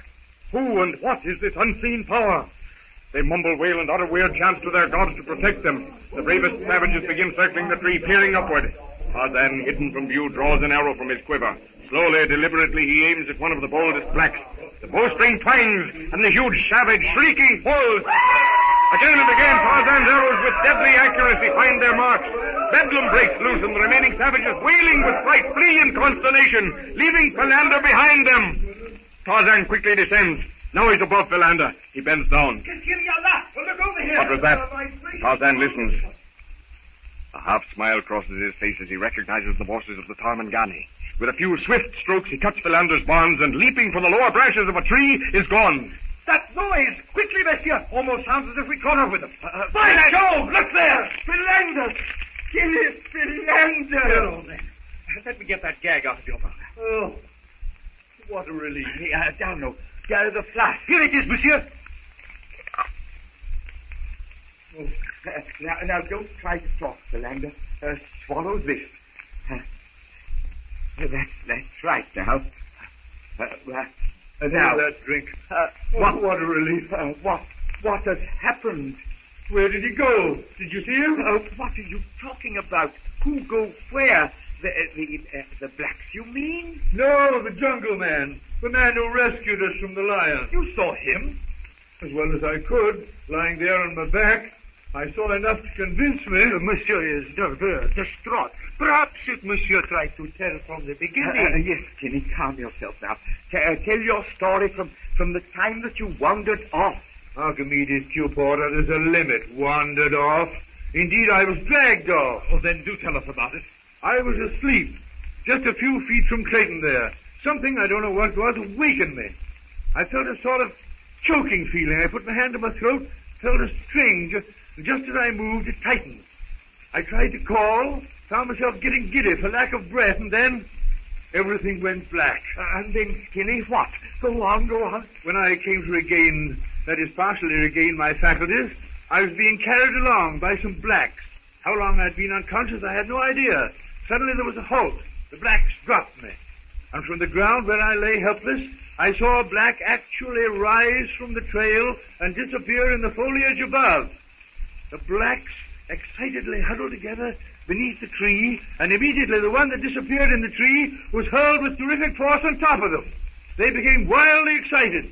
Then I saw many of them who were nearest the tree drop with arrows in their chests. And then with the most awful sound, the remaining blacks fled, leaving me. Before I could really collect my senses, it happened so suddenly, so quickly, this amazing jungle person released my bonds and vanished. Tenor de Brist, that is astounding. I should like to meet this person. I have not the slightest doubt that you will do so, Darno.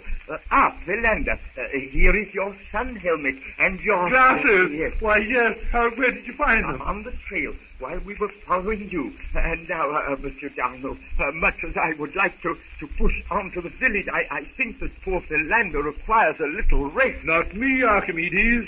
I am ready now. That is the spirit that will win. But consider, we will require to conserve our strength. So let us camp here till daybreak. Par ici, mes enfants! Let's make a comfortable rest of this, Philander. Libre, Monsieur Philander. While Philander has been describing his experiences, Tarzan has returned to the platform in the trees where Jane tremblingly awaits him. Oh, I thought you were never coming back. Back. Whiteskin, come back quick. Perhaps you thought it was quick, but to me it seemed years. Oh, I was so frightened, alone. Alone? Alone? Yes, alone. Well, I suppose I'll have to explain that word. While Jane tries to think of a way to explain alone, Tarzan tries equally hard to think how to explain that the Tarmangani are safe. Jane breaks off a few twigs, lays them on the platform, and passes her hand over them. Whiteskin. Many. Many? Yes. Picking all the twigs up but one, Jane points to it. Alone.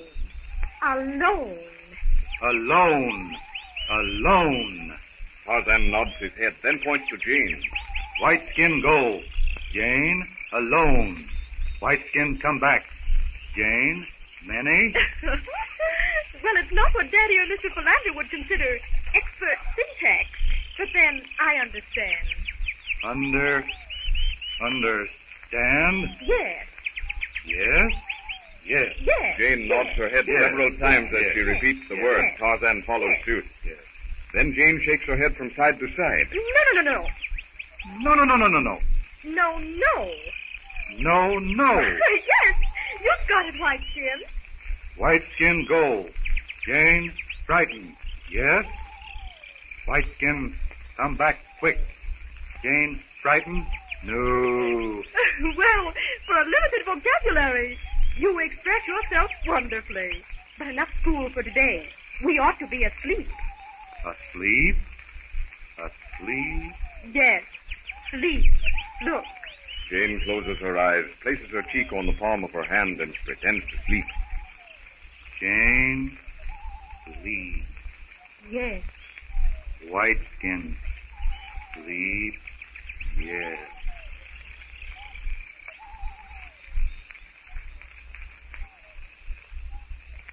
Jane Porter seeks her resting place in the little leafy alcove Tarzan has built for her, while the ape man stretches himself on the platform. With the departure of the blacks, the jungle slowly returns to normal. New Mother Lion leaves his lair to stalk his prey in the tall grasses. Tantor, the elephant, returns to the water holes. Baby monkeys release their clutching grasp on their mother's shaggy coats, and excited chattering dies down to sleepy whimpers. Far in the distance, Dango, the hyena, howls to the moon and waits for the half-devoured kill of some worthier jungle beast, while Tarzan, Lord of the Jungle, sleeps before Jane's resting place. A loyal bodyguard, a foe to be feared, a sentinel against all intrusion. Tarzan of the Apes, brought to you from out the pages of Edgar Rice Burroughs' enchanting books.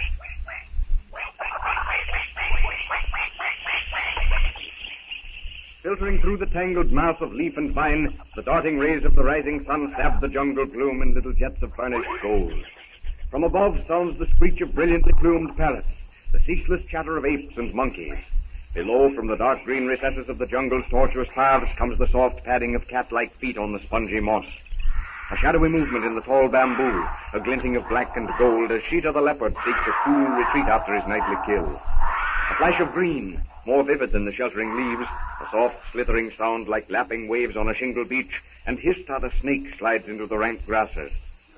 On the little platform in the trees, Jane Porter and Tarzan watch the ever-changing jungle awaken.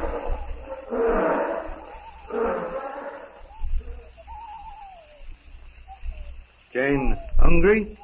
Eat? Yes, Whiteskin. Oh, and you've already gathered the fruit. Fruit? Lump? Yes, Whiteskin. Plum, fruit, banana fruit. One by one, Jane holds out the fruits as she names them, and Tarzan picks them up as she lays them down. Banana. Banana? No, plum. This banana. Banana.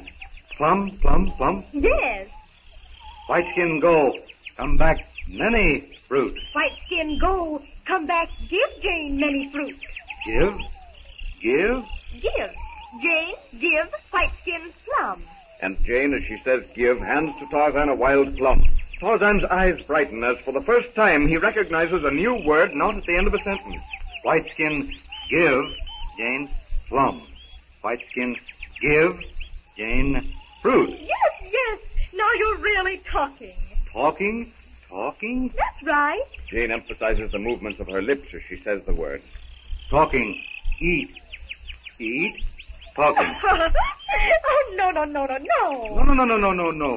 No, White Skin, eat. No, White Skin. Eat. Jane moves her lips without sound, and Tarzan watches intently to catch this difference he cannot quite understand. Now this is talking. Jane, hungry, eat fruit. White Skin, hungry, go quickly, come back, eat fruit. Yes. White Skin, talk. And Tarzan nods his head several times to convince Jane that he at last understands the difference between eat and talk.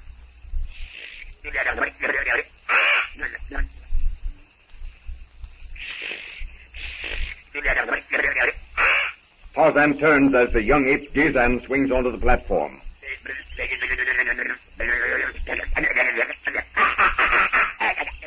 Tika, Belu, Gazan. Tarzan tries to explain that the young ape is Gazan, Tika's baby. He turns again to the ape. Agala, Bulat, Batando, Jan.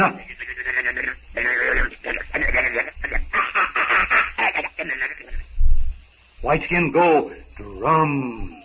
Come back, quick. All right, White Skin, but come back quick. Yes. Jane cannot understand what Tarzan is going to do, but where before she would have been terrified at being left alone, now she accepts it with Tarzan's assurance that he will come back quickly. As for Tarzan, he does not have sufficient command of his new speech to tell Jane that Takla, the bull ape, is mistreating one of the tribe, and that he, Tarzan, as leader of the great apes, must do as Gazan asks, go to the dum-dum and settle the difference. As the ape-man swings off into the jungle terrace, Gazan seats himself on the platform and proceeds to satisfy his curiosity about this white, hairless she with whom Tarzan spends so much of his time. Off in another part of the forest, Professor Porter, Philander, Clayton, and Darno press on toward the cannibal kraal. This almost impenetrable wall of trees and vines and everything seems endless.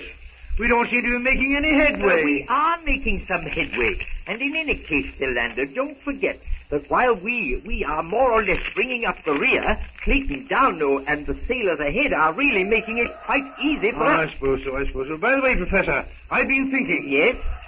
I didn't want to mention this as long as Clayton was within hearing, but it strikes me as being more than a mere coincidence that our jungle friend rescued me from the black. Then come to the point, Philander, come to the point. What are you trying to say? And why should you be averse to letting Clayton hear? Because Clayton seems to have taken the most unreasonable dislike to this pagan person. What I was to say was, perhaps Clayton is, after all, correct. And Jane has already been rescued by him, and yet what, Philander? It seems almost unbelievable that there can be two people living in this jungle. I mean, Tarzan of the Apes leaves a notice on the door of the hut, warning us that he's watching. Then this pagan, who neither speaks or understands English, is always at hand just as if he were watching. And unless he is Tarzan of the Apes, then why have we not seen Tarzan? For days, yes, and nights, the same thing has been puzzling me, Philander. I am almost convinced that this knight of the jungle is Tarzan. But, Professor, how do you account for... There you go again, Philander. 1 minute you try to convince me of something, and then, when I am about to offer corroborative evidence, you begin arguing against your own postulations. But listen, Professor, can you explain how this man can read and write and still not understand or talk English? Yes. What? You asked me a question, and I gave you a most emphatic answer. Yes. Then explain yourself, Professor. Explain. Well, a compatriot of Darno's, Champollion by name, translated the Rosetta Stone. Of course. I know that. And George Smith transcribed and translated innumerable tablets of cuneiform. Yes, I agree. But what then? But can you or anyone else talk ancient Egyptian or Chaldean or Assyrian? Of course not, but... But you and I, as archaeologists, can read and write both. We cannot, however, speak the language. Why cannot, therefore, Tarzan of the Apes have the ability to read and write English without being able to utter a word of it? Professor, you almost convince me. Still, I don't see how you could have learned to read and write. That, my dear Sir Philander, is a different problem. but one which is in no way detracts from the soundness of my previous theory. Commander! Porter! Hey, advance guard just reported that they've sighted the village. Yes, How far off? It's rather early yet still, definitely. Then you don't know how many natives there may be. Monsieur! The end of our search is in sight. So Clayton just said. Now, monsieur, we do not want to act as if in any haste or with any fear of being outnumbered. But we want to be on our guard. Mais oui, ça va sans dire. That goes without saying. But we must not have the appearance of an attacking party. I'm afraid I don't understand. Here we come all this way to effect Jane's rescue, if possible, and now, when we do get within hailing distance of the place, we're not to do anything. Now, Clayton, you're altogether too impetuous. I'm sure that Lieutenant Darno does not mean to sit down and wait for the blacks to release Jane. Merci bien, Monsieur le Professeur. Monsieur Clayton, we have no means of ascertaining how many there are in the village. Therefore, to attack is foolish. They could shoot us down with comparative ease. That's not what I meant, Darno. All that I'm trying to say is that I think the time has arrived for strong measures, not mere talk. Strong measures, my friend, are ideal when you have at your command a strong force. Now, we have only a small party, but we do represent the authority of the French nation. I propose to reason with these blacks, convince them, if I can, that resistance and our deaths will be avenged by the arrival of many ships and innumerable soldiers. With all due respect to the avenging arm of the French government, it would do us little good if we put our heads, so to speak, into the lion's mouth, and the lion gets shot after he has eaten us. At the same time, Clayton, if we ruthlessly attack these people, the first thing they'll do probably is to kill Jane. Oh, yes, Philander, I thoroughly agree.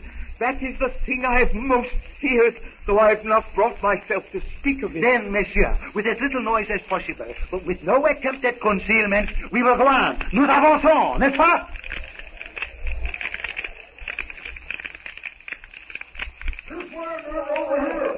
To Jane Porter lying on the platform in the tree, the breeze carries faintly the distant sounds of the search party. The girl scrambles to her knees, leans out as far as she can, listening intently. Again, the voices. Can it possibly be? Does it mean that they did not leave on the steamer? For a moment she's certain she hears Cecil's voice, and then Philander's deep-voiced answer. She glances about. If only Whiteskin would come back. Again she listens. But the only answering sounds now are the jungle noises. The sounds die in the distance. Faintly in the lull comes the sharp crackling of underbrush, the confused murmur of what may be voices. Once more Jane glances down the jungle trail. Still no signs of Whiteskin's return. In an instant she makes up her mind. She knows it is a search party. Quickly Jane grasps a branch. Tarzan, the young ape, realizing the danger into which this hairless she is plunging, tries to stop her. Jane lowers herself. Her swinging feet reach for a foothold. Tarzan tries desperately to stop her. Tarzan is left hurling his care, but Jane, heedless of danger, slides and scrambles to the ground, and ignoring the warning chatter of Tarzan, rushes headlong into the jungle.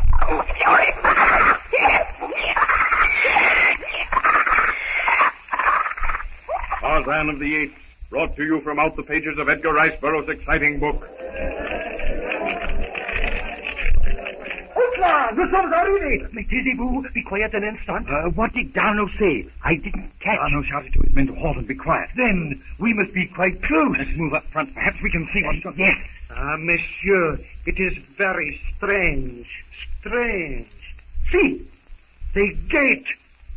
The gate to the stockade. It is open. The blacks must have heard us approaching, yet there is not a soul in sight. What next, Darno? I will go forward and alone. No, Lieutenant. We can't have that. That's too risky, Darno. But it is very necessary.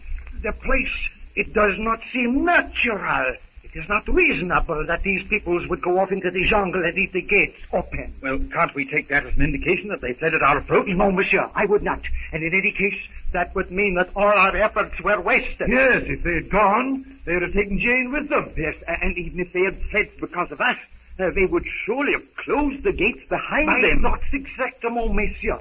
That is why I suspect a trap. And because you suspect a trap, we're to stand idly by while you deliberately walk into it? Oh, no. But I do not propose to walk into it. I am going to take a few of my men and encircle the stockade and see if perhaps there is not some explanation of the thing. We will be gone but a few moments, and we may save ourselves endless trouble. Well, provided you don't go inside those gates alone. No, monsieur. We will all enter together. I do not propose to split the party in any way. Come, mes enfants. Let us encircle the defenses and see what it is that we have. You know, sometimes I can't make Darno out. He's very cautious. Which is but right. He has those sailors under his command. As is natural, he's very careful that no unnecessary danger befalls him. I wasn't thinking about that so much. As a matter of fact, I was thinking about some of the references he made regarding black magic. What in particular about black magic, Clayton? Nothing. Only how can a civilized man, an officer in the Navy, really regard such things as actual facts? You remember what he said, Clayton? When you have been in Africa as long as he has, then speak to him about what you believe and what you don't believe. Even if I lived in Africa all my life, I would still look for the practical explanation, and not for a stupid assumption that depends upon witch doctors and the supernatural. All of these things are dependent upon circumstances. Tomorrow,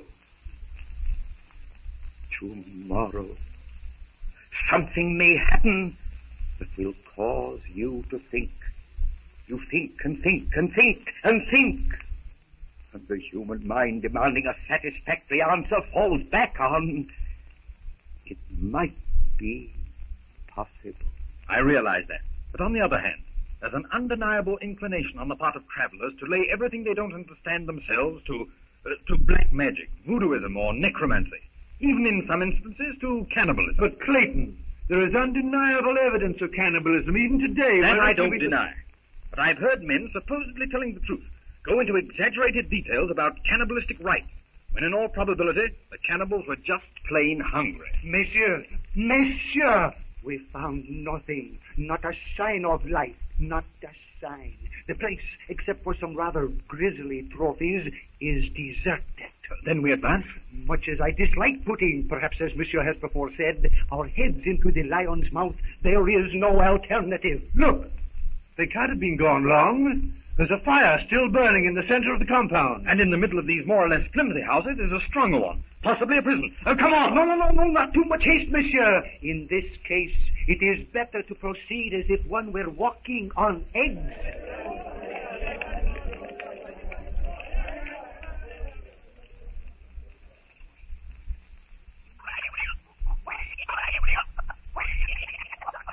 Back in the jungle, Tarzan swings his way through the leafy pathway of the upper terrace. He has disposed of his duties to the ape tribe for the day, and now his thoughts are of Jane, waiting for him on the little platform in the trees. Tarzan does not quite understand the feeling of exhilaration he experiences when he thinks of this white she. Except for a tenderness for Kayla, his ape foster mother, Tarzan knows nothing of human affection. Nothing until this girl came into his life, bringing with her this strange emotion which defies analysis. The ape man drops carefully, without effort, hand over hand, down a sturdy vine to the lower terrace. He reaches the familiar branches of the tree, that to him is as much a home as he has ever known. Jane! Jane! There is no answering call from the leafy alcove. Tarzan brushes aside the leaves, looks into the cool, shaded depths of the bower. Empty! He glances sharply about, sees the bent and broken branches where Jane has clambered down the trunk of the tree. No signs of any animal. That means that she went of her own free will. Suddenly he hears the excited chattering of Tarzan, the small ape, as it swings its way through the tree. Corando, Luan, Armangani?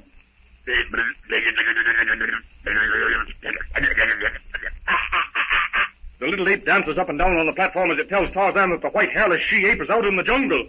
Daka, Shuk, Apanara. Tarzan tells Tarzan to lead the way as the two swing into the jungle path. Fast as is the ape, Tarzan is faster. From one bending, swaying branch to the next, from one hanging vine to another, they speed toward the sea. Tarzan drops to the lower branches. Tarzan follows. Now they come to a more open space, and there, looking about her, listening for some sound that will lead her to her father and the search party, is Jane. Jane? Jane? Oh, Whiteskin, I'm sure I heard Daddy, and, oh, but what's the use? You don't understand me. Tarzan drops to the jungle floor. Instinctively, he draws the girl toward him. Jane, come back. Come back. But, Whiteskin, I want to go to Daddy. I know I heard them. Oh, dear, I keep forgetting that you don't understand me. Jane, go this way. Jane points in the direction from which she last heard voices. Tarzan looks puzzled. Jane is trying to tell him something. He looks at her. She stands listening.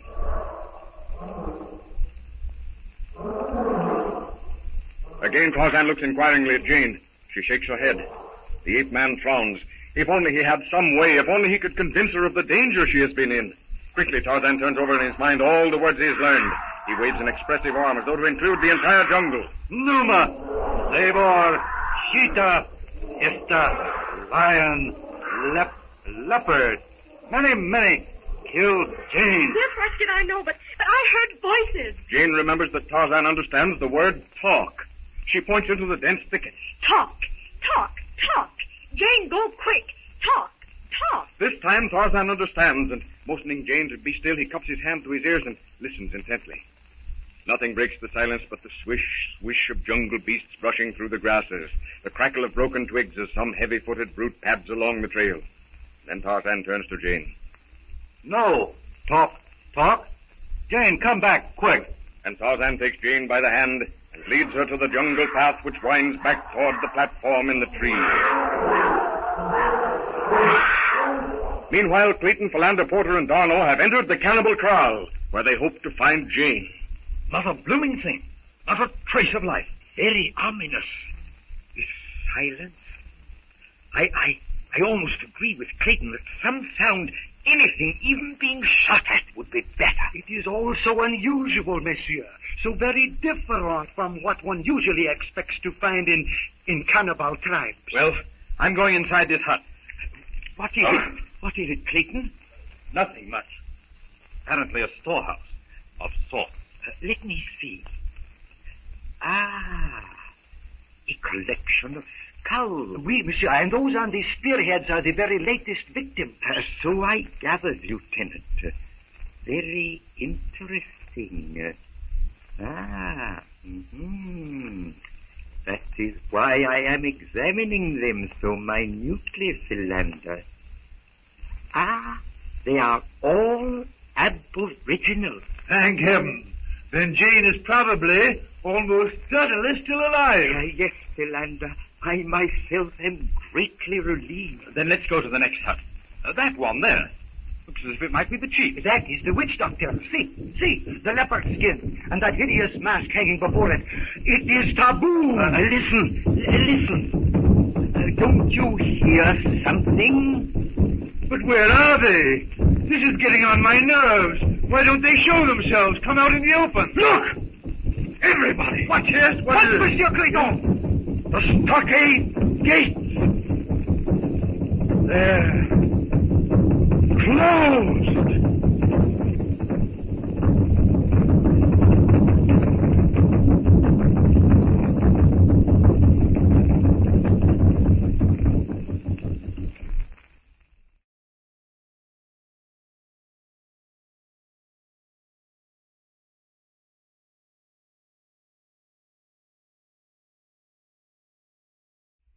Tarzan of the Apes, brought to you from out the pages of Edgar Rice Burroughs' adventurous book.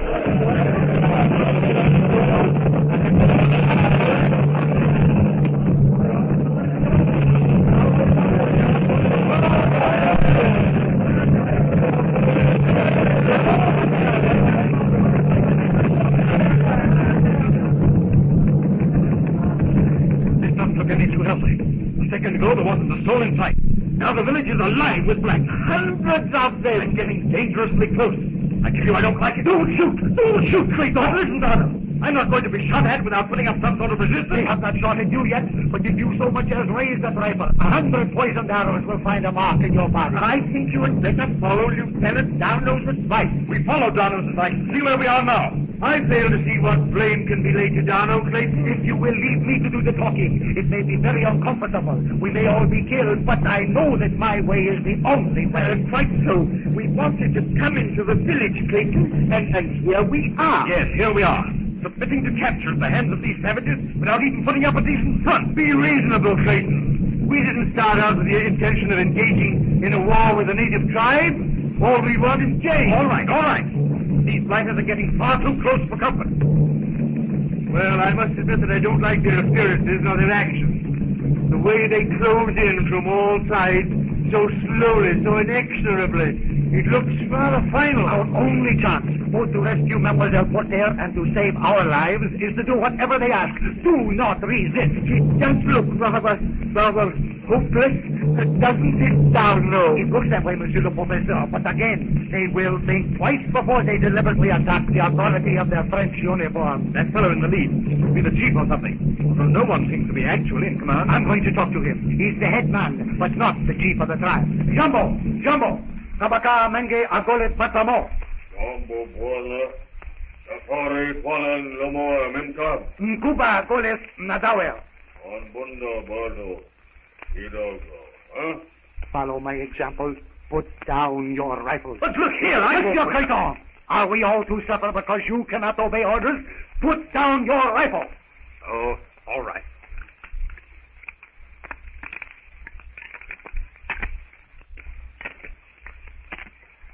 Now, follow me to this second hut. We are more or less prisoners. Follow you and submit to the further indignity of being bound, I suppose. I think not. I don't think they need to bind us. They outnumber us 100 to 1. They have our rifles. What more could they want? Right, Philander. But Darno seems to know best. All we have to do is submit cheerfully, and everything will turn out all right. Then perhaps Monsieur Clayton has a suggestion of value. The time when my suggestion was of value has passed. I would have fought it out. Then, my impetuous friend, your head, my head, the heads of all of us would soon be adorning those sharp-looking spikes of the stockade. And, Monsieur Clayton, we would not have rescued Miss Jane. Well, what's the difference? Here we are being herded into a dirty hut, and we haven't found Jane. True. We have not found the young lady, but I think once a countryman of yours named Gay said something that is very true. While there is life, there is hope. Dead, we could be of no assistance to Mademoiselle Jane, but alive, we cannot tell. We may be able to help. They are certainly being lax about guarding us, aren't they? By the way, Darno, what did you say? What did the headman say to you? I merely greeted him. And before I could tell him what we had come for, he said, "The white Mamsad you have come to look for is not here." What else? He said, "Then Jane must be here." The very fact that he mentioned proves to me, my friend, that we have blundered and she is not here. If Mademoiselle Jane had been here, the headman would have said nothing at all. He would have waited for the chief to come back. But if Jane hasn't been here, how can they even know of her existence? And that we're searching for her? It may well be one of those things, my friend, that we civilized people do not understand. Or, for all we know, some of these blacks may have been watching you at the hut for some time.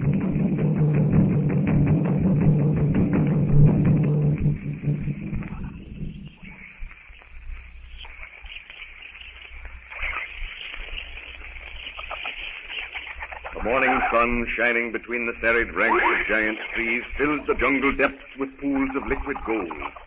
The stream winding its way to the water hole gleams like the surface of a mirror. The hard, bright blue of the sky is softened by the leafy fringed network of twisted branch and vine that form the jungle's canopied roof. Save for the occasional call of an animal to its mate, or the frightened yelp of some smaller beast that stumbles unawares on Numa or Sheeta, the jungle is quiet. On the leafy platform in the trees, Jane Porter and Tarzan watch Tabor the lioness combing the burrs out of her cub's fluffy coat. It's hard to believe that tonight that same lioness will terrify the jungle with her roaring, and that some poor brute will have to be killed for her meal. Meal? Meal? A meal, Whiteskin, is food. Food. Whiteskin hungry, eat food. Many food, meal. One food, eat. Many food, some food, meal. Yes, Whiteskin, you do learn quickly. At this rate, we will be able to talk without difficulty in a very short time. Time, short time. Short time, quickly. Quickly, short time. Whiteskin go.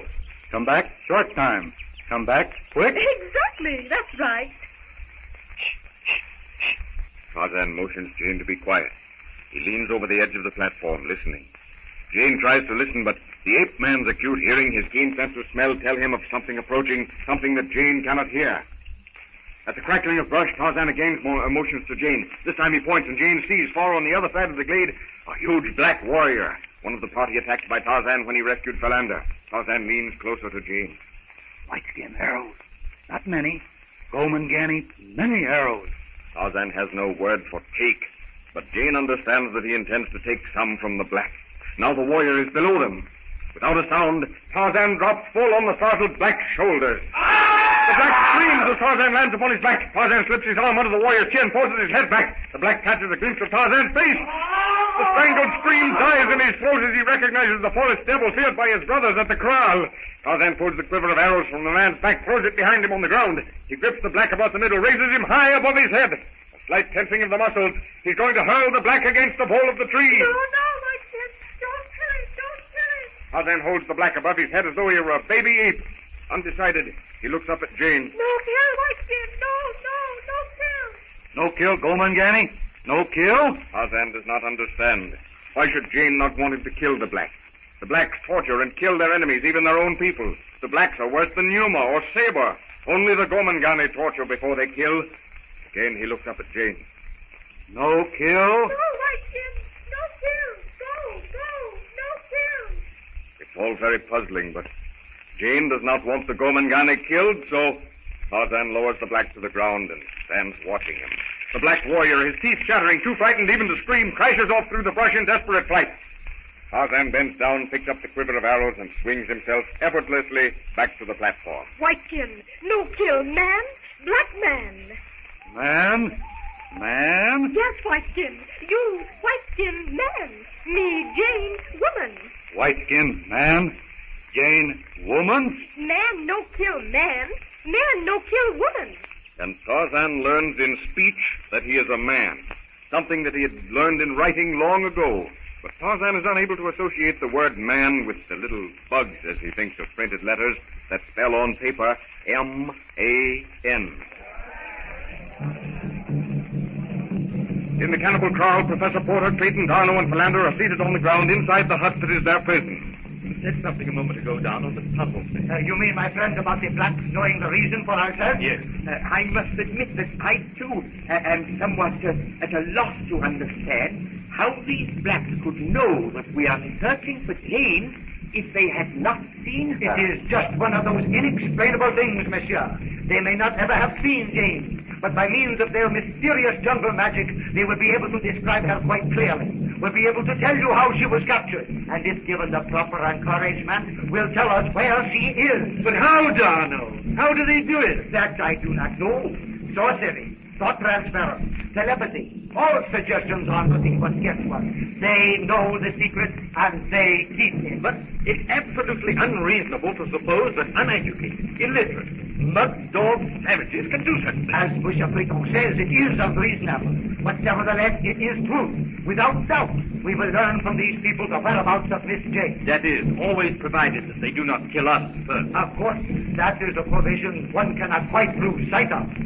I am not one who would call a timid man, but the uncertainty of not knowing what will happen next is extremely exhausting. Listen! What can have happened now? Can you make it quiet? I want to hear what is being said.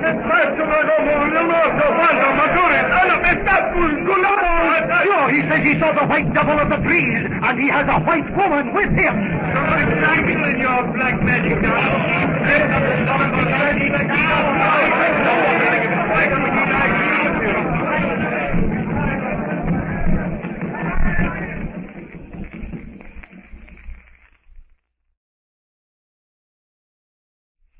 Tarzan of the Apes, brought to you from out the pages of Edgar Rice Burroughs' thrilling book.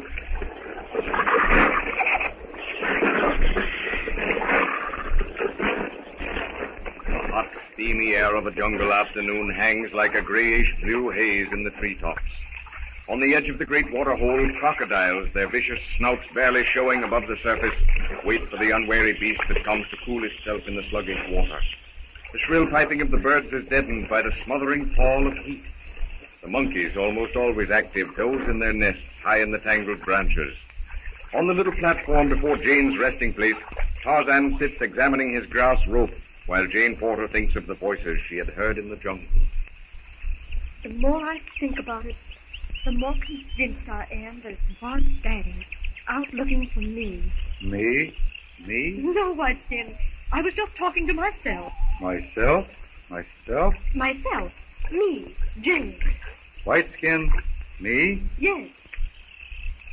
Whiteskin? Myself? Yes.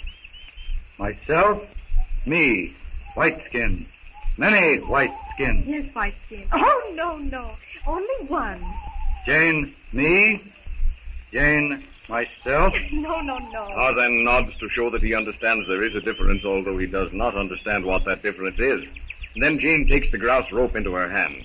Jane, take rope. Take. Jane, take rope. White Skin, take rope. And Tarzan takes the rope from Jane's hand as he says the word. That's right, White Skin. Take.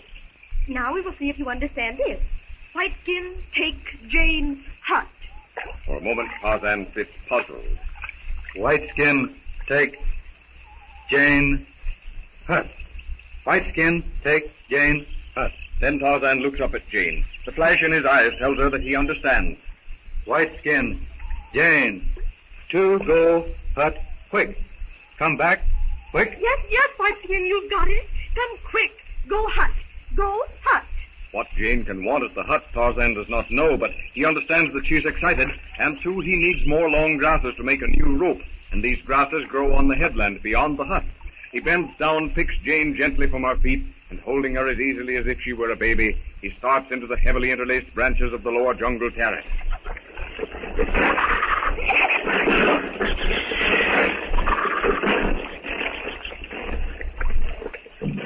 In the cannibal kraal, Professor Porter, Philander, Clayton, and Darno discuss their predicament.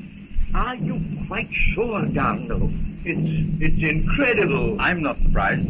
I've believed it all along. I have no way of being certain, monsieur, as to the truth of this black's assertions, but I am quite certain as to what he said.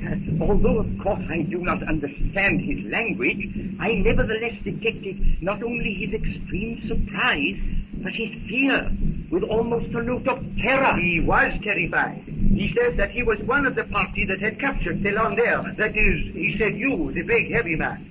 Then he went on to explain how they were carrying you through the jungle when one of them was pulled into the trees by an unseen power and hurled upon them. And then many of them were killed by arrows and they fled.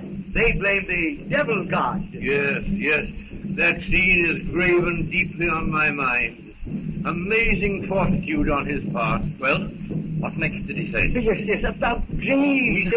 He said that he was separated from the party and was on his way through the jungle when again this devil god dropped on his shoulders, took his bow and arrows, and was about to kill him when a white woman in the treetop shouted something. The black did not understand what she said, but the devil god did, for he put the black down. This fellow ran here, he said, without even looking back. Then the white woman must be Jane. Let us pray that it is.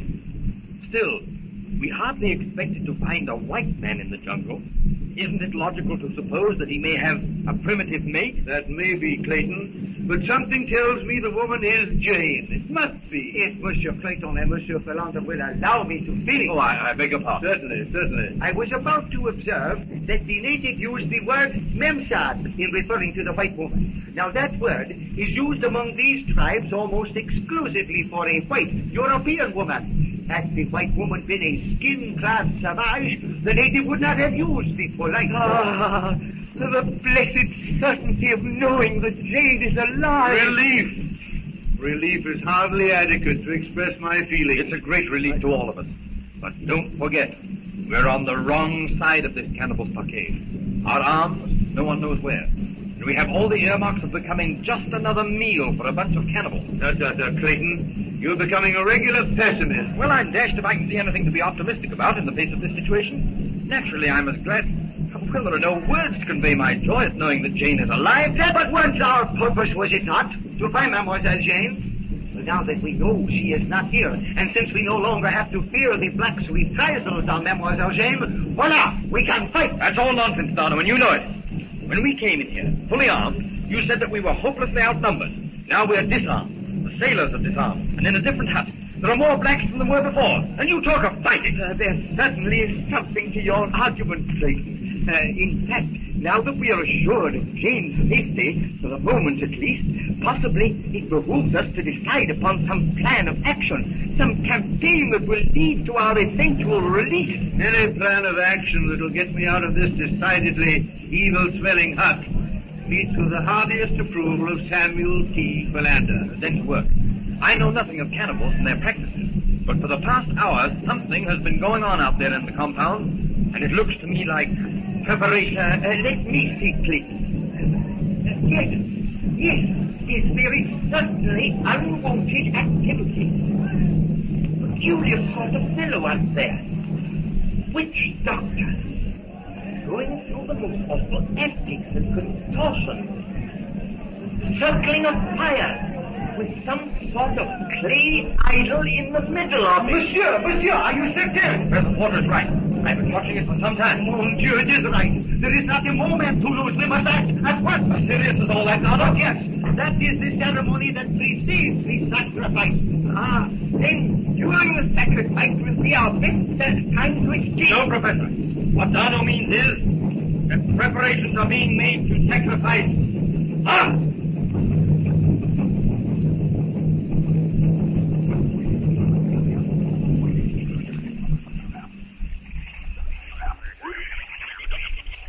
Making his way with a speed and ease almost unbelievable, Tarzan carries Jane closer and closer to the hut. They reach the clearing where Turcos, the bull ape, captured Jane. Tarzan holds the girl close as he drops through the leafy screen of verdure to the ground. He places her on her feet, and Jane, holding the ape man's arm, looks up into his face. Here, Turcos, take Jane. Whiteskin, save Jane. Whiteskin, kill Turcos. Save Jane. Save Jane? Yes, Whiteskin, save. No, kill. Save. Jane, save. Go, man, Ganny. Jane, save man. Yes, Whiteskin, Jane, save man. Whiteskin, no kill. Come, go quick, hut. They move forward again. Through the sparse trees skirting the clearing, Jane sees the hut. Suddenly she stumbles, bends down. Look, Whiteskin, revolver, gun, bang, bang. Gun, bang, bang. Yes, this is the gun I dropped when Turcos captured me. Of course you don't understand. Turcos, take Jane. Jane's frightened. Gun, fall. And Jane drops the gun to the ground as she says fall. Tarzan bends down to get the gun, but Jane steps forward quickly. No, Whiteskin, no. Gun, kill. Yes, Whiteskin. Whiteskin, go rope. Jane, go hut. Yes, Whiteskin. You go and get the grass for your rope. I'll go to the hut. Whiteskin, come back quickly. All right, Whiteskin. Come back quickly. Jane, go hut. And as Tarzan goes off to the headland for a new supply of the long, tough grasses from which he weaves his ropes, Jane enters the hut.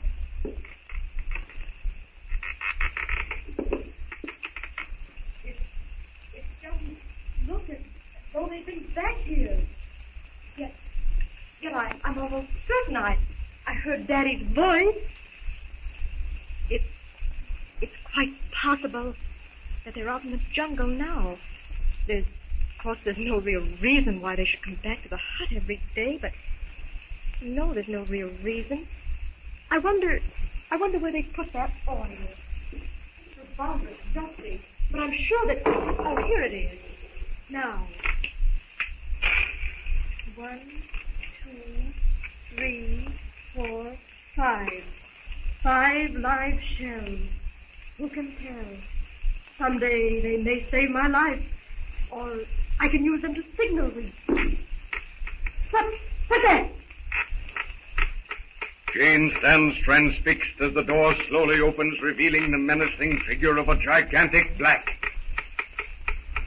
Jane backs against the wall of the hut, terrified.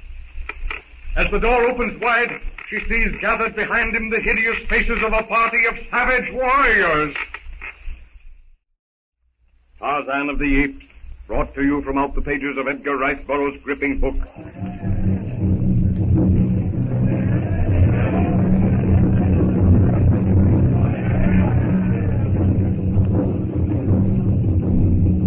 Yes, Professor. These preparations are being made for us. Right, Donovan? That is what it looks like. I have no fear of death, but I have a rooted objection to... You mean being made a meal of, Archimedes, for us, all right? Shut up, Philander. I meant no such thing. I have a violent scruple against being used in any of their pagan rites. Rather a fine distinction, Professor. However, while I'm not afraid of death, I have all the Englishman's objections to going out without putting up a darn good scrap. But yes, Monsieur Clayton is right. Even if we have to die, non tant pis to die, nothing. But as Monsieur says, let it be with the back to the wall. Then it would appear that all that remains to be decided upon is the manner in which we'll attempt our escape. Oui, and it is my belief that the ceremony will not take place till night, and that is still a few hours distant. Do you know... Come over here. Look out into the compound. Why, the place is almost deserted. But the guards about our prison are still here. Yes, and to make a dash for it in the daylight is impossible. A poisoned arrow, a spear thrust. No. A few hours more and the chances of escape are multiplied 1,000 times. You're quite right, Darno. By Jove, what wouldn't I give to have a rifle?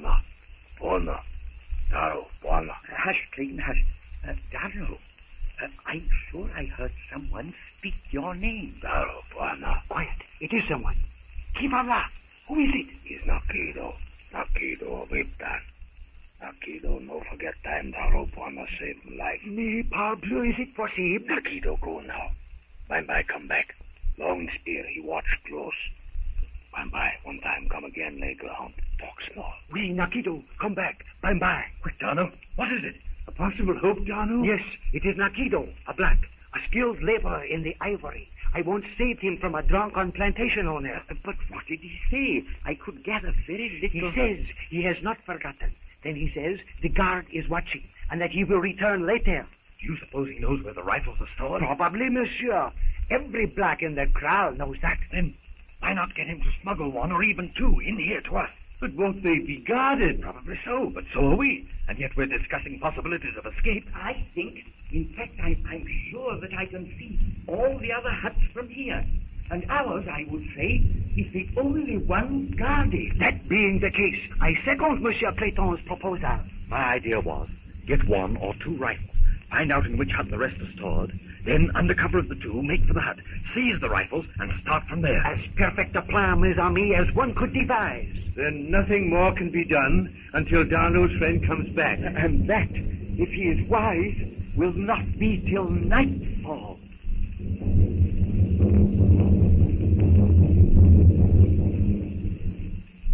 Meanwhile, back in the rude cabin built by Lord Greystoke so many years ago, Jane Porter leaps back from the door as it opens and the black warriors file inside. Jane runs behind the table. She reaches out for the revolver, then remembers the cartridges are lying there on the table. The weapon is empty. Her next thought is to call for help, but that will only bring Whiteskin into the same danger. The big warrior who had entered first goes behind the table and seizes her. He picks her up, carries her from the hut. The rest of the blacks follow. They go a short distance into the brush. There, in a small opening, they have dug a pit. Jane wonders what they will do. One of the blacks binds her hands, another ties her feet. They pick her up, carry her to the edge of the pit, slide her over the edge. Jane rolls to the bottom, lies still, face downward. The blacks disappear into the brush. Jane tries to struggle onto her back. Into her mind flashes a reason for this attack. It's a trap. Again, Jane struggles to turn over so she can see. If only she can warn Whiteskin. For a moment she lies motionless, staring straight above her. She's almost numb with pain. Trees, foliage, everything dances dizzily before her eyes. And then she stares harder. Can it be that she sees Whiteskin up there in the trees? Yes, it is Whiteskin. The ape man stares down into the pit. Jane opens her mouth to shout a warning. Tarzan fears she may be killed by the blacks if she shouts. He motions her to silence, to lie still. Then he raises his head.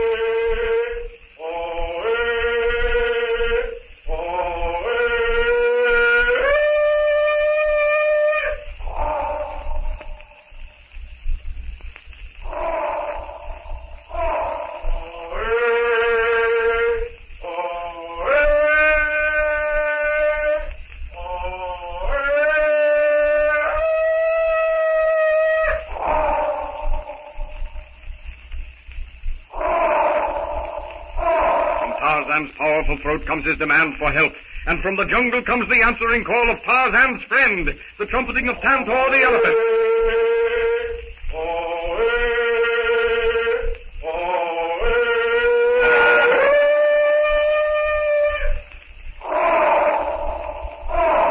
In the cannibal kraal, Professor Porter, Clayton, and Philander, and Darno anxiously await the return of the friendly black Nakido.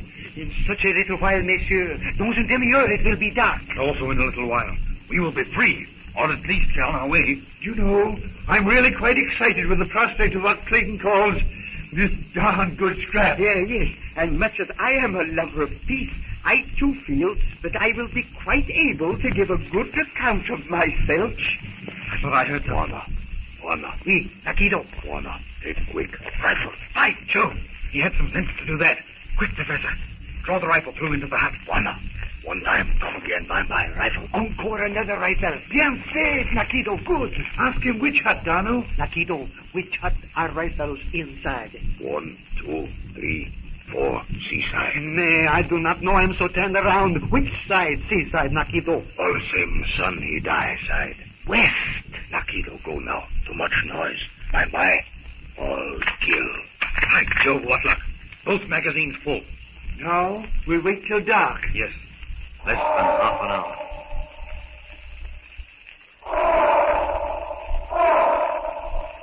Crashing, smashing his way with a speed almost unbelievable for his huge bulk, Tantor the elephant breaks through the tangled mass of scrub and brush.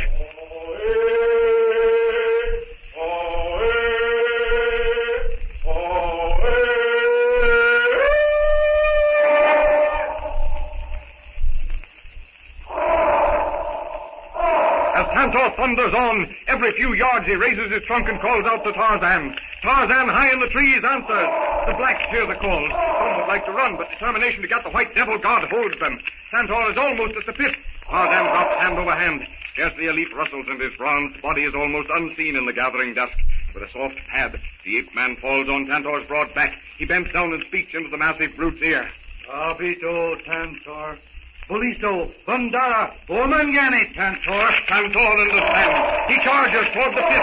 One of the blacks hidden in the bushes in Tantor's path. Tantor whips his trunk about him, raises the screaming hand, and hurls him against the trees. Another as he bounds forward. Some are caught beneath the beast's mighty feet, but Tantor plunges forward, tearing up brush, flax, anything that bars his way. Now he's at the edge of the pit.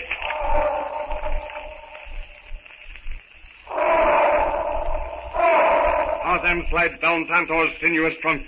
He holds on with one hand and with the other takes hold of Jane. Who can on, Tantor?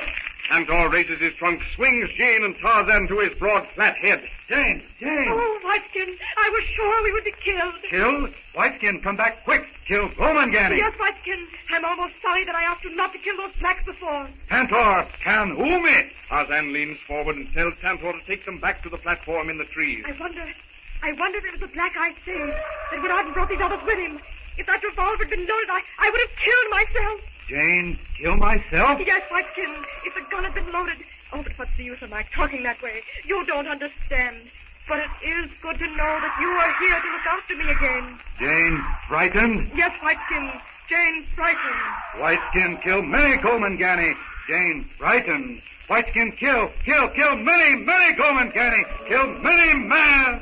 And as Tantor carries Jane and Tarzan back to the bower in the trees, the tropic sun dips quickly into the sea. The shadows cast by the tall trees lengthen and turn from bluish purple to inky black. Rustling grasses on all sides tell of beasts of prey stalking their kill.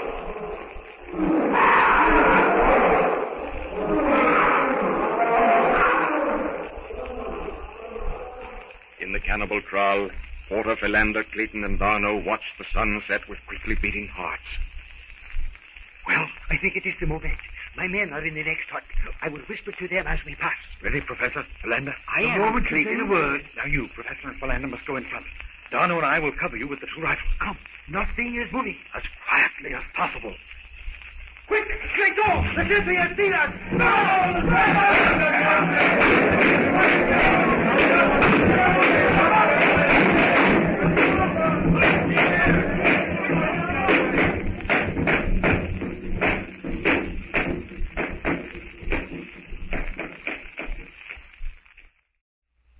Tarzan of the Apes, brought to you from out the pages of Edgar Rice Burroughs' intense book.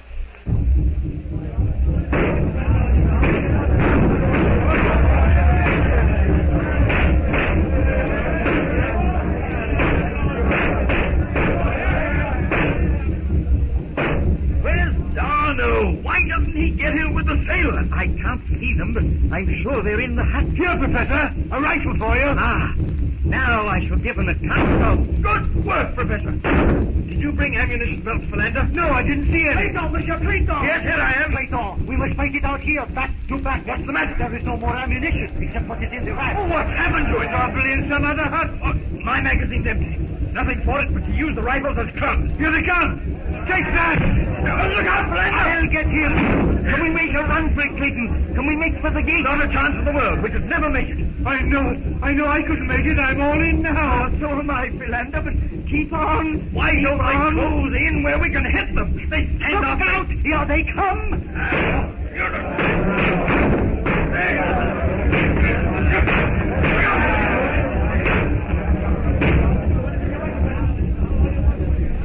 Where are you, Professor? Philander! Donald! I'm on the ground. They're tying my hands. I'm over here, Clayton, by the hut. Donald! Donald! You hurt? I'm afraid he is. I saw Black hit him. Clayton! Professor! They're carrying me off. Me too! The soldier! Here I am.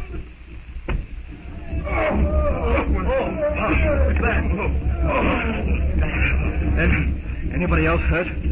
Besides Darno? I'm not hurt, but I'm in a most impossible position. I'm lying on my face. I'm all right, Clayton. I haven't any broken bones, but I can't move my feet. No, nor can I. They're fastened to a stake driven into the ground. Then we're all in the same predicament. Oh, I can't move. Who's that?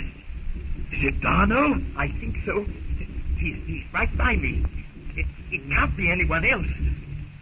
I can't touch him. Le nom d'un chien, ton merde de Darno!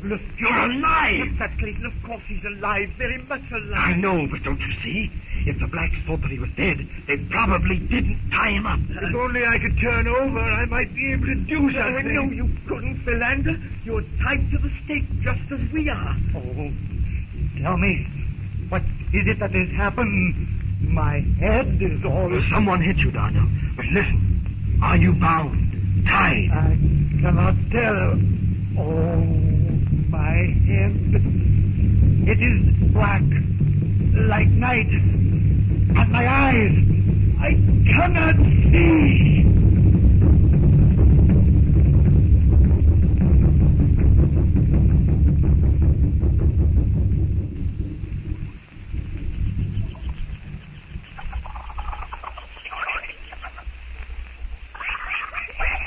The late afternoon sun, a blazing disk of red, drops quickly into the west. The tips of the giant trees are ruddy with the reflected glow. The jungle itself glows in the diffused light as though the rays filtered through an endless corridor of stained glass windows. Overhead, the chattering of monkeys, the sleepy chirping of myriads of birds, the staccato crackling of bright green parrots. Below, the soft rustling of bending grasses, the pad of stealthy feet, the musical gurgle of the stream winding its way to the sea. Along the jungle trail comes Tantor. Tantor is proud of the friendship of Tarzan, proud that he, Tantor, has been called to the ape man's assistance. They come to the clearing where Tarzan built Jane's shelter. Tarzan orders Tantor to stop. Tantor! Ando! Tarzan slides to the ground. He holds out his arm and lifts Jane gently to the mossy carpet. Thank you, Tantor. You came just in time. I know you don't understand, but thank you. And Jane Porter softly pats the huge animal. Perhaps Tantor understands the thought behind the words. His little eyes gleam. His head moves slowly from side to side. He raises his trunk in the air and, with a triumphant call to tell the jungle that he's on his way, Tantor plods off toward the water hole. Jane, frightened? Not now, Whiteskin. No. Tantor, Griot, Jane. Tantor, Griot, Jane? Yes? Tantor, Griot, Whiteskin. Tantor, Griot, Jane. Oh, I suppose you mean like. Tantor likes Jane. Like? Yes. Tantor likes Whiteskin. Tantor likes Jane. Oh, yes. Whiteskin likes Jane. Jane likes Whiteskin? Yes, Whiteskin. Jane likes. But now, let me see if I can explain this. How did you find me? Find. As Jane says the word find, she hides a small twig in a clump of moss. She looks about as if searching. Tarzan moves the moss aside, picks up the twig, and hands it to Jane. That's it, Whiteskin. Find. You find. Find. Yes. Jane hut. Gomangani take Jane.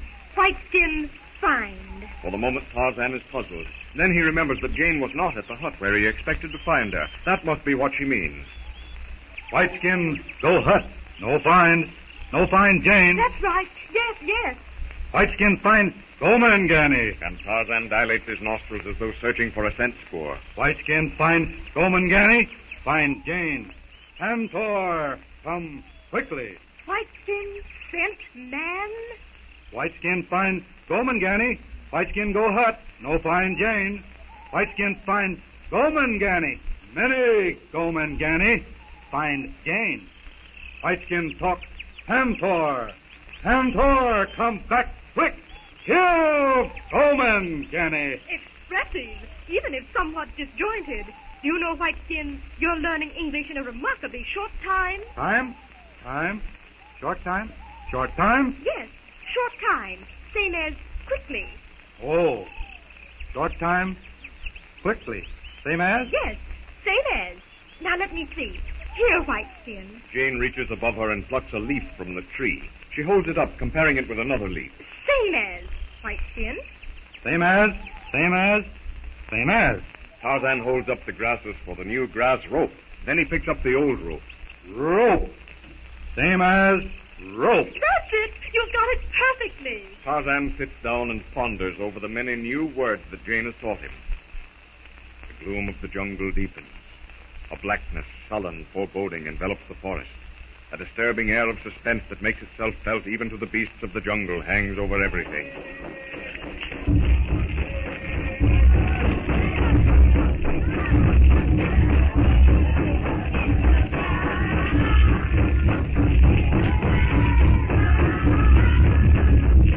Back in the cannibal kraal, the blackness is pierced by the ruddy flames as they curl upward from the sacrificial fire in the center of the compound.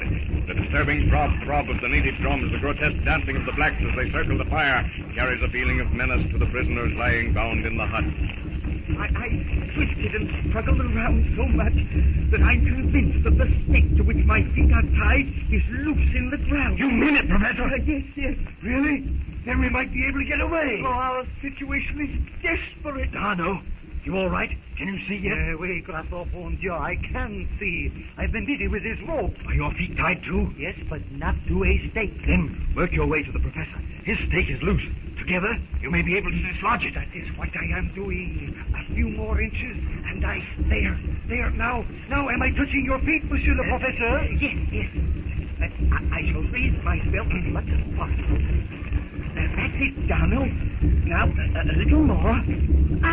And now you have your feet under mine. Yeah, now together. Push, Monsieur.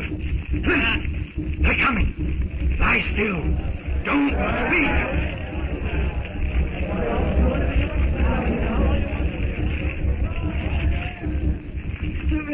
They're taking me away. Philander, Clayton. Do not fight. Do not resist. Now, Philander, if you find Jane, take care of her. And you, Clayton, take care of her. Of course, Philander. Take care of her.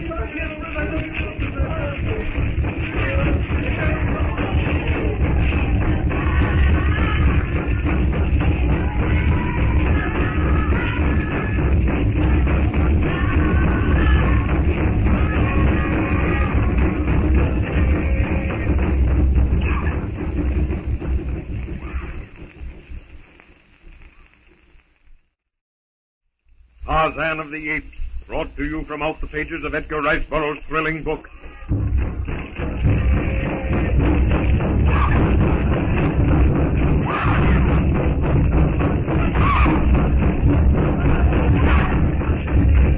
Arno, can you work your way over to me? Yes, monsieur. There's a clasp knife in my pocket. You get it out. Between us, we may manage to open it. But my hands are tied behind me, Clayton. I couldn't get the hands into your pocket. I know, but you can tear the pocket out. One of us can hold the knife, the other can open the blade. It's not tight. I can't do a thing, and they may be killing Porter. No, monsieur. These natives do not work so fast as that. They will torture first. Torture? But for a time, they will try to frighten. First with the spear, threatening passes with the knife, all manner of frightful things before the torture of the body. Can you work your way over to him? One moment, my friend. Now, the pocket. It is which one? The left-hand breast pocket. The flap's unbuttoned. Yes, that's it. Now, pull. The knife fell on the floor. Can you reach it? Just a second. I will have to turn over first. Got it? Yes, I'm holding it tightly. See, I will move a little closer now. There seems to be some sort of dispute going on outside, as if there was a new arrival. A little more to the left. Here. Hold it. There. The blade's open. Then you take the knife and cut my bond. No, you have the knife in your hand now. We may drop it and lose it. But I may cut Monsieur's hand. What of it? What's a cut hand when our very heads are loose on our shoulders? Cut. Do not move then. Ah, did I cut you? No. I felt one of the strands go, that's all. By Jove, I can free my hands. Quick, give me the knife. Hurry, Clayton. I'm sure they're coming this way In again. a second, when I cut the thongs at my feet. There, now I too am free. Monsieur le Professeur! Archimedes. By Jove, what's the idea? I wonder what in the world... They do nothing rash. They're bringing me back. Well, I'd better lie down. We'd better lie down. We don't want them to know if we freed ourselves. Clayton. Are you hurt? No. I don't know as yet what has happened. They tied me to a stake, stabbed at me with spears. I thought that it was all over when a band of these pagans appeared at the gate. Someone, a chief or something, certainly someone in authority, came forward and gave a few orders. Then they cut me down and brought me back here. And you're not hurt? You're all right? Yes. Oh, I'm all right. Download. Yes, and what is it, Monsieur le Professeur? Your friend, Nakido? Yes, Nakido. He was one of the party carrying me back. He whispered to me that he would come to the hut as soon as he could.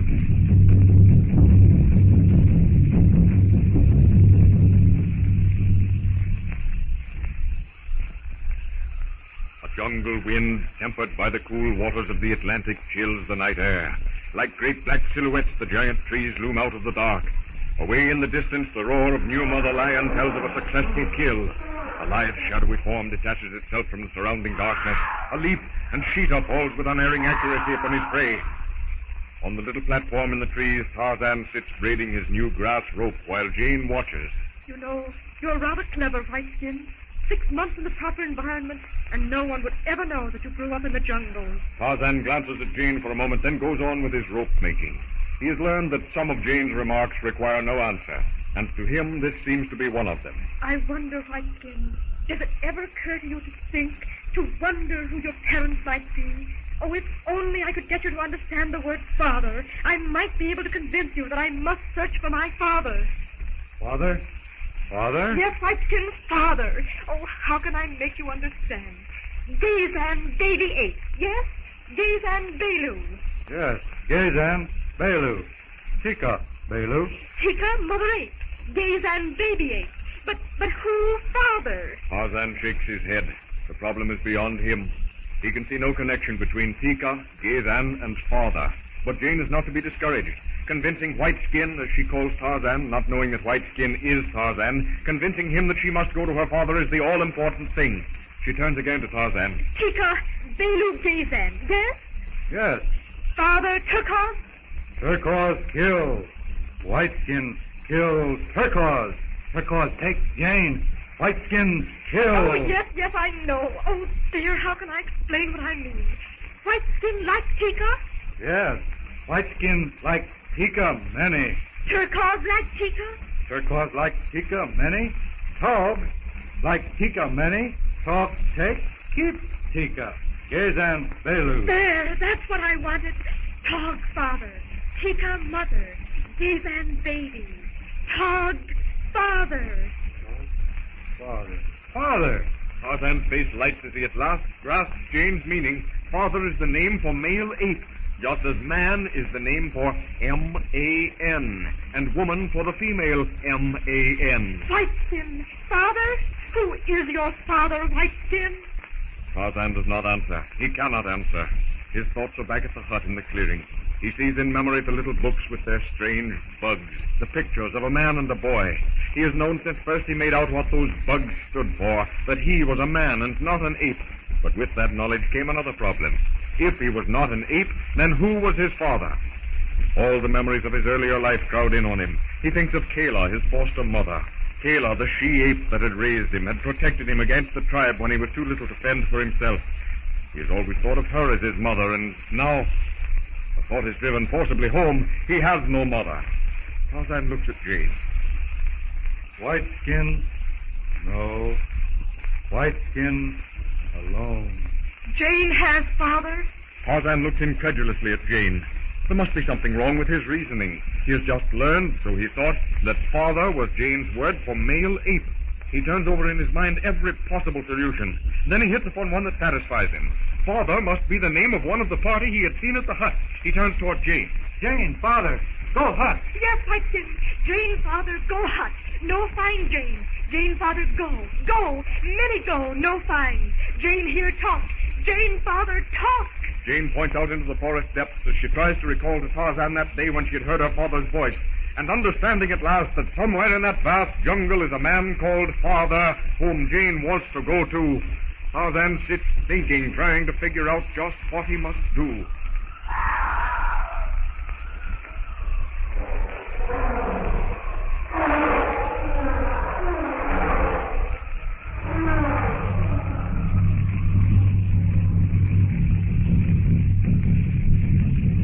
In the prison hut, Clayton, Darno, and Philander, free of their bonds, are cutting the tough grass ropes from Professor Porter's arms and legs. You say, Monsieur le Professeur, that Nakido said he would come here? Yes, and that he would come as quickly as possible, and that we must escape at once. There, Professor. Now you're free. Ah, thanks. Ah, it does feel good. Oh, no. Yes, Nakido. Oui, Nakido. Tonight, Chief kill a witch doctor. Plenty warrior look to see witch doctor die. Wanna go away. Wanna stay. All kill. Witch doctor, he like kill for rain god. Chief, he wait for catch him white devil god and white memsop. Can you make out what he's talking about, Donna? Yes. He said the chief was gone, and the witch doctor, wanting to appease the rain god, ordered Porter to be sacrificed. The chief came back, ordered the witch doctor killed for his presumption. Then the chief does not want us to be killed? Not at present. He wants to wait until they have captured the white devil god of the jungle and the white memsab who is with him. What? Jane? And the fellow that we think may be Tarzan? Oui. The chief wants to make the sacrifice worthwhile, so he is waiting till Jane and the jungle devil god, as they call him, are captured. Then, if the chief has come back, that means that their plans for capturing Jane and Tarzan have failed. And Nakido, chief no catch devil god? Listen. Altogether different sound to those drums. Chief, he knows thing. He look, see. All fix for catch. He come here make juji already. Wanna. For the hut, you man. He give him paper. Here, you take him. A message from the sailors. Listen. We have been preparing to escape. When you hear us shout, count 10, then run. What can they mean?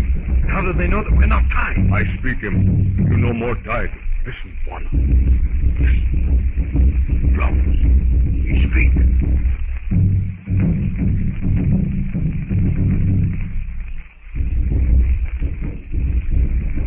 Drums speak white memsop capture. Make bait for devil god. But devil god, he come elephant. Take white memsop away. That means that they captured Jane, and then this jungle devil god, as they call him, rescued her. Yes, Monsieur le Professeur, you had it right. We live!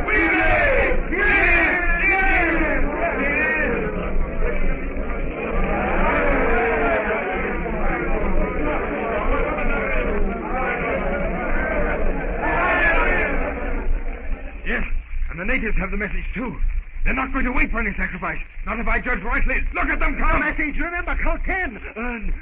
Get to the door, ready to run. Come now, Porter. Philander. Not thief. Run! Tarzan of the Apes, brought to you from out the pages of Edgar Rice Burroughs' intense book.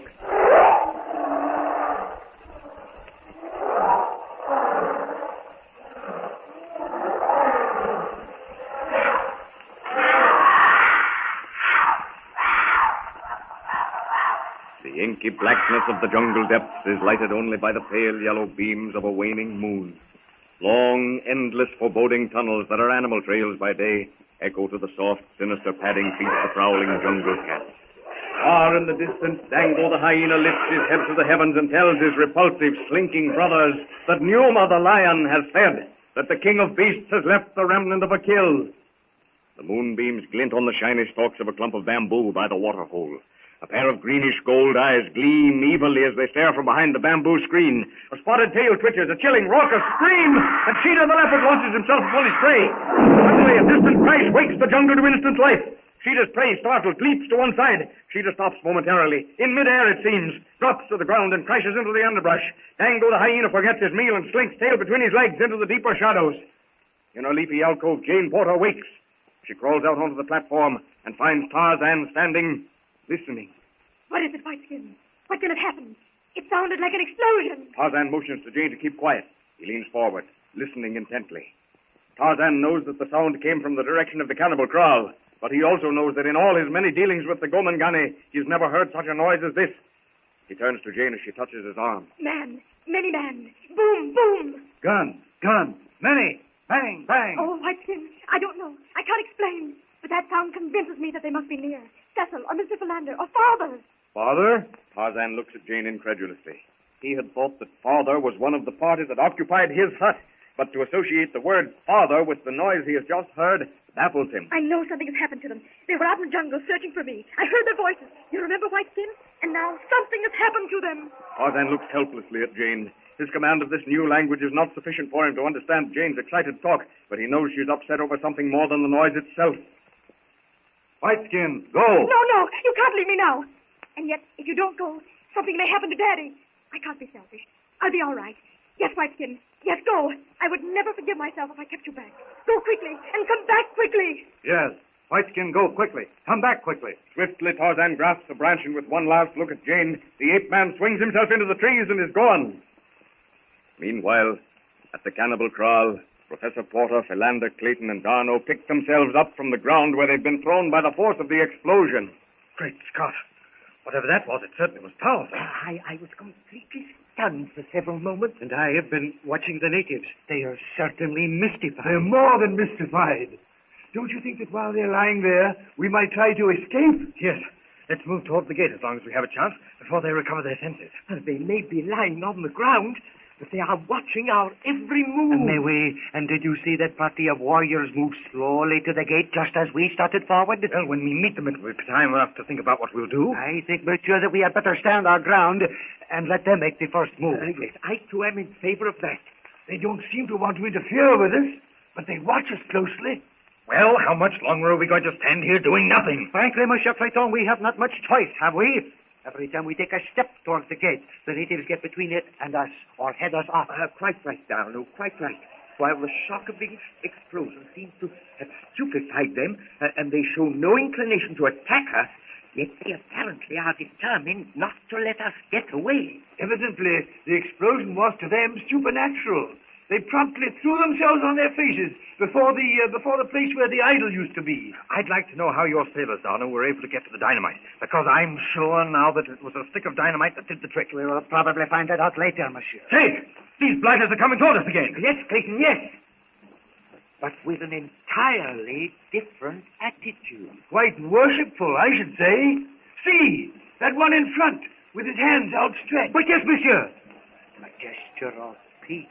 Quickly, mes amis, we must make up our minds. It is my belief that these cannibals think that we are miracle workers, medicine men. To make them believe that is our one chance. By Jove, Darno, I believe you're right. You say they believe in black magic. Then let's give them an overdose of their own medicine. A very excellent suggestion. Much as I, a man of science, dislike the idea of imposing on credulous savages. Professor, I consider that my skin is more important than the beliefs of these cannibals. If we can black magic ourselves out of this situation, then I'm solidly behind the idea. Alors, c'est entendu. I shall act as interpreter. Monsieur Professor, you will be the venerable worker of magic. But, Darno, with your knowledge of native psychology, hadn't you better... Don't argue, Professor. Do as Darno says. That chief, or whatever he is coming closer. Don't you think, Darno, that some definite sign of our importance would impress them? Oui, monsieur has right. Voilà, voilà. Over there are their drums. Make some sort of signal. Righto. I'll do my best. Monsieur le Professeur, can you pretend to work some magic? Go through a lot of signs, etc.? Look, every eye is on Clayton. As long as we have them spellbound, don't you think we ought to really do something that'll appeal to their superstitious natures? Ah, mes amis, I have it. I shall get a handful of cartridges from the chief's hut where Narciso said they were stored.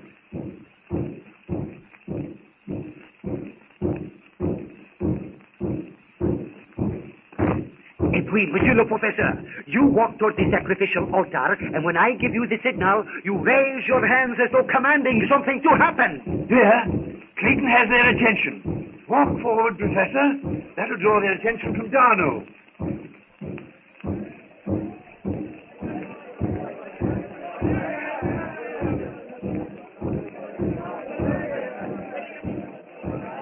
You're doing splendidly, Professor. It's taking hold. In a very few moments, we'll have them completely in our control. But this is most undignified. of unscientific. So is being put to death by cannibals undignified Archimedes. But there, Darno's ready. Don't get too close to the fire when Darno throws those cartridges into it.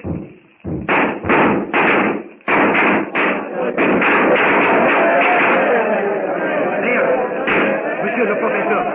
Now, I shall go forward to talk to the chief. You won't have to. Here he comes now. Mange, Nadawe, Mulkat, Pulawanak, Shanari.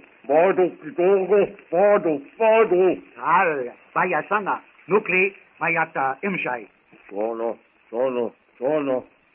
Monsieur, I have arranged a council meeting, and I have also warned them of the danger of making any attack upon us. They seem thoroughly cowed, don't they? At least we will have a respite to formulate plans for the future. The meeting will take place shortly. Meanwhile, they will perform their ceremony, welcoming us to their village. Everything seems to work out all right. I have told the chief that no harm will come to them while we are with them. Well, they are busy with their ritualistic dance. Why don't we join your sailors, Darno, and decide what's to be done? No, monsieur.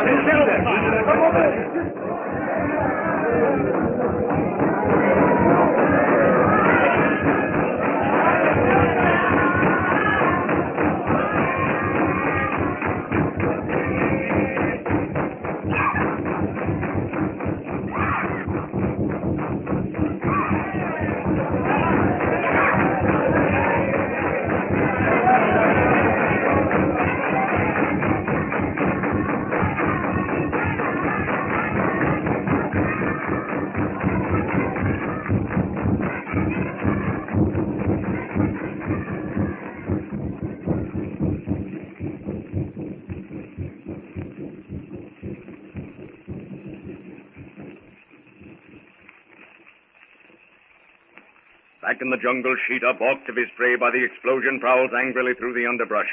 It is late, and Sheeta's belly is still empty. With tail lashing, dagger-like fangs bared, the huge cat comes to the clearing by the little platform. His black, wet muzzle twitches. His cold, glittering eyes glint wickedly as he turns and sees Jane standing on the platform. With a coughing snarl, the lithe brute launches himself against the tree. Jane hears the sound and peers into the gloom. She sees the glinting eyes, sees the long claws dig into the bark of the tree. Quickly, she pulls a heavy branch from the platform. Inch by inch, Sheeta pulls himself up the rough bark. Snapping vicious jaws break the small twigs that bar his path. With all her strength, Jane swings the branch down on Sheeta's head. Sheeta spits and screams with rage. He moves his head from side to side, trying to avoid the raining blows. Again and again, Jane slashes the club-like branch on the brute's head. But Sheeta, slowly and surely, bangs toward the platform.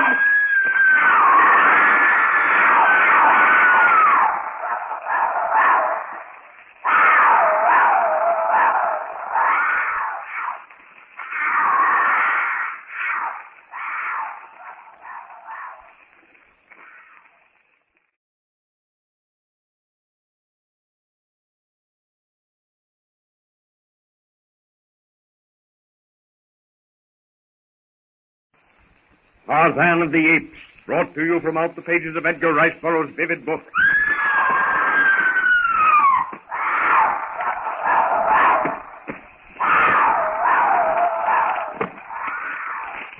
Tarzan stops in his flight through the treetop. He hears Jane's call for help, and with the speed of a striking snake, the ape man turns. Springing from limb to limb, swinging from trailing vine to swaying branch, he flashes through the dark corridors of the upper jungle turret. On the little platform, Jane lashes with all her strength at Sheeta's dripping jaws. Again, she lifts up the branch high above her. Again, she brings it down on Sheeta's head. Snarling, clawing, fighting, the leopard reaches with his giant paws for the platform. He captures the outside edge. Tensing with the mighty muscles, and the great cat hauls himself over the shaking branches. Jane tries once more desperately to take the leopard hold. She defends his head beneath the blows, but he moves forward.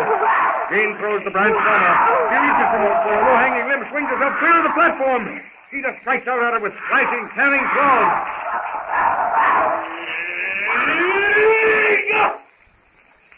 At Tarzan's call of warning, Sheeta stops, looks up. Crashing down from the treetop, Tarzan hurls himself on Sheeta's back. They roll over and over on the narrow ledge. Tarzan's fingers clutch at the brute's throat. Sheeta's hind feet strike out. Tarzan throws himself to one side, but he holds on. The leopard makes a desperate effort to throw the ape man from him. They roll off the platform, down, crashing through the branches to the ground below. In an agony of despair, Jane pulls herself to the platform and drops down. Tarzan is on his feet.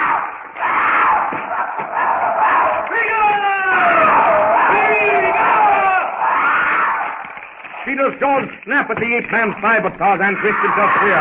His knife is out. The blade flashes and flashes again as the bronze arm rises and falls with deadly rapidity. Peter howls in agony, tries to break away, but Tarzan's grasp on the brute's throat is secure. Peter, in one last despairing effort, throws himself to the ground. The ape man's steely muscles pin the leopard fast while the greenish-yellow fire dies from the beast's eyes. Tarzan rises from the ground, places his foot on Sheeta's carcass, beats his broad chest with clenched fists, and raises his head to the skies.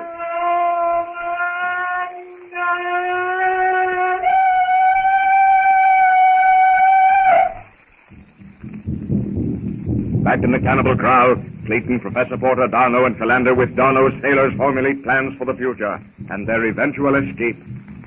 Well, there's a certain feeling of security being together in this hut. Yes, and I have posted sentries, too. However, monsieur, although we have gained the respite, the situation is still anything but secure. Well, it's considerably better than before, just the same. Do you think, Darno, that we now have these superstitious natives completely under control? No, monsieur, by no means. They believe, yes, that we have worked magic. But now, monsieur, one false move means not only death, but the most vicious torture that the human mind can devise. I feel that I must sustain Darno in his belief. Having assumed the roles of minor deities, we've placed ourselves in the position of forfeiting all human characteristics. Frankly, to me, the whole thing is ridiculous, irrespective of whatever goes with the theory involved in all this black magic thought transfer. What I want to know is, if these blighters can do all this, how are we going to pull the wool over their eyes? Monsieur Clayton, these primitive peoples can do much that we of the West regard as impossible. But we of the West do many things that these natives do not understand, n'est-ce pas? Yes, I'll admit that. Then, for the sake of saving our skins, it will be well for us to play upon the natives with what we can do. Their mentality is, as I said before, about 6 years. Now, can you try to understand what is passing through the mind of a 6-year-old child? Certainly not. At the same time, while I'm not asking for an explanation of what's going to happen, I would like to have an explanation of what has happened. You refer, of course, to the blacks' knowledge of Jane's disappearance and our search for her. Partly that. And also, if these blacks know so much, why don't they know where to lay hands on this devil god they're so anxious to catch? My dear Clayton, you're getting into something very deep. And something that we cannot explain. You see, the witch doctors probably built up a very strong case in favor of this devil god being just that, a devil, a god. And on top of that, this pagan jungle friend of ours, I still assert, Clayton, that he is friendly, at any rate, by his actions, has completely upset the natives. They want to kill him, but that's just it. They have had opportunities. But have they, Clayton? Remember, in every case, he may have surprised them. And also, they may be overcome by fear that their arrows fly wide or their spears miss the mark. 1,000 things can happen. And do not forget also, monsieur, that we were present when a message was brought in that this devil god had been seen in the trees with a white memsah. Yes, that's right, Donald. Then how can we tell? Possibly before that, a similar message was brought secretly to the witch doctor, and he, merely for the purpose of increasing his standing, claimed second sight or his powerful medicine. All of which I admit. And incidentally, all of this goes to discredit the theory of any genuine magic. I am not trying to convince you, Monsieur Clayton. I am merely saying, wait, you will see. That, I take it, is some sort of signal. A warning, perhaps, that the council is about to meet. I don't know whether or not you've noticed it, Professor, but there's a strong similarity between certain aspects of the ritual among these savages and those of some of the rites of ancient Egypt. Yes, Philander, I noticed that when I was tied to the stake. I was thinking, Porter, that our knowledge of the ritual as laid down in the Book of the Dead might prove very valuable in cases which must of necessity arise. A very excellent thought, Philander. Mais oui, excellent. A thought that, who knows, may save our lives. Pardon, Canary, Makeover, and now. The council awaits us, monsieur. And now, Imlat, Charles. Mon Dieu! What is it? The supposed witch doctor has insisted upon the poison. The poison? What is that?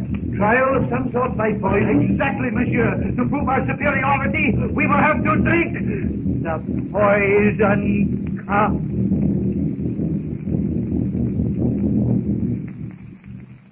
The jungle which has awakened at Tarzan's call of victory falls again into a subdued murmuring. Tarzan pulls himself up to the platform, puts a protecting arm around Jane's trembling shoulders. Jane frightened? No. Oh, No. Oh, Whiteskin. It was too horrible. I struck and struck, but it kept on getting closer and closer. I didn't know what to do. I knew you weren't far away, but I thought surely that the lump would kill me before you got back. As the torrent of words which Tarzan cannot understand falls from Jane's lips, Tarzan holds the trembling girl close in an instinctive gesture of protection and assurance that he has no English words to voice. Jane forces back the tears and tries to smile. You've no idea, Whiteskin, how hard I'm trying not to cry, trying to be brave. Oh, Whiteskin, you can't understand. You don't know the meaning of fear. Fear? Fear? Yes, fear. You know the meaning of Jane frightened. Fear is something you may learn as a word, but you'll never know the feeling of it. Cheetah frightened Jane? Yes. Cheetah frightened man? No. No, Whiteskin. There's no use trying to explain to you. Any of the men I know, or I should say used to know, would have been as frightened as I. Whiteskin. Yes? Whiteskin. Jane go hut. Jane wants gun. Jane wants gun? Bang, bang? Yes. One? Oh, dear. You don't know the meaning of the word want. Yes, one. Let me see. Like. Jane like go hut. Jane like take gun. Yes. Jane like go hut quick. Jane like take bang, bang. That's it, Whiteskin. I'll feel much safer with a gun. Go quick, hut. No, Whiteskin. Sleep now. Yes. Jane, sleep. No go hut. Jane, no sleep. Go hut quick. Yes, that expresses it. Although I don't believe that I'll ever sleep after tonight's experience. Jane Porter goes to her resting place in the little leafy alcove, and Tarzan stretches himself on the platform. The fearful jungle shadows lengthen and deepen as the moon pales and fades in the jet-black sky. The jungle's memory is short-lived. Already the fight is forgotten. Already the jungle has gone back to sleep, all but the beasts that prowl by night. And the jungle night ends as it began. Dango the hyena slinks from the underbrush, head raised, yapping at the dying moon with his hideous, mirthless laugh.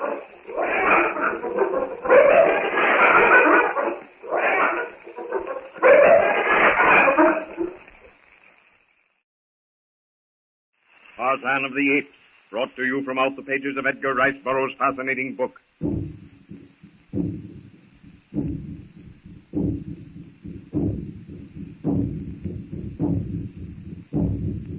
The entire tribe seems to be assembled. I have no fear of death, not even this. When the time comes, I'll drink without hesitation. If we refuse to drink, we'll be tortured. If we drink, we die. Can we? Is it possible that we could impose our superior magic upon these pagans and perhaps postpone this poison cup ceremony? Perhaps, as I suggested before, some ritual from the Book of the Dead. For example? The raising of Isis by Osiris. Rather fantastic, Philander. And besides, we have no mummy to raise, and I seriously doubt our ability to raise it if we had it. Monsieur le Professeur. Yes, Darno? I have been talking to Nakido. He says drink and have no fear. By Jove, what cheerful advice. What else did he say, Darno? Nothing. He was being watched, but I trust him. I shall drink. Oh, yes.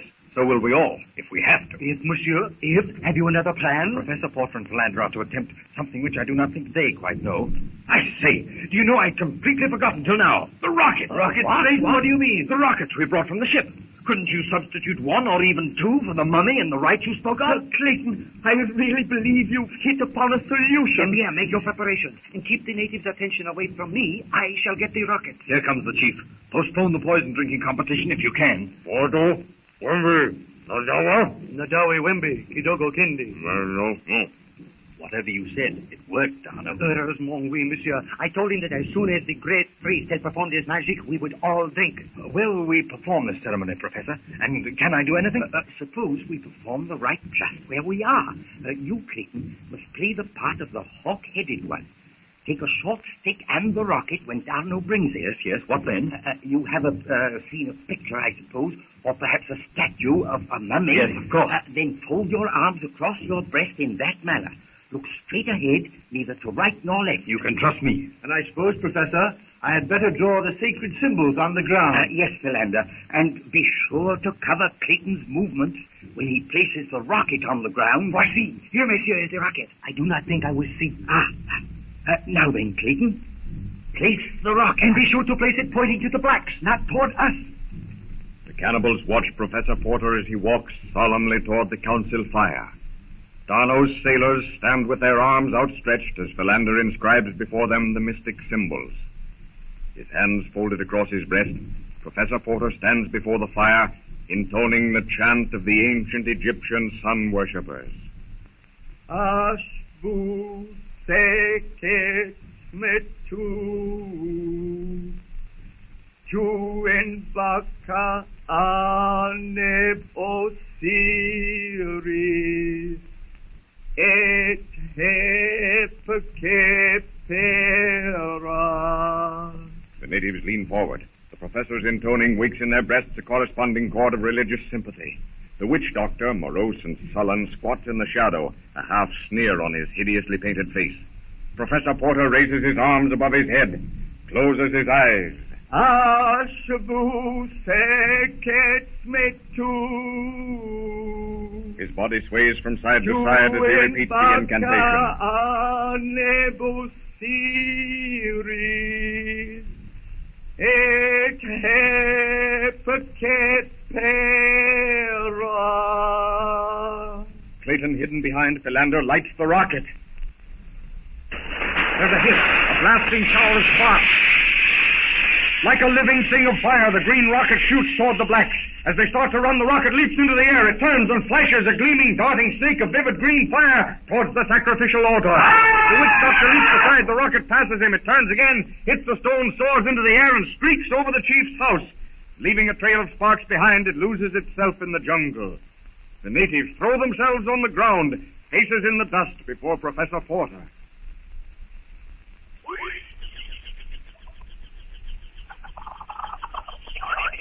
As the early morning sun floods the clearing where Lord Greystoke built his hut, it shines upon Jane Porter and Tarzan as they drop leisurely, branch by branch, from the upper jungle terrace to the soft green moss below. Thanks, Whiteskin. But I don't believe that I'll ever get quite used to traveling through the treetops at breakneck speed. Speed? Speed? Yes, speed. Same as quick. Tarzan sits down at the foot of a giant tree as Jane crosses the clearing and goes to the hut. Jane, go inside. Whiteskin, go hut. No. Jane, go hut. Whiteskin, look.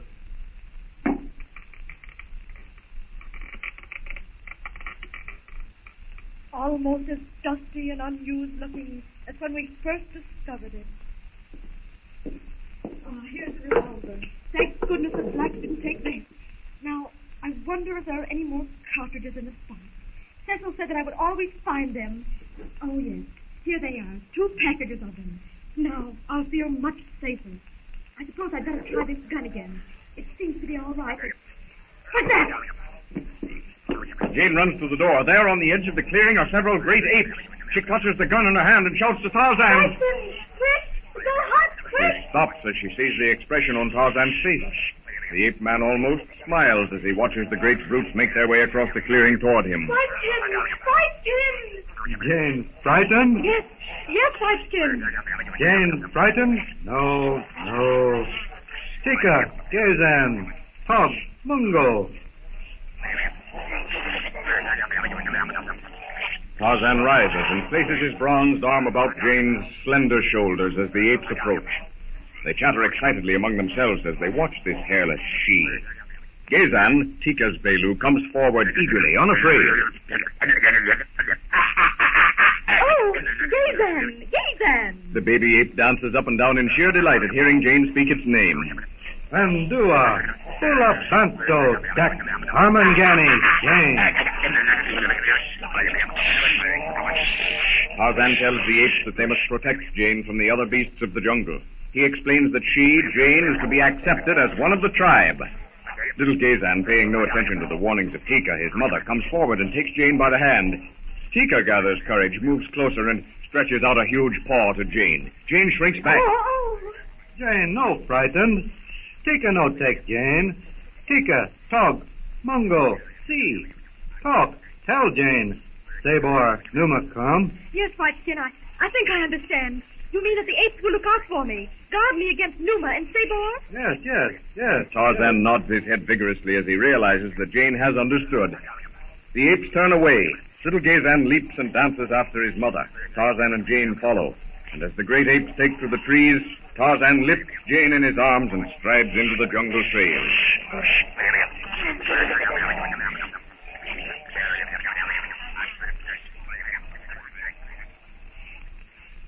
Back in the cannibal village, Professor Porter, Philander, Clayton, Darno, and the sailors await anxiously the results of their magic. I don't like the look on that witch doctor's face, Darno. No, monsieur. In the first place, he sees that we have affected the natives, and he is liable to lose his life if they decide to believe in us. And his undignified efforts to get out of the way of the rocket. He evidently felt that very keenly. I suppose, in order to live up to what is expected of us, we should do very little talking. No one is paying very much attention to us now. They're all watching the witch doctor, trying to convince the chief of something. Very earnest talk, too, that he's making. I wonder... I do not wonder. I know that he is trying to convince the chief that no matter what our medicine magic may be, we still should drink the poison. I'm very much afraid that you're right, Darno. Then there is nothing to do but drink. So it would seem. Rather a ghastly way to go out.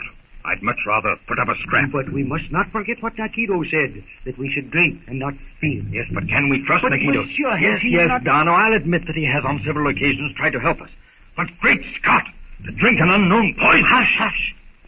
Here comes the chief. And that is the ceremonial procession of the test by poison. Oh, well.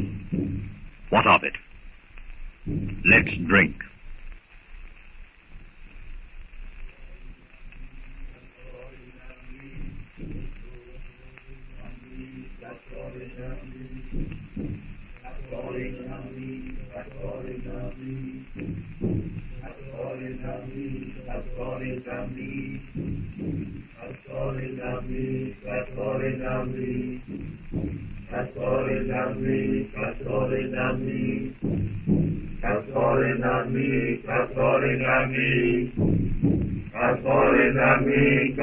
The blacks stand motionless as the chief advances with the poison.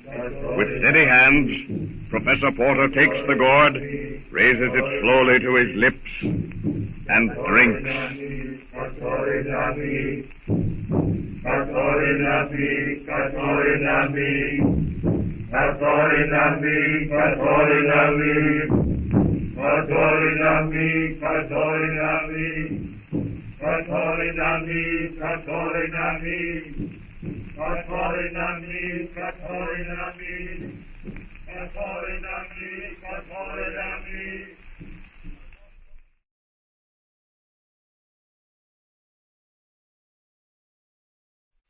Tarzan of the Apes, from the novels by Edgar Rice Burroughs, with Mr. James H. Pierce as Tarzan and Miss Joanne Burroughs as Jane Porter. Professor Porter and his party, searching for his daughter Jane, are captured by cannibals and are forced to undergo the native trial by poison. Tarzan rescues Jane from a leopard, and Jane, remembering a revolver at the hut, has Tarzan take her to the little cabin built by Lord Greystone. Jane gets the revolver, and together she and Tarzan return to the jungle. You remember the last we heard from Professor Porter and his party. They were about to drink the poison prepared by the witch doctor. Now, are you ready? Hold your breath. Flimsy, drifting curtains of opaque mist shroud the tops of the jungle trees. The hard, bright rays of the tropic sun, softened by the haze, play about the moss-strewn floor in pools of liquid light. A languid air, almost an air of peace, pervades the entire jungle. Even Numa, the lion, fed and rested, lies asleep in the sanded depths of his shady lair. From the dense foliage that hides the sapphire sky comes a mixed chorus of shrill chirping.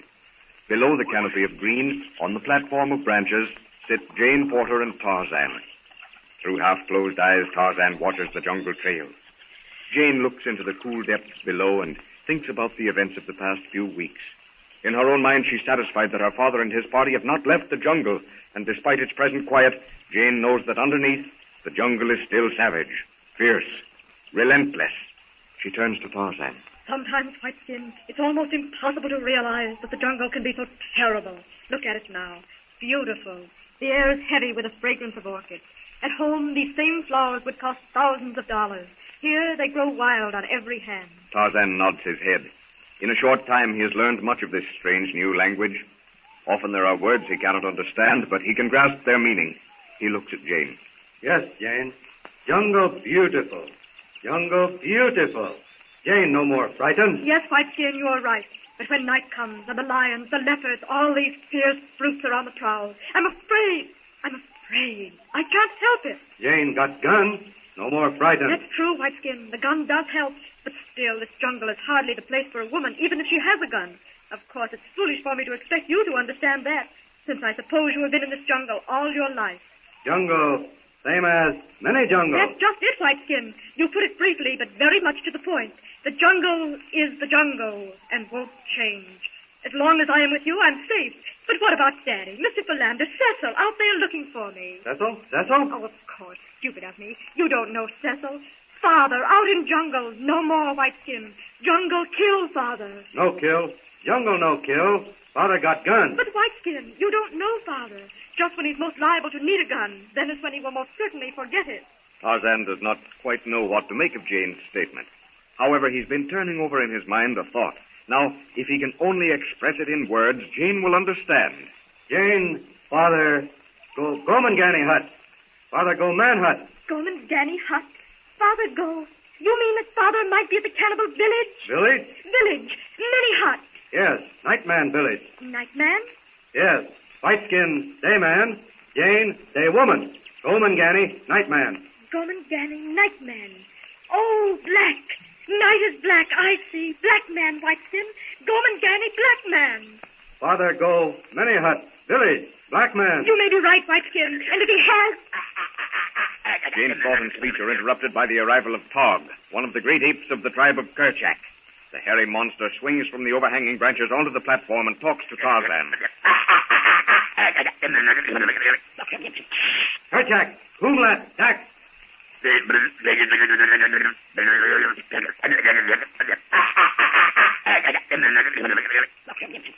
Whiteskin, meet Dum Dum. Come back quick. Oh, Whiteskin, I hate to be left, even if things are quiet.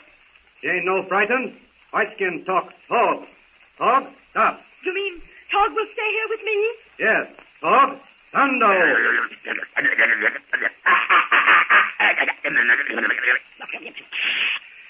All right, but Whiteskin, come back quickly. And Tarzan nods his head as he swings off into the trees in the direction of the Dum-Dum, where a disagreement between two bull apes awaits his solution.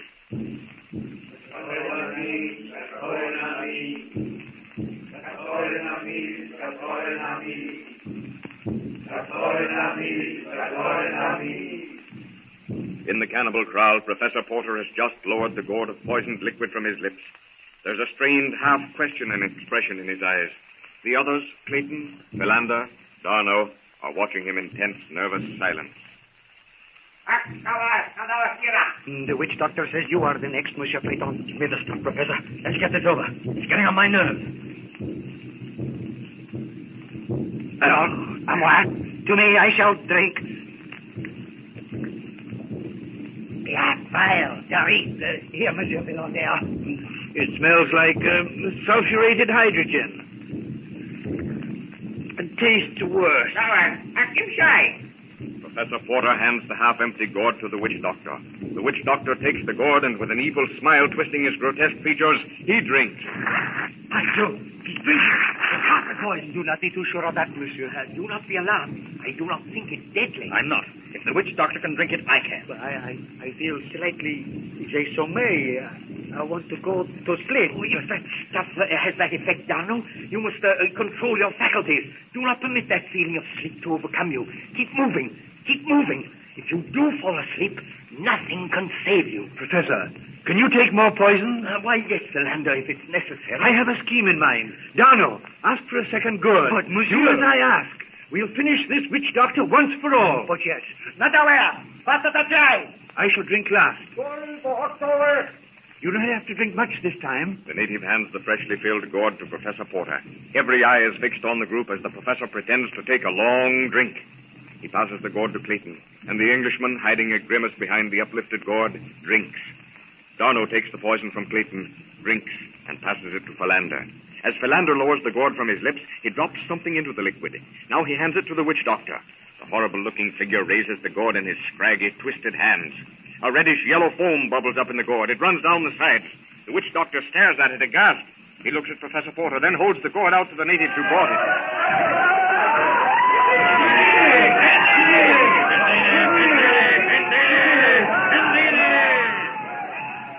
The blacks insist that he drink, monsieur. What did you do, Philander? Few tablets, nothing dangerous.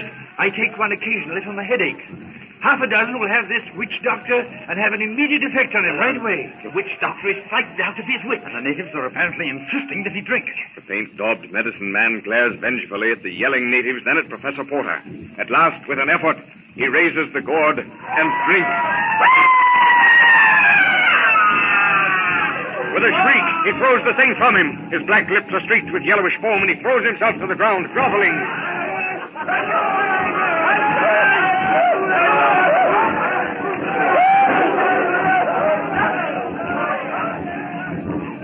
Quick, Darno, before he finds out that he's not going to die, tell the people that we will cure him. Let's pick him up and carry him to our hut. Yes, we don't want him to recover in front of the natives. Yes, then make quite a ceremony carrying him to his hut.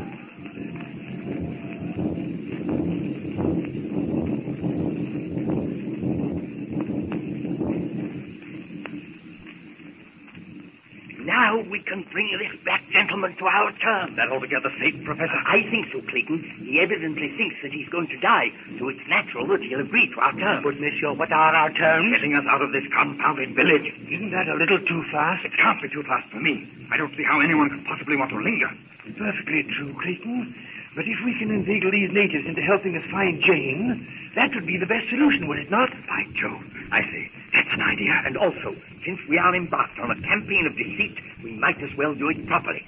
Now, monsieur, do you not think that in order to impress our native friends further, we should in the future be able to tell exactly what it is they want? I do not understand, monsieur. I simply mean, if the witch doctor will tell us beforehand what is required by the tribe, then we can forestall their asking and do what they require, insofar as they know, because of our second sight. I can tell you now what their main complaint is. What is it? It is rain. They have been through a lengthy period of drought. And that, for our first problem, seems to be quite a facer. Yes, I don't believe that even we can make rain fall. No, monsieur, but if you will handle the necessary ceremonies, I can tell when you may expect rain. How do you mean? Of course, with my accoutrement. In the other hut is my compass, which contains also a barometer. I say, Slider seems to be coming to his senses. Then we had better start about exacting the required promises.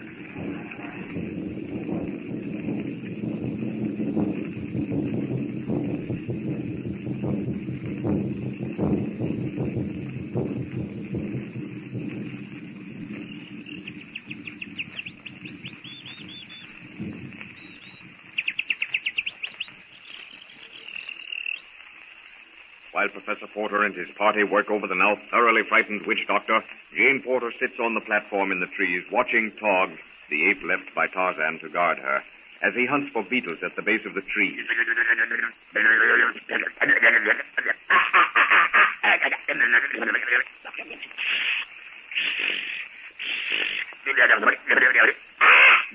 Not quite as many as you expected, are they, Tom? Tog looks up when he hears Jane call his name. That this white hairless she should be able to call him by name does not surprise him, but that she does not understand him, nor help him search for the grubs he considers delicacies, that's something he cannot understand. Tom, look out! Again, Tog looks up. A sinuous, mottled length whips itself from the surrounding green and twines itself about Tog's massive shoulders.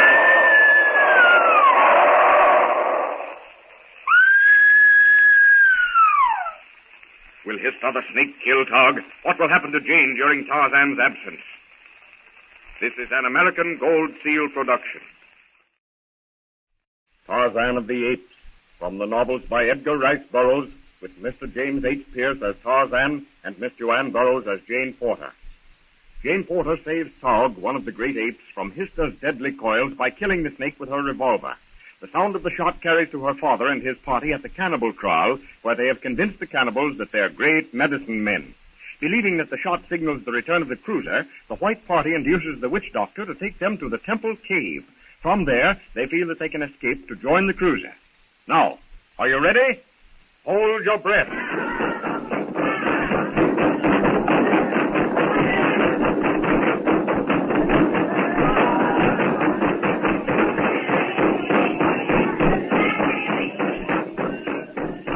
Quite an air of almost celebration. Yes, of course, Clayton. These blacks are so absolutely sure that we will be able to return this lost spirit to the mummy, which of course they believe will bring rain, that, well, look about. See the pitiable condition they are in as a result of drought. Yes, but don't forget, the more they think of us now, the worse our position will be when they discover the fraud. And discover it they will. Why should they, Philander? Why? Because we won't be able to bring the rain, for one thing. For another, that witch doctor's not going to give up his supremacy without some effort to discredit us. Well, I wasn't in sympathy with the scheme at first, but now I think the witch doctor is so completely out of it that I have some hope. By the way, why don't we start for the cave? Where is Darno? He's getting ready. Talking to the witch doctor when I left him. You know, I think it's rather peculiar that we haven't heard any more shots. I mean, I thought at first that they might have been fired as a signal. On the other hand, Clayton, it's quite possible that another safari is in the neighborhood. I don't think that's likely. I've never heard of a white man exploring this particular part of Africa. It's so very inaccessible. What about big game hunters? Possible, but hardly probable. When we know that big game can be found in other sections much easier to reach. Yeah, come, monsieur. All is ready. We can proceed on our way. Where the deuce is your rifle? At the hut, and do not mention it. I had quite an argument with the witch doctor. He says that if we are as good as we claim, we do not need the white man's guns. I was suspicious of that witch doctor. He had a very nasty look in his eyes. Well, the only thing to do, monsieur, is to go on and hope that some better situation presents itself. I shall suggest, however, that you each hide your revolvers, so that if the witch doctor insists upon taking the rifles, he may not think of the smaller arm. We should have killed that blighter when we had the chance. Perhaps monsieur is right, but come, we are ready.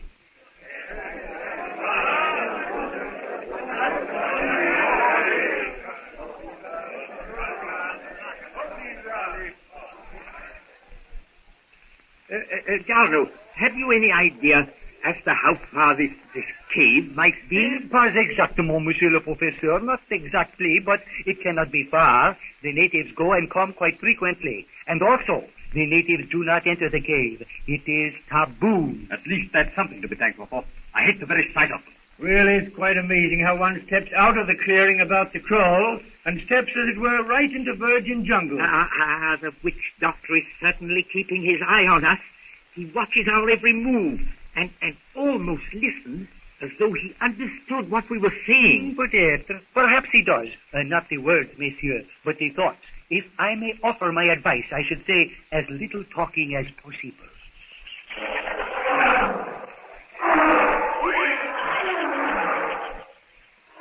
Back on the platform in the trees, Jane and Tarzan watch the jungle awaken to a new day. The night mist still hangs in shadowy festoons about the treetops. The animal trails, black gashes in the forest by night, are now alive with the scurrying, padding, shuffling noise of feet as the jungle brutes make their way to the waterhole. Distant mingled roars rend the forest hollowness as Numa and his lion pack clear a pathway to the pool. Another jungle day, Whiteskin. All pretty much alike. Something gets killed, or just escapes getting killed. Numa, Tabor, Cheetah, hungry. Kill, eat. Of course, that's nature. They have to kill something when they're hungry. But what I don't like is the idea that I may someday provide a dinner for Numa or some of his companions. Jane got gun. Kill Numa. Tabor. No, Whiteskin. A revolver is not of much use against Numa or any other really big beast. With the mention of the gun, Tarzan is reminded that his supply of arrows is low. He points to the almost empty quiver. Whiteskin go. Black village. Get arrows. Come back quick. This time, Jane go too. Jane no go, Black village. Jane frightened. Black man eat. I don't doubt I'll be frightened, but I'm not going to be left alone this time. If father is there, no, Whiteskin, Jane go. That quality which brooks no refusal is apparent in Jane's voice. And so Tarzan, with a gesture of resignation, picks Jane up in his arms and starts off into the upper jungle terrace. Although Tarzan's graceful swings and deft catches are leisurely, Jane feels herself being borne along at breathtaking speed. Through the occasional sparseness of the treetops comes the darting rays of tropic sunlight, the cloudless blue of azure skies. The never-ending chatter of monkeys, the ceaseless chirping of birds, and the intermittent howls of the larger beasts are almost commonplace to Jane, and it is with a shock that the girl realizes it. Before, when she had allowed herself to think, her wishes had been fathered to the thought that each day would bring rescue. Now, she's almost accepting the inevitable. She feels her heart beat faster. She grows almost panicky. Much as she likes white skin, to think of ending her days in this vicious, terror-ridden jungle, the thought almost overcomes her. She feels herself being gently shaken, opens her eyes and looks below. There is the cannibal village, and a file of blacks disappearing into the jungle. Tarzan lowers Jane to a broad branch. Jane, stay. White Skin go below. No, Jane go below, too. Without a word, Tarzan again takes Jane in his arms and with noiseless, effortless ease carries her to the ground. Jane looks about, finds herself within the stockade of thorn and bamboo. The place is deserted. Quiet. Too quiet for comfort. Oh, black man, he go. Go away. Yes, let's look around. I wonder what's in here. Yes, White Skin, you'll have to bend down to get into this hut. Oh, why, White Skin, look! Daddy's glasses, and some of the different mattress things, and there's several carpet bells. Father? Yes? Father no kill. What do you mean? How do you know? Black man kill, Father. Black man take all these. Yes, then they may be in some other hut. I'm going to look. White Skin, go get arrows. Jane, go in many huts. Tarzan makes for the chief's hut, where he knows he will find a plentiful supply of arrows. Jane goes from hut to hut, finding nothing until she comes to the one in which the arms are piled. She takes another revolver from the heap of arms and continues her search. Now only one hut remains. She's almost despaired of finding her further trace of her father, and she bends down to enter the last hut. A warning feeling of danger stops her. She steps back, but too late. A black arm shoots out. It grips her about the neck. She struggles and tries to cry out. The black pulls the girl into the hut. Jane kicks out with her foot. There's a howl of agony. The strangling grip relaxes. Jane screams and...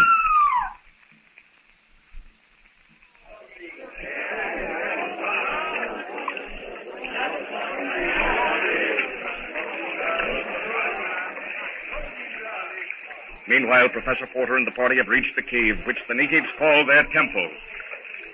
Not very inviting, is it? No, Clayton. But I can't for the life of me see how one can get into the place. Not unless we jump through that solid screen of tumbling water. And one slip. Down into that boiling pit of seething water. Of course, we can't help. There may be a ledge just behind the waterfall. All we would get would be a good soaking. Well, Mr. Witch Doctor's going right ahead. And I think I once said that what that black blighter can do, so can I. It looks very much as if you were right in your surmise, Philander. See, the witch doctor's jumped right into and through it. Then here I go. Come, Monsieur le Professeur, Monsieur Philander. I'm too old for this sort of strenuous exercise. Come on, Archimedes. It's quite a short jump. Come on.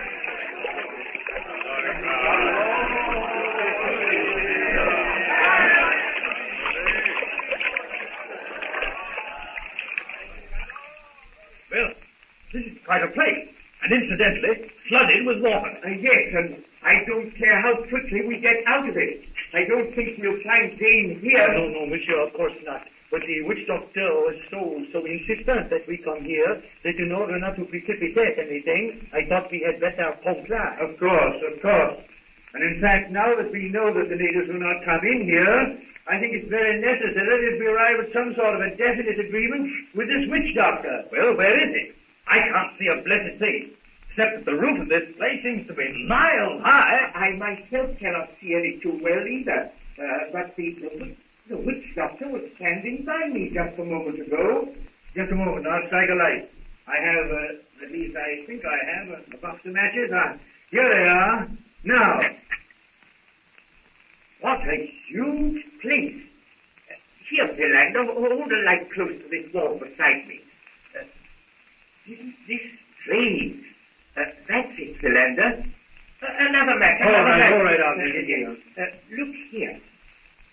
Run your hand over this design. Don't you see? You can follow the outline with your hand. Evidences of an ancient people. Another match, Philander, please. The design is influenced by the Egyptian and somewhat Semitic. Evidence of more than that, Professor. Eh? What, Clayton? The witch doctor has disappeared. But that's impossible, Clayton. I've been standing here all the time. He couldn't get out without passing me. Well, he's not here. There must be some other way out. Monsieur Clayton is right. It is one thing to jump down 6 or 7 feet into a cavern. It is something else to try to jump out. You think? You mean that we're in a trap? Exactly, Professor. And like a bunch of children, we not only walked into it, we jumped in.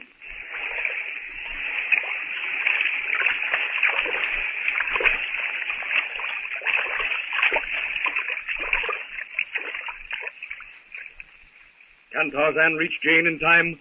And what of the professor and his party? Can they get out of the trap laid by the crafty witch doctor? This is an American Gold Seal production.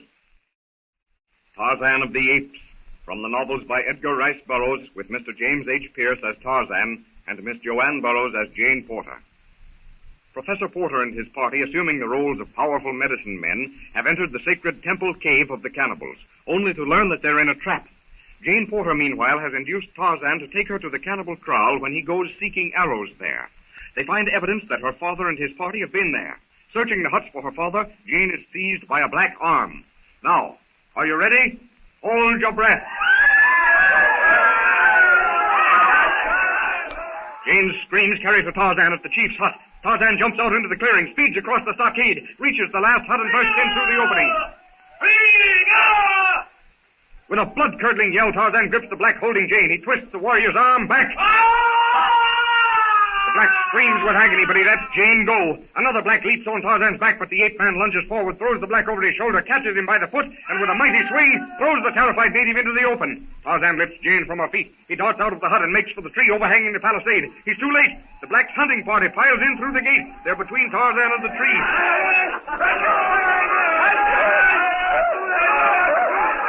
Put me down, Whiteskin. We'll both be killed. Coleman Ganny no killed yet. Jane no frightened. The blacks close in. Tarzan stops running, places Jane on her feet, and turns to face them. One big black throws back his arm to hurl a spear. The blacks swarm over Tarzan like so many ants. By sheer weight of numbers, they pull the ape-man to the ground. Tarzan struggles, but a half-dozen blacks hold grimly to each arm. They pick him up, tie him with his own grass rope, and throw him into a hut. A powerful black has seized Jane. She struggles to escape, striking futilely at her captor. Let me go, you brute. Oh, don't. Whiteskin.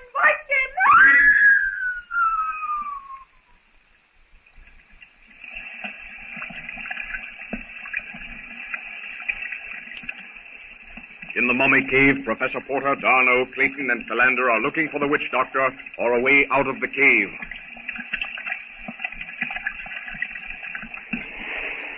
Do you not think, Darno, that we might make an effort to get out as we entered through the curtain of water? Certain death, monsieur. Naturally, we have no way of knowing that when we came in. But no, monsieur, we cannot possibly get out that way.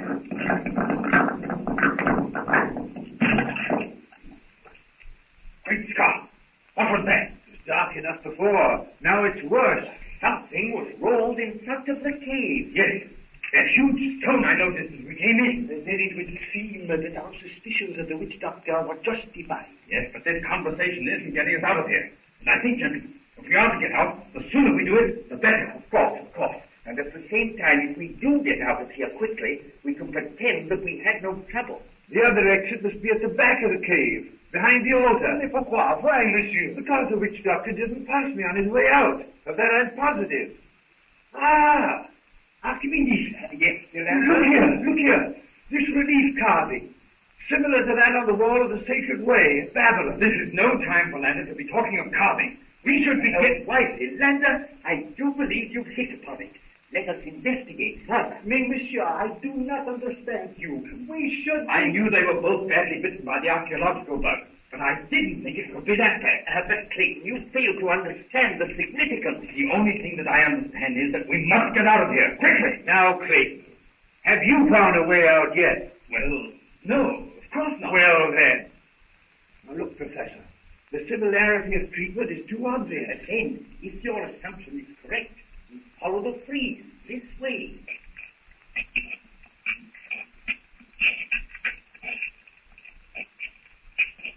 Here, Professor. Crude, but understandable. The way of the soul. Yes, Philander. And the liberation. And this, Professor, as you know, is the symbol of everlasting life. And if we are right... There's that weird noise again.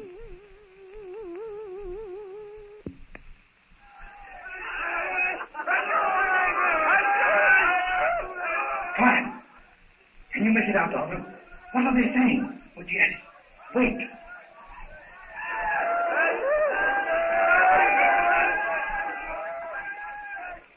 Sure, is it possible? What is Donald? What? Is it about Jane? Yes, monsieur. It is a message from the village. The hunting party that left us returned to the kraal and captured the white devil god and the white Mensah. And here we are, trapped in this hole. If I ever lay hands on that witch doctor... Yes, of course, Clayton. Now, calm down. We all realize our mistakes after we've made them. Now, hurry, Philander. Let us test the accuracy of our deductions in finding a means of escape. Escape? For the past 10 minutes, we've been following signs which we are sure point to a way of escape. Yes. Come, Philander. Push upon the symbol of everlasting life. The Ankh sign in the frieze. I am pressing, Professor. And if we are right... press harder, Philander. Yes. Harder. Yes, Archimedes. There. It's opening. Come, Clayton. Come down, now. Here, I hope, is our means of exit. Well, I'll be... No, astounding, monsieur. Follow Philander's lead, gentlemen. Archaeological knowledge is not without practical merit.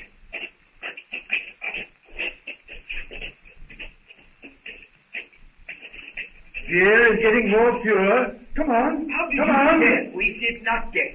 We follow the bar of relief, depicting the escape of the soul from the netherworld, on the assumption that if there were an outlet, it would lie this way. Incroyable. Unbelievable. But how did you know? What did you touch to swing the stone open? The symbols were a mixture of Akkadian and Egyptian, and we saw a rude impression of the Egyptian sign of everlasting life, the Ankh, a cross suspended by a circle. The circle was in relief, and Philander pressed down. Light! Daylight! Look, light! Daylight! I can see the ocean. Light! Light! Hadn't we better investigate a bit before stepping into the open? Yes. Everything is clear. Just as I told you, I can see the ocean from here. Yes. We must be quite high up. That was somewhat of a climb. Voila, see. There is no sign of our ship. Then the shots we heard must have been some other safari. Or Jane. Jane? Yes, Jane. Et puis, monsieur, there is the crowd. And the natives making for it on the run. Then there is little or no chance of discovery. All right, Professor. Let's get to the stockade as quickly as possible.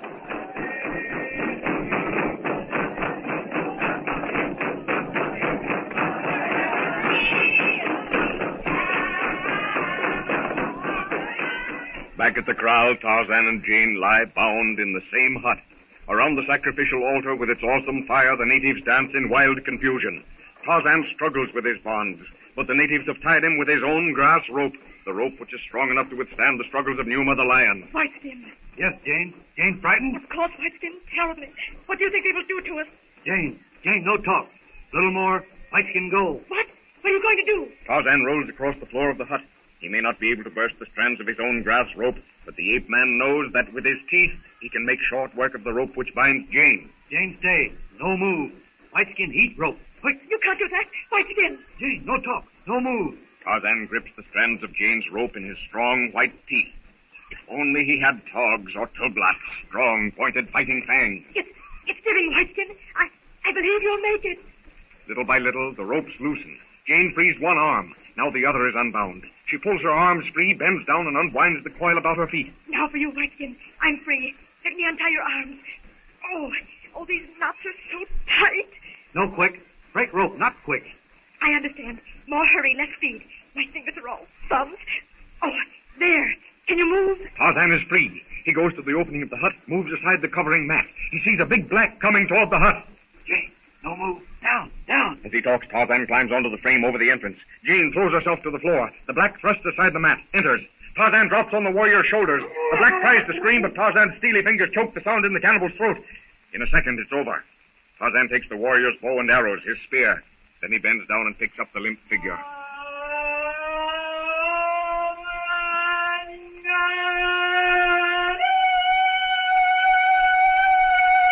From the ape man's throat comes the victory cry of the bull ape. The natives momentarily are paralyzed. In that bare second, Tarzan raises the black high above his head and with a mighty heave casts the warrior into the staring faces of his fellows. Quickly, Tarzan drops to his knees. He picks up the bow and arrows. Jane takes her place at his side. She clutches the revolver she had taken from the native hut. Only 5 shells, Whiteskin, but I'll make every one count. Whiteskin got plenty arrows, killed plenty black men. The blacks, recovered from their surprise, are advancing on the hut. Jane's revolver spits once. A black crumbles to the ground, and by his side another. The warriors surge forward. One of the chief's men shouts to them that they've captured the White Devil God once before, and they can do it again.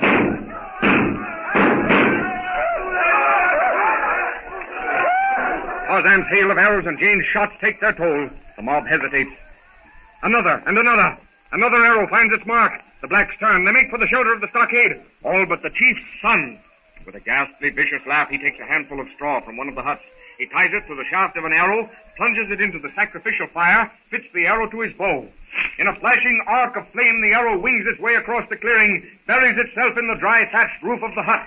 Fire creeps up the tinder dry straw, spreads rapidly, and with a flash, the hut bursts into flames.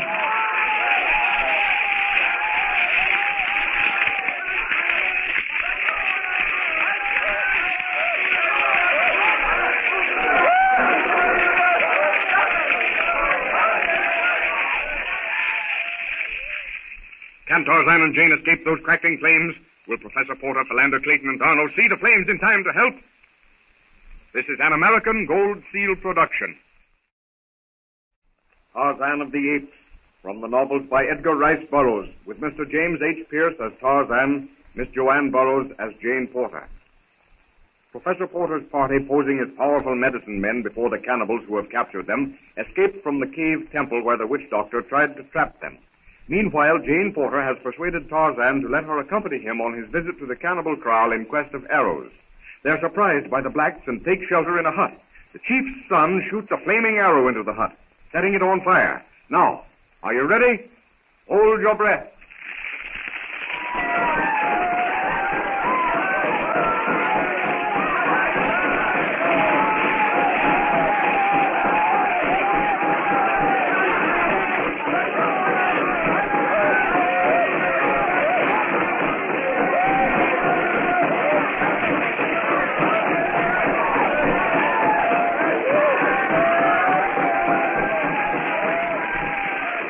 Blazing hut casts a lurid glow over the compound. The blacks leap and yell as they circle the fire trap. At last, they've caught this white devil god of the jungle.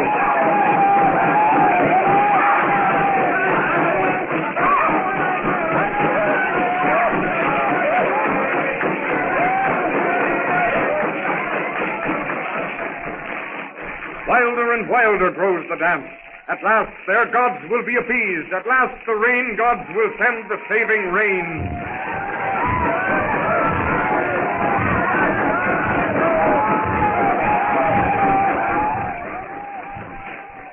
Inside the hut, Tarzan and Jane press back from the opening. The roof above them is a blazing inferno. The heat is intense.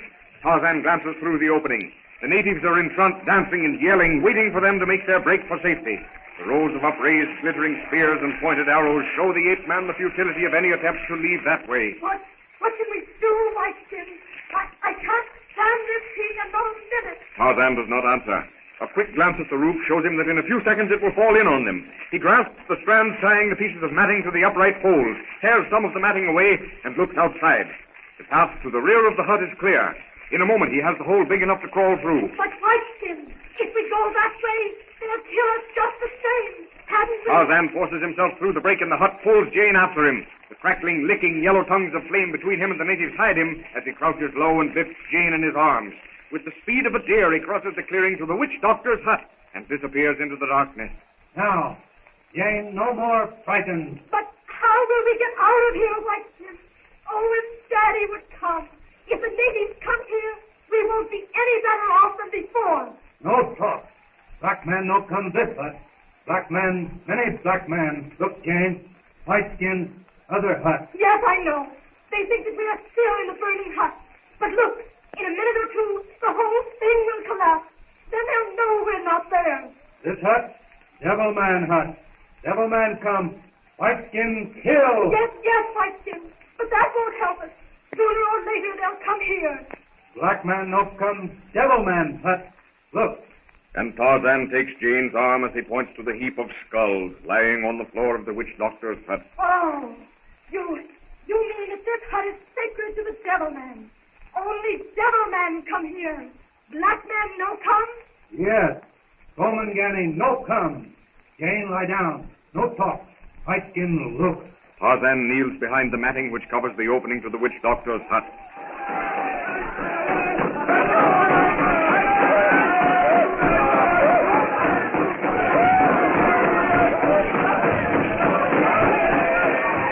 In one of the other huts, Darno's sailors stand helpless. The blacks have completely surrounded their hut, and every effort they make to leave is balked by jabs from menacing spears. As the fired hut collapses, the gyrating, hideous dancing of the natives becomes more frenzied. Their shouts and yells carry to the jungle, where Professor Porter, Clayton, Philander, and Darno are breaking through the trail with all the speed at their command.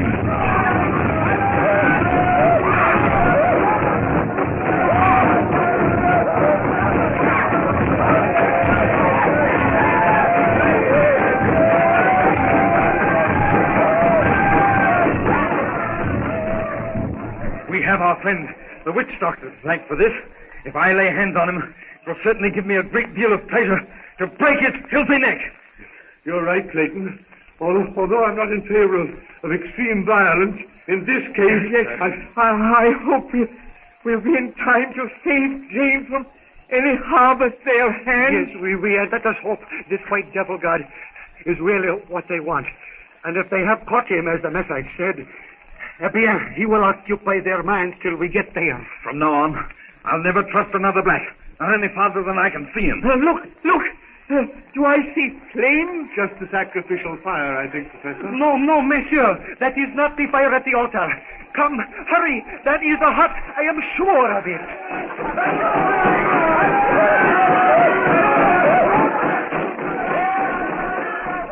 Look, there's the witch doctor. Exhorting the natives to something or other. Can you tell what the natives are shouting about down there? Oh, yes. They say that the white devil god and the white memsahib were in the burned hut. Jane!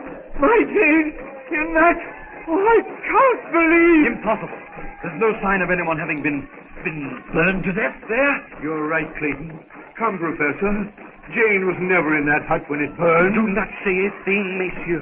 As long as the natives believe that they have perished. Well, the natives can't understand what we're saying. No, perhaps not, but they can understand your attitude. I am going to the witch doctor. But, Darno, can't we do something?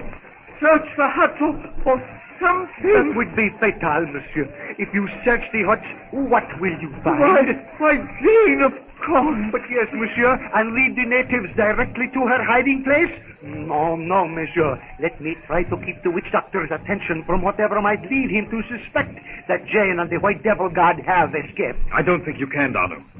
Look at him now. He knows that they have escaped.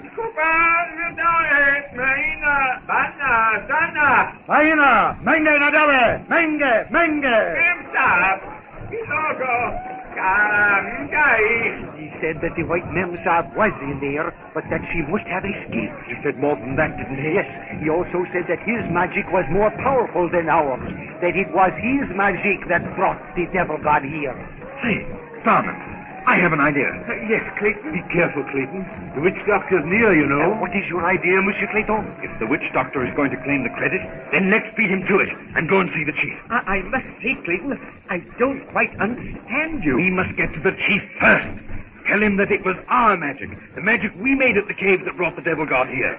We might possibly do it, monsieur. At least it is worth a trial. And furthermore, if we can put that idea over, we can tell the chief that any interference with our future plans will result in some terrible disaster. That, Clayton, is an excellent suggestion.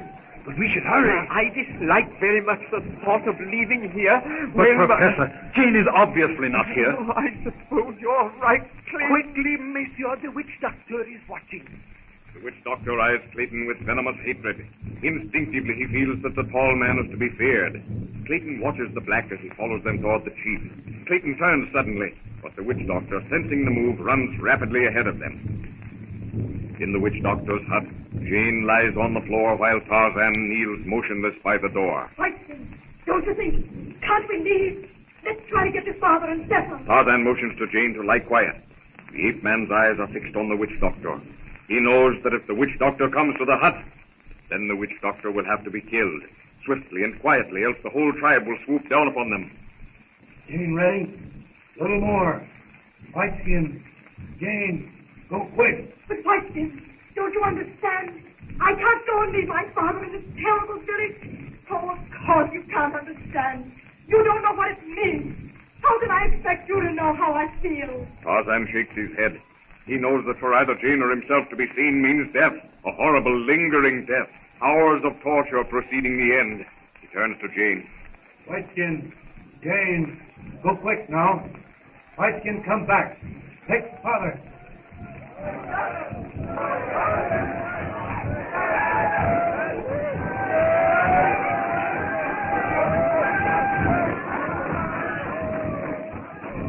Tarzan looks toward the chief's hut. He sees Darno gesticulating and arguing with the chief. Now the witch doctor steps forward and tells the chief that it is his medicine that lured the white devil god to the kraal. The natives, satisfied by now that Tarzan and Jane were not in the still smoldering hut, shout to the witch doctor to produce them.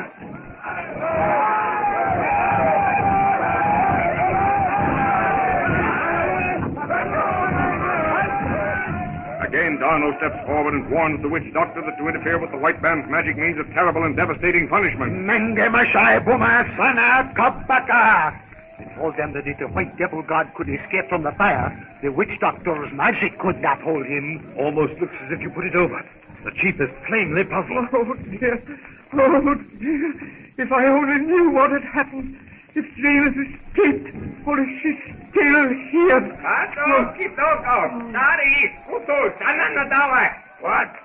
What did he say? He said if the chief would wait till he got the lion headdress out of his hut, he would show them a grand big medicine. Tell him, if he fails to produce the devil god, we will sacrifice him. Bluff, Philander. But it may make him hesitate. He may turn the whole thing over to us.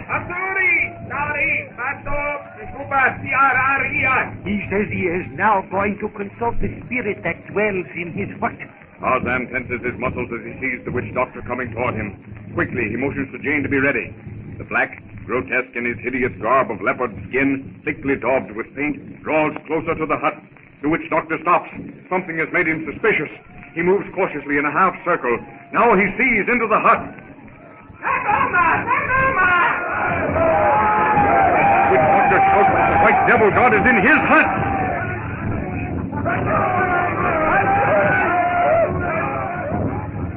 Look, Whiteskin! Look!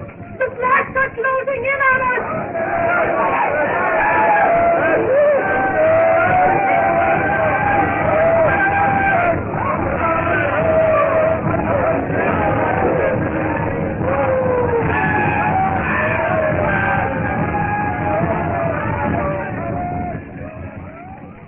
Can Jane and Tarzan escape the fury of the cannibals again, even if Professor Porter, Philander, Clayton, and Darno are considered as miracle men by the blacks?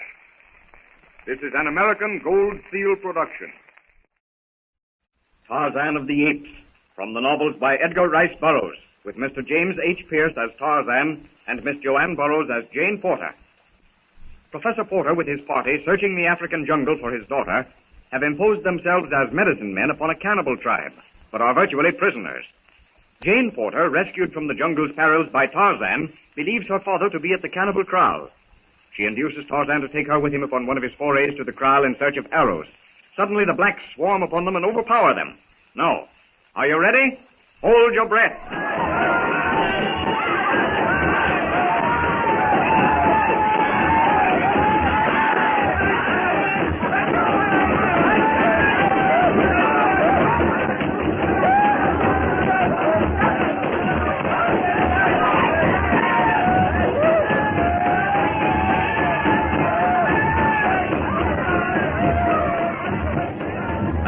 column of flame-licked smoke rises from the sacrificial fire.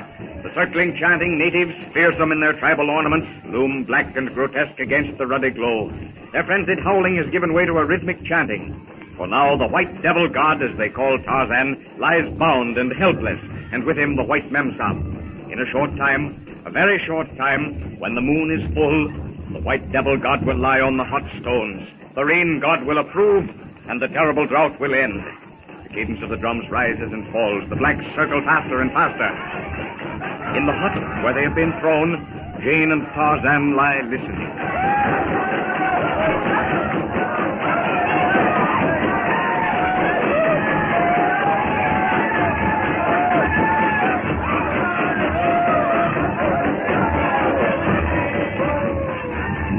Well, Whiteskin, as Cecil would say, it was a good fight while it lasted. Jane hurt? I really don't know, Whiteskin. I can't move, and I'm one big ape from head to toe.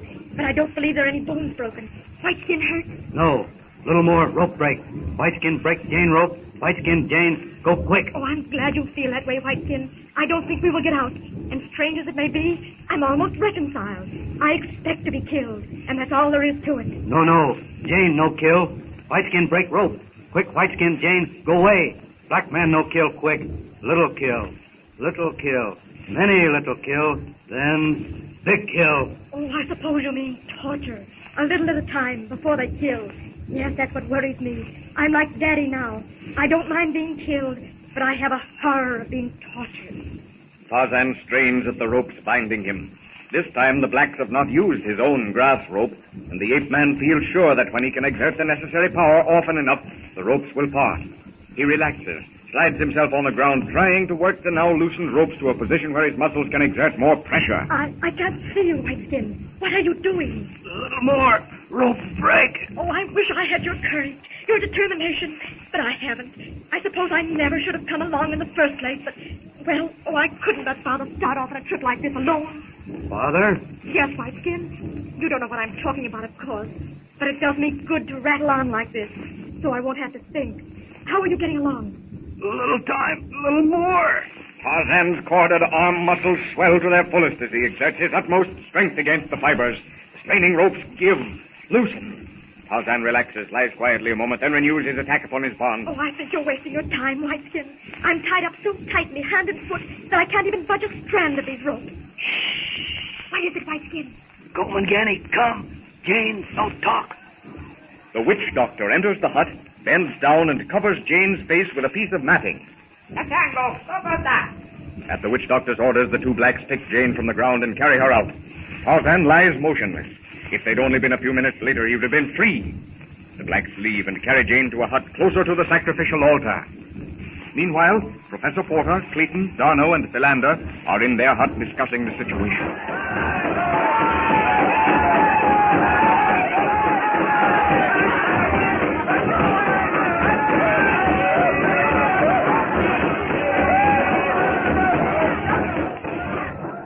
Only move around without that confounded witch doctor following us. We might find out where Jane is held. She is certainly in one of these huts. Yes, Clayton. Although we have established ourselves as powerful medicine men, we apparently have no more freedom than when we were captive. Mais that is just it, monsieur. We have not convinced the chief, in spite of all our magic. He regards us only as human beings, although superior ones. While we are in no immediate danger of the cooking pot, the situation is vastly different in regards to Jane and shall I say, Tarzan of the Apes. Yes, Philander. We stand and talk when I feel that we should be doing something, anything. But, Monsieur le Professeur, it is wiser, is it not, to await the arrival of Nakido? I'm not so sure, Darno. Are you certain that Nakido can be trusted? If we do not trust Nakido, Monsieur, what shall we do? Start a search of the hut? I know. Of course, we know that's impossible. We can't even move outside this one without an escort of blacks following us. Exactement, monsieur. And it is possible that Nakido knows where Mademoiselle Jane is. Quiet. I hear someone coming. Perhaps Nakido. The witch doctor. Kako, Kilindi, Masai, no now. Says that the white devil god is to be sacrificed tonight. I told him that the rain god will not send rain if he performs the sacrifice, that we must perform the rite. Jane, what did he say of Jane? Nothing? Memsahib, Manaba, Shanari. Tonight, He says that Mademoiselle Jane killed his people and must die, but that we shall decide the manner. But, good heavens, Donald, Jane, sacrifice? Of course not, monsieur. We shall not allow the witch doctor... This idea of his allowing us to decide the manner of Mademoiselle Jane's death is only an effort on his part to convince the chief that we are faking. Then what are you going to do? Does anyone among you suggest anything? I admit that I can't. All right, Arno. If we, monsieur, I shall make a suggestion. The witch doctor has put it fairly up to us. Very well. We shall apparently fall in with his plan. But you can't mean go ahead with the sacrifice? To all outward appearances, yes. I'm afraid, very much afraid, that the witch doctor will see through your scheme, Donald. And I expect him to. But we must devise a plan whereby even if the witch doctor does know that we intend saving Mademoiselle Jane, we can surprise him by the method and effect her escape. One thing, Donald. Remember, we do not know where Jane is. Therefore, we cannot let her know what our plan is. I have thought of that. We shall tell the witch doctor to bring Mademoiselle Jane here, or lead us to her, and under the guise of performing the ceremony, convey our plan to her. It might work. It sounds like a slim hope, Donald. At any rate, let's have the witch doctor in and try it. And remember, no matter what Mademoiselle Potter says, pretend to ignore her as long as the witch doctor is present. I shall go and get him now. Good luck, old man. J'ai besoin de ça. And now, Professor, we must think of something to do. Some sort of, anything that will give us a chance to get Jane where we can defend her if it does come to a fight. Do you suppose that if we were to turn a half a dozen of those rockets loose... Oh, I'm afraid not, Professor. There are too many natives here now. And in any case, the gate of the stockade is too far removed from the fire. And that gate is closed. And before we could open it, it would all be over. Yes, of course. I know I'm acting like a drowning man clutching at straws. Oh, tut, Professor, you're no worse off than the rest of us. At least, that was a suggestion. Here's Donald. The witch doctor says he will bring Mademoiselle Jane to this hut. Good. But his manner suggests that he is suspicious of our intention. Even if he is, it'll be... Oh, I can hardly wait to see Jane. Even if it's all over in the next few minutes.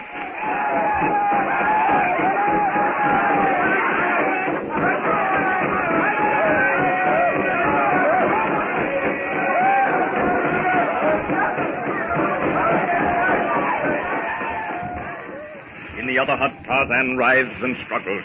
Now the ropes are loose. He tries to work them into the right position. He strains and tenses. There's a snap. A strand gives way. Another snap. His right arm is free. He pulls the rope from him. He's on his feet. The ape man takes the longest piece of rope, loops it about his arm, and goes silently to the opening of the hut. The black, watching outside, stoops to listen. He sees Tarzan, opens his mouth to yell, but Tarzan's fist shoots out, catches the black full in the chin. Without a sound, the warrior crumples to the ground. Tarzan makes his way to the witch doctor's sanctuary. He goes inside. His knife, lying on a leopard skin. He takes the knife, creeps to the door. There.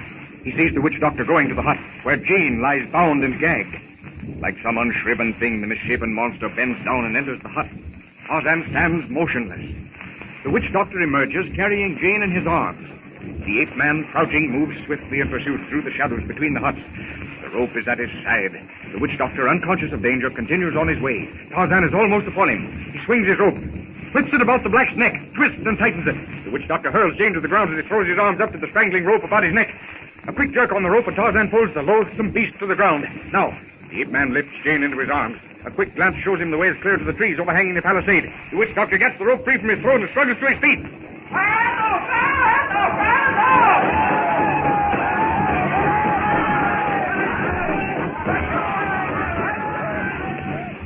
The natives circling the fire stop at the witch doctor's cry.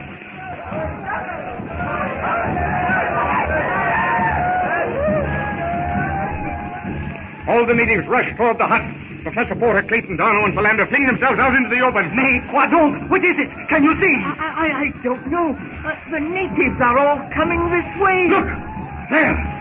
At the edge of the compound! It's Tarzan of the Apes!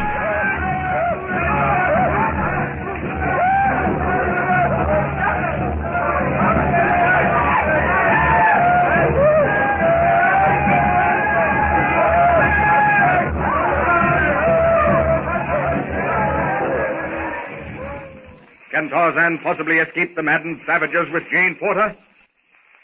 This is an American Gold Seal production. Tarzan of the Apes, from the novels by Edgar Rice Burroughs, with Mr. James H. Pierce as Tarzan and Miss Joanne Burroughs as Jane Porter. Professor Porter and his party, searching the jungle for Jane, the professor's daughter, are captured by cannibals. Jane, meanwhile, has been found by Tarzan, who takes her to the cannibal kraal to see if her father is there. They are captured. Tarzan breaks his bonds, rescues Jane from the witch doctor, and carries her back into the jungle. Now, are you ready? Hold your breath.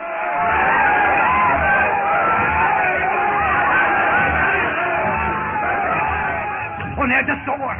Ça, c'est incroyable. Scott, once again he snatches her from out of her arms. Jane! Jane! Arganidi, she's safe. Safe, Philander? What are you talking about? Once again in the jungle with that... Now, Clayton, there's no earthly use acting that way. If Jane has been all these weeks with Tarzan of the Apes, why should she come to any particular harm simply because that pagan person has been able to do what we have failed miserably in attempting? But Philander, can't you? Do you? Great Scott, man. I'm in love with that girl.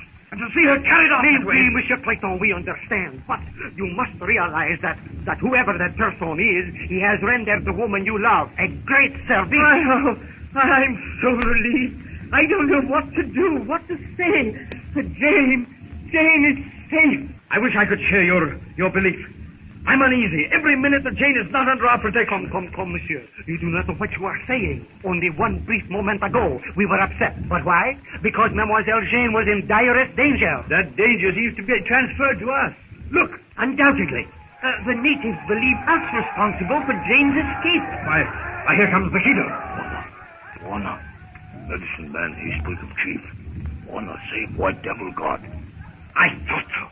The witch doctor blames us for the escape. We can stop that. Quickly, Monsieur Clayton, grab the witch doctor. What do you do? As I say, Monsieur, I shall take care of the chief. All right. Where shall I take it? Before the chief. Hurry, Monsieur Clayton. Vite, more.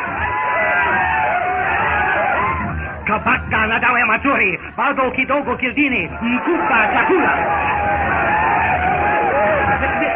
They don't seem to believe you, Darno. I told them that if the witch doctor had left us alone, our medicine would have brought rain and much food. Here, Darno. What'll I do with it? Lead him forward by that rope around his neck. I shall settle him for good with his tribe and his chief. Enzi, Bangotiara, Mashi, Nadawer, Imshai. What is the fellow saying, Darno? He has recognized the rope about the witch doctor's neck as the one with which they bound Tarzan. He says this proves that the witch doctor's medicine is no good. Yes, he'll have a topping time explaining that rope. Look at the chief. No saying, look at the tribe. They're about ready to cook their own witch doctor. While the infuriated natives surge and circle about the cannibal kraal, Tarzan carries Jane faster and faster, farther and farther into the jungle in the direction of the little platform in the trees.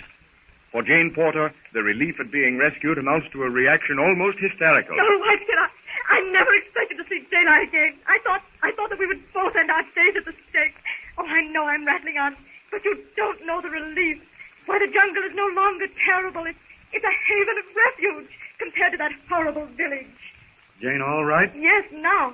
I can hardly believe. It doesn't seem possible that we're still alive. That once more, Whiteskin, I'm being held safe in your arms. Jane, no more frightened. No talk. But I must talk, Whiteskin. If I don't talk, I'll scream. I'll cry. I'll make some kind of a fool of myself. Oh, you don't understand. You haven't a nerve in your body. You're superhuman. Sometimes I have to rub my eyes to believe that you're real. Jane, all right now. A little more. Go home. Home. Yes, Whiteskin. I guess you're right. That little platform is as much of a home as I've got now. Oh, Whiteskin, in the excitement of being rescued, I've forgotten Daddy. Daddy? Father, back at Black Man Village. Other time, Whiteskin go back, Black Man Village. Take father. Bring father, Jane. Oh, you mustn't. Oh, you can't go back there. But, oh, dear, what am I thinking? Yes, you must go back. Father, Mr. Philander, Cecil. Many fathers stopped Black Man Village? Not exactly, Whiteskin. Oh, I'm too worn out to try to correct that mistake. As long as you understand, that's enough. Down from the upper jungle terrace, Tarzan drops to the familiar clearing about the platform. Carefully but swiftly, his practiced hand grasps the tough vines as his unerring feet find hold after hold on the rough, uneven bark of the thicker branches. Gently, the ape man lowers Jane to the laced branches forming the platform. Jane, home. Home, Whiteskin. In fact, I know that all my friends back home would think I was crazy if they heard that I was actually glad to get back here to this place and call it home. Tarzan raises his head. His delicate nostrils quiver as he draws deep breaths of the sultry, torrid air. The ape man's brows become wrinkled. Jane watches him inquiringly. What's wrong, Whiteskin? Pretty soon, big water come. Much big water. Rain? You mean rain? Water. Much water. Make better home. Take many leaves. You think we'd better improve our shelter? Well, I'll admit that it's not much in the way of a shelter against a tropical storm. Whiteskin get many leaves. Big water come. Jane no frightened. I don't quite blame you, Whiteskin, for thinking Jane gets frightened at everything. But I'm really not afraid of the rain. It may be unpleasant and nasty to get all wet, with no fire to dry out by, but no, Whiteskin, no, I'm not frightened. Whiteskin go. Get leaves. Jane stop here. All right, Whiteskin. You hand them up to me and I'll help you strengthen our roof, if it can be properly called a roof. Jane, help. All right, I'm ready. Goodness, but you're strong. Father Cecil would need an axe or a saw to break through branches like that. Oh, I can hardly lift this one up. Little more. Quick. Water come. Well, I'm doing the best I can. Whiteskin? Yes, Jane. Why can't we go to the hut until the rain passes? What Jane talk? Whiteskin, Jane, go hut. Rain comes, rain stops. Come back. Rain come, go hut? Yes. Yes. Rain come. Whiteskin, Jane, go hut. And with never an effort, Tarzan swings back to the platform, gathers Jane to him, and starts off through the trees in the direction of the little cabin built by Lord Greystoke so many years ago.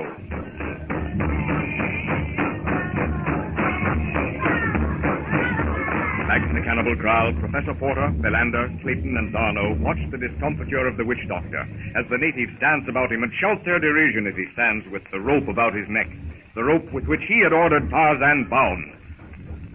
It really would seem as though our vindication was complete. But yes, only of course, a shift of wind, a wrong action, and like a pack of hungry wolves, they will turn on us again. Now that Jane is out of this place, I don't care what.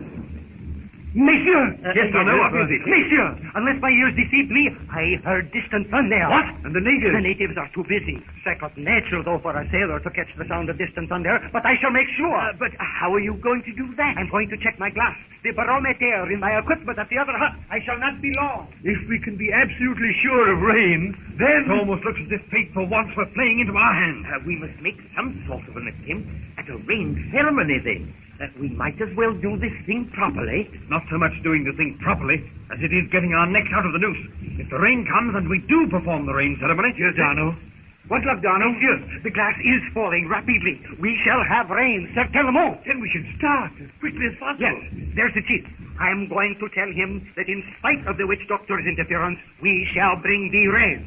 Menge Kilindini, Kabaka Matsuri, Sane Nadaya. Quickly, Monsieur le Professeur, do anything. Make signs to heaven. Anything at all that looks impressive. I will assume an air of devotion and walk slowly to the fire. I'll get a flare from the hut. Go ahead, Professor. I'll follow you. Voila, Monsieur. We have their attention already. If Clayton will arrive with that flare about the same time as I reach the fire... I will tell him, Professor... I see him coming now. Here it is. By Jove, but the sky is blackening. Get on your knees, Clayton, and hand the flare to the Professor. Here is the devil fire that thou desirest. As Clayton speaks, he falls to his knees before Professor Porter. The professor takes the flare, setting it in the ground, draws a burning brand from the fire. He lights the flare. The vivid green light flares up, casts a weird, unearthly light over the compound. The natives hold out their hands in an attitude of supplication, and then, with one accord, they begin the chant to the rain god.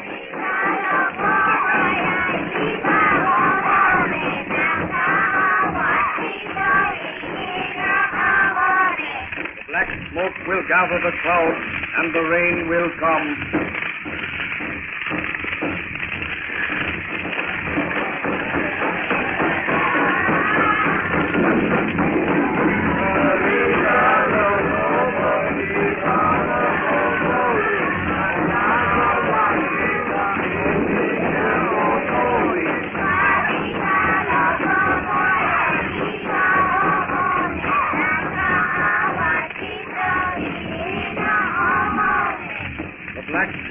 will gather the clouds and the rain will come.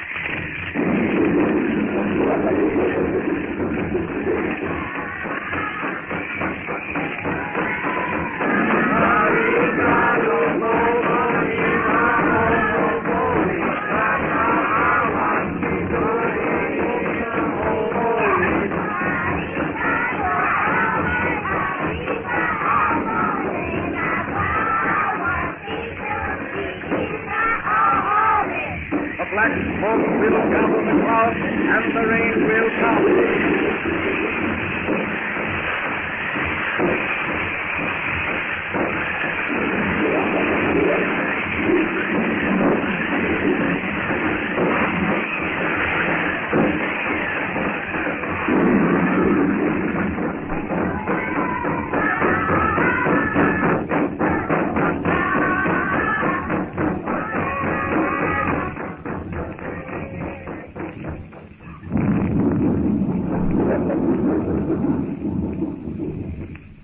Jane and Tarzan are on their way to the hut built by Lord Greystoke, Tarzan's father. For the cannibals, rain has come. But what will the blacks do now that Tarzan and Jane have escaped them? This is an American Gold Seal production. Tarzan of the Apes, from the novels by Edgar Rice Burroughs with Mr. James H. Pierce as Tarzan and Miss Joanne Burroughs as Jane Porter. Professor Porter and his party, searching the African jungle for his daughter Jane, are captured by cannibals. In a trial by poison, Philander outwits the witch doctor, and the party escapes death. In the jungle, Tarzan, called to settle a dispute among the apes, leaves Tog, a bull ape, to guard Jane. While Tog hunts grubs at the base of a tree, Histar, the snake, whips himself about the great ape. Now, are you ready? Hold your breath.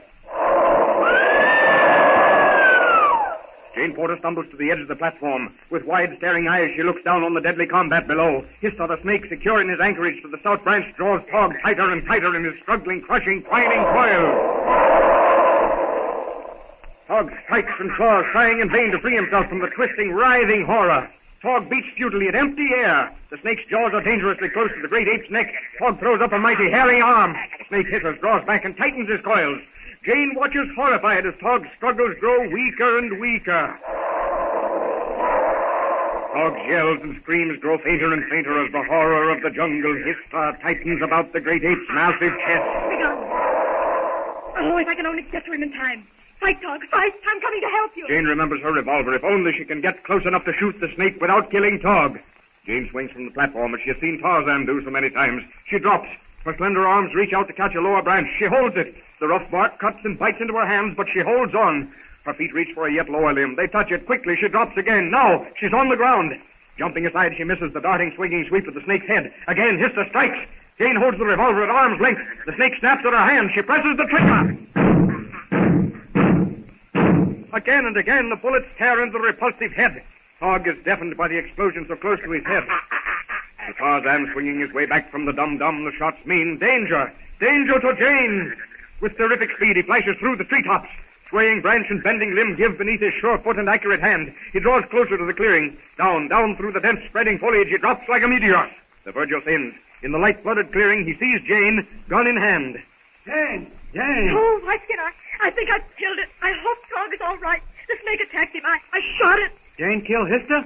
Jane bundle off Histar? Tog? Tarzan steps forward and helps Tog free himself from the now relaxed coils. Tog shakes his huge head in an effort to rid it of the ringing sound caused by the shot.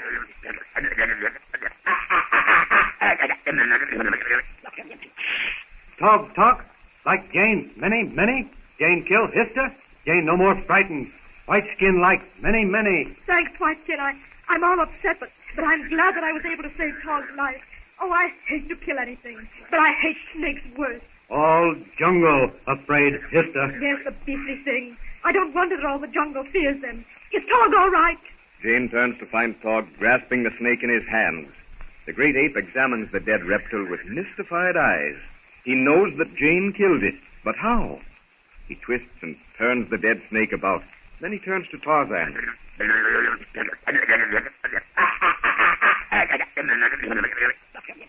Tog, look, see what killed Histar. Jane shoot gun. Bundle Histar. I wonder. Now is my opportunity to prove that with a gun I am able to defend myself. I am to be feared, Whiteskin. Yes, Jane. Jane want Tog look see. Jane shoot gun. Numa, Sheeta, any jungle frighten Jane. Jane shoot. Whiteskin talk. Talk. Jane, same as Whiteskin. Numa, Tabor, Kerchak, Titan. Jane killed, quick. Yes, Whiteskin, and I'm going to show Tog. Jane shoot gun. Tog look see why Kiska killed. Tog, Yato, Mood, Parmangani, Pan, Belut, and Bungalow.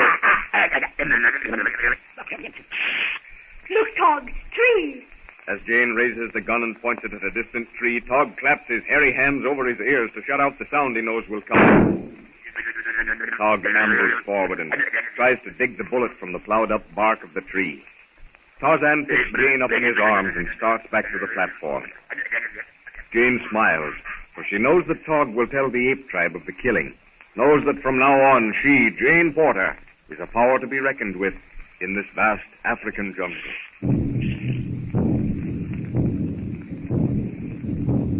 In their hut in the Cannibal Kraal, Professor Porter, Philander, and Clayton are recovering from the effects of the poison cup.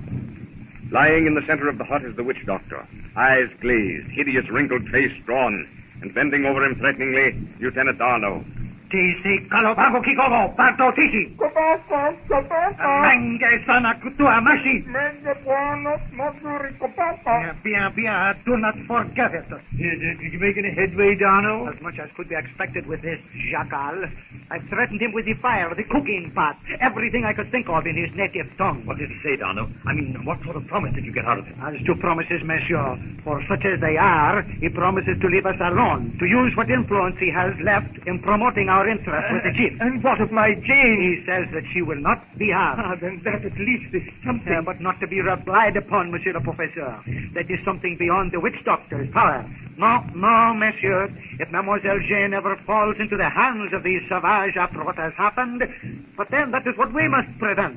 And here are some things that will help prevent it. Ready, Darno, we are listening. In the first place, the most important thing to the cannibals is rain. Yes, rain, but how? Just what I was thinking, Professor. Making rain is not one of my accomplishments. Vraiment, monsieur, true. But the natives' own stupidity will help us out.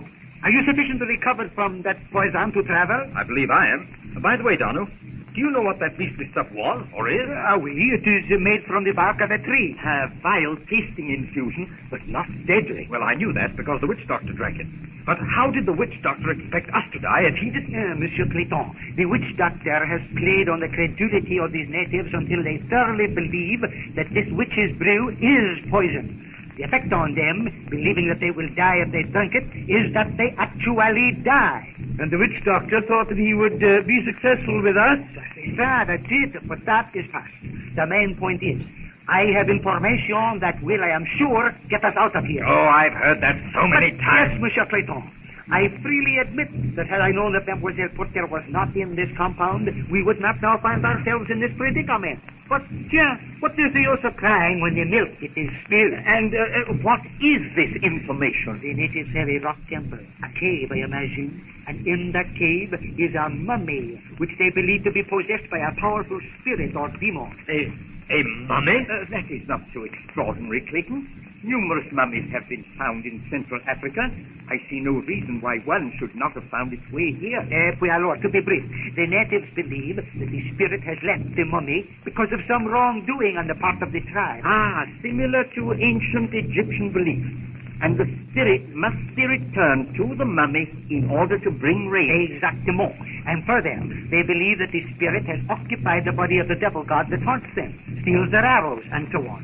Then we may have these savages on our side, looking for, I still say, Tarzan of the Apes. And eventually, Jane, when do we start? I knew that you would be anxious, so we shall start. A shot! That means the cruiser must have returned. Quick, Darno! This temple or cave, is it outside the compound? Yes, then tell the natives we must go to perform the ceremonies once. It's a chance to get out of here. Come on!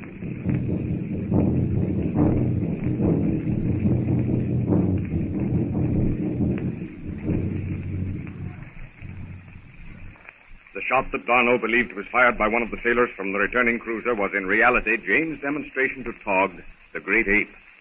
Tog has dragged off the dead snake to display it at the Ape Dum-Dum.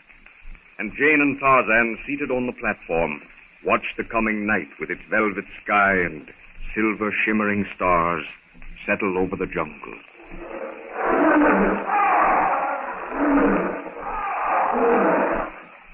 Listen. Numa, Tabor, hungry, hunt. It may be dangerous and brutal and horrible, Whiteskin, but it is beautiful. Yes, Jane. Jungle frightened, but jungle beautiful. Beautiful. Whiteskin like jungle. Yes, Whiteskin, I can understand that. Whiteskin like Jane. Many like Jane. And Jane like Whiteskin. If only you were civilized. If only you hadn't been raised in this jungle. Why, with your strength, your wonderful athletic figure, people would turn and look at you anywhere. You'd be the center of admiring eyes. What, Jane? Oh, you wouldn't understand, Whiteskin. Jane just talks to herself. For the first time, I almost feel at home. Perhaps it's because I'm armed and have fought and won. Or again, maybe I feel that not only have I been able to look after myself, but that I've been able to save one of your friends, Whiteskin. And I feel that I've raised myself in your esteem. What, Jane? You wouldn't understand, Whiteskin. Your not being able to understand some things has its disadvantages. But then, it has its advantages, too. At least, I can talk to myself, say what I want to, without, well, being questioned too closely.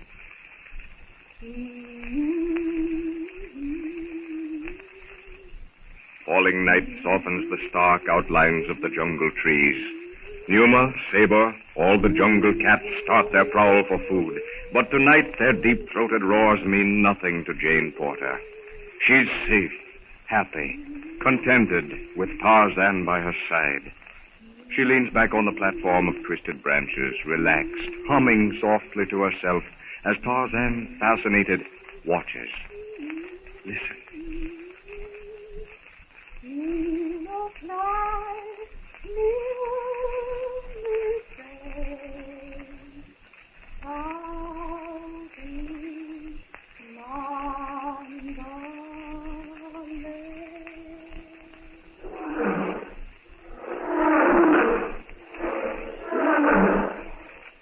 Again, Jane. Again.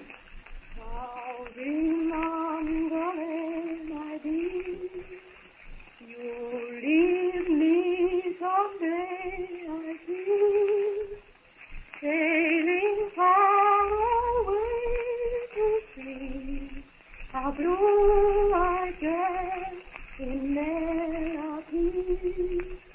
If you stay, me love you true.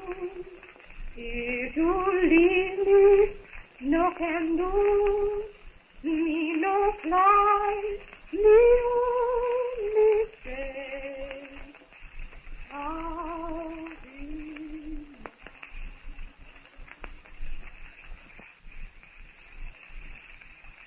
At last, Professor Porter and his party see a chance to get out of the cannibal kraal. Will they find Jane when they leave, or is the witch doctor planning revenge? This is an American Gold Seal production. Tarzan of the Apes, from the novels by Edgar Rice Burroughs, with Mr. James H. Pierce as Tarzan and Miss Joanne Burroughs as Jane Porter. Professor Porter and his party, in trying to rescue the professor's daughter, have been captured by cannibals. But Tarzan has saved Jane from the menacing jungle and takes her to the little cabin in the clearing. Professor Porter, on Darno's advice that rain is near, convinces the natives that he is a great medicine man who can make rain. The whites discredit the native witch doctor, and although Professor Porter's party does not know it, he is even now plotting his revenge. Now, are you ready? Hold your breath.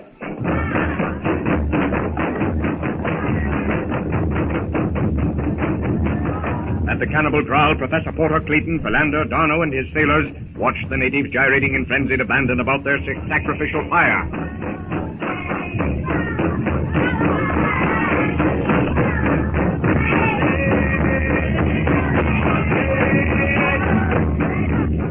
Ghastly! We seem to have stepped back 1,000 years. Yes. Quite. The deuce of it is, I do feel as if in some way we are responsible. Look! Do you see them carrying that image to the fire? Yes! And by Jove, it's an effigy of their white devil god. of this fellow Philander insists on calling Tarzan of the Apes, garlanded with flowers and leaves.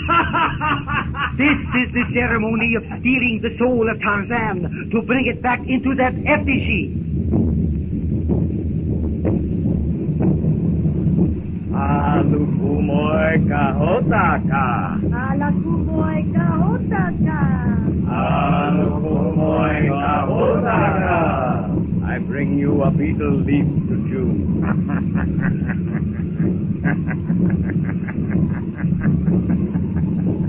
Iwana pata, ovi la kata. Iwana pata, ovi la kata. Iwana pata, ovi la kata. Tap the lime onto it, Prince Ferocious.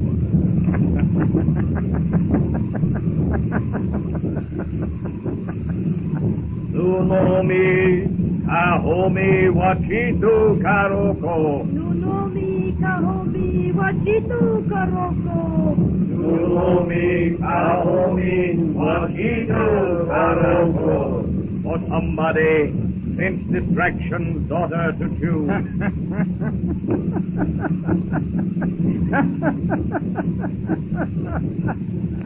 Kahomi, Itbari, Kumlito, Milo. Kahomi, Itbari, Kumlito, Milo. Kahomi, Itbari, Kumlito, Milo. Somebody at sunrise be distraught for love of me.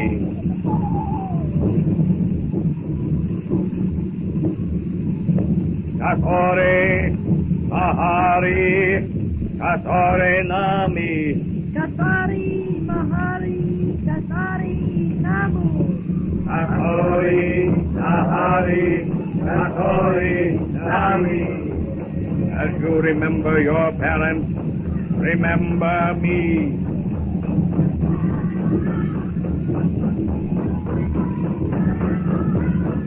Katore Vitara, Katore Nami. Katore Vitari, Katari Nami. Katore Vitara, Katore Nami. As you remember your house and Boma, remember me.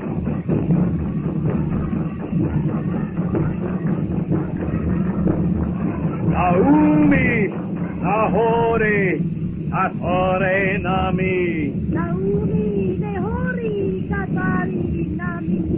Naumi, Nehori, Katore Nami. When the thunder rumbles, remember me.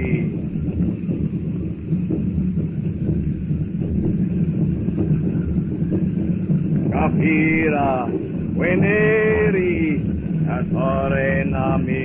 Kapira, Wineri, Katori Nami. Kapira, Wineri, Katori Nami. When the wind whistles, remember me.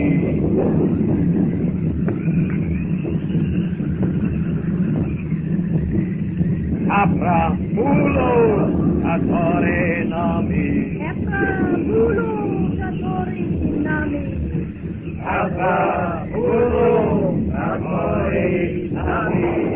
When the heavens ring, remember me.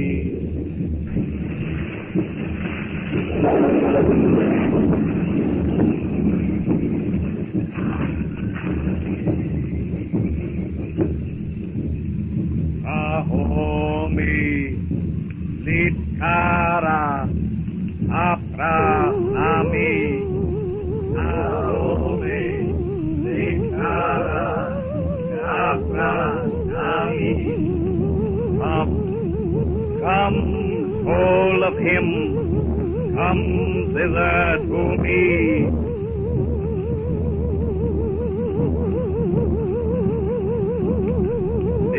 Capra, Lokata, Apore, Capra, Lokata, Apore. I do not mean to let you have my soul.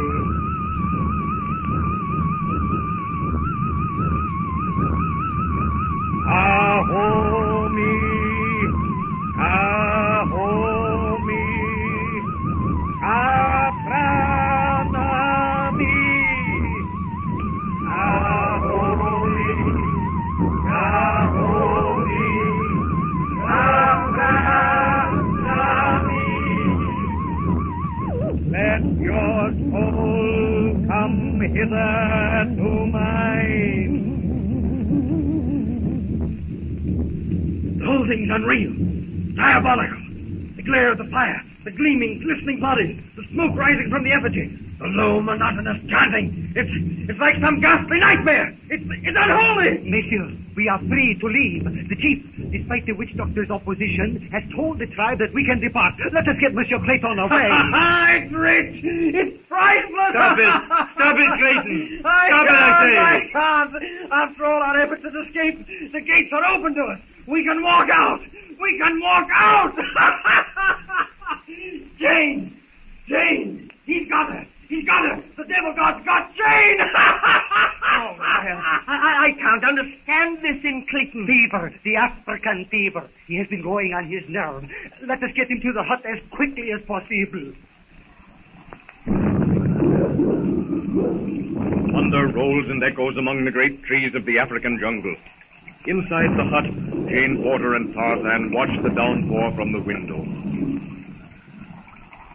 I said that I wasn't frightened at the rain and the thunder, but I don't like thunder like that. Thunder? Big noise? Yes. What do you call it? Mangani call it hand. Mangani? What is that? Turquoise, Mangani. Hog, Mangani. Gunta, Mangani. Oh, Mangani means great ape. Ape? Great ape? Yes. White-skinned man, tog ape. White-skin, Tarmangani. White-skin, great white ape. Jane, she, Tarmangani. Oh, White-skin, if I live in the trees much longer, I shall be an ape. I wonder. Sometimes I think it wouldn't be so bad after all to live in the trees with... Oh, White-skin, I must be reverting to type. It frightens me. But after all, a roof and four walls are mighty cozy on a night like this. Let's sit down, White-skin, and talk about us. I'll sit in this chair, and you sit here on the floor beside me. My, it seems good to sit in the chair again. What are you going to do with that tin box, White-skin? White-skin, show Jane. Look. Tarzan, as he speaks, lifts from the shelf the metal box. That metal box that once was Lord Greystoke's. The box that contains the proof of Tarzan's identity. Tarzan removes a little primer from its hiding place in the box. Jane like this? I don't know. Dear, I suppose you want me to read it. And yet how can you? You can only speak what I have taught you. How can you know that this primer is something to be read? White-skin got more. Tarzan draws the arrows from his quiver. He plunges his arm into the crude leather case and takes out a carefully made package of leaves. The ape man unwraps the leaves and at last holds out to Jane a folded piece of paper. My letter. The letter I wrote to Hazel. Well, I wondered what had become of it. How did you get it? White-skin take? Yes, white-skin take. Nighttime, white-skin see, white-skin take. Again, Tarzan reaches into the quiver. He draws out his closed fist, opens it, and looks intently at a tiny object before handing it to Jane. White-skin. This must be the Greystoke locket. Well, how did you find it? Where did you get this? Professor will be overjoyed. But I can't understand. And I don't suppose I can make you understand either. Jane like this? Oh, White-skin. Of course you have no idea of the value of this. You don't know the tradition of this locket. Locket? Yes, White-skin. Locket. White-skin, give Jane locket. But I can't take it. Oh, how can I make you understand? As the tears stream down Jane Porter's face, the crude hut, the rough-hewn table, the bare walls fade from view. She sees instead the green lawns, the trimmed hedgerows of Greystoke Manor. She sees the long-paneled ancestral gallery, the portrait of the beautiful Lady Alice, the last bride of a Greystoke to wear the locket. The bronzed giant at her side takes the golden bauble from her and places the chain about her neck. Oh, White-skin, I can't. I must not. You don't know what this means. Only the bride of a Greystoke may wear it. Silently watching stands Tarzan, lord of the jungle, and though he himself knows it not and Jane Porter does not know, Tarzan is Lord Greystoke.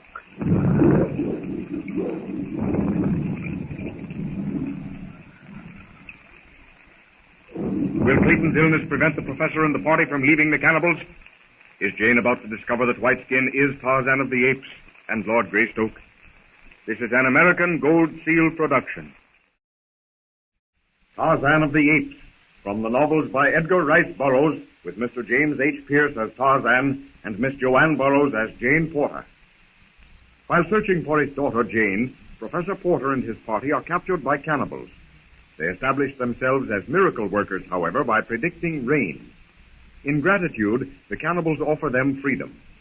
Jane Porter is being saved from the cannibals by Tarzan. To escape a tropical thunderstorm, they go to the hut by the river. While there, Tarzan digs out of his arrow case the famous Greystoke locket. Now, are you ready? Hold your breath. In the little cabin built by Lord Greystoke 20 years before, Tarzan and Jane Porter stand facing each other.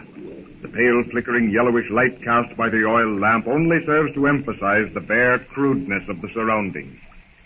Jane looks at the Greystoke locket in her hand. Tarzan watches, a puzzled look in his eyes. He takes the locket and hangs it about Jane's neck. No, Whiteskin, I can't. You mustn't give me the locket. Jane, no like? It's not that, Whiteskin. But you don't know. You can't know what significance lies behind a woman's acceptance of this locket. I can't wear it. Jane takes the locket from her neck and examines it closely. The diamonds flash and sparkle as she presses the two tiny catches that open it. Tarzan leans forward tense with excitement. Ah, beautiful. All the many, many years he has had this locket, he never knew till now that it could be opened. Their heads together, Jane and Tarzan look at the two ivory miniatures encased in the two halves of the locket. Lord Greystoke and the beautiful Lady Alice. You, Jane, know? Yes, Whiteskin. Cecil's uncle and aunt. Of course, you don't know Cecil. That is not my name. If we ever find Daddy, you'll meet Cecil. Why, Whiteskin, what is this? Another package of leaves? This. Same as man in locket. Another portrait. Another portrait of Greystone. Why, where did you get them, Whiteskin? Whiteskin find here.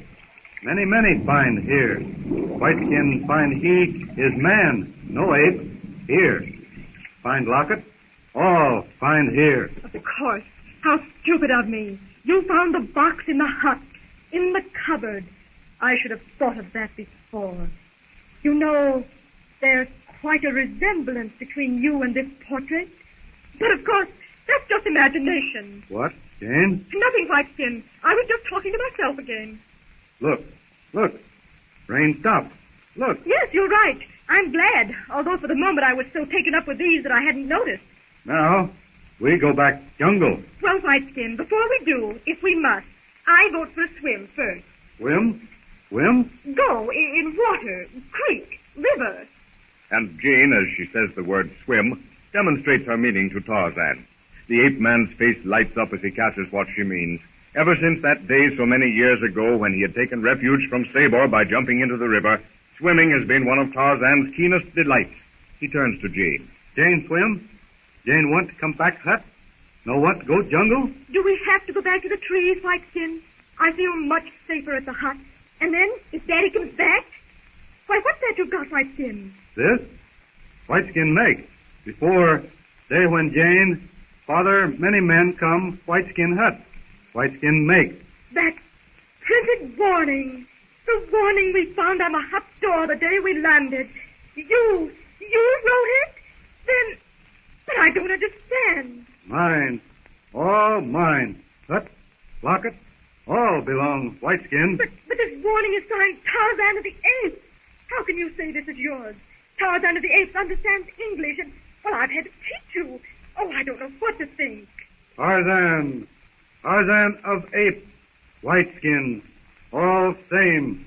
Tarzan, Whiteskin, same as. You, Whiteskin, Tarzan of the Apes?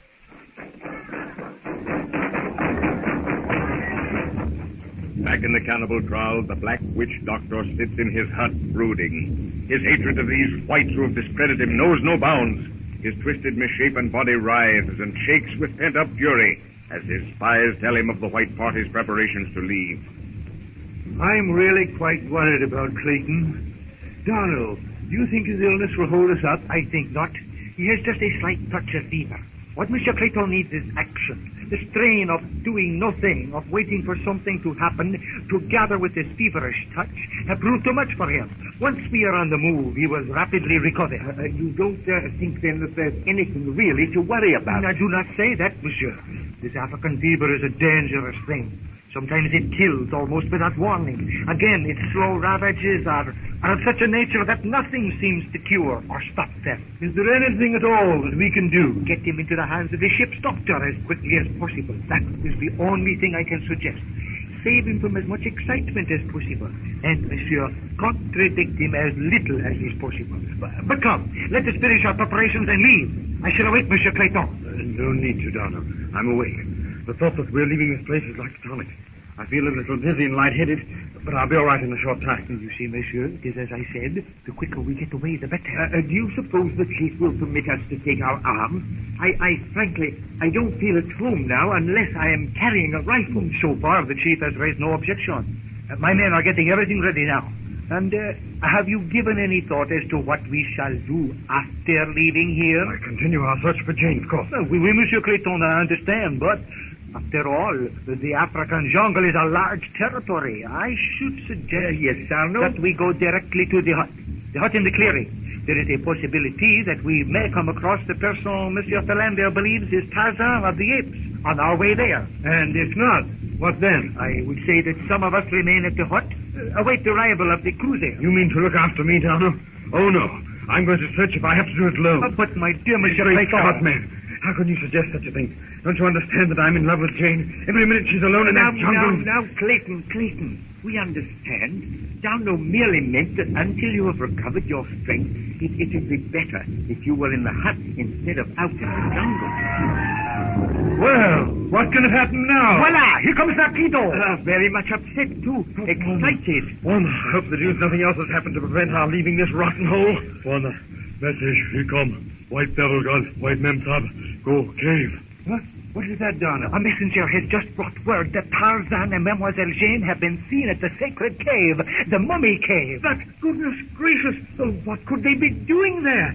Quant à moi, monsieur, I do not believe it. There is no thing at the cave that Tarzan of the Apes could want. No, monsieur, it is a trick of that witch doctor. But if the witch doctor just wanted to trick us, he could have sent the message secretly. And anyway, we can't afford to ignore the message. The natives have taken it seriously. Look at them. The whole tribe is ready to leave. And that is just why I think it is a plot. The witch doctor could achieve 3 things by inventing such a lie. 3 things, Darno? Yes. Firstly, the air is taboo. If the natives think that Tarzan of the Apes and Mademoiselle Jane have broken the taboo, they will kill them on sight. Great Scott, do you think that, Darno? Yes, I do. And secondly, the witch doctor is so infuriated with us that nothing would suit him better than to lure us there and trap us. But, Darno, we know the way out of the cave now. True, and our friend the witch doctor knows that we know it. But what good will that do him? He probably has some sort of surprise awaiting us. And then, again, if he can put us out of the way, this time definitely, and do it in the cave, he reestablishes himself in their esteem. Then your advice is to ignore the message? It is. Oh, but, dear, we can't afford to ignore it. If we didn't go, and it turned out that Jane was Well, there... I'm not going to ignore it. I'm going. I don't know what to say. I feel that Darno's right, but then I agree with Archimedes. I'm not going to wait any longer. These natives are piling out of the compound now. I'm going. Very well, monsieur. I shall say no more. Of course, I cannot let you go alone.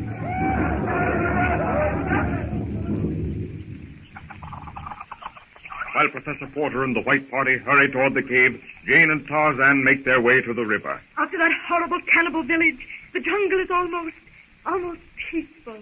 If I only knew that Daddy and Cecil and Mr. Philander were safe, I'd be content. Safe? Out of danger. Not having to be afraid anymore. Oh, Tarzan, you don't know what fear is. You don't know what it is to be afraid. I don't believe that you ever think that anything is dangerous. It is just all a part of your life.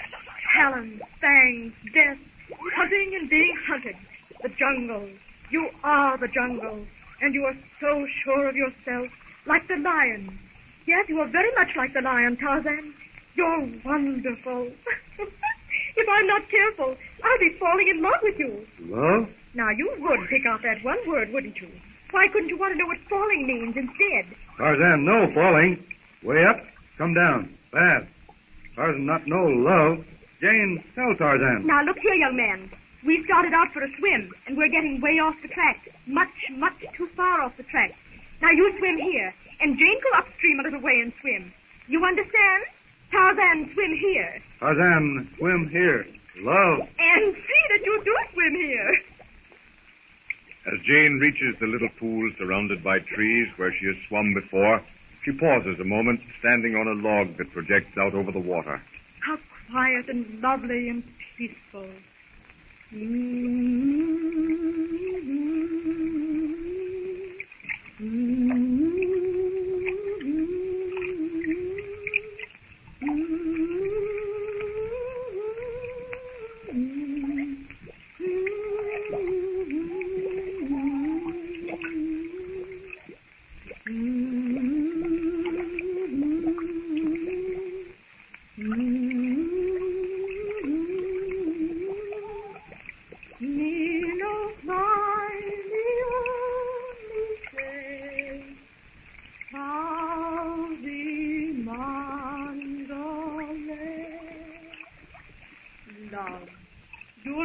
Tarzan.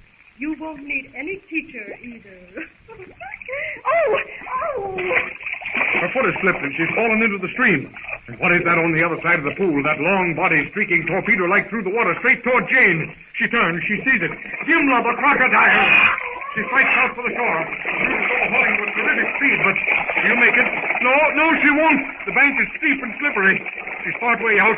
She slips back into the dark water.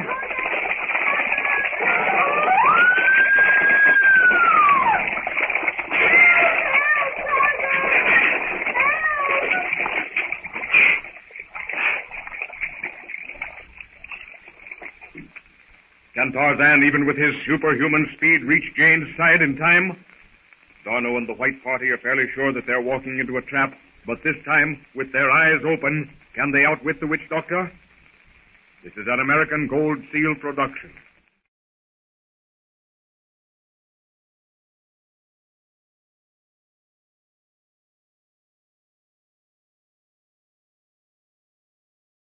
Tarzan of the Apes, from the novels by Edgar Rice Burroughs, with Mr. James H. Pierce as Tarzan and Miss Joanne Burroughs as Jane Porter. This is an American Gold Seal production. Professor Porter and his party, captured by cannibals, gained their freedom through their supposed supernatural power, which appeared to bring rain. Word is brought that Jane, the professor's lost daughter, has been seen at the native temple cave with Tarzan. Though sensing a trap, the whites determined to investigate. Meanwhile, Jane and Tarzan, at the cabin in the clearing, decide to go swimming. Jane is attacked by a crocodile. Now, are you ready? Hold your breath.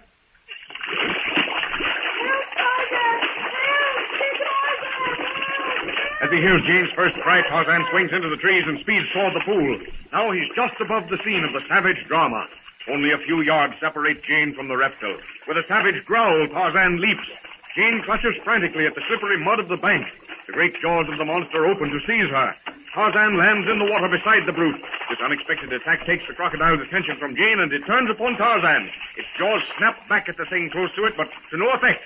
Tarzan swims clear. The jaws cannot reach him. He plunges his knife into the thinner hide beneath the shoulders, encircling the neck with one powerful arm. Gimla dives, but Tarzan retains his hold. To relax it now means certain death. Again and again he plunges the keen blade hilt deep into the mighty saurian. Tarzan's lungs are bursting for air. Can he hold out? He must, but in his death agonies, Gimla shoots to the surface. Tarzan fills his lungs anew. With undiminished strength, he still wields his knife. Again. The brute dives once more, but not before Tarzan has glimpsed a score of sinister forms, gliding into the water from the opposite bank. Now the two are at the bottom again. The crocodile's weakening. Suddenly it goes limp. The duel is over. Tarzan shoots to the surface. Tarzan, hurry! There are more of them! Quick! They're almost on you! Tarzan strikes for the shore. Powerful, quick, clean strokes. The foremost crocodile shoots ahead as it sees its prey. It's almost on him. Tarzan thrusts himself out of the water. He grasps an overhanging branch, pulls himself to safety as great jaws snap greedily just a few inches below his feet. Oh, Tarzan! I thought it had killed you, and I couldn't do anything. I didn't dare shoot. I might have hit you. All right now. Gimlet dead. All gone. Look. Oh, how awful.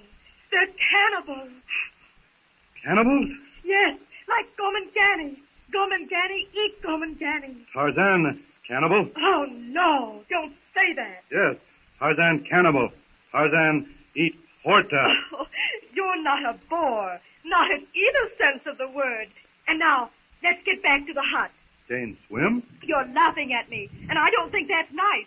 No, I've had all the swimming I want in this river. Jane, listen.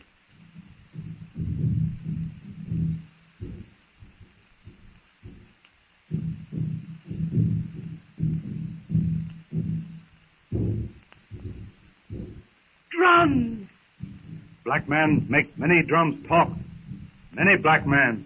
Jane? Do you suppose it has anything to do with Daddy and Cecil and Mr. Philander? Oh, I hope nothing happens to Daddy. Father? Father alive? Gomangani not hurt. Tarzan not know why. Things may have changed since we escaped. They seemed in no danger then, but we don't know what has happened since. Jane no frightened. Father alive then? Father alive now. No, I'm not afraid, Tarzan. I'm worried. That's different. Oh, I don't know how to explain that to you, but I want to go back. I want to be with my father. He may be in danger. I can't help but worry about Daddy. He's so helpless. He's always needed me. Jane want to go back to Gomangani?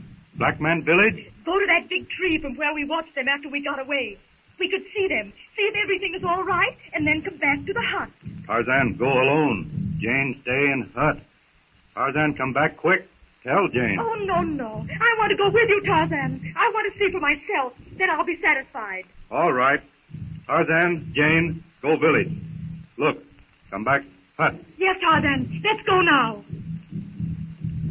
Yes.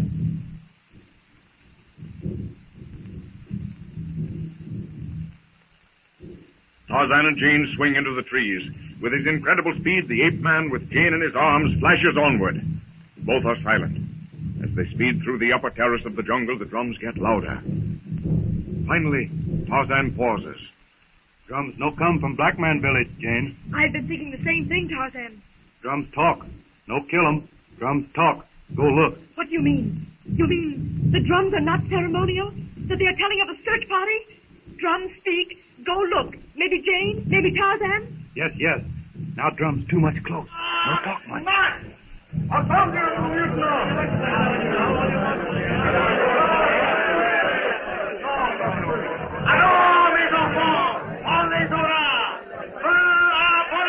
Look, Tarzan. Plenty black men. Father, Mr. Philander, Cecil, and some more white men. Now, go slow. Tarzan, watch.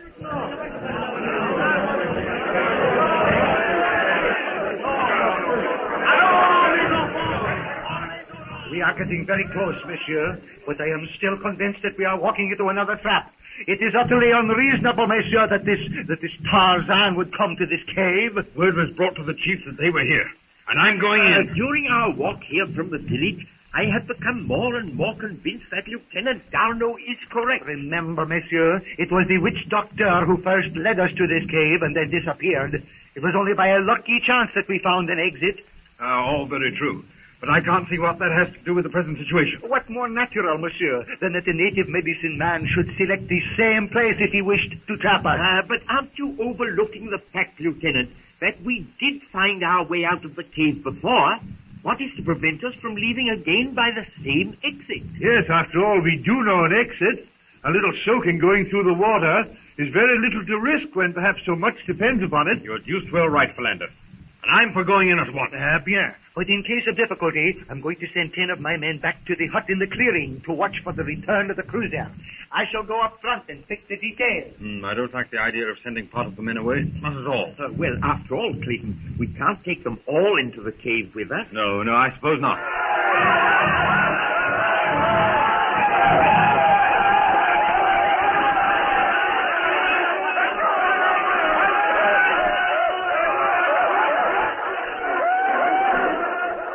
What's going on ahead there? The natives have found something. Yes, and they're quite excited about the discovery. It's a piece of Jane's hunting shirt, Professor.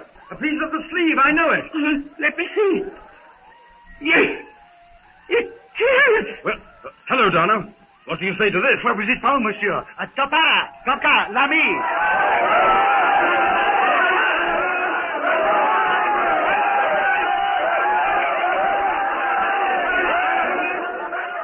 Right in front of the cave.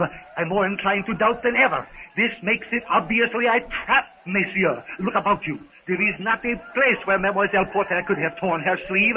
The witch doctor brought this piece of cloth from the village. All right. We've got to go inside that cave to prove our theory incorrect. So be it, monsieur. Now, Monsieur Clayton, I know that you do not agree with me, but I ask you one thing. Certainly. When we go through that waterfall to the cave, the witch doctor goes with us. Right. Hidden in the dense foliage, Tarzan and Jane looked down on the seething, milling throng of blacks. Look, Tarzan. They found my sleeve. It's a trap to get Daddy into the cave. Didn't you hear what they said? Tarzan no understand everything. Oh, if only I could warn them. Daddy, all of them. No. Jane cry out, black man kill, quick. Yes, I know. But if I could do something. Tarzan. Yes? You've got writing. Warning. The paper you put on hot door. Yes, in quiver with arrows. Jane, right? Yes. Tarzan fix paper to arrow, shoot. Quickly. Now, pencil. Now. Daddy, I am in trees with Tarzan of the Apes. Don't go into cave. Jane. All fixed. Give Tarzan.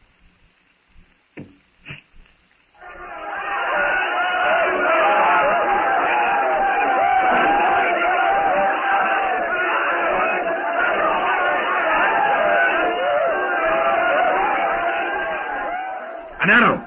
Shot at the professor. What are you doing, Clayton? Don't you see in the trees? Tarzan! Quick, Darno, stop him.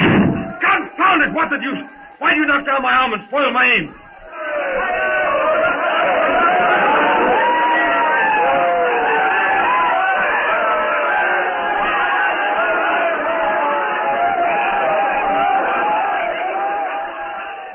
Look, a message from Jane. She's safe in the trees with Tarzan. But look, Archimedes, the leaders are... And when they get through shooting their arrows at Mademoiselle Jane and Tarzan, they will turn their attention to us. Why the devil didn't you let me shoot? Do not be a fool, Monsieur Clayton. It is bad enough now. You forced our hand and showed the natives that we do not want to help capture Tarzan. Very stupid of you, Clayton. They expected you to kill him. And when Darno was forced to knock your gun down, it proved to the cannibals that the rest of us don't want to kill him.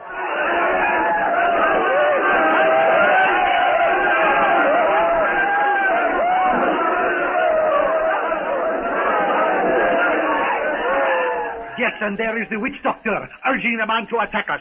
We'd better try to get away now, while they are still occupied with Tarzan. But I can't see Jane. Tarzan has disappeared. Where can Jane be?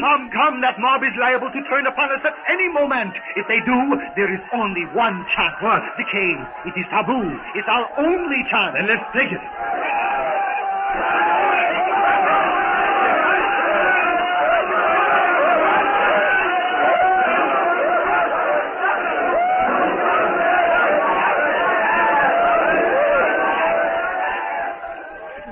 Quick! Parissez, Monsieur Clayton. Follow me and get that witch doctor. He goes in with us even if we have to throw him in. All right, I'm here. Here, Monsieur Clayton, this way. Come on. All right, coming. Go on, Monsieur le Professeur. Yes. All right. Come on. We will go. Alors, mes enfants, après moi.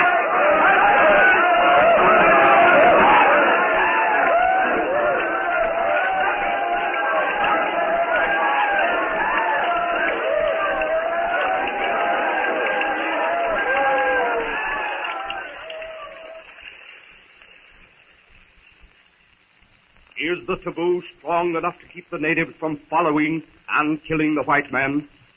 Can Tarzan aid them?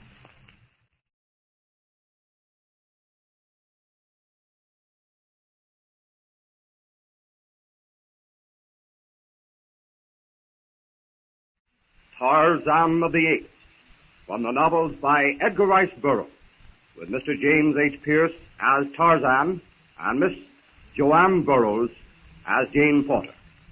This is an American Gold Seal production. Jane Porter has been rescued from a crocodile by Tarzan. Hearing native drums, Jane persuades Tarzan to take her toward the cannibal corral, where she knows her father and his party are. Perched high in the trees, they see the professor and the whites making their way toward the temple cave behind the waterfall. The professor's party has been told that Tarzan and Jane are in the cave, but they sense a trap. Now, are you ready? Hold your breath.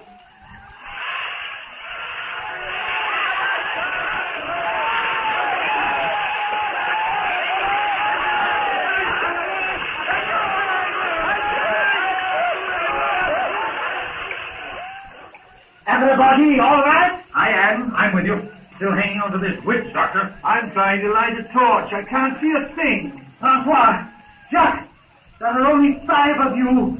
Oh, mon Dieu, there are only 5. What is it, Jungle? What's the matter? 5 of my men did not get in with us.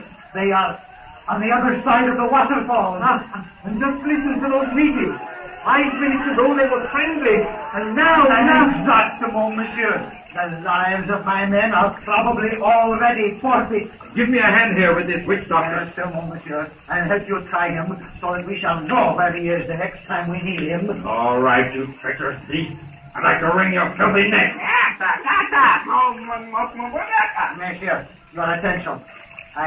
I very much dislike what I have to say, and perhaps this may not be the time, or perhaps not the place to say it. Brownlow, I think you will agree that Mademoiselle Potter is not here. No, why, certainly. We have her note saying that she is with Tarzan of the Apes. And you will recall that I said from the beginning that this was a trap laid by the witch doctor. Yes, you were undoubtedly correct in your deductions, Donald. The point I wish to stress is this.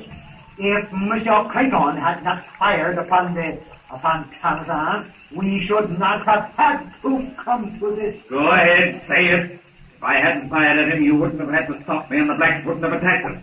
That's what you wanted to say, isn't it, Donald? Yes, monsieur. And because of that, Monsieur Clayton, I have lost 5 of my sailors. You really think, Donald? Monsieur, the ones who were not killed before we came in here are undoubtedly dead now, or worse still, on their way to the stake. Over the bomb. I didn't think... Precisely, Monsieur Clayton. You did not think. You allowed your personal feelings against this Tarzan, who never, so far as I know, has done you any harm. Harm? Harm? He's kidnapped Jane, you hear? Kept her in the jungle for weeks. Now, Clayton. We have Jane's note here telling us that she has come to know how. Jane's note. Jane's note! Dictated by Tarzan, no doubt. Nonsense, Clayton. You're talking rubbish. And the only excuse I can find for your actions is that the fever has affected your ability to reason. Pardon. All this, monsieur, is neither here nor there. Due to a purely personal matter on Monsieur Clayton's part, I have, I say, lost 5 of my men. And from now on, I am in command. If I'm wrong, I'm wrong. But I will be obeyed. Look here, Donald, Monsieur may have a dozen objections and all reasonable, but that is not the point. I am to be obeyed to the letter, but I feel that all promises I have made about searching for Mademoiselle Potter can be broken without loss of honor. And I will prosecute the search entirely on my own. Monsieur, decide at once. I agree without question. I also, Donald. Well, I don't. I don't recognize your right to order me about, and I'll not be ordered. Now, Clayton, be sensible, be reasonable. Jack, Francois, disarm Monsieur Clayton. I'll not be disarmed by him. It's all right, monsieur. No one is hurt. Now, Monsieur Clayton, you have your choice. Your word as a gentleman to obey the command and make no attempt at retrieving your rifle, or continue this journey bound. Well, there is no choice. I agree. Hey, we can't get out. What do you mean, Philander? We can't get out? We can't get out. Why not, monsieur? The secret exit, the one we saw before, has been blocked up. A big rock has been rolled into the opening.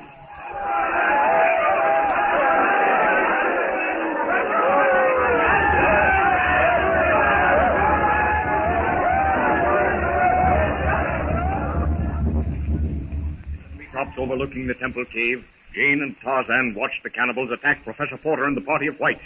Jane leans forward eagerly as she sees her father, followed by the others, jump through the waterfall, taking the witch doctor with them. Jane turns to Tarzan. Oh, Whiteskin, Tarzan, I don't understand why. What can Cecil have been thinking about? All right. Jane, Gomangani no cat, Tarzan. But Tarzan, the whole thing is beyond me. 1 minute the cannibals seem to be friendly towards Daddy and Mr. Philander and the others. I don't know who they are, but they look like sailors. Then Cecil fired at you, and the other seized the rifle, and then the cannibals turned on Daddy and the other white men. Yes, Jane. White men try shoot Tarzan. Other white men save. Black men like kill white man for save Tarzan. I think you're right, Tarzan. And then I heard the man I don't know shout to Daddy and Cecil and Mr. Philander to jump into some cave behind the waterfall. Little more, night come. Jane, Tarzan, go into water. But we can't, Tarzan. Not with all these cannibals around. We're safe enough up here in the trees, but the minute one of these blacks sets eyes upon us, they will shoot their arrows at us. Night come, dark. Tarzan go black man village. Make fire one hut. All black man see fire. All black man go village.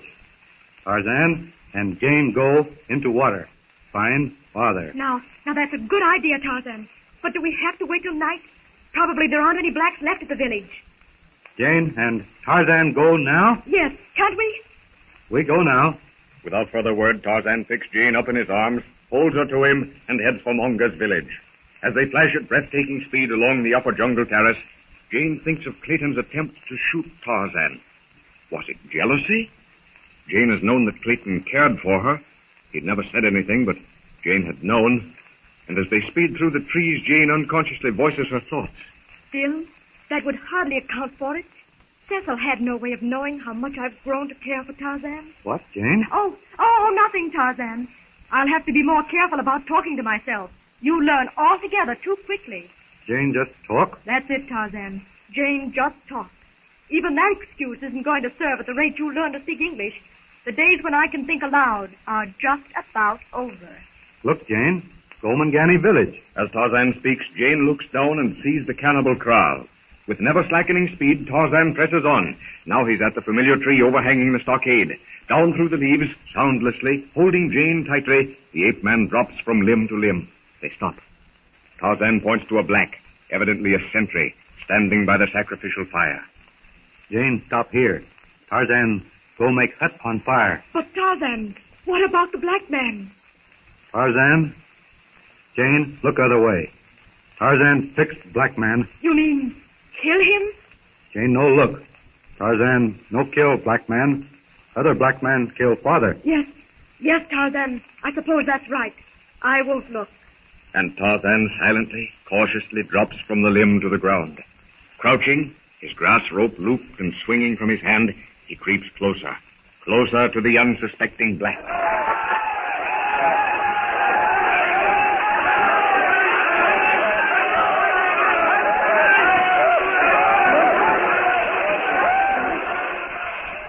Back in the cave temple, Professor Porter, Clayton, Philander, and Darno are standing staring at the blocked secret passage. Once again, the witch doctor was saying. Yes, I'm sure of it. Look at the devilish grin on his face. Nadare, Sana, fire! Renge, Matele, Nadare! Oui, monsieur. I just said that it was bad medicine, and he said that it was good medicine. I don't see that he had any reason to laugh. He didn't expect to come in here with us. He lives in as bad a fix as we are. The chances are that he knows another way out. Then if he can get out, so can we. Papa, tie this black up again and keep hold of the rope so he cannot get away. We do not want him doing the disappearing trick as he did before. Fire, not all, my guess. You won't, We shall see. Monsieur, I have no intention of waiting for this inhuman wretch to make up his mind to tell us how to get out. I'm going to make up his mind for him. Come, inside. Down, what are you going to do to him? I haven't made up my mind quite. It just depends on how stubborn he is. I can promise you that I shall not take very long, though. Ama, Jack, François. I don't like the tone of Jarno's voice. I rather gathered from what he said that some sort of torture was in his mind. Personally, I don't care much for torture as a means of persuasion. But as far as this witch doctor beggar is concerned, I don't care if Jarno twists his ears off. It's rather ghastly, isn't it? I mean, after all, we're educated men and supposed to know better. Perhaps, Archimedes, But in view of the circumstances, I almost feel that Darno is justified. I too, yes. Trap us in this beastly hole. I don't care if Darno kills him.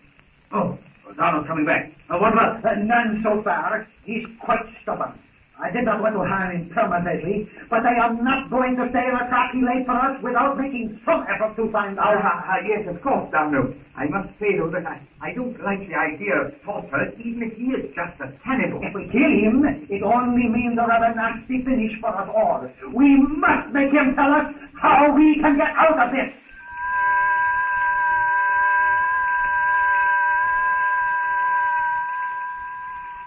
What's that? Am I hearing things? Is it my imagination? The fever? No, Clayton. I heard it. It's real. Real? It's not real. It's ghastly, inhuman.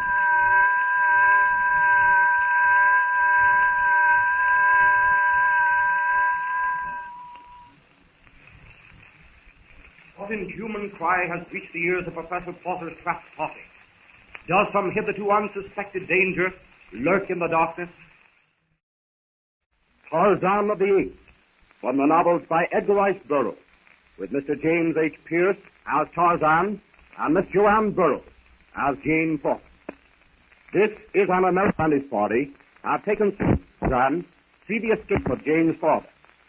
And starts toward the cannibal crowd effect to rescue, Tarzan effect to rescue, Tarzan weird, unearthly shrieks. Hold your breath.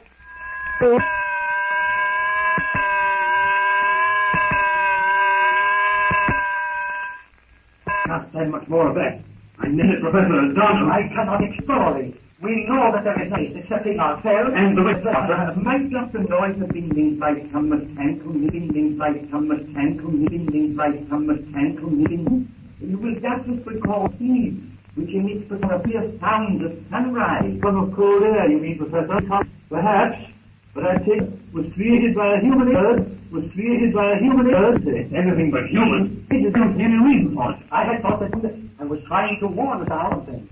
But it hardly seems likely that even he would dare to raise the taboo that the Wicked Doctor has invoked about this cave. When he found himself in the cave, convinces me that he knows too. Perhaps we can escape. Well, Philander, so do we, but we know of the exit behind that.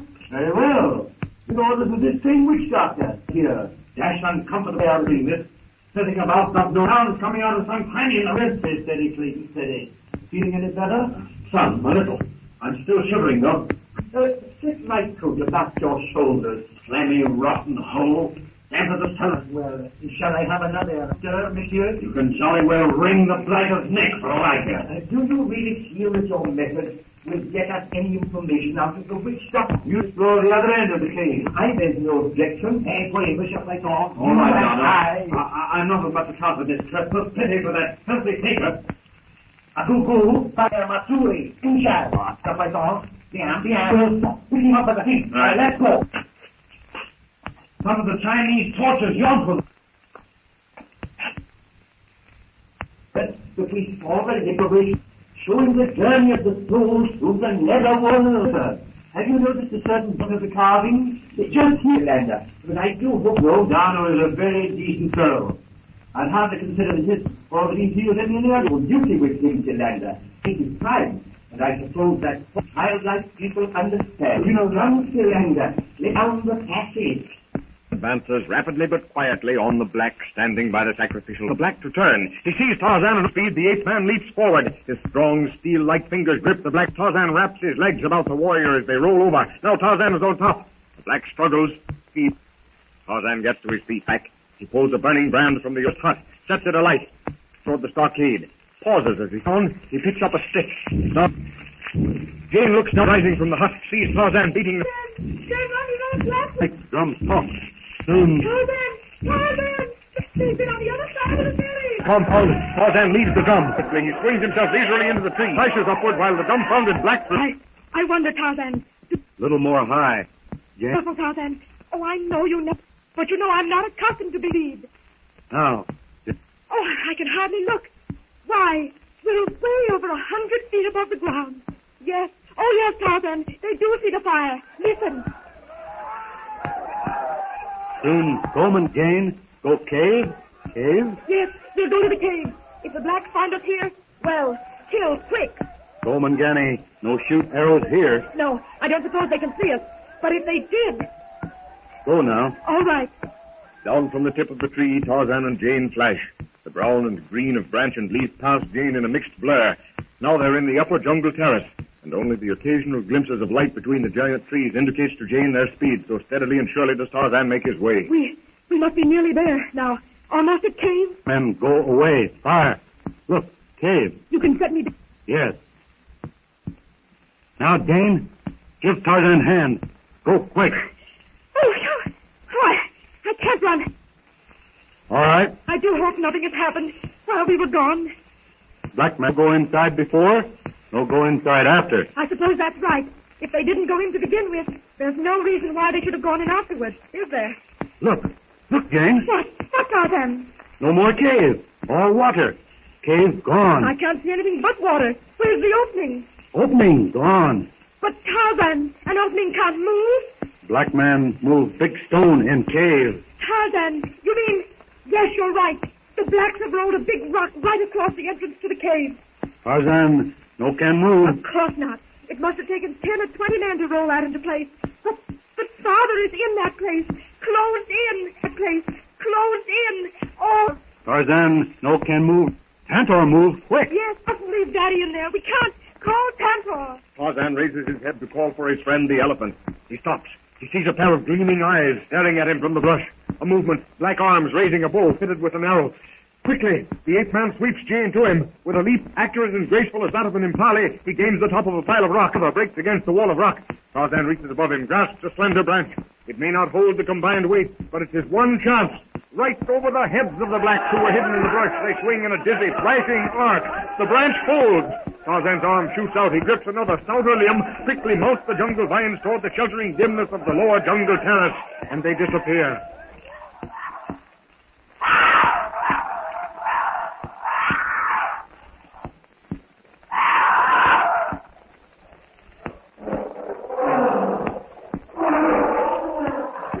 Inside the damp, spacious temple cave of the cannibal tribe, Darno and Clayton lie back exhausted from their efforts to extract any information from the Black Witch Doctor.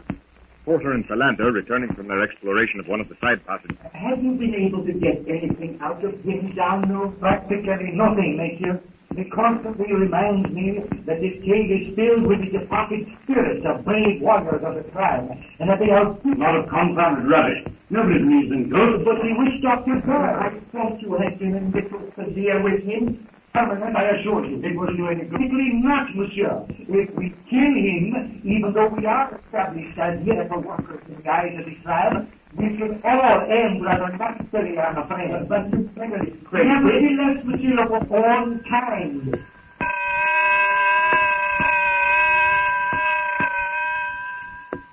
If I was all superstitious, not so nonsense.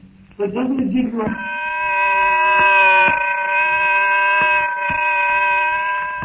volcanic origin, monsieur. Some subterranean cavern.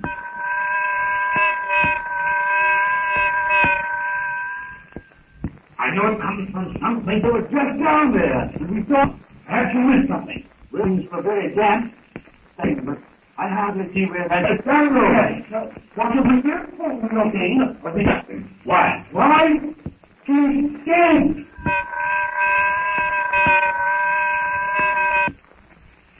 What will cry?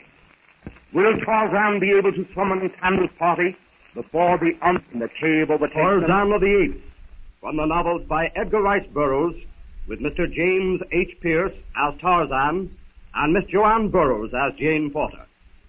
This is an American Gold Seal production. Professor Porter and his party, seeking his lost daughter Jane, are captured by cannibals. To escape annihilation, they gain refuge in the sacred temple cave of the tribe, taking the native witch doctor with them.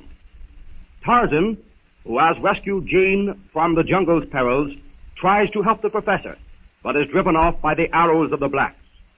Inside the cave, Lieutenant Darno tries to extract from the witch doctor the secret of how to get out of the cavern.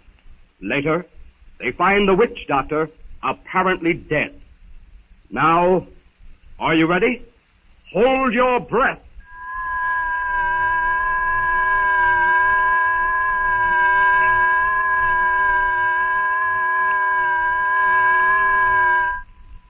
Dead?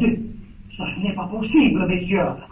We did not harm him. No. It would take more than we did to kill that witch doctor. Nevertheless, he's dead. Mais non, monsieur. I perceive that he is not dead. He is in a trance. A self-imposed trance. You mean a state of suspended animation? Self-hypnosis? Yes. I've heard that such a thing was practiced by some of these tribes, but this man certainly looks dead. And if what Darno says is correct, he might as well be dead, for all the use he is to us. Yes. It'll be as difficult to learn the secret of the way out of here from the wretch as it would be if he were dead. I do not know about that.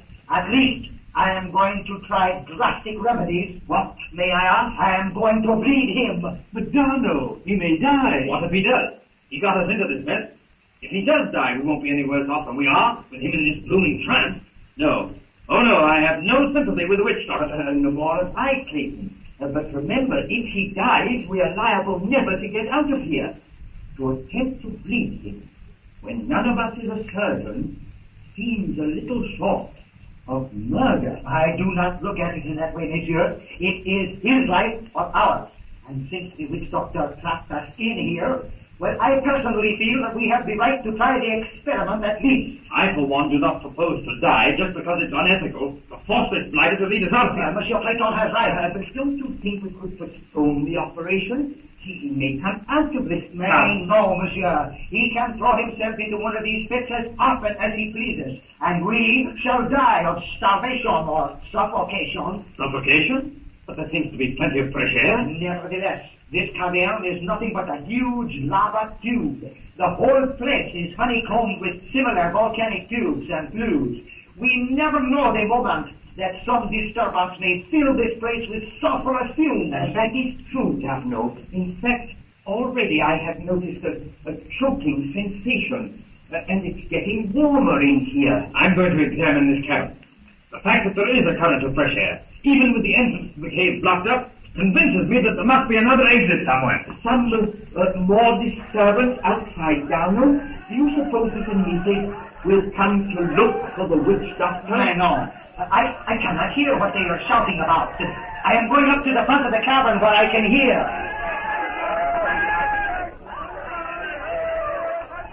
Can you make out what they're saying, Darno? Something about the white devil god setting fire to one of the huts and killing a native. Then perhaps Tarzan of the Apes tried to draw them away from here in order to rescue us.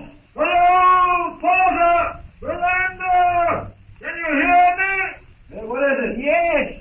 Where are you? On a sort of balcony. It runs round three sides of the cave, as nearly as I can tell. Are there any signs of light? No, but the air is purer here, and that's contrary to what it should be. Yes, the air ought to be purer here, below. Mais dites-moi, how did you get up there? By a stairway. You'll find it at the second turning. A hole in the rock. Crawl through. All right, coming. We'll be right with you.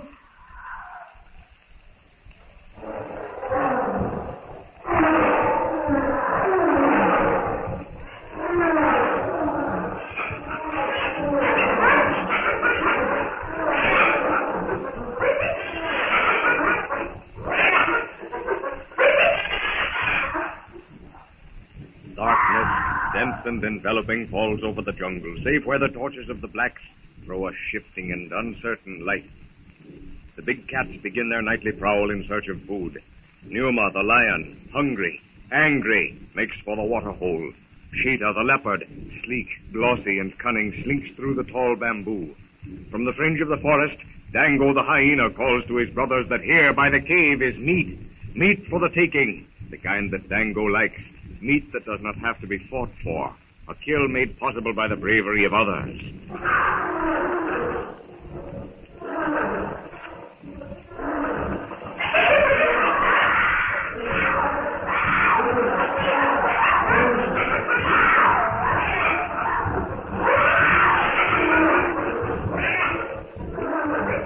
High in the treetops, Jane and Tarzan watch the natives who have been left to guard the cave. Natives who only a short time before have tried to kill them, and who, if they had so much as a chance, would kill them now at sight.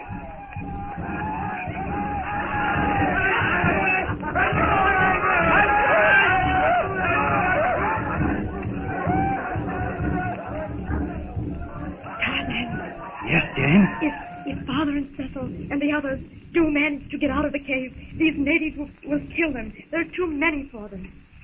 Yes, but Father no come out of cave. What do you mean, Tarzan? If Father could come out of cave, he come out before now. Father not wait nighttime before come out. Yes, I suppose that is true. They would have come out right away if they could. If the blacks would only go away, then we might do something to help Father and the others. Pretty soon they go away, the Gomangani. Why? What makes you think so? Why will they go away? A little more dark, Tarzan killed. But Tarzan, you can't kill all of them. There are too many. Tarzan not kill all. Some Tarzan kill. Others frightened, go away. But Tarzan, you can't go down there. I won't let you. Tarzan must. Go a little way, kill one, maybe two Gomangani. Then Tarzan go another place. 1, 2, kill. Some Gomangani frightened, run. Oh, I know. I suppose you must do it to save Daddy. But I'm afraid. Every moment you're away. Gomangani no see Jane. Jane stay here in tree. Jane need not be afraid. I'm not afraid for myself. Not anymore. But if anything happens to you, Tarzan, I don't know what I'd do. Don't be so heedless of danger. No speak. Gomangani, come. You're going to shoot from here? Yes.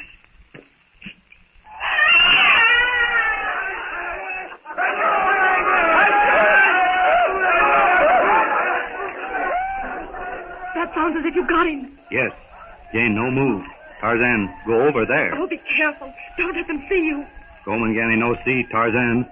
Only a little bit afraid. Gomangani see Tarzan. Plenty afraid. Yes, you're right. But do be careful. I'll watch from here. Down below, unseen to Tarzan and Jane, a black is watching. He hears the voices. He sees Tarzan swing his way through the trees closer to the cave. The warrior steps cautiously into the open, raises his bow, pulls the arrow back to its barbed, poisoned head. A native torch flares up. Jane looks down. She sees the black, knows that the arrow is pointed at Tarzan. A split second's hesitation as the black steadies himself. Enough for Jane. She whips out her revolver. Oh, I hit him. Oh, I hope I was in time. There was no call from Tarzan. He must be all right. But, oh, Tarzan wouldn't call out, even if he were hurt. Jane, all right? Oh, Tarzan. Oh, my dear. I hardly dared to think. You mustn't leave me again. I know you're able to look after yourself, but I'm terrified. Terrified for you every moment you're away. No cry. Jane, no cry. Tarzan, stay. Jane, shoot straight. Tarzan, see. I hated to do it, Tarzan, but I knew that he could see you. Gomangani, good shot, too. Arrow go whiz. Here, past my head. It didn't touch you? No. Dear. What mean, dear? Dear? Dear? Why do you ask? When Jane very afraid, Jane say, oh, Tarzan. Oh, my dear. Oh, dear. Yes, dear. Why, it's something like a goat, only it isn't a goat. Tarzan not understand. No, I thought you wouldn't. Tarzan, look, see below, another black. Shh. Tarzan, kill.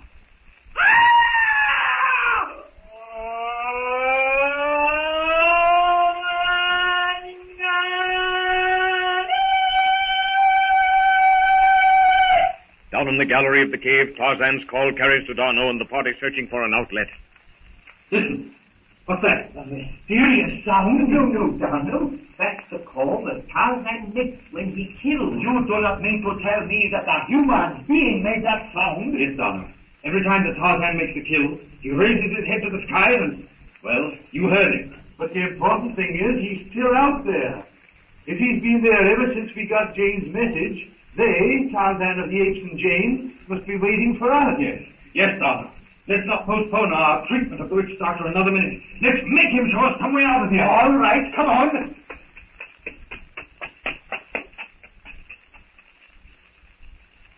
Darno, where did you leave the witch doctor? I left him behind the altar with Francois. That's what I thought. But he's not here. But you must be mistaken, Monsieur Clayton. Right there.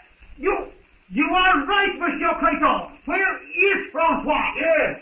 Where? But it cannot be. They must be here. Francois!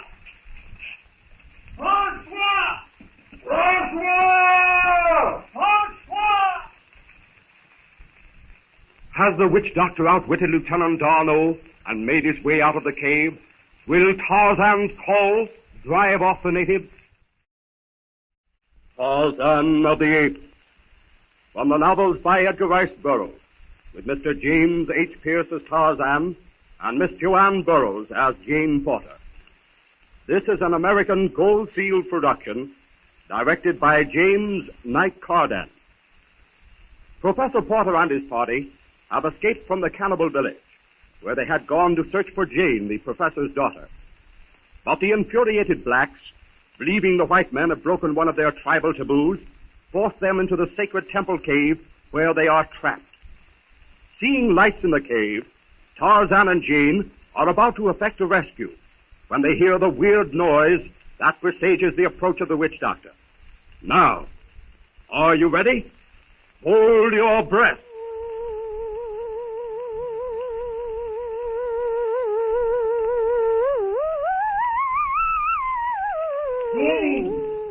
Jane!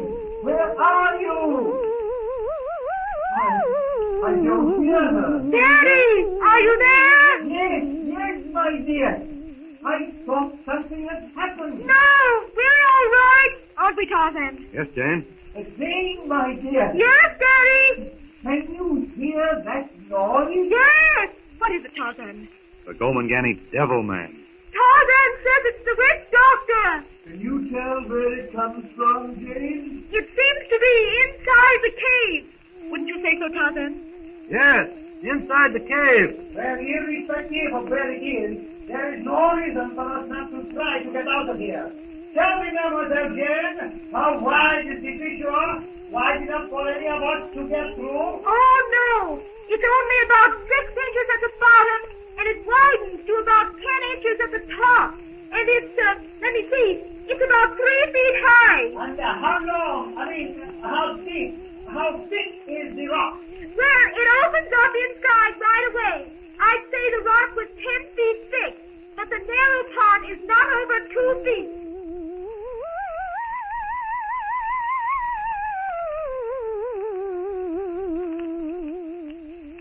It's the awful noise.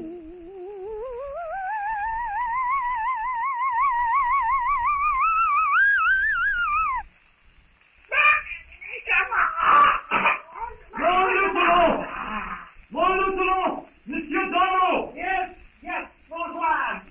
But I thought for sure that you were alive. I am all right. The witch doctor hit me over the head while I was talking to you before.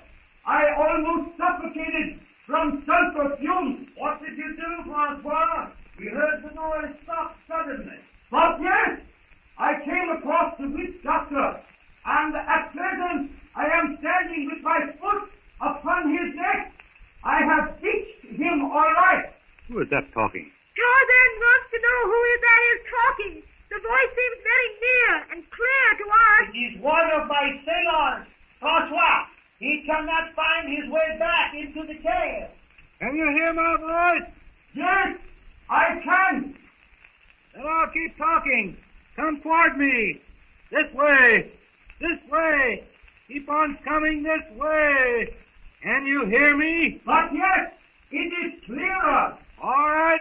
Come this way. Lieutenant, look up here. I can see you. Wait, François. Can you reach Monsieur Tarzan and Mademoiselle Jane? I do. He's on a leg fully 20 feet above that one we were on. Yes. He may be able to reach Jane and Tarzan from there, although I don't know how. Monsieur Tarzan! Yes, here. Can you see us, François? But yes, mademoiselle. No one can possibly get out this fissure. But I have an idea. Yes, Colonel. François, do you know if the men, our men, left any of the dynamite outside the cave, or was it all taken back to the hut? I cannot be sure, mon lieutenant. Tarzan, find out. Yes, if you'll tell us what it looks like, we can go to the front of the cave and find out. What is the risk of your plan, Darno? Merely to have Tarzan touch the dynamite, fuse and tap down to François, who in turn will set the charge, fire the fuse, and by going back the same way he came, get out of the way. Then we may get out. Why, they may. It sounds perfect. very simple down now. Oui, monsieur, it is simple, but there is really no strata to this rock formation. As you know, it is volcanic. Yes, Sergeant, but what difference does that make? Quite a great deal, monsieur.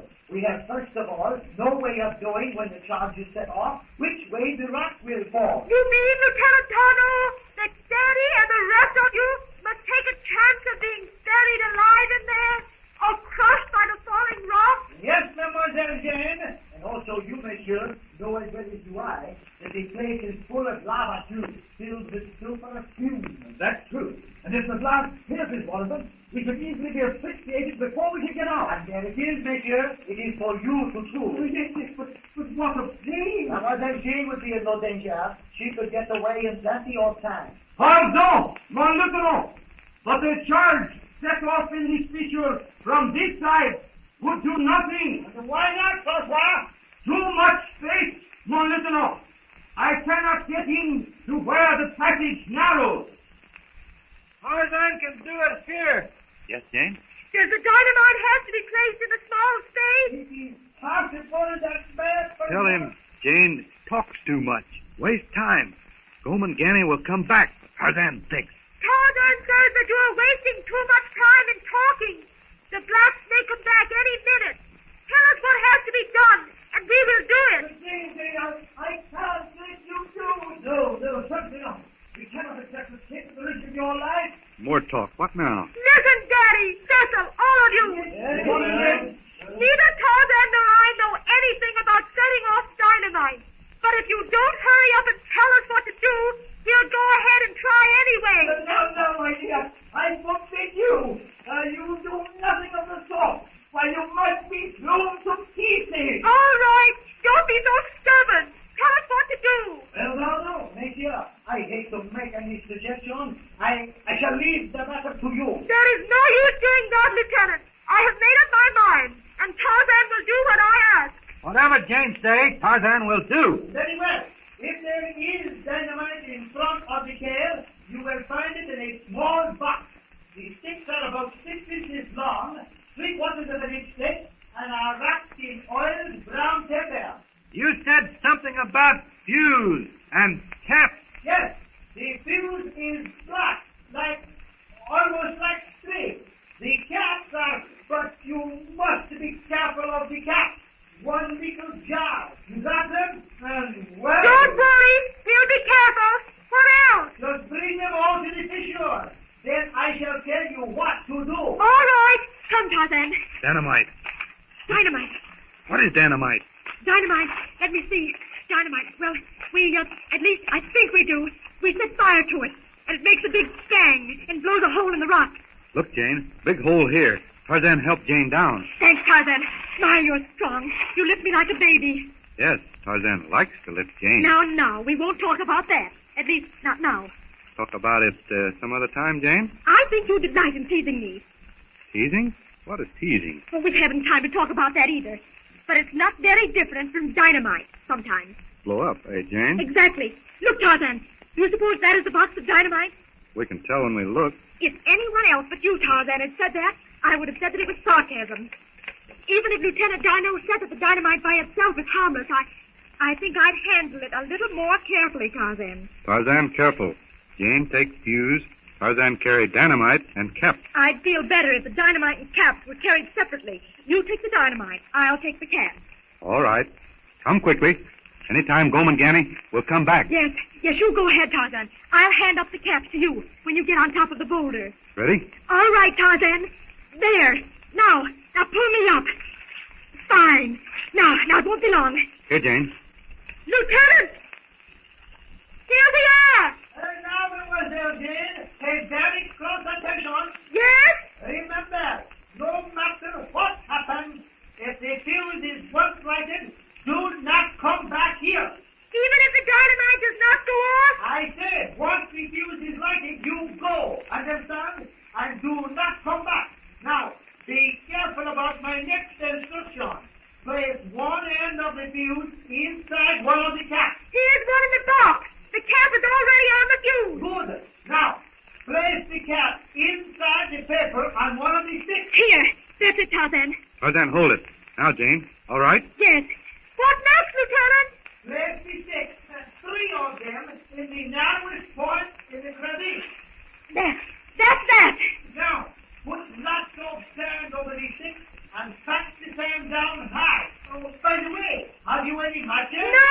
Then how did... What are matches? Oh, little thingamabobs to make fire. You have matches down there? Yes. And I'll let the rope down. You tie matches. Oh, mother of God. The rope is not long enough. Well, no. I have matches. The rope will reach me. Jane put sand, dynamite. Tarzan gets matches. All right. Tarzan got matches. And I think this sand is packed down tight enough. You're all ready? Yes. Then light your fuse and run. Run as far and as fast as you can. All right. Tarzan, ready to run. Tarzan, carry Jane. Go more quickly. All right. The fuse is burning. Quick, this now. Under the leg. I think it will be taken there.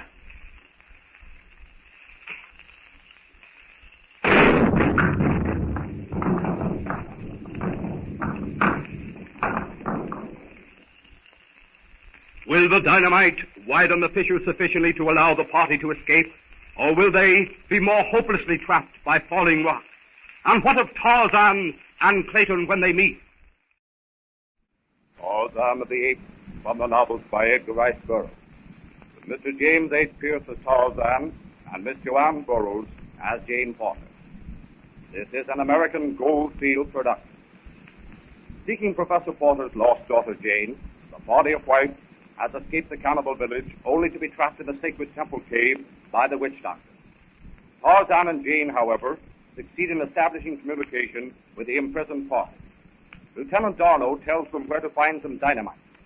Tarzan plants a charge and fires the dynamite. Now, are you ready? Hold your breath.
Hear big boom. Come back quick. You're right, Tarzan. No use freeing them from the cave, only to let them fall into the hands of those cannibals again. We'd better try and get to us right away. The cannibals will have heard the explosion and... Remember, Jane. I think it is safe now to try to get up to the ledge. Yes. The ledge has been completely demolished. We shall find out in one moment. Follow me. This is the place to tell. Harpy, the opening is closed. Possibly the force of the explosion. Push! Why? All together. One more effort. Is that wide enough? That's not quite it. Must have been a fall of rock behind the slab. So, let me try to get my hand behind the slab. I'll try and clear out some of the debris. There. Now, try the slab again. Is it wide enough? Wide enough for all of us, except Philander. I'll go behind and clear a little more of it away. What's wrong? Why don't you hurry? The door has been blocked, but we shall be but one moment. All that rope down. Better see if it is long enough. Oh, I'm sure it will reach the ledge, Tarzan. Better find out. I'll tie stone on the end and let it down. Right now, Donald. All right. Your shoulder. Right here, Monsieur Pilon. There. Oh, that's enough. I can squeeze through. There. Jane! We'll be there in a moment. All right, but hurry. Yes, hurry. Listen, Jane.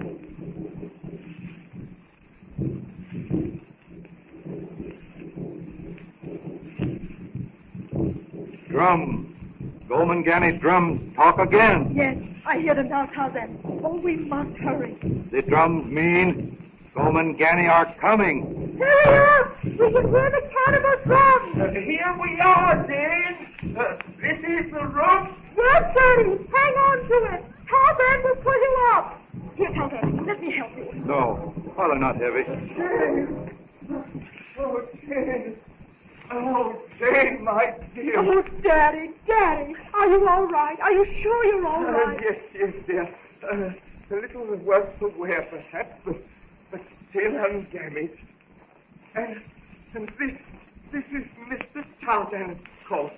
I'm afraid, Mr. Tarzan, that I have no words adequate enough to express my thanks. I'm afraid, Daddy, that Mr. Tarzan does not know enough English to understand. And anyway, we must get the others out quickly. Oh, yes, of course. Can I assist Mr. Tarzan? I don't think so, Daddy. I'm sure Tarzan can manage. Are you ready, Mr. Philander? Yes, Jane. All right. Hang on.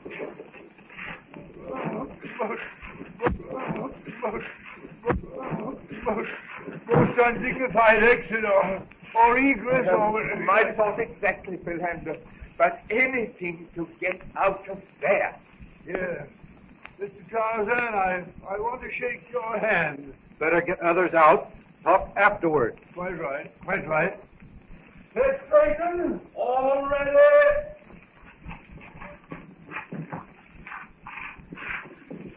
Oh, I do. Guess I'm weaker than I thought I was. Why, Cecil, you look... Yes, Jane. You see, Cecil's had rather a bad time with fever. Oh, Cecil. Oh, I'm so sorry. Oh, I'll be all right. Get out of this confounded jungle once. Ready, Donald? Oui, Monsieur Clayton. Hold on, Donald. Here, I'll give you a hand, Donald. Merci, Monsieur Clayton. Cecil, won't you say something to Tarzan? Eh? Oh, yes. Quite. Thanks, old man. I was forgetting. I'm trying to help Darno, you know. Oui, Monsieur Tarzan. We are all greatly indebted to you. In fact, I do not think that I exaggerate when I say that all of us owe you our lives. For me, I thank you, Monsieur Tarzan. Monsieur, I am truly glad to see the end of that play. Better all of us go quickly. Gomangani may come here any time now. I don't hear any drums. Not now. But we, Tarzan and I, did only a moment or two ago. Yes. Now it is more dangerous. When you hear Gomangani drums talk, you know where Gomangani are. But now, well, the Gomangani can come quietly and quickly. Then, discretion being much the better part of valor, I propose we start for the hut at once. Right, Philander. Come along. Well, not that way, though. If the cannibals are coming, that way we run into them. Darno is right. We go the other way. But we must follow the trail that we know. Surely the quickest way to the hut is by the trail. You forget, Cecil, that we have Tarzan to lead us now. Tarzan knows every branch and blade of grass in the jungle. Don't you, Tarzan? I can take you to the hut quickly. I don't like the idea at all. Wait, Cecil. Come here. Now, what's the matter? Nothing, Philander. But I don't like the idea of wandering off into the jungle in an unknown direction. But, Clayton, if Tarzan guides us... That's just it. Tarzan this and Tarzan that. Can't we do anything without Tarzan? Clayton, you exasperate me. You do really. Your Tarzan has rescued us not once, but... Oh, what's the use of talking? I can't help it. I still feel that he is in some way in league with those cannibals. Nonsense. Besides, that's very unjust. All right. Have it your own way. Well, I'm just what I'm going to do. I'll have it my own way. More talk. We will stand here till Gomangani comes. You are quite right, Monsieur Tarzan. Lead on. Make very little noise. I want to listen for Gomangani following us. How long do you think it will take to get us back to the hut? If we go quickly, 2 days. Slowly, 3 days. You see, Daddy, when Tarzan goes alone or carries me, we do it in just a short time through the trees. Yes, of course, my dear, but I feel that I am too old to enjoy climbing through the treetops. Have you been back to the hut, Jane? Yes, several times. I got the revolver there. And you saw no signs of the cruiser, Mademoiselle Jane? No, not since the day it sailed away. Then you do not think that the cruiser returned while we were gone? No, unless it was while we were all prisoners at the kraal. Even then, they would have fired a gun and we would have heard it, even at that distance, I'm sure. Quiet, everybody. I heard something.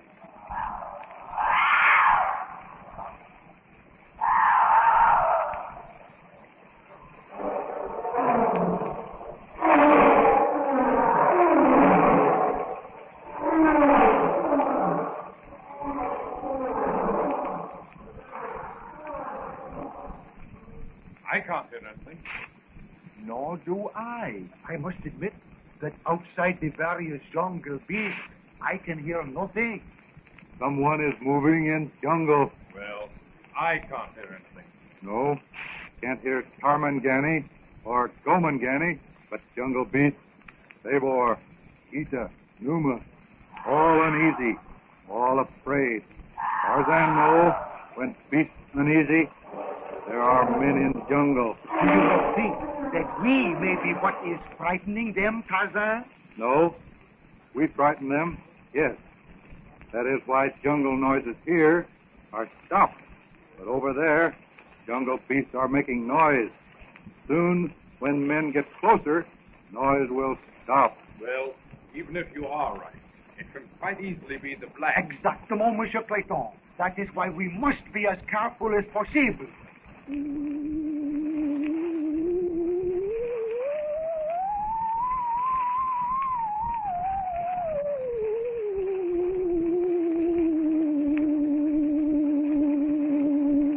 There's that sound. We heard at the cave. Yes, the witch doctor. But I thought Francois killed the witch doctor. Oh, I thought, monsieur. Evidently you didn't, but that can't be helped now. By the way, Francois, when you struck him, the noise stopped. Oui? Well then, how did he make the noise? He does not. What do you mean he does not? He does not make it himself, that is to say, mon lieutenant. He controls it, because when I came upon him, he was moving his hands to and fro.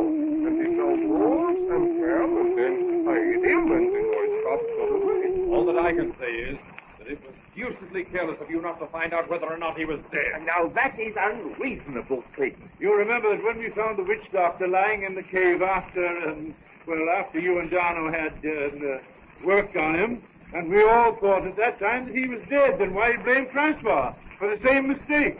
Listen. Everything is so unusually quiet. That is what is so strange. Rather an ominous quiet.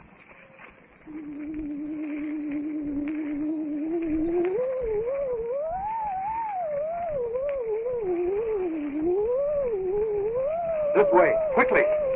They are very close. There's a hollow here.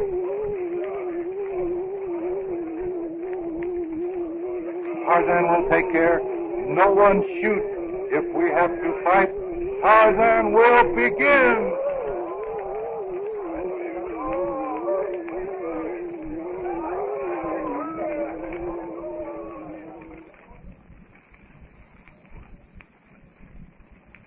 And Tarzan saved the group from falling again into the hands of the cannibals. Tarzan of the Apes, from the novels by Edgar Rice Burroughs, with Mr. James H. Pierce as Tarzan and Miss Joanne Burroughs as Jane Porter. This is an American Gold Seal production.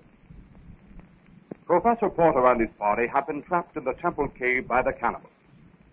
From the jungle, Tarzan and Jane Porter see lights through a fissure in the rock, communicate with the imprisoned party, and dynamite a section of the cave. Professor Porter's party escapes, but the noise of the explosion carries to the cannibals, who again attack them. Tarzan leads the party to a hidden retreat. Now, are you ready? Hold your breath. The jungle is ominously quiet. Yes, when Gomangani or Tarmangani come, then all jungle beasts hide. Gomangani? Tarzan means black men and white men.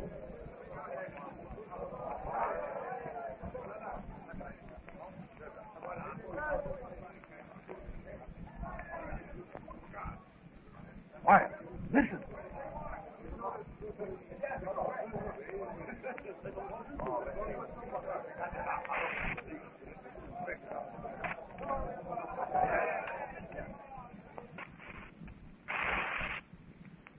Those voices.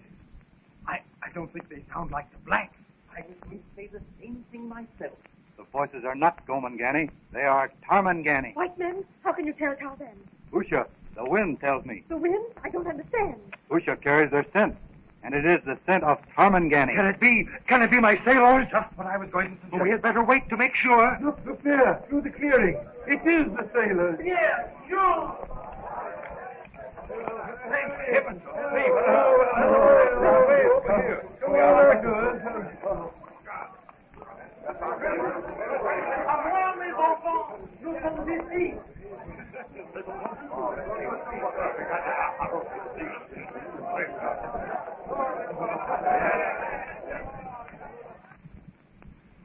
Well, that ought to about end our trouble. Yes, if only the cruiser would come, we could all be on our way. Forget a very important point, Philander. What?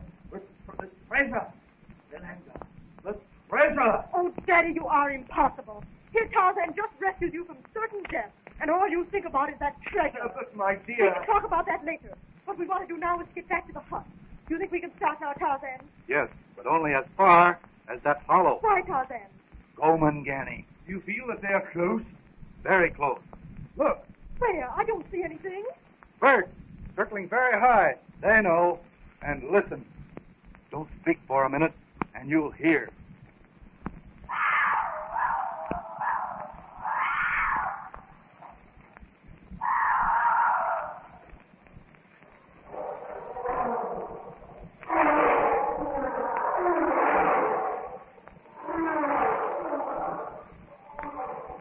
I still don't see what that has to do with going on to the hut.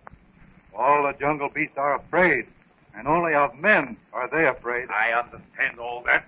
They're probably afraid of the sailors. Of us? Why not? But, Monsieur Clayton, under the circumstances, surely it is common sense to take the advice of a man who is thoroughly versed in jungle lore. Oh, right. Make allowances for Clayton's fever, Darno. We still won't, but not to the extent of sacrificing everyone's safety to his obstinacy. Alors, mes enfants, we obey only the suggestions of Monsieur Tarzan.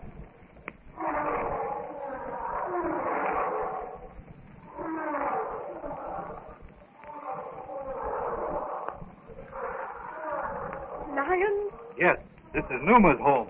You don't propose going in there? Numa has fed. He will not attack when his belly is full. But how do you know he has fed? Perhaps he has not. The scent of a full lion is not the scent of an empty one. This place is a regular cul-de-sac. If we ever get trapped in here, well, it will all be up. We can get out at the other end. I have been here many times. Well, personally, I think it's utter foolishness to go into a trap like this to escape a bunch of imaginary blacks. I don't think they're imaginary at all, Cecil. Tarzan is generally right. If he says the cannibals are around us, I believe him. I understand. The suggestion comes from Tarzan. Then it's all right. Cecil, you're being very childish. See? Already Numa has gone away. A splendid place for defense, Tarzan. Plenty of cover. No chance of the blacks rolling rocks down on us from the height, eh, Tarzan? I do not think so. If they do, there is a shallow cave in the wide part that we will go to. It is the arrows we must watch. You understand the savages, Tarzan? Which way will they attack? I mean, from the starboard? No, pardon. The right or the left side of the divide. They will keep in front of the sun as long as it is bright.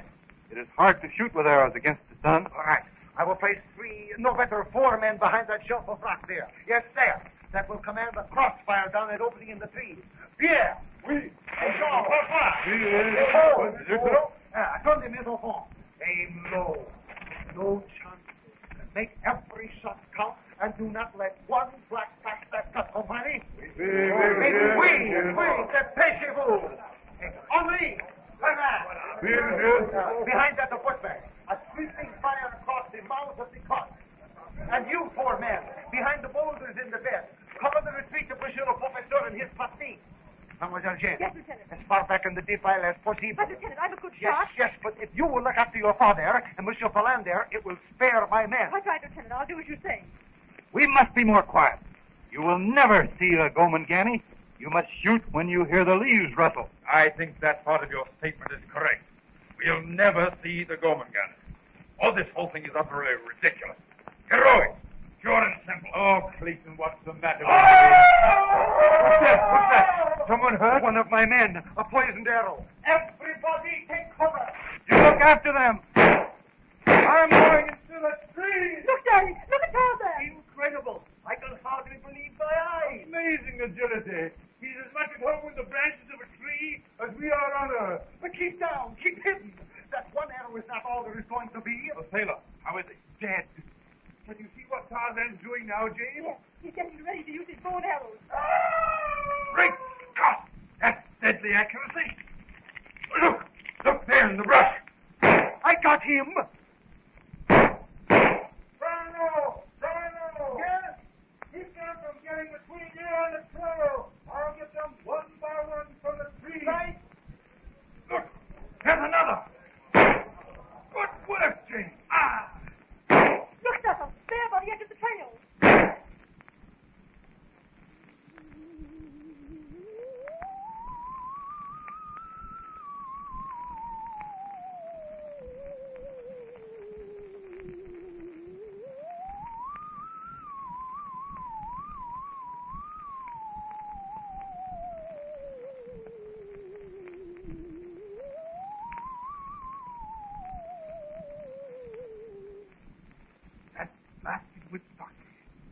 If anyone sees that filthy witch doctor, tell me. I want him myself. Look, Archimedes. Where? Behind that clump of bushes. There. I see him. I'm going out. See who? Where are you going? The witch doctor. I'm going to get him for good now. Lieutenant, stop him. Don't be a fool, Clayton. You can't go out there. Never. He's gone, mademoiselle. Oh, I hope nothing happens to him.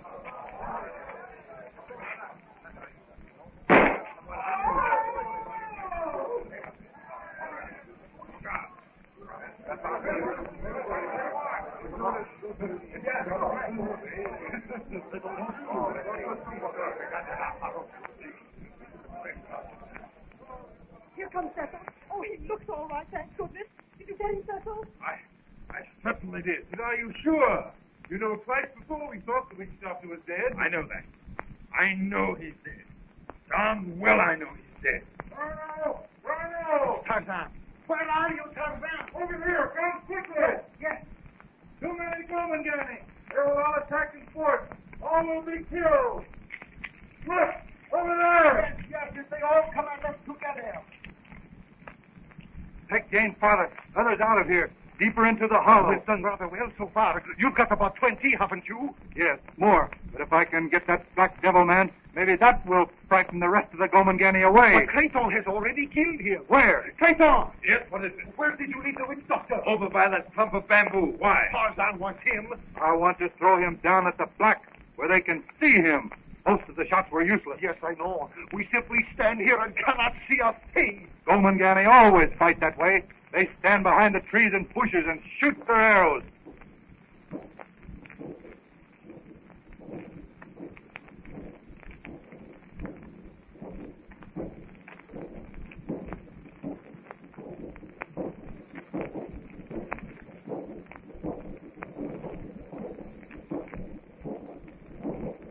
What does that mean, Tarzan? They're getting ready to charge. Everybody get together. Back into the hollow.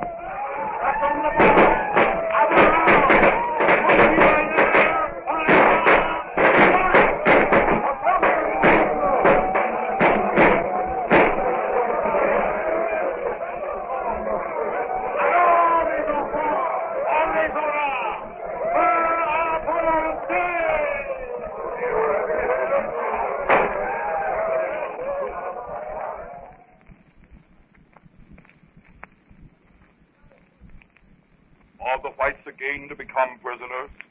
Or will the superior jungle knowledge of Tarzan save them? Tarzan of the Apes, from the novels by Edgar Rice Burroughs, with Mr. James H. Pierce as Tarzan and Miss Joanne Burroughs as Jane Porter. This is an American Gold Seal production coming to you over the World Broadcasting System and its associated stations. Professor Porter's party had been trapped in the sacred temple cave of the Cannibal tribe. But Tarzan and Jane, acting upon advice from Lieutenant Darno, one of the trapped party, has successfully dynamited a section of the cave and freed the white man. The native witch doctor, however, incites the cannibals to attack, and before the whites can make good their escape, the howling natives are upon them. Tarzan and Professor Porter's party are fighting for their lives. Now, are you ready? Hold your breath!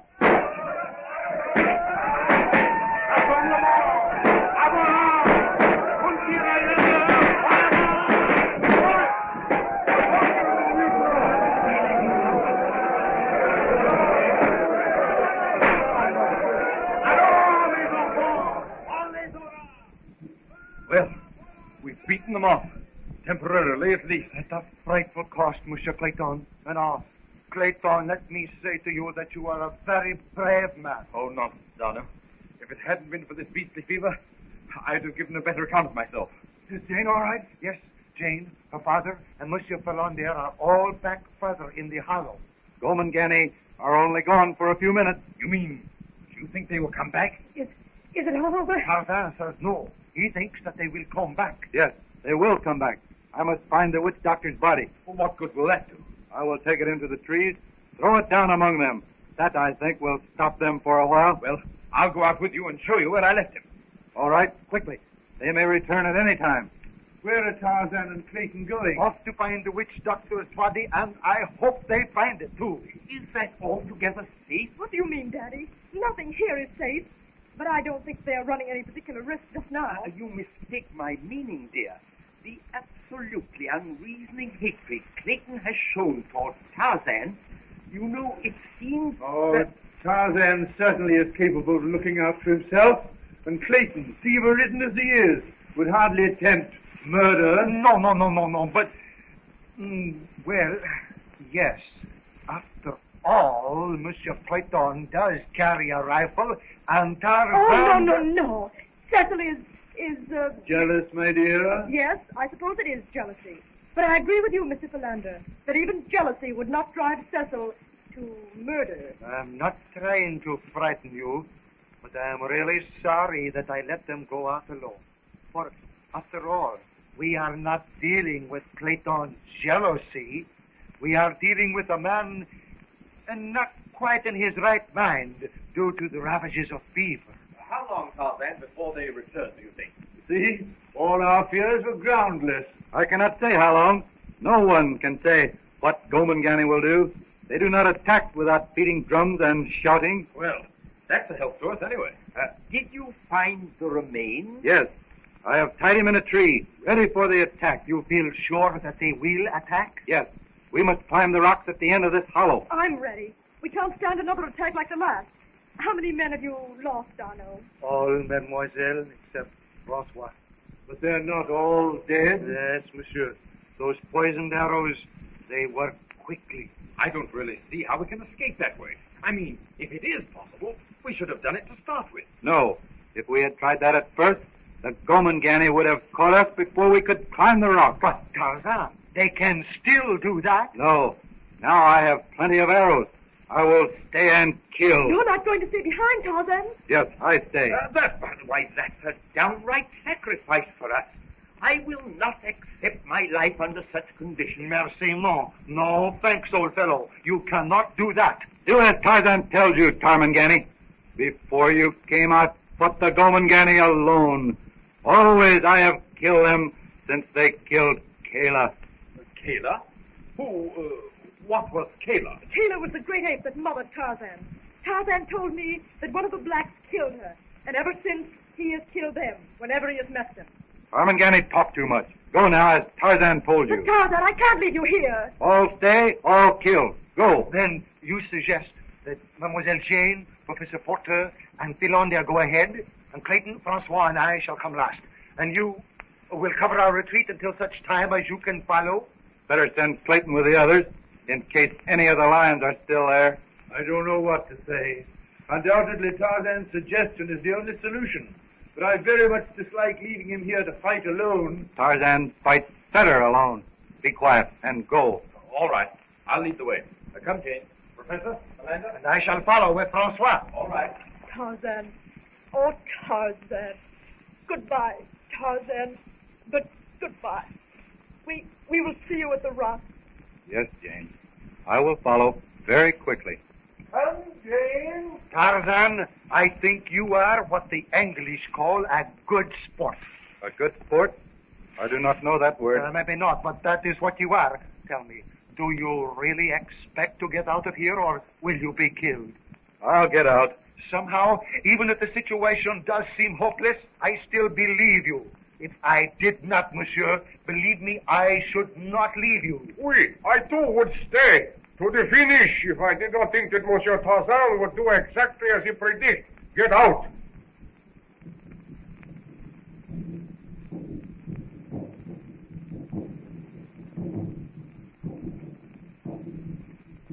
Listen, do I hear drums again?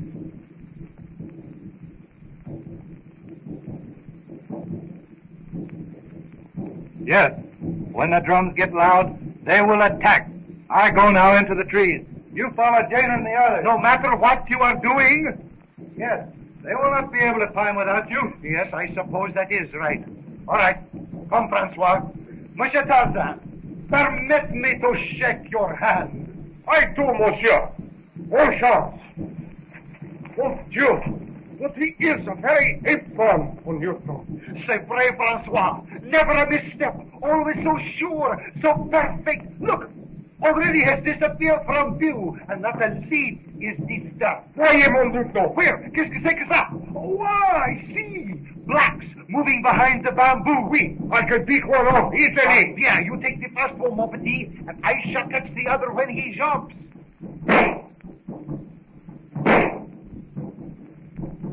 Again, Francois, they are charging!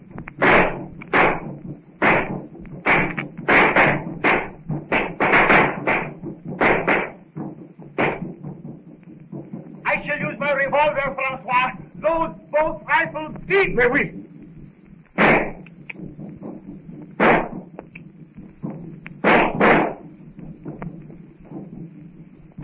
Tarzan is deadly with the bow and arrow. I have seen many fall that we have not tried. Vous avez raison, mon ami.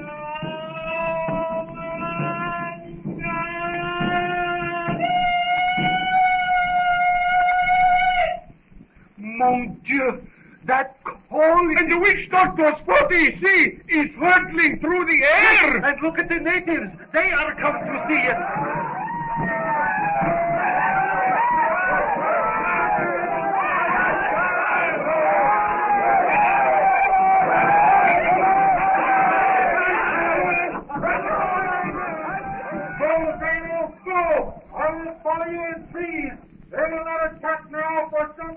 Come, Francois, he is right. This is our one chance. But I would not like to be on the opposite side from Monsieur Tarzan in a fight. No, mon ami. He maybe is a savage, but he has brains and uses them. I can only hope he is not foolhardy and does not delay too long. I do not think he will. Look ahead, mon lieutenant. Monsieur le Professeur and the others. Almost at the wall of rock. Yes. With the help of luck, we shall get out. They seem to be waiting. Go ahead. Do not wait. Tarzan is coming. I'm here above you. I'm coming down. Thanks to you, I think we shall get away. Hurry. If the Gomangana get in here before we find the rock. But in a very short time it will be dark. They will not be able to follow us in the dark. No, but when it is dark, Numa walks. And this is Numa's home. Well, as for me, I cannot work up any fear about lions, not after the past few weeks. That is because you do not know Numa. One lion, true, that is nothing. But a whole lion family, perhaps 6, maybe more. The pack is afraid of nothing. No, not even Tantor will face more than one lion. Tantor? Elephant. Here they are. Well, we made it, Tarzan. Yes, I think so. We must climb at once. I will go first. Let down the rope. You can come up quickly. What stamina. Oh, dear, I'm completely blown. I think that is the word. Come, Professor. You go first. I'll help you up. Yes, Daddy. Take a good grip on the rope. Yes, my dear. Now, up you go. Tarzan. Yes. I do not think we can press on any farther tonight. I mean, not any farther than the top. It is dangerous. Here, Jane. Up here. That's it. What are you two talking about? That's your father, Mademoiselle Jane, and Clayton. I am afraid that if we try to go any farther tonight... Yes, I think the same. To press on will be fatal for both Daddy and Clayton.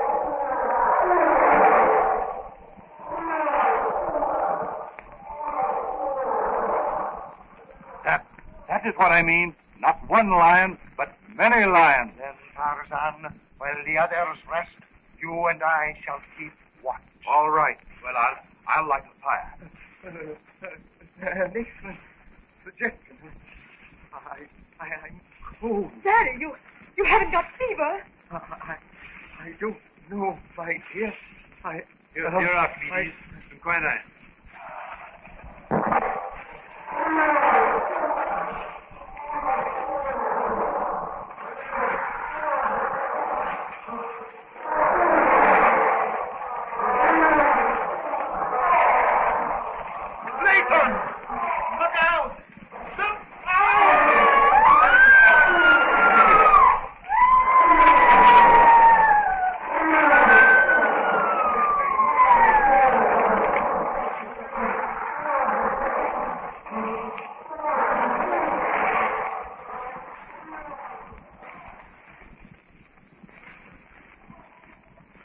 What has happened?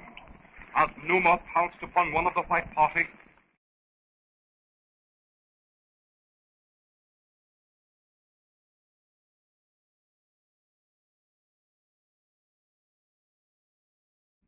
Tarzan of the Apes.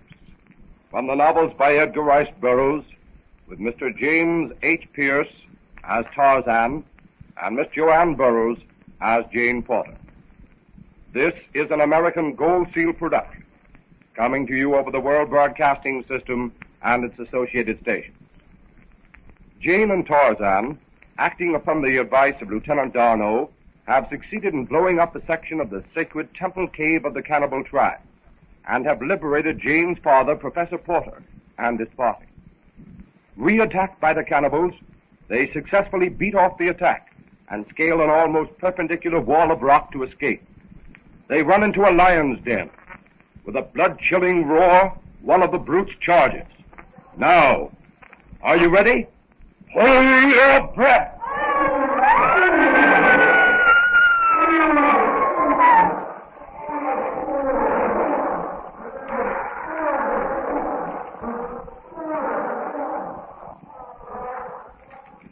As Clayton steps from beyond the circle of the others, Numa the lion leaps for the Englishman's back.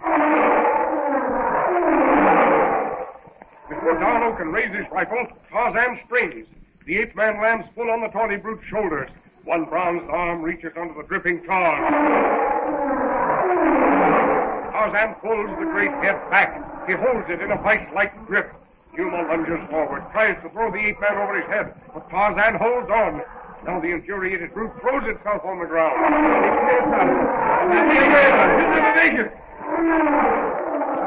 Snapping jaws and pointed, gleaming fangs graze Tarzan's shoulder as they roll on the ground. Darno raises his rifle. He's uncertain what to do. Tarzan and the lion move too quickly to give the Frenchman a chance to aim. Again, Numa bounds to his feet. Tarzan still pushes the tawny mane in iron fingers. Philander rushes forward, pulls Clayton out of the way. What's the matter? Are you crazy? Tarzan has his knife out. He pulls Numa's head back farther, farther. Numa gasps for breath. Again, the lion rises on its haunches. Now, Tarzan raises his arm. Gleaming blade flashes down. Again and again. The cold fighting steel sinks into the lion's side. The great head sags. The yellow eyes glaze and deaden. Yuma is dead. Tarzan leaps aside as the lion slumps to the ground. He has no eyes for the group. Again, he's one of the tribe of Kerchak, one who has made his kill.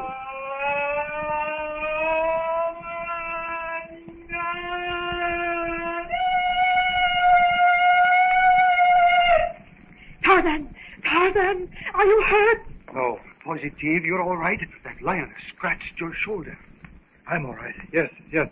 Look at Clayton. I'm seeing things. No, Daddy. That wasn't your fever. You really saw it. Are you all right, Clayton? Yes, I think so. Bit shaky in the knees. I didn't see the brute at all. Of course, Clayton. Now sit down. Rest. Tarzan.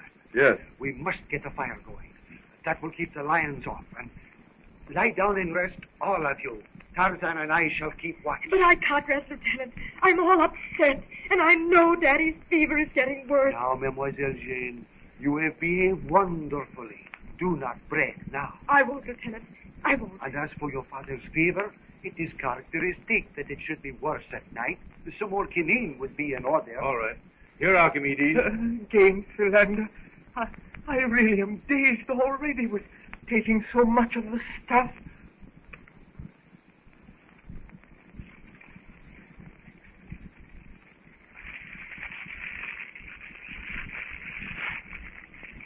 By Jove, that fire looks good.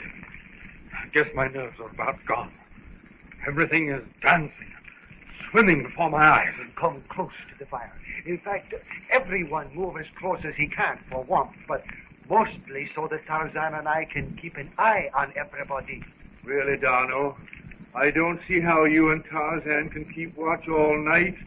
You must be as tired as anyone. Can't I share the watch? No, Tarzan not tired. Well, I admit that I am tired, but by no means sleepy. However, Monsieur Philander, if I feel that I must rest, I promise that I shall awaken you. All right. By the way, there's no reason why we shouldn't have a little coffee. Always a good stimulant. There's nothing left to eat, but coffee might help a lot. Hey, what old chap, as our English friends might say? An excellent suggestion, Philander. Will you make it, or shall I? I'll make it. By the way, my water bottle's empty. Well, voila, take mine. Thanks.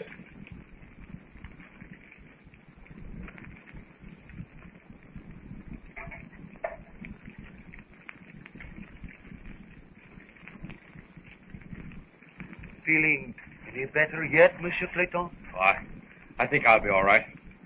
You know, I feel like a perfect fool. No, you should not feel that way. After all, you know... Oh, yes, I know. Being chivied by a lion isn't a nice experience. And being rescued by our ape friend doesn't help. Listen to me, Clayton. Well? You have a bad bout of fever. Ah, yes, but you have. Now, one of the best ways to shake off fever is to take things easily. Do not allow yourself to become so excited. Well, I'm doing my best. No, you are not. Not doing your best. You're too good a man to waste your energy getting angry about Tarzan. Great Scott, Darno. I'm sick and tired of hearing the fellow's name. Maybe you are, maybe so. But you are not improving your standing with Mademoiselle Jane by those outbursts. Now listen to me, Darno. There are some things I won't discuss. There are limits to which even friends such as we are... Pardon, certainement. I shall speak no further. Bien, how's the coffee, Monsieur Philander? Just about ready. Here it is. You, Donna, hold the cups. Right.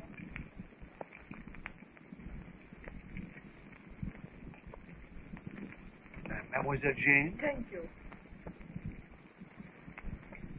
Monsieur le Professeur? I think Daddy's asleep. Oh, good. Then you take this one, Monsieur Clayton. Thanks. Tarzan? What is it? It's coffee, Tarzan. It will warm you up. Try some. Monsieur Tarzan has never drunk coffee? No, Lieutenant. Tarzan has never tasted cooked food. Tarzan, you will have to get used to eating food cooked by fire. Take the coffee. All right, then. One for you, Darno. One for me. But that is good, Monsieur Philander. It does hit the spot. Like it, Tarzan? No, Jane, it's hot. Tarzan never drank hot water before. Tarzan, look. There. A pair of eyes gleaming at us. I don't think he will come closer. He's too close now for comfort, Tarzan. You want to shoot? I do not want to. But if he comes any closer, I'm going. If he comes any closer, I will shoot an arrow. Gun makes too much noise. Correct, Tarzan. I do not want to make any more noise than necessary. I mean, there is no use in attracting the blacks here if it can be avoided. It's moving. It does seem to be moving closer. Oh, thank goodness. He turned aside. Numa very hungry or very angry. Certainly not afraid. Imagine that brute daring to come right into the light of this fire. Arno, look down into the hollow there. What do you see? Why, flashes of light. Torches. The blacks. Yes, looking for us. Don't think Gomangani will try to come up here now. Oh, we could easily pick them off if they did come. There is only that one narrow gash in the rock. No, I do not think they will try. Couldn't they work their way around? I mean, on the outside? Oh, it would take one day. No. They will come the other way if they come up at all. Oh, I don't seem to be able to get any rest. I know I'm childish, but I have a horrible fear. But, my dear young lady, you have been truly magnificent. You have shown, how shall I say, remarkable courage. It is not surprising that now comes this reaction. But it isn't that. Oh, I don't know what it is. Surely nothing can happen that would be as bad or worse. And yet, I can't throw off this smothering feeling of impending danger. Jungle fever, night, cold, Numa, Tabor, jungle feeling, Jane. Oh, I wish I felt that way, Tarzan. But no, it isn't that. It's something you don't know. Something you've never felt. A cold, unreasoning terror. A stark fear that will not be forced back. A horrible, cold, crushing sensation. Now, Mademoiselle Jane, here, drink this. There. That's better, is not? Yes, thank you. You see, the others are asleep. Oh, I wish I could sleep. There, now, do not worry. If you would rather talk, then talk. I think a few more sticks on the fire. Now, is that better, Jane? No, it's definitely. Yes, soundly. You're both frightfully good fellows. You've never once thought of yourselves. Everything you've done has been for me, or daring. Now, Mademoiselle Jane, I beg of you, if you must talk, then let it be some other topic of conversation. But I feel that I must talk. Oh, I've been so disappointed in Cecil. I did hope that... Oh, well, you can't understand. I understand. Before, Cecil was a different Tarmangani. I know, yes. Before, like Numa. Now, not like Numa. I see, but Tarzan, do not forget. Monsieur Clayton is not in his right mind. And if his constitution had not been what it is, he would have died. I know what you would say. You are going to put your father home, Monsieur Philander. But, my dear young lady, the stronger a man is, the more this accursed African fever grips him. No. Forget Monsieur Clayton's recent actions. For when he is well, he will be sorry. Yes, I suppose you're right. What was that? It was Sheeta. Perhaps he has made a kill. Oh, I ought to be used to the jungle nights by now, but, they're always so horrible. And then his feeling that something terrible is going to happen to me. Oh, I'm sorry. I shouldn't speak of it. You've had so much to bear yourself, Lieutenant. But I just had to talk to someone. No. Nothing will harm you, Jane. I am here. It is a threat of something for which not even you can save me. It makes me cold with dread. Oh, my petite, I shall build up the fire, no? There. Is that not now better? Yes, the light is as welcome as the warmth. Oh, it's so dark out there. Oh, look at Daddy. Oh, Daddy, it's time. Daddy, look at me. Speak to me. Oh, Daddy, don't leave me. Don't leave me, Daddy. Daddy, don't leave me. Don't leave me, Daddy. Don't leave me. Will Professor Porter's collapse delay the party's return to the hut so that they may miss the cruiser? And what about the cruiser? Can it be possible that it has returned and gone away again?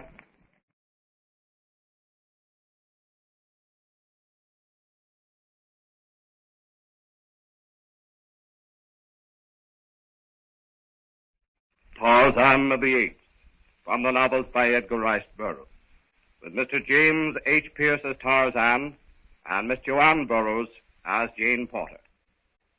This is an American Gold Seal production, directed by James Knight Carden, coming to you over the World Broadcasting System and its associated stations. Tarzan and Jane Porter have rescued Jane's father, Philander, Clayton, and Lieutenant Darno from the temple cave sacred to the cannibals. The party is attacked by the cannibals, and after a fight in which all but one of Darno's sailors are killed, they start off to the hut under Tarzan's guidance.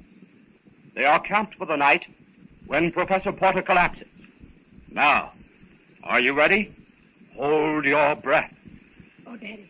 Daddy, look at me. Daddy, please speak to me. Daddy. Oh, Daddy, don't leave me. Don't leave me. No, Mademoiselle Jane, calm yourself. Your father is in no immediate danger. But, Lieutenant, I know. I've had that feeling. Fever, Mademoiselle, fever. Bad, I know, but not necessarily fatal. Come, my friends, we must press on, even if it is barely daylight. Tarzan, will you carry the professor? Clayton has enough to do just to hold himself together. Yes. Darno, we'll put out the fire and get things together. I'll carry Jane's father. Now, wait, Tarzan. You, Francois, go ahead and clear the way. Oui, mon lieutenant. Monsieur Philander will bring up the rear with me. I'm afraid, Darno, that the strain has been too much for Archimedes. Very much afraid. No, you are wrong, Monsieur Philander. That is typical of this fever. In a few moments, he will be himself again. Then, however, the attacks will become more frequent and more severe. That is, unless we can stop them. Yes, well, let's hope we can stop them. I say, where is Francois? He is ahead there, clearing the way. Oh, have you any idea how far we have to go? Not so far now, Monsieur Clayton. Do not you feel the difference already in the air? The tang of the sea? Ah, now that you mention it, yes. Why, bless my soul. Is that the professor ahead, walking? Come on! How do you feel, Professor? Better, Philander. So foolish of me. I don't understand. Now, don't you try to talk, Daddy. You say that till you're well. Only a little way to hut. Only a little time till day now. Yes, I never was so glad to see the first signs of dawn. You know, I hate to say it, but I'm just ravenous. It doesn't seem as though I'd eaten anything for weeks. Soon we get to open place. I will get food. My, that sounds good. I don't blame you, Jane. I'm plain starving. Well, I can go ahead and shoot something and have it ready for you. No need. I can get food easily, without noise. Yes, Monsieur Clayton. We need not waste a shot. Do we have to do everything that Tarzan suggests? I'm getting sick and tired of Tarzan this and Tarzan that. Confound it! I'm able to use my own judgment. Listen to me, Clayton. It's time somebody spoke to you straight from the shoulder. You can go your own sweet way, as long as it doesn't interfere with the safety of others. But when it does affect others, then you must toe the line. Look! The clearing! We must be almost at the hut. Yes, Jane, a little more. My, but the sight of the clearing takes a load off my mind. The jungle is so depressing. Darno. Yes, Monsieur Philander. This attitude of Clayton's is getting unbearable. And besides, Yes. I don't think it's safe for Clayton to have a rifle. He's not in any fit mood to be an But, out Monsieur Philander, to try to deprive him of that rifle now, well, it would only lead to more unpleasantness and perhaps precipitate the very thing that you fear. Yeah, well, I suppose you're right. Don't lag behind, you two. Aren't you excited at getting back to the hut? Oh, may we wait? Yes, certainement. Come, Monsieur Philander. We are almost there. Don't you think we are so close now that Tarzan might leave us and get something to eat? I think so, Professor. Yes, I know we are. Amazing the way we have come to depend upon him. Yes, it certainly is, Daddy. Why, you know, we all owe him our lives. Tarzan, go now. You go to hut. Tarzan, bring food. You'll come back before long, Tarzan? Yes, Jane. As soon as I have made a kill. And once more, our hairless ape friend takes to the trees. Really, Cecil, I cannot understand or appreciate your dislike of Tarzan. Had he ever done anything harmful to you, there would be some excuse for your sarcasm and your ill feeling. But to my knowledge, he has done nothing but good toward every one of us. and toward you, especially. Quite right, my dear. You appear to have forgotten, Clayton, that he has saved your life. Not once, but several times. Which fact I appreciate, though it was probably only done to stand well in Jane's eyes. However, that's merely a matter of opinion. Frankly, the fellow's getting on my nerves a bit. That's not fair, Clayton, nor is it sporting of you. I emphatically agree with Jane and Professor Porter. Had it not been for Tarzan, on several occasions, there would be no Lord Greystone. You'd long since have gone the way of your uncle. Well, apparently I stand alone in my dislike for the fellow. But I can't help it. His very presence annoys me frightfully. His proprietary air with Jane, his animal health and brute strength, and everything about him sets my teeth on edge. But you are distraught, monsieur. The fever is in your veins. Now, a little rest only, and you will forget all this. How did he treat you, Jane, during the time you were alone in the jungle with him? Oh, Cecil, your impossible attitude is becoming more than annoying. He was very much of a gentleman, and there wasn't a day went by that he didn't put himself in danger to protect me. Tarzan is absolutely fearless. He has the natural instincts of a gentleman, an exceptionally fine character, and you're wrong. From what I have seen of Tarzan, I heartily agree with you, Mademoiselle Jane. I should feel honored to call him friend. It's very apparent that you're all prejudiced in his favor. He's certainly gained an invaluable place in your esteem through his constant vain-glorious pretension. Now, my friend, that isn't fair. You must realize that Tarzan's actions are anything but a pose. He doesn't know the meaning of the word. Exactly, Philander. The young man is far too naive for any such... If you were not ill, Cecil, you would be the first to realize your mistake. Ill? Ill? I'm not ill. Not in the least. I merely see the bounder from an unbiased viewpoint. You, Philander, and you, Professor Porter, believe it was an ape who abducted Jane in the first place. I am still and shall always remain of the opinion that it was none other than Tarzan himself who was Jane's abductor. I beg your pardon, Clayton. I saw the ape clearly. You hear? I saw the ape. Both Jane and her father are well able to corroborate that statement. Well, who should know better than I? But, Mr. Philander, what's the use in all this ridiculous argument? Cecil is perfectly welcome to his opinion, as far as I am concerned. He cannot change my high opinion of Tarzan. Or mine, Jane.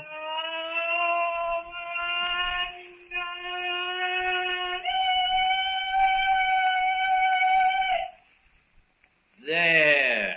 Listen to it. Why, the fellow's nothing less than a savage, a cannibal himself. If your ideas weren't so terribly biased, you'd all see it for yourself. But, Monsieur Clayton, that Clayton, you are Oh, not... never mind, Father. Cecil, I can only remind you again of everything that Tarzan has done for us. And whatever you think, he has shown himself a gentleman. More of a gentleman, in fact, than Cecil Clayton of Greystone. And far, far better company. Bravo, Mademoiselle Jane. Bravo. Clayton, furious at Jane Porter's remarks, blinded by hate and jealousy, walks rapidly ahead of the party. He disappears behind a screen of bamboo. Jane, Darno, and the rest of the party stand still for a moment. Oh, I shouldn't have said that. Don't feel badly, Jane. Cecil needed something like that to bring him to his senses. Oh, what can have happened? Quickly, Francois! Clayton! Oh, I was afraid of that. The shot passes within an inch of Tarzan's head. The ape man springs. He snatches the rifle from Clayton's grasp. His muscular hands grip stock and barrel. He raises his knee, brings the rifle down across it. With a loud snap, the stock is broken from the barrel, and Tarzan tosses the useless rifle into the underbrush. Clayton lunges toward him, a snarl of fury on his lips. Tarzan's left hand shoots out to the Englishman's throat, holds him away from him with one hand, squeezing slowly. Clayton's eyes protrude, his struggles lessen. He gasps wildly for breath. Oh, Tarzan, don't kill him. For my sake, don't. Francois! Monsieur! Help me to stop this! The man is mad! Tarzan! Stop! You wish me to let this man go? He tried to kill me. Oh, yes, please let him go. Tarzan hurls Clayton at Jane's feet. There he is.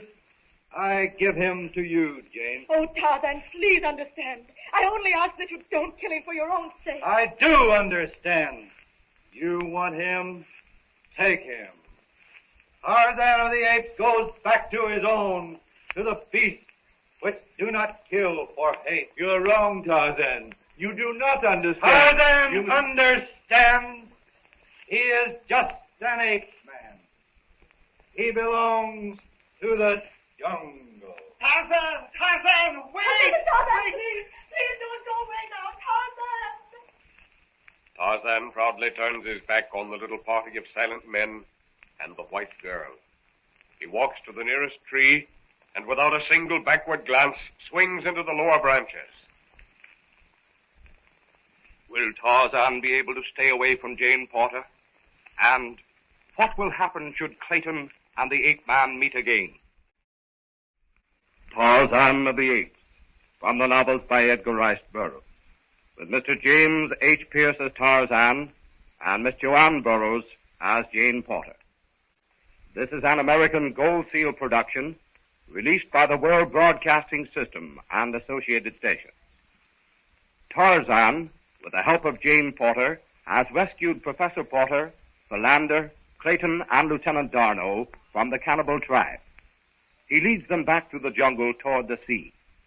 Clayton, sick with fever and jealous of Tarzan because he believes Jane is falling in love with the ape man, shoots at Tarzan. When Tarzan would kill Clayton, Jane begs for his life. Tarzan, unable to understand the ways of these white people, stalks majestically into the jungle, leaving the party to its fate. Now, are you ready? Hold your breath. Darno, Philander, somebody stop him! Tarzan! Tarzan! Oh, he doesn't understand. Cecil, this is all your fault. No, Jane, calm yourself. Tarzan will realize his mistake and come back to it. Oh, you don't know Tarzan. He's so just and fair. He doesn't know that he is, but he knows nothing else. He can't understand why Cecil should want to kill him. Confound it. I didn't know it was Tarzan coming through the trees. I saw something. Oui, Monsieur Clayton, you saw something and you failed. And it would have been the same if it had been Mademoiselle Jane. Perhaps Lieutenant Darno is inclined to be backward about expressing himself, Clayton. I will do it for him. We've all been inclined to tolerate your impossible actions and forgive them on the grounds of fever. I'm not asking anyone to forgive me for anything. I tell you, something moved in the brush. How should I know it was Tarzan? Everyone else knew, Cecil. And it's odd. It's very odd that you were the only one to make a mistake. Are you insinuating? That'll do, Clayton. My advice to you is to keep pretty quiet. Let someone else do the shooting. Come on. The damage is done. Let's go into the hut.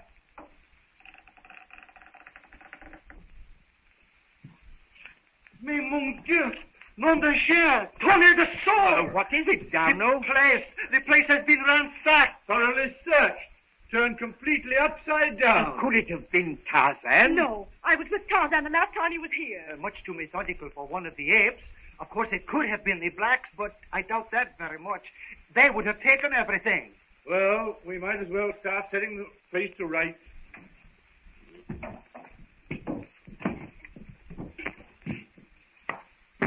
Francois! Oui, mon lieutenant? Take this bucket and fetch water. We may as well get something to eat.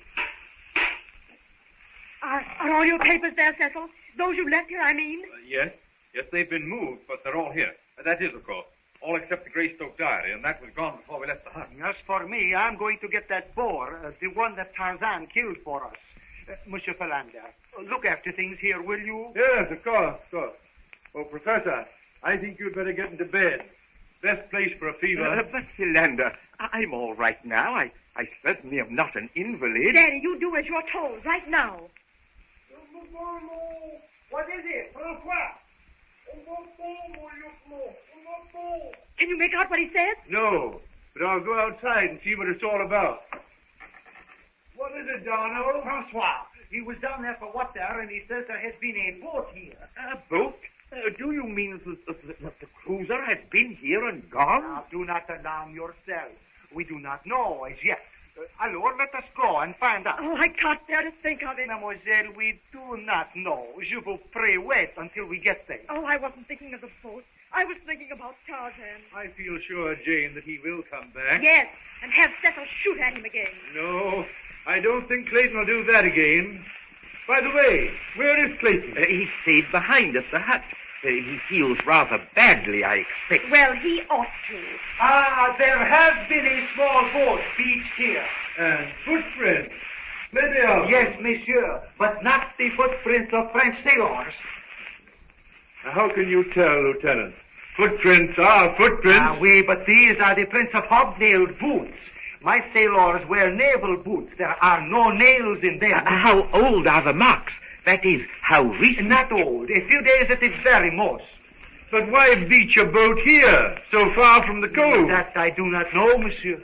For whatever reason, it increases our hopes of rescue. I'm not at all sure about that. No more am I, mademoiselle. In fact, I am very suspicious. But why? We heard no siren. Of course, the marks may be older than I think, but we may have been too far off to hear.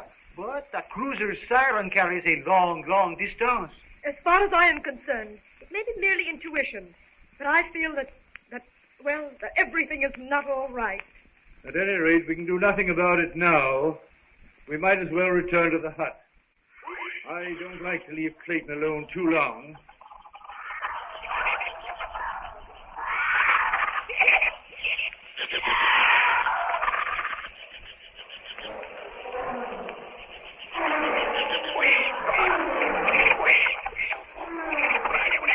Tarzan swings his way through the upper jungle terrace. The ape man is sad, disillusioned, because of the treatment he had received at the hands of the white men he wanted to call his friends. Especially as he disappointed in Jane Porter. She, he feels, should have understood, should have known that he, Tarzan, would not have attacked Clayton without ample reason. Tarzan pauses, looks about him, feasts his eyes on the jungle. His jungle. Yes, Tarzan. This is where you belong. You do not understand the Tarmangani, and the Tarmangani do not understand you. Tarzan seats himself on a broad branch and gazes over the almost endless expanse of trees. His keen, penetrating glance pierces the tangled mass of undergrowth. Home. This is home. Here with Numa, with Tabor and Tantor. Tantor, he is your friend. Though Tarzan does not know it, he misses companionship. Someone, something, anything to talk to. A friend to share his disappointment. A sympathetic ear into which he can whisper the thoughts that crowd in upon him. He rises to his feet, cups his hands to his mouth.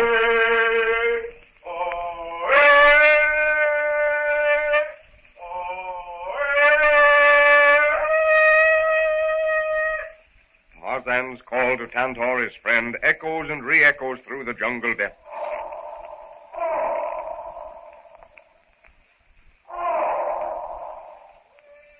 Down by the waterhole, Tantor hears, and raising his trunk, the elephant answers the call. Tarzan swings off rapidly in the direction of the answer as Tantor, his little eyes gleaming with pride and pleasure, lumberingly hurries to meet Tarzan.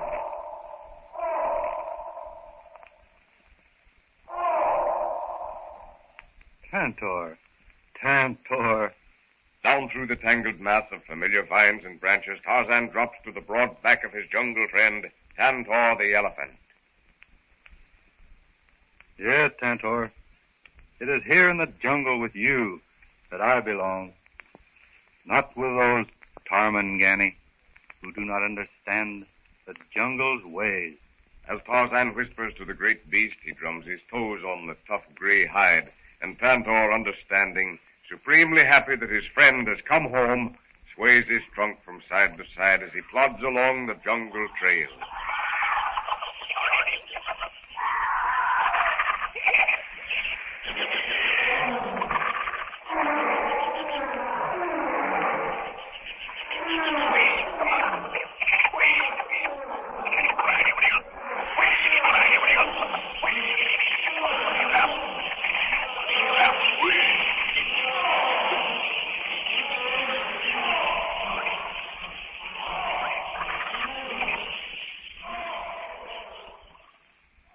Down on the jungle's fringe, seated about a fire, a group of hard-faced men mutter angrily among themselves. Sure you made no mistake, Snipes? If you ask me that again, I'm gonna knock your bleeding block off. I'm telling you, I buried the stuff here. Ain't we found Yonk's body? And weren't King here with me when... done it. That's right. Right in that hole we planted the chest. And that ruddy professor blow. He and his bloomin' pals has found it. Wait till he gets back here. What I won't do to them. Yes, if they ever come back here. Don't forget that we turned that hut upside down. And not a sign or map or anything that we find. You're always looking on the black side of things, Carlos. What's the difference? The map don't mean a thing no more. We move the stuff. What I don't understand is how these geeks found our hiding place. Oh, that ain't so odd. The professor had another map. And he come here looking for the swag. He don't find it, so he starts looking around.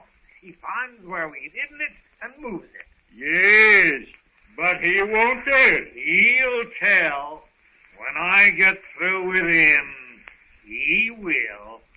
Or, if he happens to be too odd, we'll take the dame. I have a great way with dames, I have. No, Carlos, my lad. Dames never hold out on snipes. Maybe the dame doesn't know. No? And if the dame don't know, we'll hold her till them other blokes come across.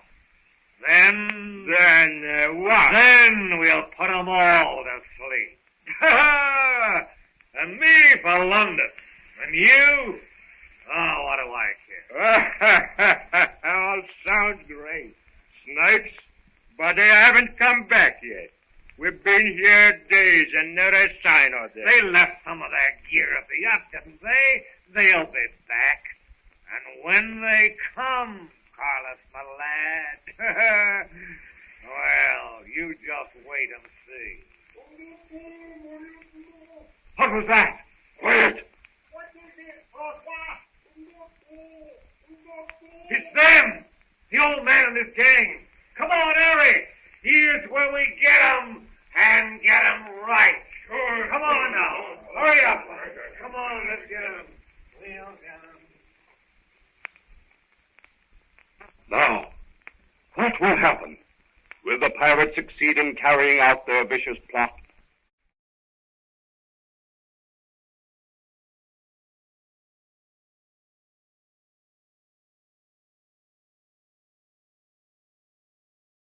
Tarzan of the Apes, from the novels by Edgar Rice Burroughs, with Mr. James H. Pierce as Tarzan and Miss Joanne Burroughs as Jane Porter. This is an American Gold Seal production released by the World Broadcasting System and associated stations. After Tarzan has rescued the white party from the cannibals, Clayton tries to shoot him. Unable to understand that Clayton's fever delirium caused this, Tarzan leaves the whites to return to the jungle. Unknown to him, the mutineers have returned and plan to attack the party at the cabin.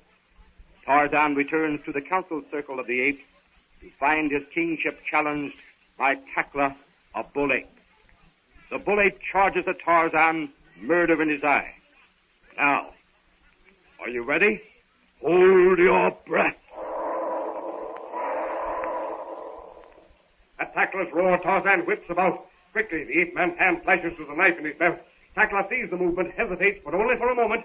With long, hairy arms reaching and gleaming, dripping fangs bared, the great bull ape lunges forward.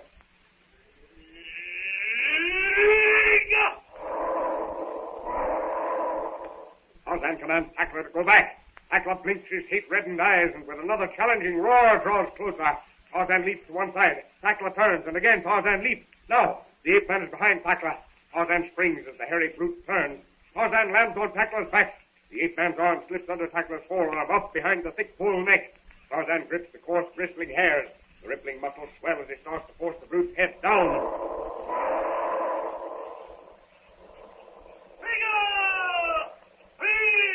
Takla roars with pain. Tarzan forces the ape's head lower. Lower. Takla sinks to his knees. With a roar, Takla throws himself to the ground. He tries to roll over to pin Tarzan to the ground. But Tarzan's too strong for him. He braces his knees in Takla's back. Once again, the ape-man tenses his muscles, forces Tackler's head lower yet. The ape grunts.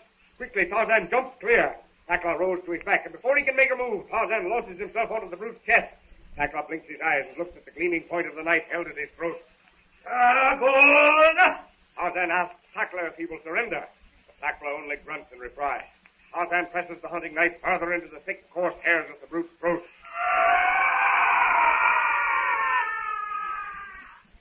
Tackler screams as he feels the sharp point of the blade at his throat. Again, Tarzan asks Tackler to surrender.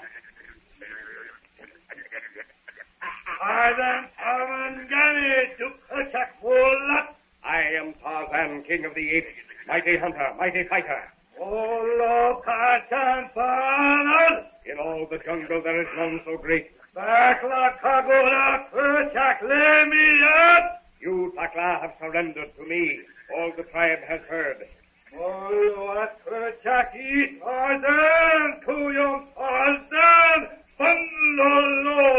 Fight no more with your people or with me, for the next time I will kill you.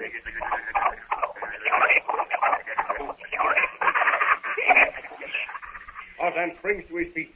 With the shouted acclaim of the apes ringing in his ears, the ape-man grasps a low-hanging limb and disappears into the trees. Meanwhile, a short distance from the river, Clayton and Philander are returning through the jungle to the cabin in the clearing. Not much luck shooting, eh, Clayton? No, Philander. With all this expanse of jungle, not a blessed thing to shoot at that we could eat. Possibly if we go out later this evening. We can try the river, eh? Almost sure to be something there. Well, we're not far from there now. We might go down and try. Say, look there. What? Looks to me like a camp. I believe you're right. Let's investigate. Take it easy. We don't know who they are or what we're getting into. No, but they're probably the party who left the boat marks on the beach.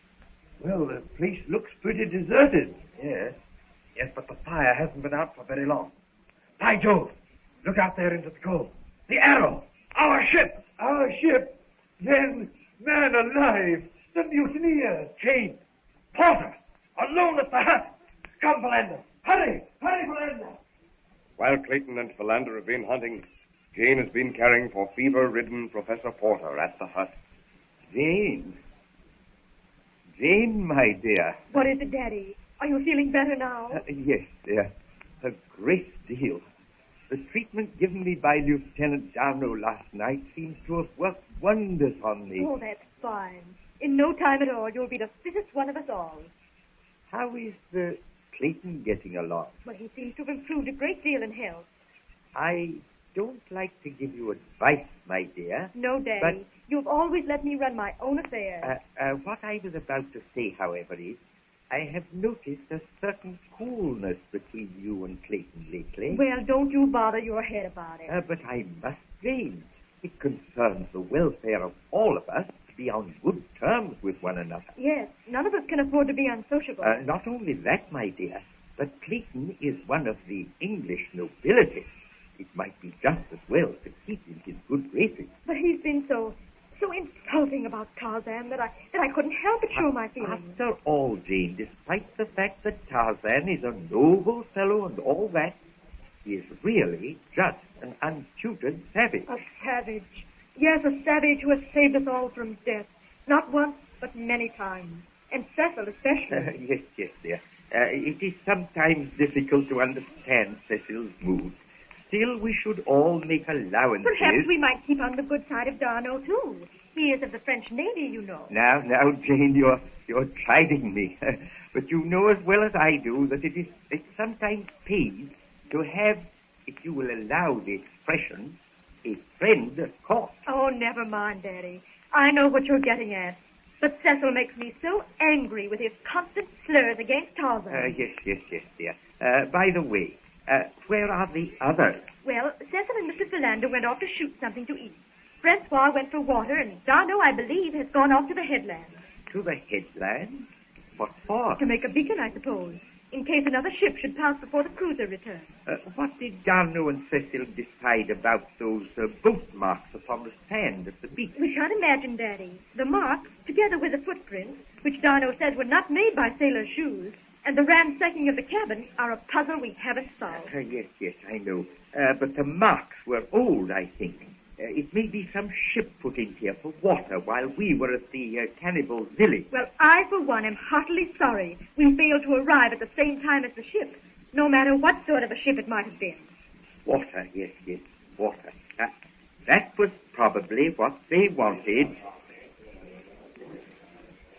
Oh, I think one of the others must be returning. Wait a minute, I'll go and look. Oh! What is it, Jane? No. Ain't no use trying to close the door.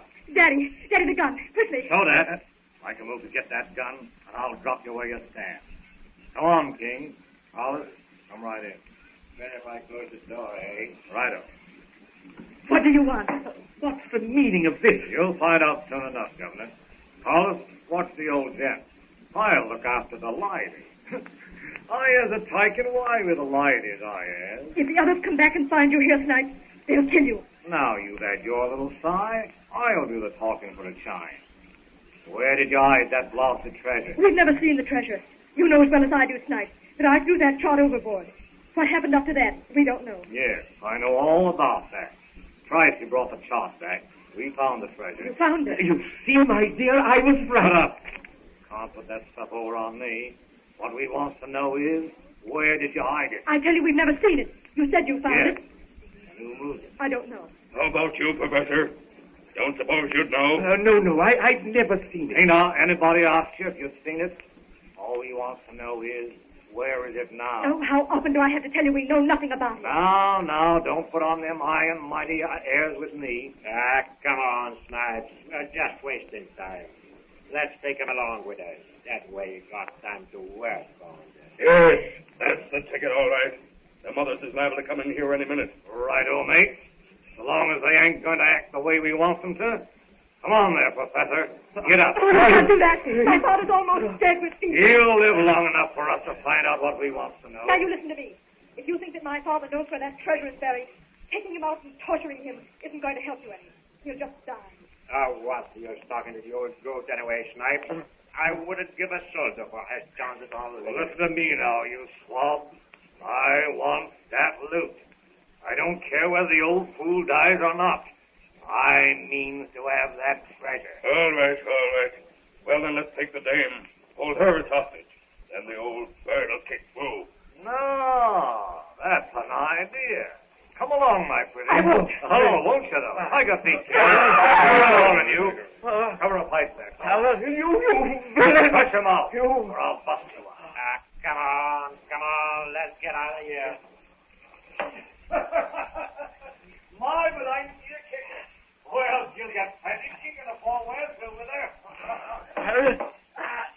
If I can only reach that gun to signal to the others.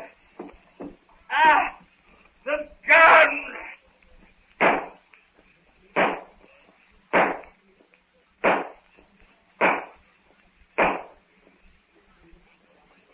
Will Clayton and Philander or Darno hear those shots? Will Tarzan and the jungle hear them? Or will the pirates succeed? Tarzan of the Apes, from the novel by Edgar Rice Burroughs, with Mr. James H. Pierce as Tarzan and Miss Joanne Burroughs as Jane Porter. This is an American Gold Seal production released by the World Broadcasting System and associated stations.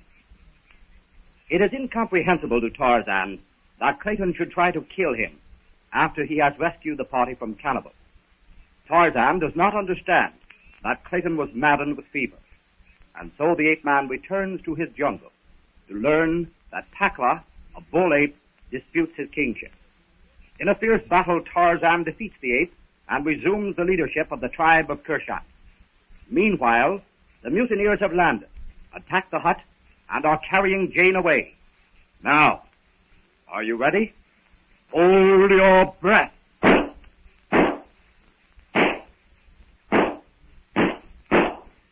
staccato cracking of the shots which Porter fires to attract assistance carry to Clayton and Philander as they rush through the brush toward the hut. I'll go ahead, Philander. I'm right behind you, Clayton. Go on. Coming up from the headland, Darno breaks into the clearing as Francois drops the bucket of water he's bringing up from the stream. What is it, Francois? It came from the cavern, mon lieutenant. There is Monsieur Clayton. What is it, Clayton? I don't know. It's Jane. But where? Look, breaking through the undergrowth. 2 men, no, 3, and they're carrying Jane. I see them. No, do not shoot. You are sure to hit Mademoiselle Jane. This way, Cecil, Donald! Come, monsieur. If you come a step nearer, I'll blow our blooming brains out. Now stop kicking, you little bag of cats. Look out, Carlos. You twist yourself free. Shoot, Cecil, shoot! With a quick thrust of both feet, Jane twists herself free from Snipes and throws herself to the ground. Shoot, Lieutenant! Shoot, Cecil, I'm on the ground! Shoot! Give me a hand here, Carlos. I don't know. The little cat kicked me. Oh, shoot them! Shoot them! Hit her aim high. We might hit her. Yes, you cover them. I am going to work my way around. I'll follow you, Donald. There's too many of them, Snipes. Yes, just go ahead working round on our starboard side. Well, I ain't going without giving this dame here hers. Cut it out, Snipes. Cut it out. They're watching you like a hawk. Oh, are they now? Here, you gal. Take this one. Oh! Get you? Yes. Right through the arm. Let's get out. Do up now. We'll get him lighter. Well, ask me if we don't. Jane, are you all right? Are you hurt? No, I don't think so, Cecil. Oh, that's good. I thought he was going to kill me. Oh, what was that? Darno and the others followed them up. But those first shots we heard, where did they come from? Daddy must have struggled out of bed. Oh, we must get back to the cabin. Right, it's only a step. That was Snipes, wasn't it? Yes, they came to the hut, threatened to take Daddy if he didn't tell them where that treasure was hidden. But Snipes knows as well as we do that you threw the map away. But they found the treasure and then... They found it? Where? We didn't find that out. But Snipes said that they found it. Well, that can wait. Here we are at the hut. Oh, Daddy! Is it dead, Cecil? No, Jane. Here, I'll lift him into the bunk. There. The brandy, Jane. Yes, Cecil. I'll hold his head. Watch you don't choke him. Yes, you'll have to force it between his teeth. Oh, what else, Cecil? Can't we do something else? I think more blankets. Prevent the ague if we can. We'll have to keep a lookout all the time. Yes, we shall take turns at watch. You, outside there to begin, Francois. Oui, mon lieutenant. Mon Dieu, Monsieur le Professeur. He's coming out of it now. He'll be all right, I think. Daddy. Oh, Daddy. Oh, he's opening his eyes. Jane. Am I dreaming? No. I'm here, Daddy. Just lie quietly, Archimedes. Don't worry, just lie still. Did you get them? No, monsieur. We chased them to the beach. And just as soon as we got there, a longboat pulled ashore, and the rest of their crew joined them, about 15. Then we can expect a concerted attack. Indeed, I am afraid so. We'll have to keep a sharp lookout. Francois is outside even now. I'll reload this rifle the professor fired. We might need it. Bueno! Monsieur Tarzan! What's the trouble? I heard shots. Oh, Tarzan! What has happened to you? Why, you're all scratched. Nothing. I heard shots. Somebody hurt Jane? Yes. Mutineers came, took Jane. Then I go quick. What, Tarzan? What are you going to do? Do? Nothing but kill them. Well, Yes, by Jove, I was thinking the same thing, Philander. What are you talking about? Well, you see, my dear, if Tarzan had been here when Snipes and his crew were carrying you off, well, killing them would have been in order. Yes, but to allow Tarzan to deliberately go out and, well, it appears to me almost like an execution. Armangani, I killed Jane.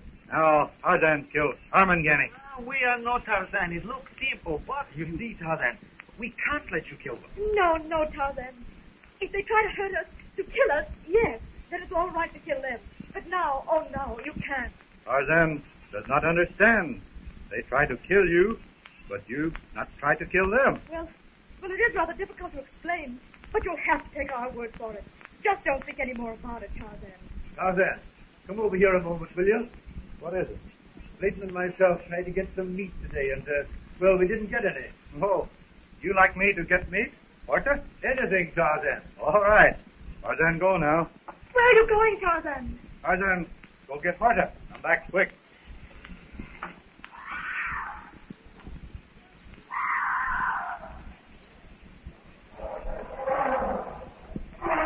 As Tarzan swings into the trees, the tropic sun, a red ball of fire, dips into the sea. Tarzan pauses. His sensitive nostrils search the jungle breezes for the scent of the spoor of horse at the boar. What was that? Tarzan turns and looks toward the sea. There, coming through the brush, are the mutineers. The ape man swings himself silently through the upper jungle terrace. He drops hand over hand till he's almost over them. I tell you, if we goes back now, we'll catch 'em napping. Get ourselves chock full of O's, you mean? There'll be for waiting till daylight and getting the rest of the boys off the ship. Ah, you blokes gives me a pain. Have I got to go by myself? Welcome. Well, I ain't crazy about it, but I'll go. Tarzan regards the mutineers through narrowed lids as they turn about and make toward the hut. With never the disturbance of a leaf, he swings his way back over the trail of the upper jungle terrace. A form, blacker than the deepening shadows, Horta the boar darts across the trail. Tarzan remembers his promise to Philander. Swiftly, he drops earthward, limb by limb.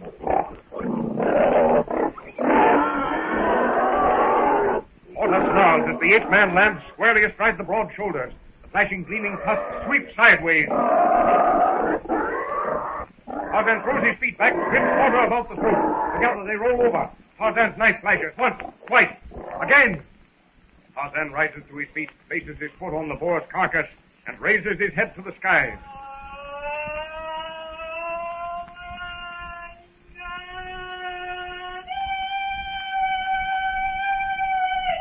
Oh, blimey, what's that? I don't know. Don't sound like nothing human. It's that jungle guy that lugged me through the trees.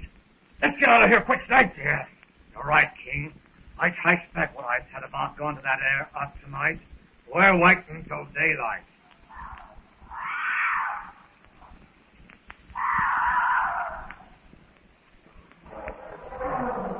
Tarzan swings Horta easily across his shoulders and starts for the hut. As he swings his way through the trees, Tarzan tries in vain to understand why Jane and the others should wish to spare these cruel Tarmangani that have tried to kill them. He sees the light shining out into the clearing, and his heart beats faster as he drops to the ground before the hut. Jane! Jane! Oh, there's Tarzan. Jane! I'm going out. Be careful. I won't go away. And anyway, I'm quite safe with Tarzan. See, Jane? Tarzan, come back quick. Yes, Tarzan. And I feel much safer with you here. Can't you stay here, Tarzan? Tarzan does not understand white men. What do you mean? What made you say that? Clayton said, Tarzan not killed.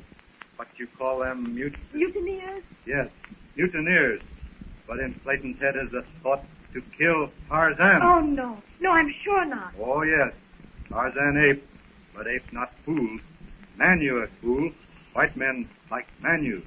Think one thing now, then forget and do another thing. You don't think much of a Tarzan, do you? Tarzan loves Jane. Be friends with others because Jane likes them. But Tarzan sees white men kill for no reason.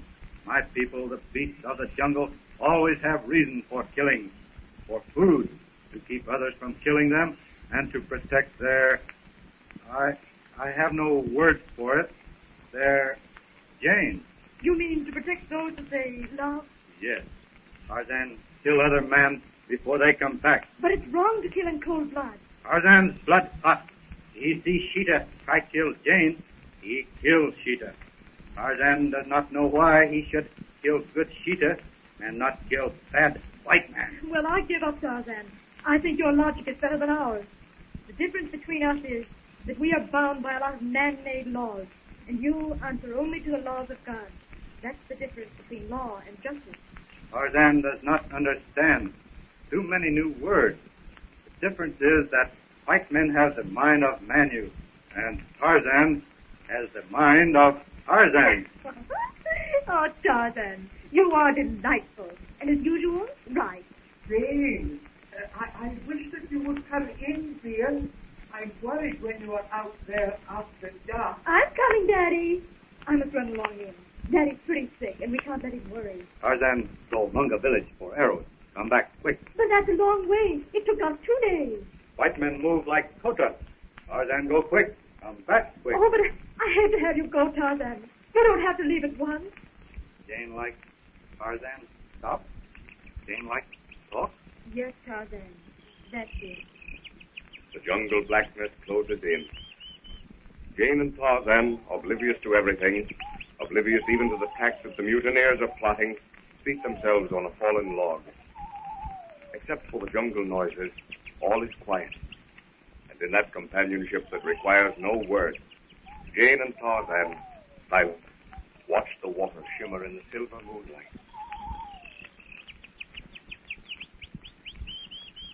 Jane, I love you.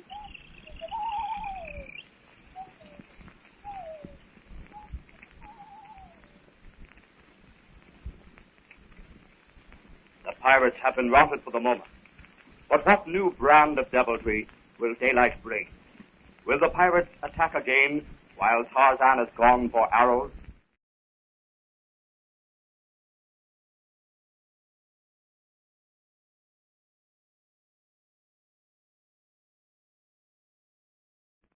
Tarzan of the Apes, from the novels by Edgar Rice Burroughs, with Mr. James H. Pierce as Tarzan and Miss Joanne Burroughs as Jane Porter. This is an American Gold Seal production, directed by James Knight Carden, and released by the World Broadcasting System and associated stations. After Tarzan has succeeded in rescuing the white party from cannibals, Clayton, the Englishman, tries to kill the ape man. Tarzan does not understand that fever is responsible for this strange conduct, and he leaves the whites. However, when Tarzan discovers that the mutineers have returned and are about to raid the cabin, he warns the whites. He starts to leave for Munger's village for a new supply of arrows, but lingers for a while to talk with Jane. Now, are you ready? Hold your breath.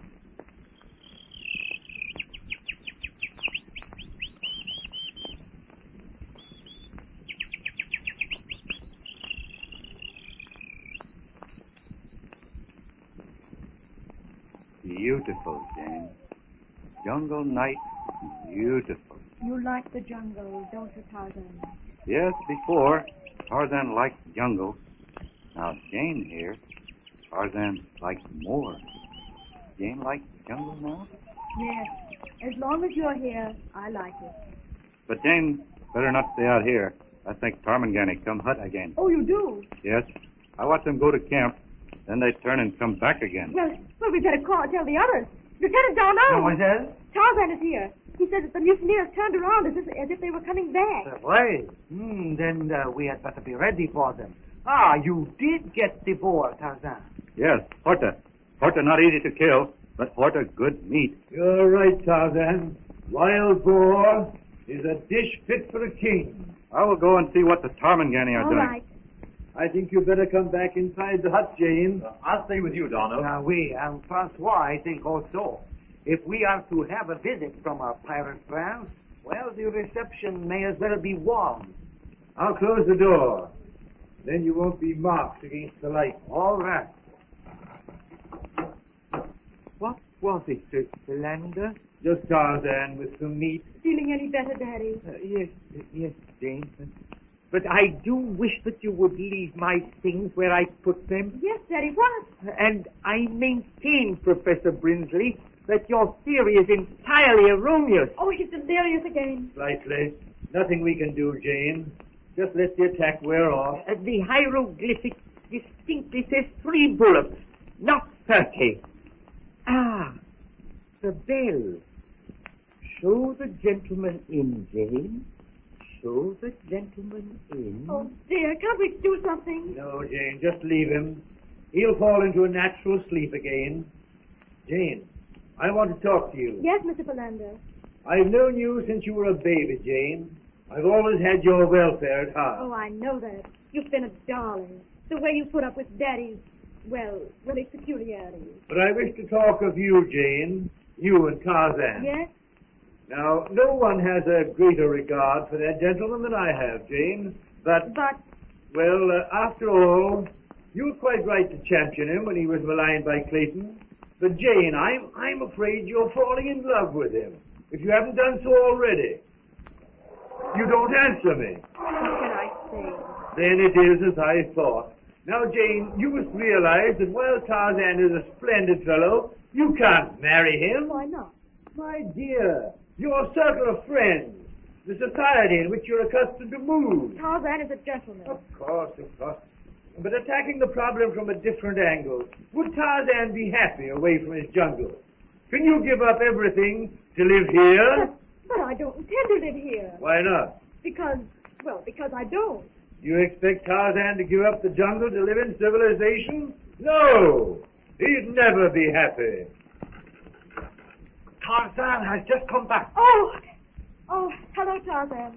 Tarmangani, go back to camp. Oh, you've been there? Yes, I followed their trail. See the fire? Look, over there. Ah, yes, you can barely see the glow through the trees. Then it would almost seem as though we were safe here for the night. Yes, it looks that way. Then I think I'll lie down and rest. Do so by all means, Monsieur Philander.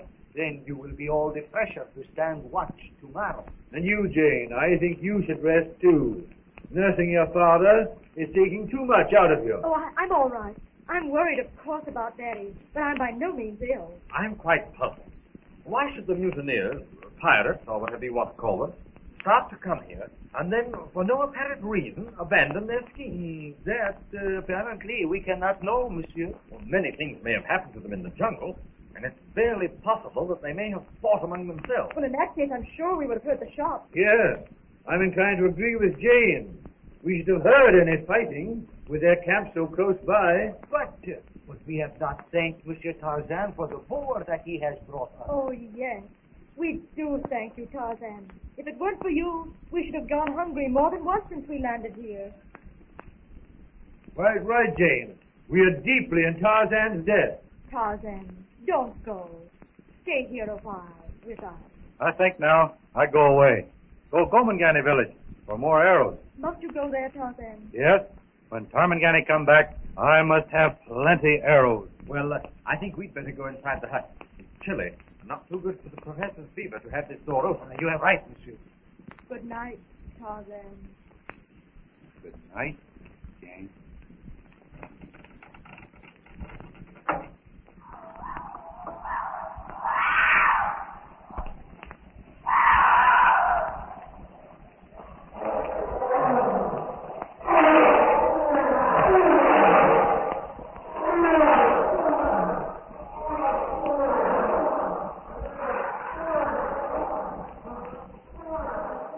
Black shadows of the upper jungle terrace, Tarzan swings his way toward Monga's village. Much as he dislikes the idea of leaving the vicinity of the hut, still Tarzan cannot neglect his supply of arrows. Below him, and to the right, the ruddy glow from the pirate's campfire lightens the dark recesses of the jungle. Tarzan notes the figures about the fire, and satisfied that they're there for the night, he speeds on his way. But what of the pirates? Are they camped for the night?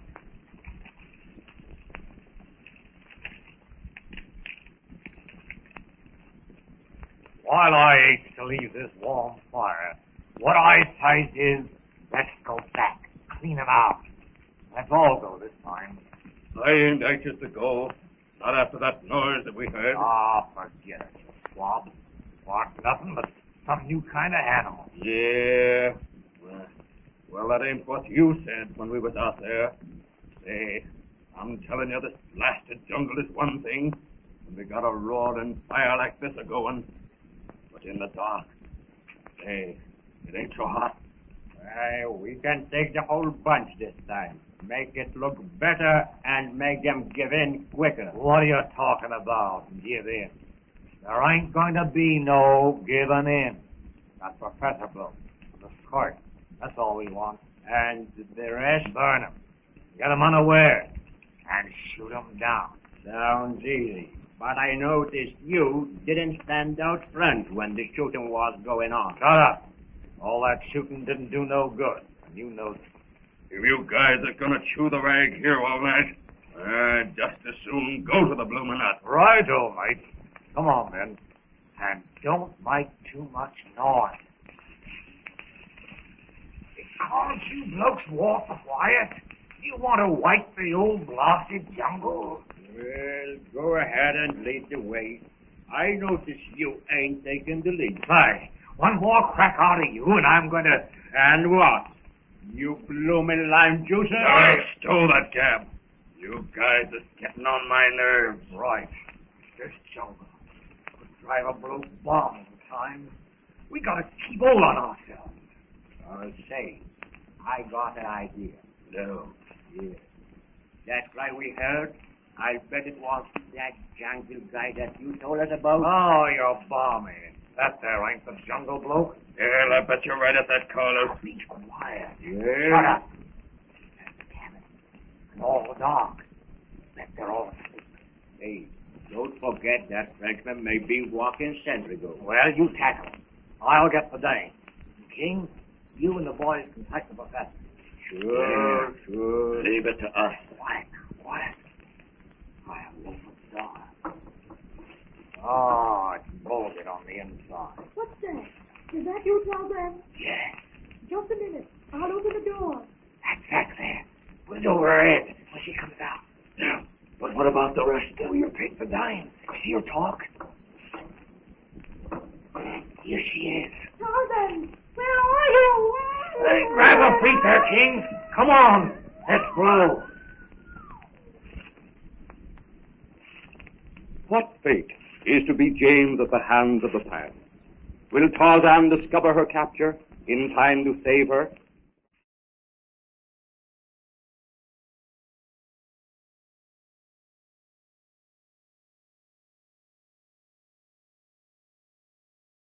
Tarzan of the Apes, from the novels by Edgar Rice Burroughs, with Mr. James H. Pierce as Tarzan and Miss Joanne Burroughs as Jane Porter. This is an American Gold Seal production, released by the World Broadcasting System and Associated Stations. Tarzan returns to his jungle after rescuing Professor Porter and his party from the cannibals, because he cannot understand the code of the whites. He finds his kingship of the apes disputed by Takla, a bull ape, but in a fierce battle he defeats Takla and resumes his leadership of the tribe. Down at the seashore, in the meantime, the mutineers have landed, have attacked the white party at the hut, and are even now carrying away Jane Porter as a hostage. Now, are you ready? Hold your breath.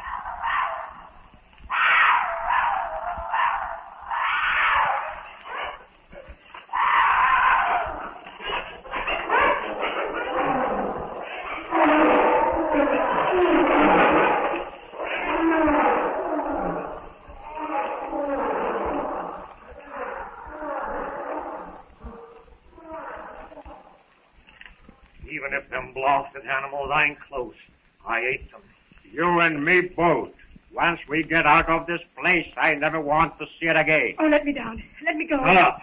Stop your kicking. I'll go quietly. If you'll only let me walk. We'll make better time if we let her walk. Never shouting to our friends back there at the hut. I won't shout. I promise. Well, we can hold a gun on her back, and then if she hollers, we can... That's right. The way we are going, it will take us till daylight to get out of sight of that hut. Oh, all right. Now listen to me. If you makes one fire shouting, I'll blow your blooming head off. I won't. All right. Here's how you don't. Come on.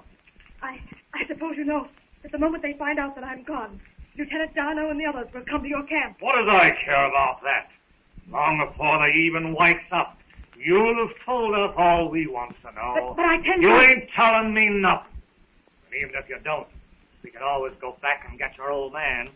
He'll talk, or I'll kill him. And what's more, we ain't going to the camp, so that they can start searching anytime they want to. Oh, yeah. You got a nice place all figured out. Nice and quiet it is.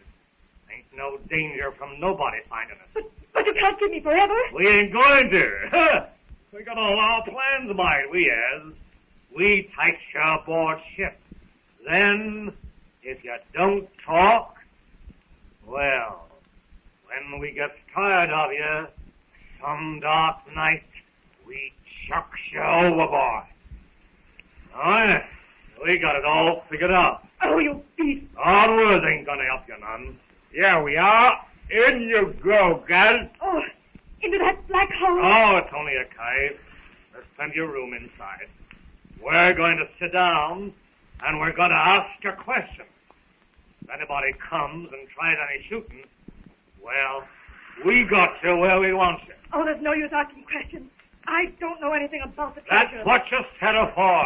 Try something else for a change. Oh, how can I tell you where any treasure is when I know nothing about it? Maybe you don't. And maybe you does.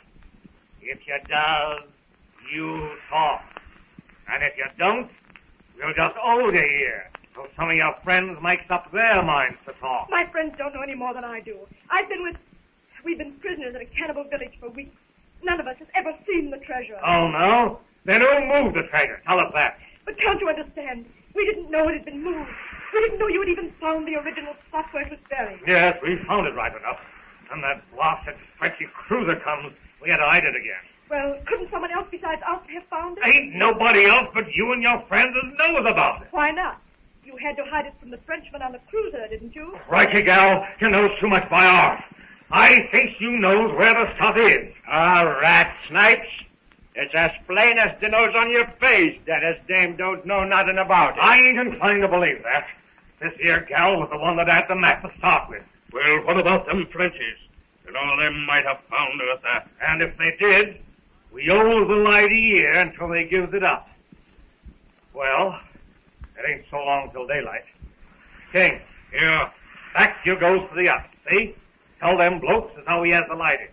Tell them to kick through with the info we want, and to kick through quick. What? Me go back to that hut and get shot?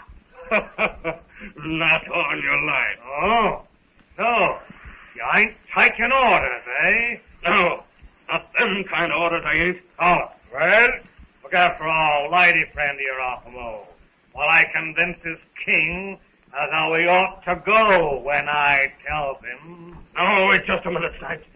I ain't doing no listening, and I ain't doing no more talking. I'm going to count 3. And if you ain't on your why, I shoot. No, now look here, Snipes. 1. It's 2. I'll go. Oh, I'm going. Don't shoot.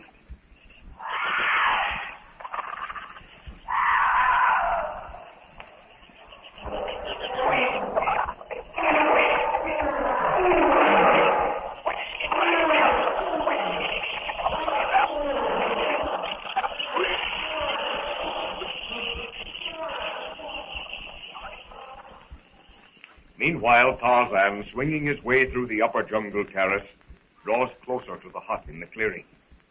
The ape man's raid on the cannibal village has resulted in a supply of arrows that will last him for some time, but it is not of that he's thinking. He thinks now of Jane Porter there at the hut, waiting for him. Tarzan, though he cannot always express himself, knows that Jane Porter likes him, and for himself, he puzzles over the feeling that he has for Jane. No one but the long-dead Kayla had ever shown any affection for the ape man. Tarzan, as he passes through the leafy trail, tries to find a reason for the strange emotion which possesses him. All about, the jungle stirs to life. The chirping of birds, the screeching of parrots, the distant roar of the jungle beasts blends into the subdued hum that is the jungle noise by day.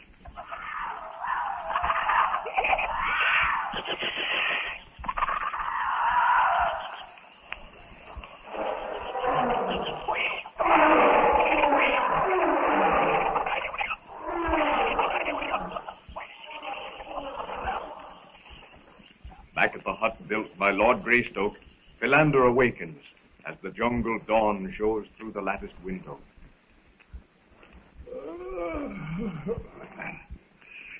Anybody awake? Oui, monsieur. I am. So am I. Professor's still sleeping soundly. And the fever seems to be gone, too, thank goodness. I say, what the deuce? What is it, monsieur? The door is not... The locking bar is not in place. Eh? Well, Francois is outside. Jane? Francois? Monsieur? Is Miss Porter out there with you? Mais non, monsieur, non. Jane? Jane! What is it? Oh, yes. Did someone speak? Easy, Clayton. Don't wake the professor. What is it? What is it? What is the matter? Nothing. Just seeing if you were awake, that's all. Adano, outside. You say, Francois, that Miss Jane did not come out? Mais non, monsieur. Not since I have been here.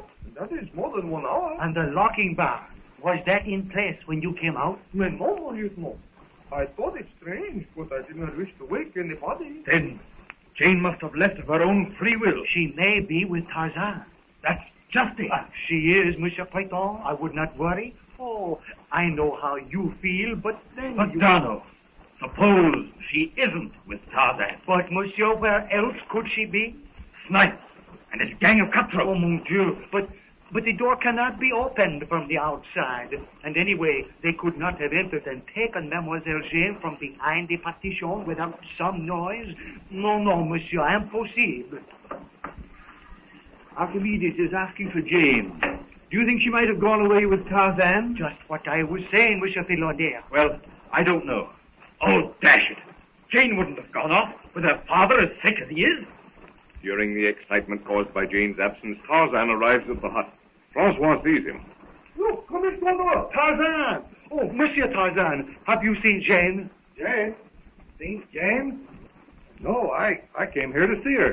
Tonnerre, Monsieur Clayton, it appears that you have the right of it. We must go at once. Francois! Where is Jane? We don't know. Don't know? Don't know where Jane is? No. When we got up just a few moments ago, she was gone. Gone? Tarzan does not understand. During the night, she must have left the hut. We thought perhaps she had gone with you, Tarzan. You let her go alone? But cannot you see? We did not let her go. She went without our knowledge. You've got 1, 2, 3, 4 men here, and you let Jane go. Well, I do not understand. But Tarzan, if Mademoiselle Jane left the hut, she must have had very good reasons. Jane not go herself. Armangani come, take Jane. Yes. That is what Monsieur Clayton suggested. But come, we waste time. Let us go. Go where? To the camp of these mutineers of a surety. Tarmangani camp. But Tarmangani not there. Not there? What do you mean? I came past Tarmangani camp on way here. No more Tarmangani stop there. Great Scott, man. You don't mean what you're saying? But, Monsieur, we must do something. We must go. No, you stay. Tarzan, go find Jane. But you don't know any more than we do. Where will you go, Tarzan? Tarzan, go into trees. Listen. Jungle beasts tell him where to find Tarmangani. Good. Splendid. You Tarmangani let mutineers steal Jane. Tarzan, go now. Find Jane, quick. Right, Tarzan. And when you find her, call, and we follow. Will Tarzan arrive in time to save Jane from torture by the pirates? Or will they take her aboard the ship?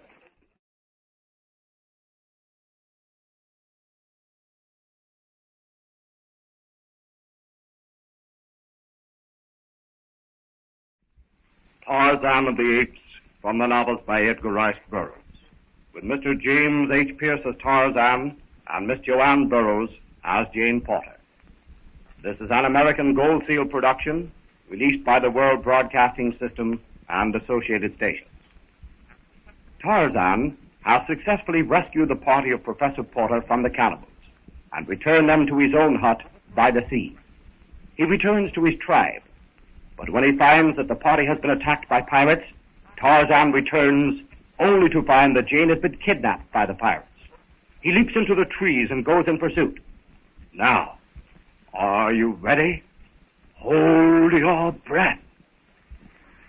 Are you still stubborn, are you? Ain't you going to make up your mind to tell us where the treasure is? Oh, I've told you all that I know.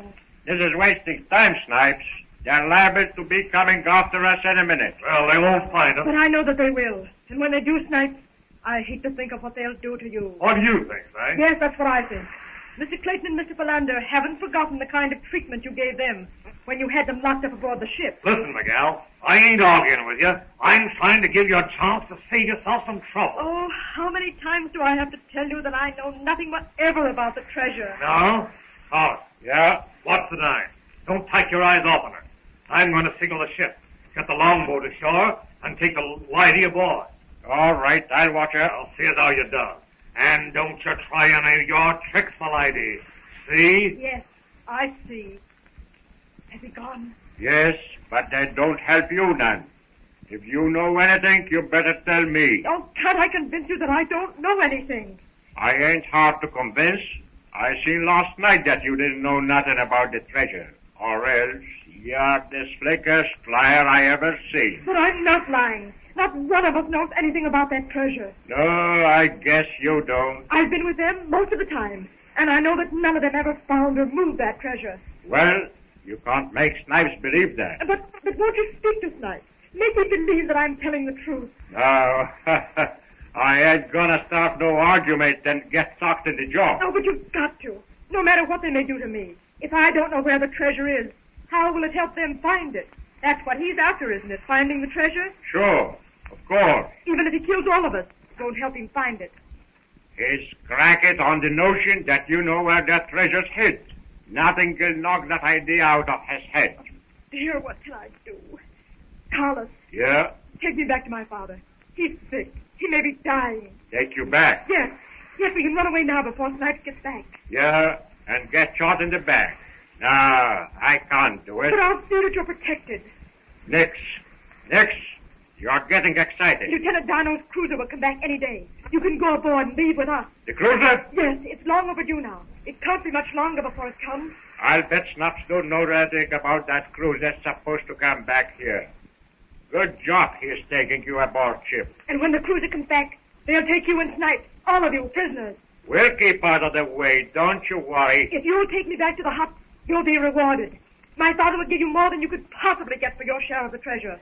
Well, it sounds all right, but... Shh. Here comes Snipes. I'll talk to you sometime later. Well, come on. Longboat's pulling ashore. Say, Snipes, I found out something out of the lady. That French cruiser's due back here anytime. So-ho! Blimey, what luck. They run us off before. Well, we gotta be on the lookout, that's all. What is it that they do with pirates? Swing them at the end of a yard arm, isn't it? So that, you. You're too fit my off, Miguel. Come along with you. Oh, let go of my arm. I'll scream for help. Well, you'll scream just once. Come on. I'm fed up with monkeying with you. Lively now. Better come along quietly. Heedless of the scolding of disturbed monkeys, Tarzan swings his way through the treetops. In his breast rages an emotion as close to hatred as the ape man has ever known. If the cruel Tarmangani have harmed Jane... Tarzan grits his teeth as he thinks of what he will do to them. He pauses in his search, strains his ears to listen.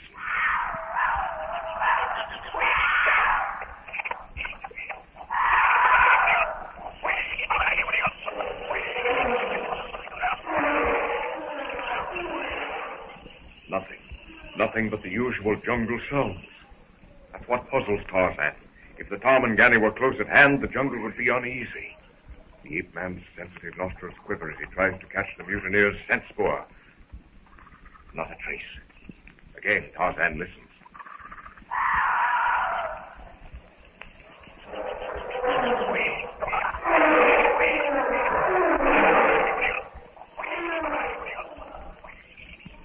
Tarzan shakes his head. He'll have to go to the old camp of the mutineers, follow their trail. The ape man's steel-like fingers grasp the tough stem of a vine. A quick thrust, and he swings like a pendulum through a gap in the trees. A moment's hesitation, a sure, accurate grip on a swaying limb, and down through the branches Tarzan drops to the lower, denser jungle terrace. Branch after branch bends lightly under his flying feet. Vine after vine tenses with his weight as he speeds toward the former camp of the mutineers. Clayton! Philander! Tarzan checks his rapid course, pauses, listens. What is it, Dano? A messenger from Snipes, a sailor named King. Perhaps news of Jane, Tarzan thinks as he hears the shouts, and without a moment's hesitation, the ape man turns and heads back for the hut. As Tarzan speeds toward the little clearing, Clayton, inside the hut, hears Darno's shouts and comes to the door. What did you say, Dano? King, one of the mutineers is coming up from the beach, carrying a flag of truce. Oh, hold over the hut! Don't shoot! Then point your own rifle the other way. What have you done with Mademoiselle Jane? That's what I've come to see you about. Then for your sake, you'd better hurry up. There's no use acting that way. We've got the edge on you. Never mind the talk. Come to the point. Where is she? She's all right. We're just holding her. Till you tell us where the treasure's at. We don't know where the treasure's at. We've never seen it. I had to tell the Professor, Clayton. He heard your shouts. Well, there ain't no one else around here that could have found it. I tell you, we mean business. If the Professor don't kick through, well, it'll be too bad for the day. Clayton! Yes, Donald? Take King's rifle. Oh, no, you don't. Get back there. Oh, now. You better be good, King. All right, mister. But I'm telling you that Snipes... Not a word. Now, Marche, into that hut. What is it, Philander? News? News of Jane? Francois, you keep King covered. But what do they want, Philander? Why should they take Jane? They're holding Jane until we tell them where the treasure is hidden. But bless my soul, we don't know that. Do we, Clayton? That's what we've tried to tell them. We don't know. Well, anyways, we're holding your girl until you do tell. Poor Jane, my poor little girl. You wouldn't be so cruel. No, Archimedes, lie down. Lie quietly. Lie still, Philander. Lie still. And my baby in the hands of those villains? No, I must get up. At once. Quickly, quick. Water. He's fainted again. Here, Philander. Here. There. Hold up his head. This is terrible, Clayton.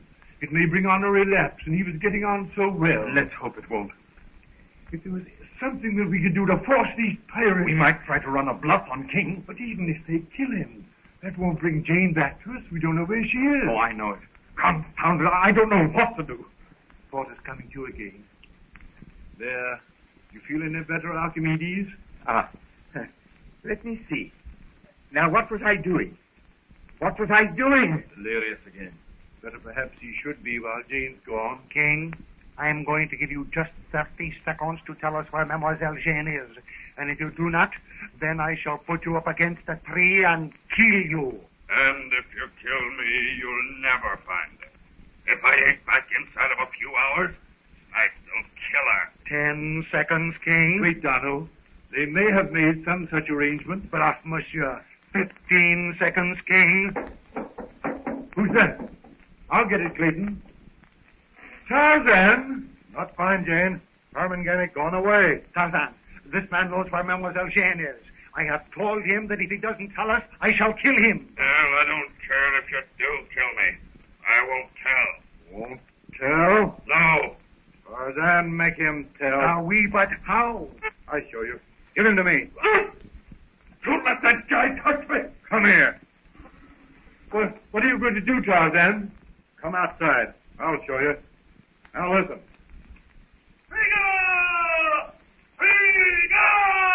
Listen.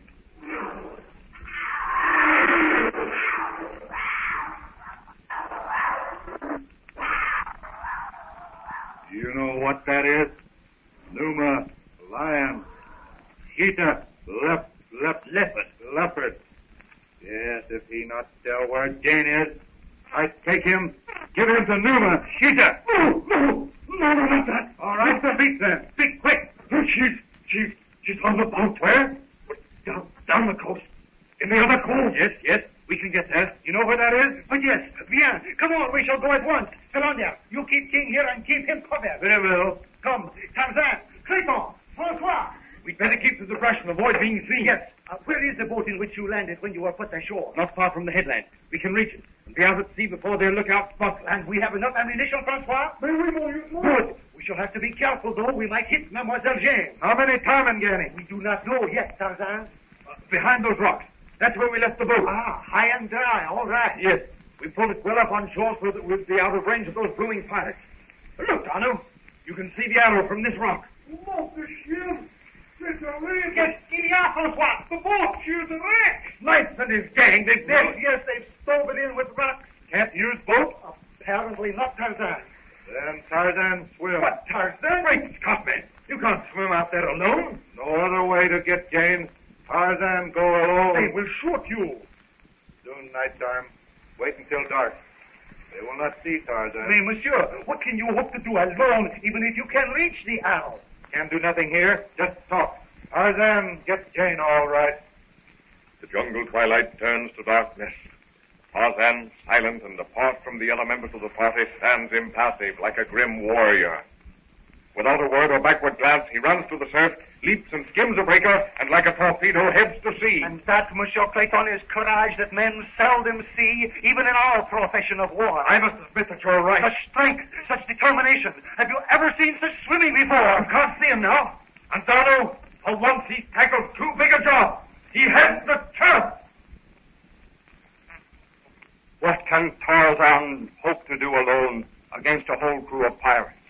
and what of Jane, as she won Carlos to her side?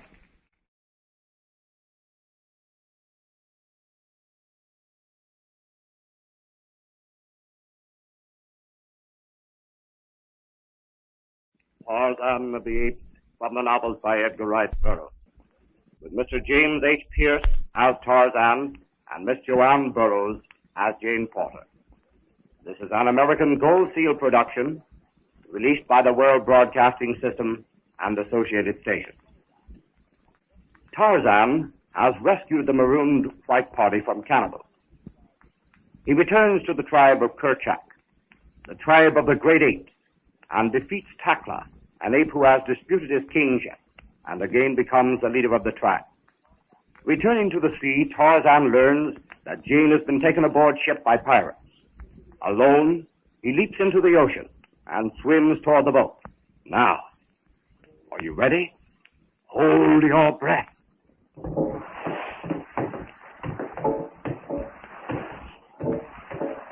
Blast it, landlubbers! You'll have a sight so then. Here, you, lively. Get up that rope ladder. Who, me? Who else? And not a word out of it. Me, Lop, Snipes? Yes. I'll take the light into our cabin. I'm warning you, Snipes. My friends are not going to stand by and watch me kidnapped. When they find where I am... Well, they ain't done much yet, they ain't. By now, King has spoke to them. And if they knows what's good for them, and you'll be coming back with the news as to where the stuff is hidden. Oh, Snipes, you're a fool. You won't listen to reason. My friends don't know where the treasure's hidden. Kidnapping me is not going to help you to find it. In fact, it's going to put you in prison when they find out where I am. Yeah, but they ain't going to find out. And if I don't get the loot, well, I got you, and you ain't all to look at.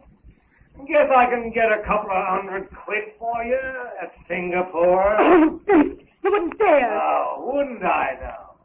Come on. I'm tired arguing with you. Get below.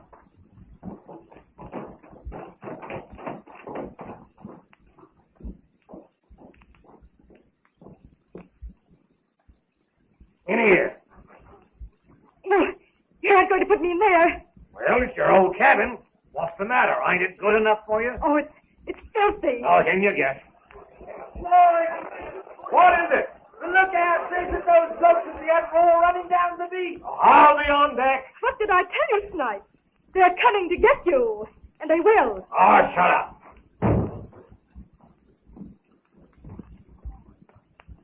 Where are they? Can they see us? No, not yet. They will when they round the headland. Look, take the glasses. See there? Through the trees. Oh, strike me pink, the fools. What do they think they can do against us? What's the scene? 130. All right. You'll pull up the coast. Let them think we've taken the dime away. Give them time to think about telling us where the loot is. But if they don't know? Then we'll send them word to Afire. When they find it, then they can have the dime back. That's the idea. Well, get our hands up. Pull your motto and put her about.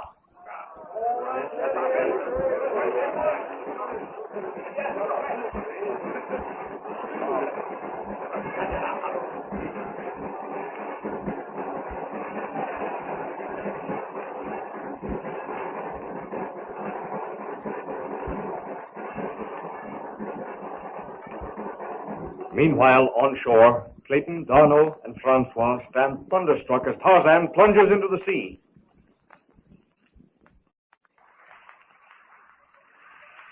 But, mes amis, we cannot let him go alone. It is madness. Monsieur, but it is magnifique. Say, what the deuce are you trying to do, Darno? Let me go. We cannot allow him to go out there. They will shoot him like a dog. Take it easy, Darno. We can't stop him. And if you or I try to join him, we'll only attract the attention of these mutineers to Tarzan. I suppose you are right. But to stand here, to do nothing, while he goes out there, oh, le bon Dieu, that is murder. No, and he swims also swiftly. But yes, he may even reach the ship without being seen. But, mes amis, what then? What truth? What force? How can a man teach himself to swim like that? I can't understand you. That Monsieur Tarzan, whatever he does it perfectly. Whatever. C'est mon lieutenant. Even we who know where he is cannot see him, no? Yes, but the farther he is from us, the closer he is to the ship. But I cannot see how it is that he hopes to get aboard without being seen and shot at. Monsieur Tarzan does not think of himself. Go easy there, King. Handle the professor gently, or else Great Scott! Here's Philander and King almost carrying the professor. I couldn't help it, Clayton. Archimedes insisted on coming down to the beach. But, monsieur, the fever... Yes, Donald, I know. But it's less harmful this way than holding him forcibly in bed. And frankly, trying to keep King covered while I wrestled with the professor was more than I could manage. So what has happened?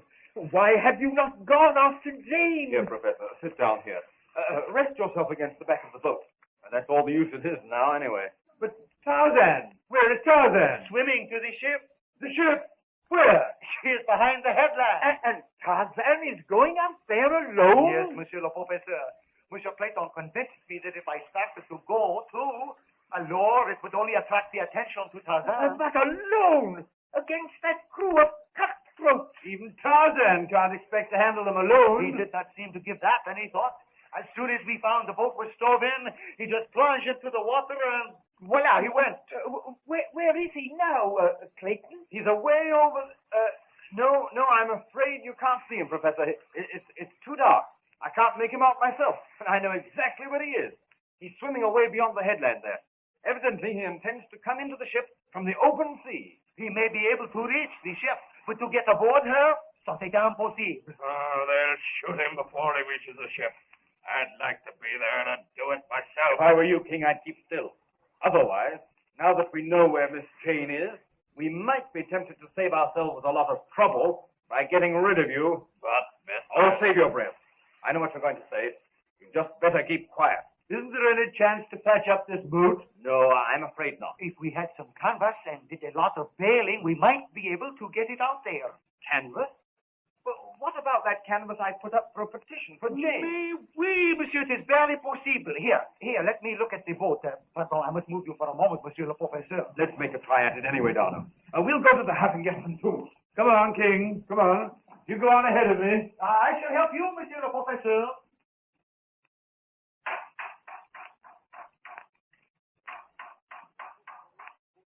Aboard the Arrow, Jane, lying on her bunk, tries to gather her thoughts.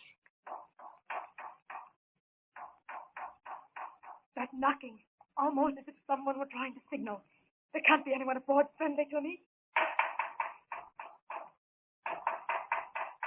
Oh, I'll take a chance. What is it? Miss Porter? Yes? This is Tracy. Captain Tracy. Oh, I thought they killed you. No, they couldn't. They need me to navigate. But while we're at anchor, they have me tied up in the cabin next to the one you're in. Won't they hear us talking? No, they're all on deck, I think. Now listen carefully. I was in the cabin that you're now in. Yes? I was laying plans to escape. Are you bound? No. That's good. Look under the wash basin. Tied with pieces of string, you'll find the 3 pieces of a monkey wrench. Yes. Yes, they're here. Can you fit it together? I think so. That's good. Then when you have fitted it together, loosen the bolts holding your port in place. Wait till I look. Yes. Big rusty bolts about an inch across. That's right. Loosen the bolts and the frame of the port will come away from the bulwark, the shells. Then the hole will be big enough for you to get through. I'll do it, Captain. I'll do it now. But keep your eyes open for them coming down below deck.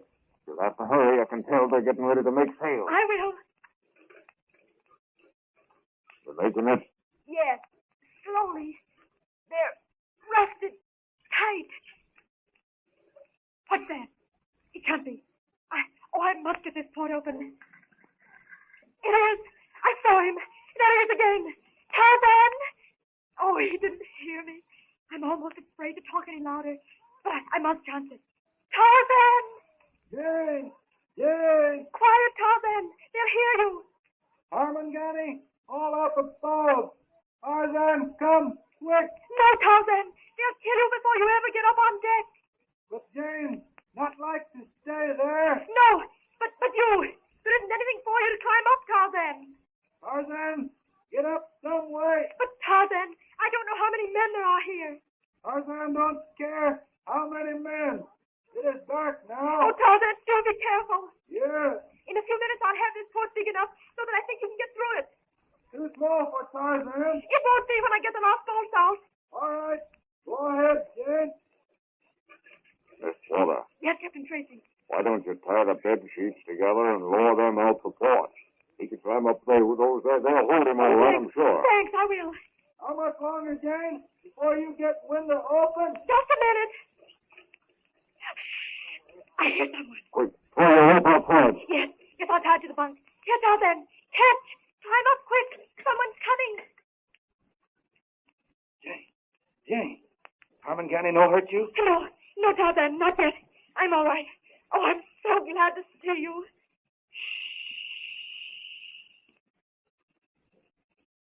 Tarmangani coming. I'll get behind the door. You open if Tarmangani stops here. Yes, all right. Hey, you get in there. Come out. I won't come out. You'll have to come in and get me. Oh, that's the way, is it? All right. I'll come in. Can Tarzan hope to win his way from the ship against the whole pirate crew and carry Jane to safety?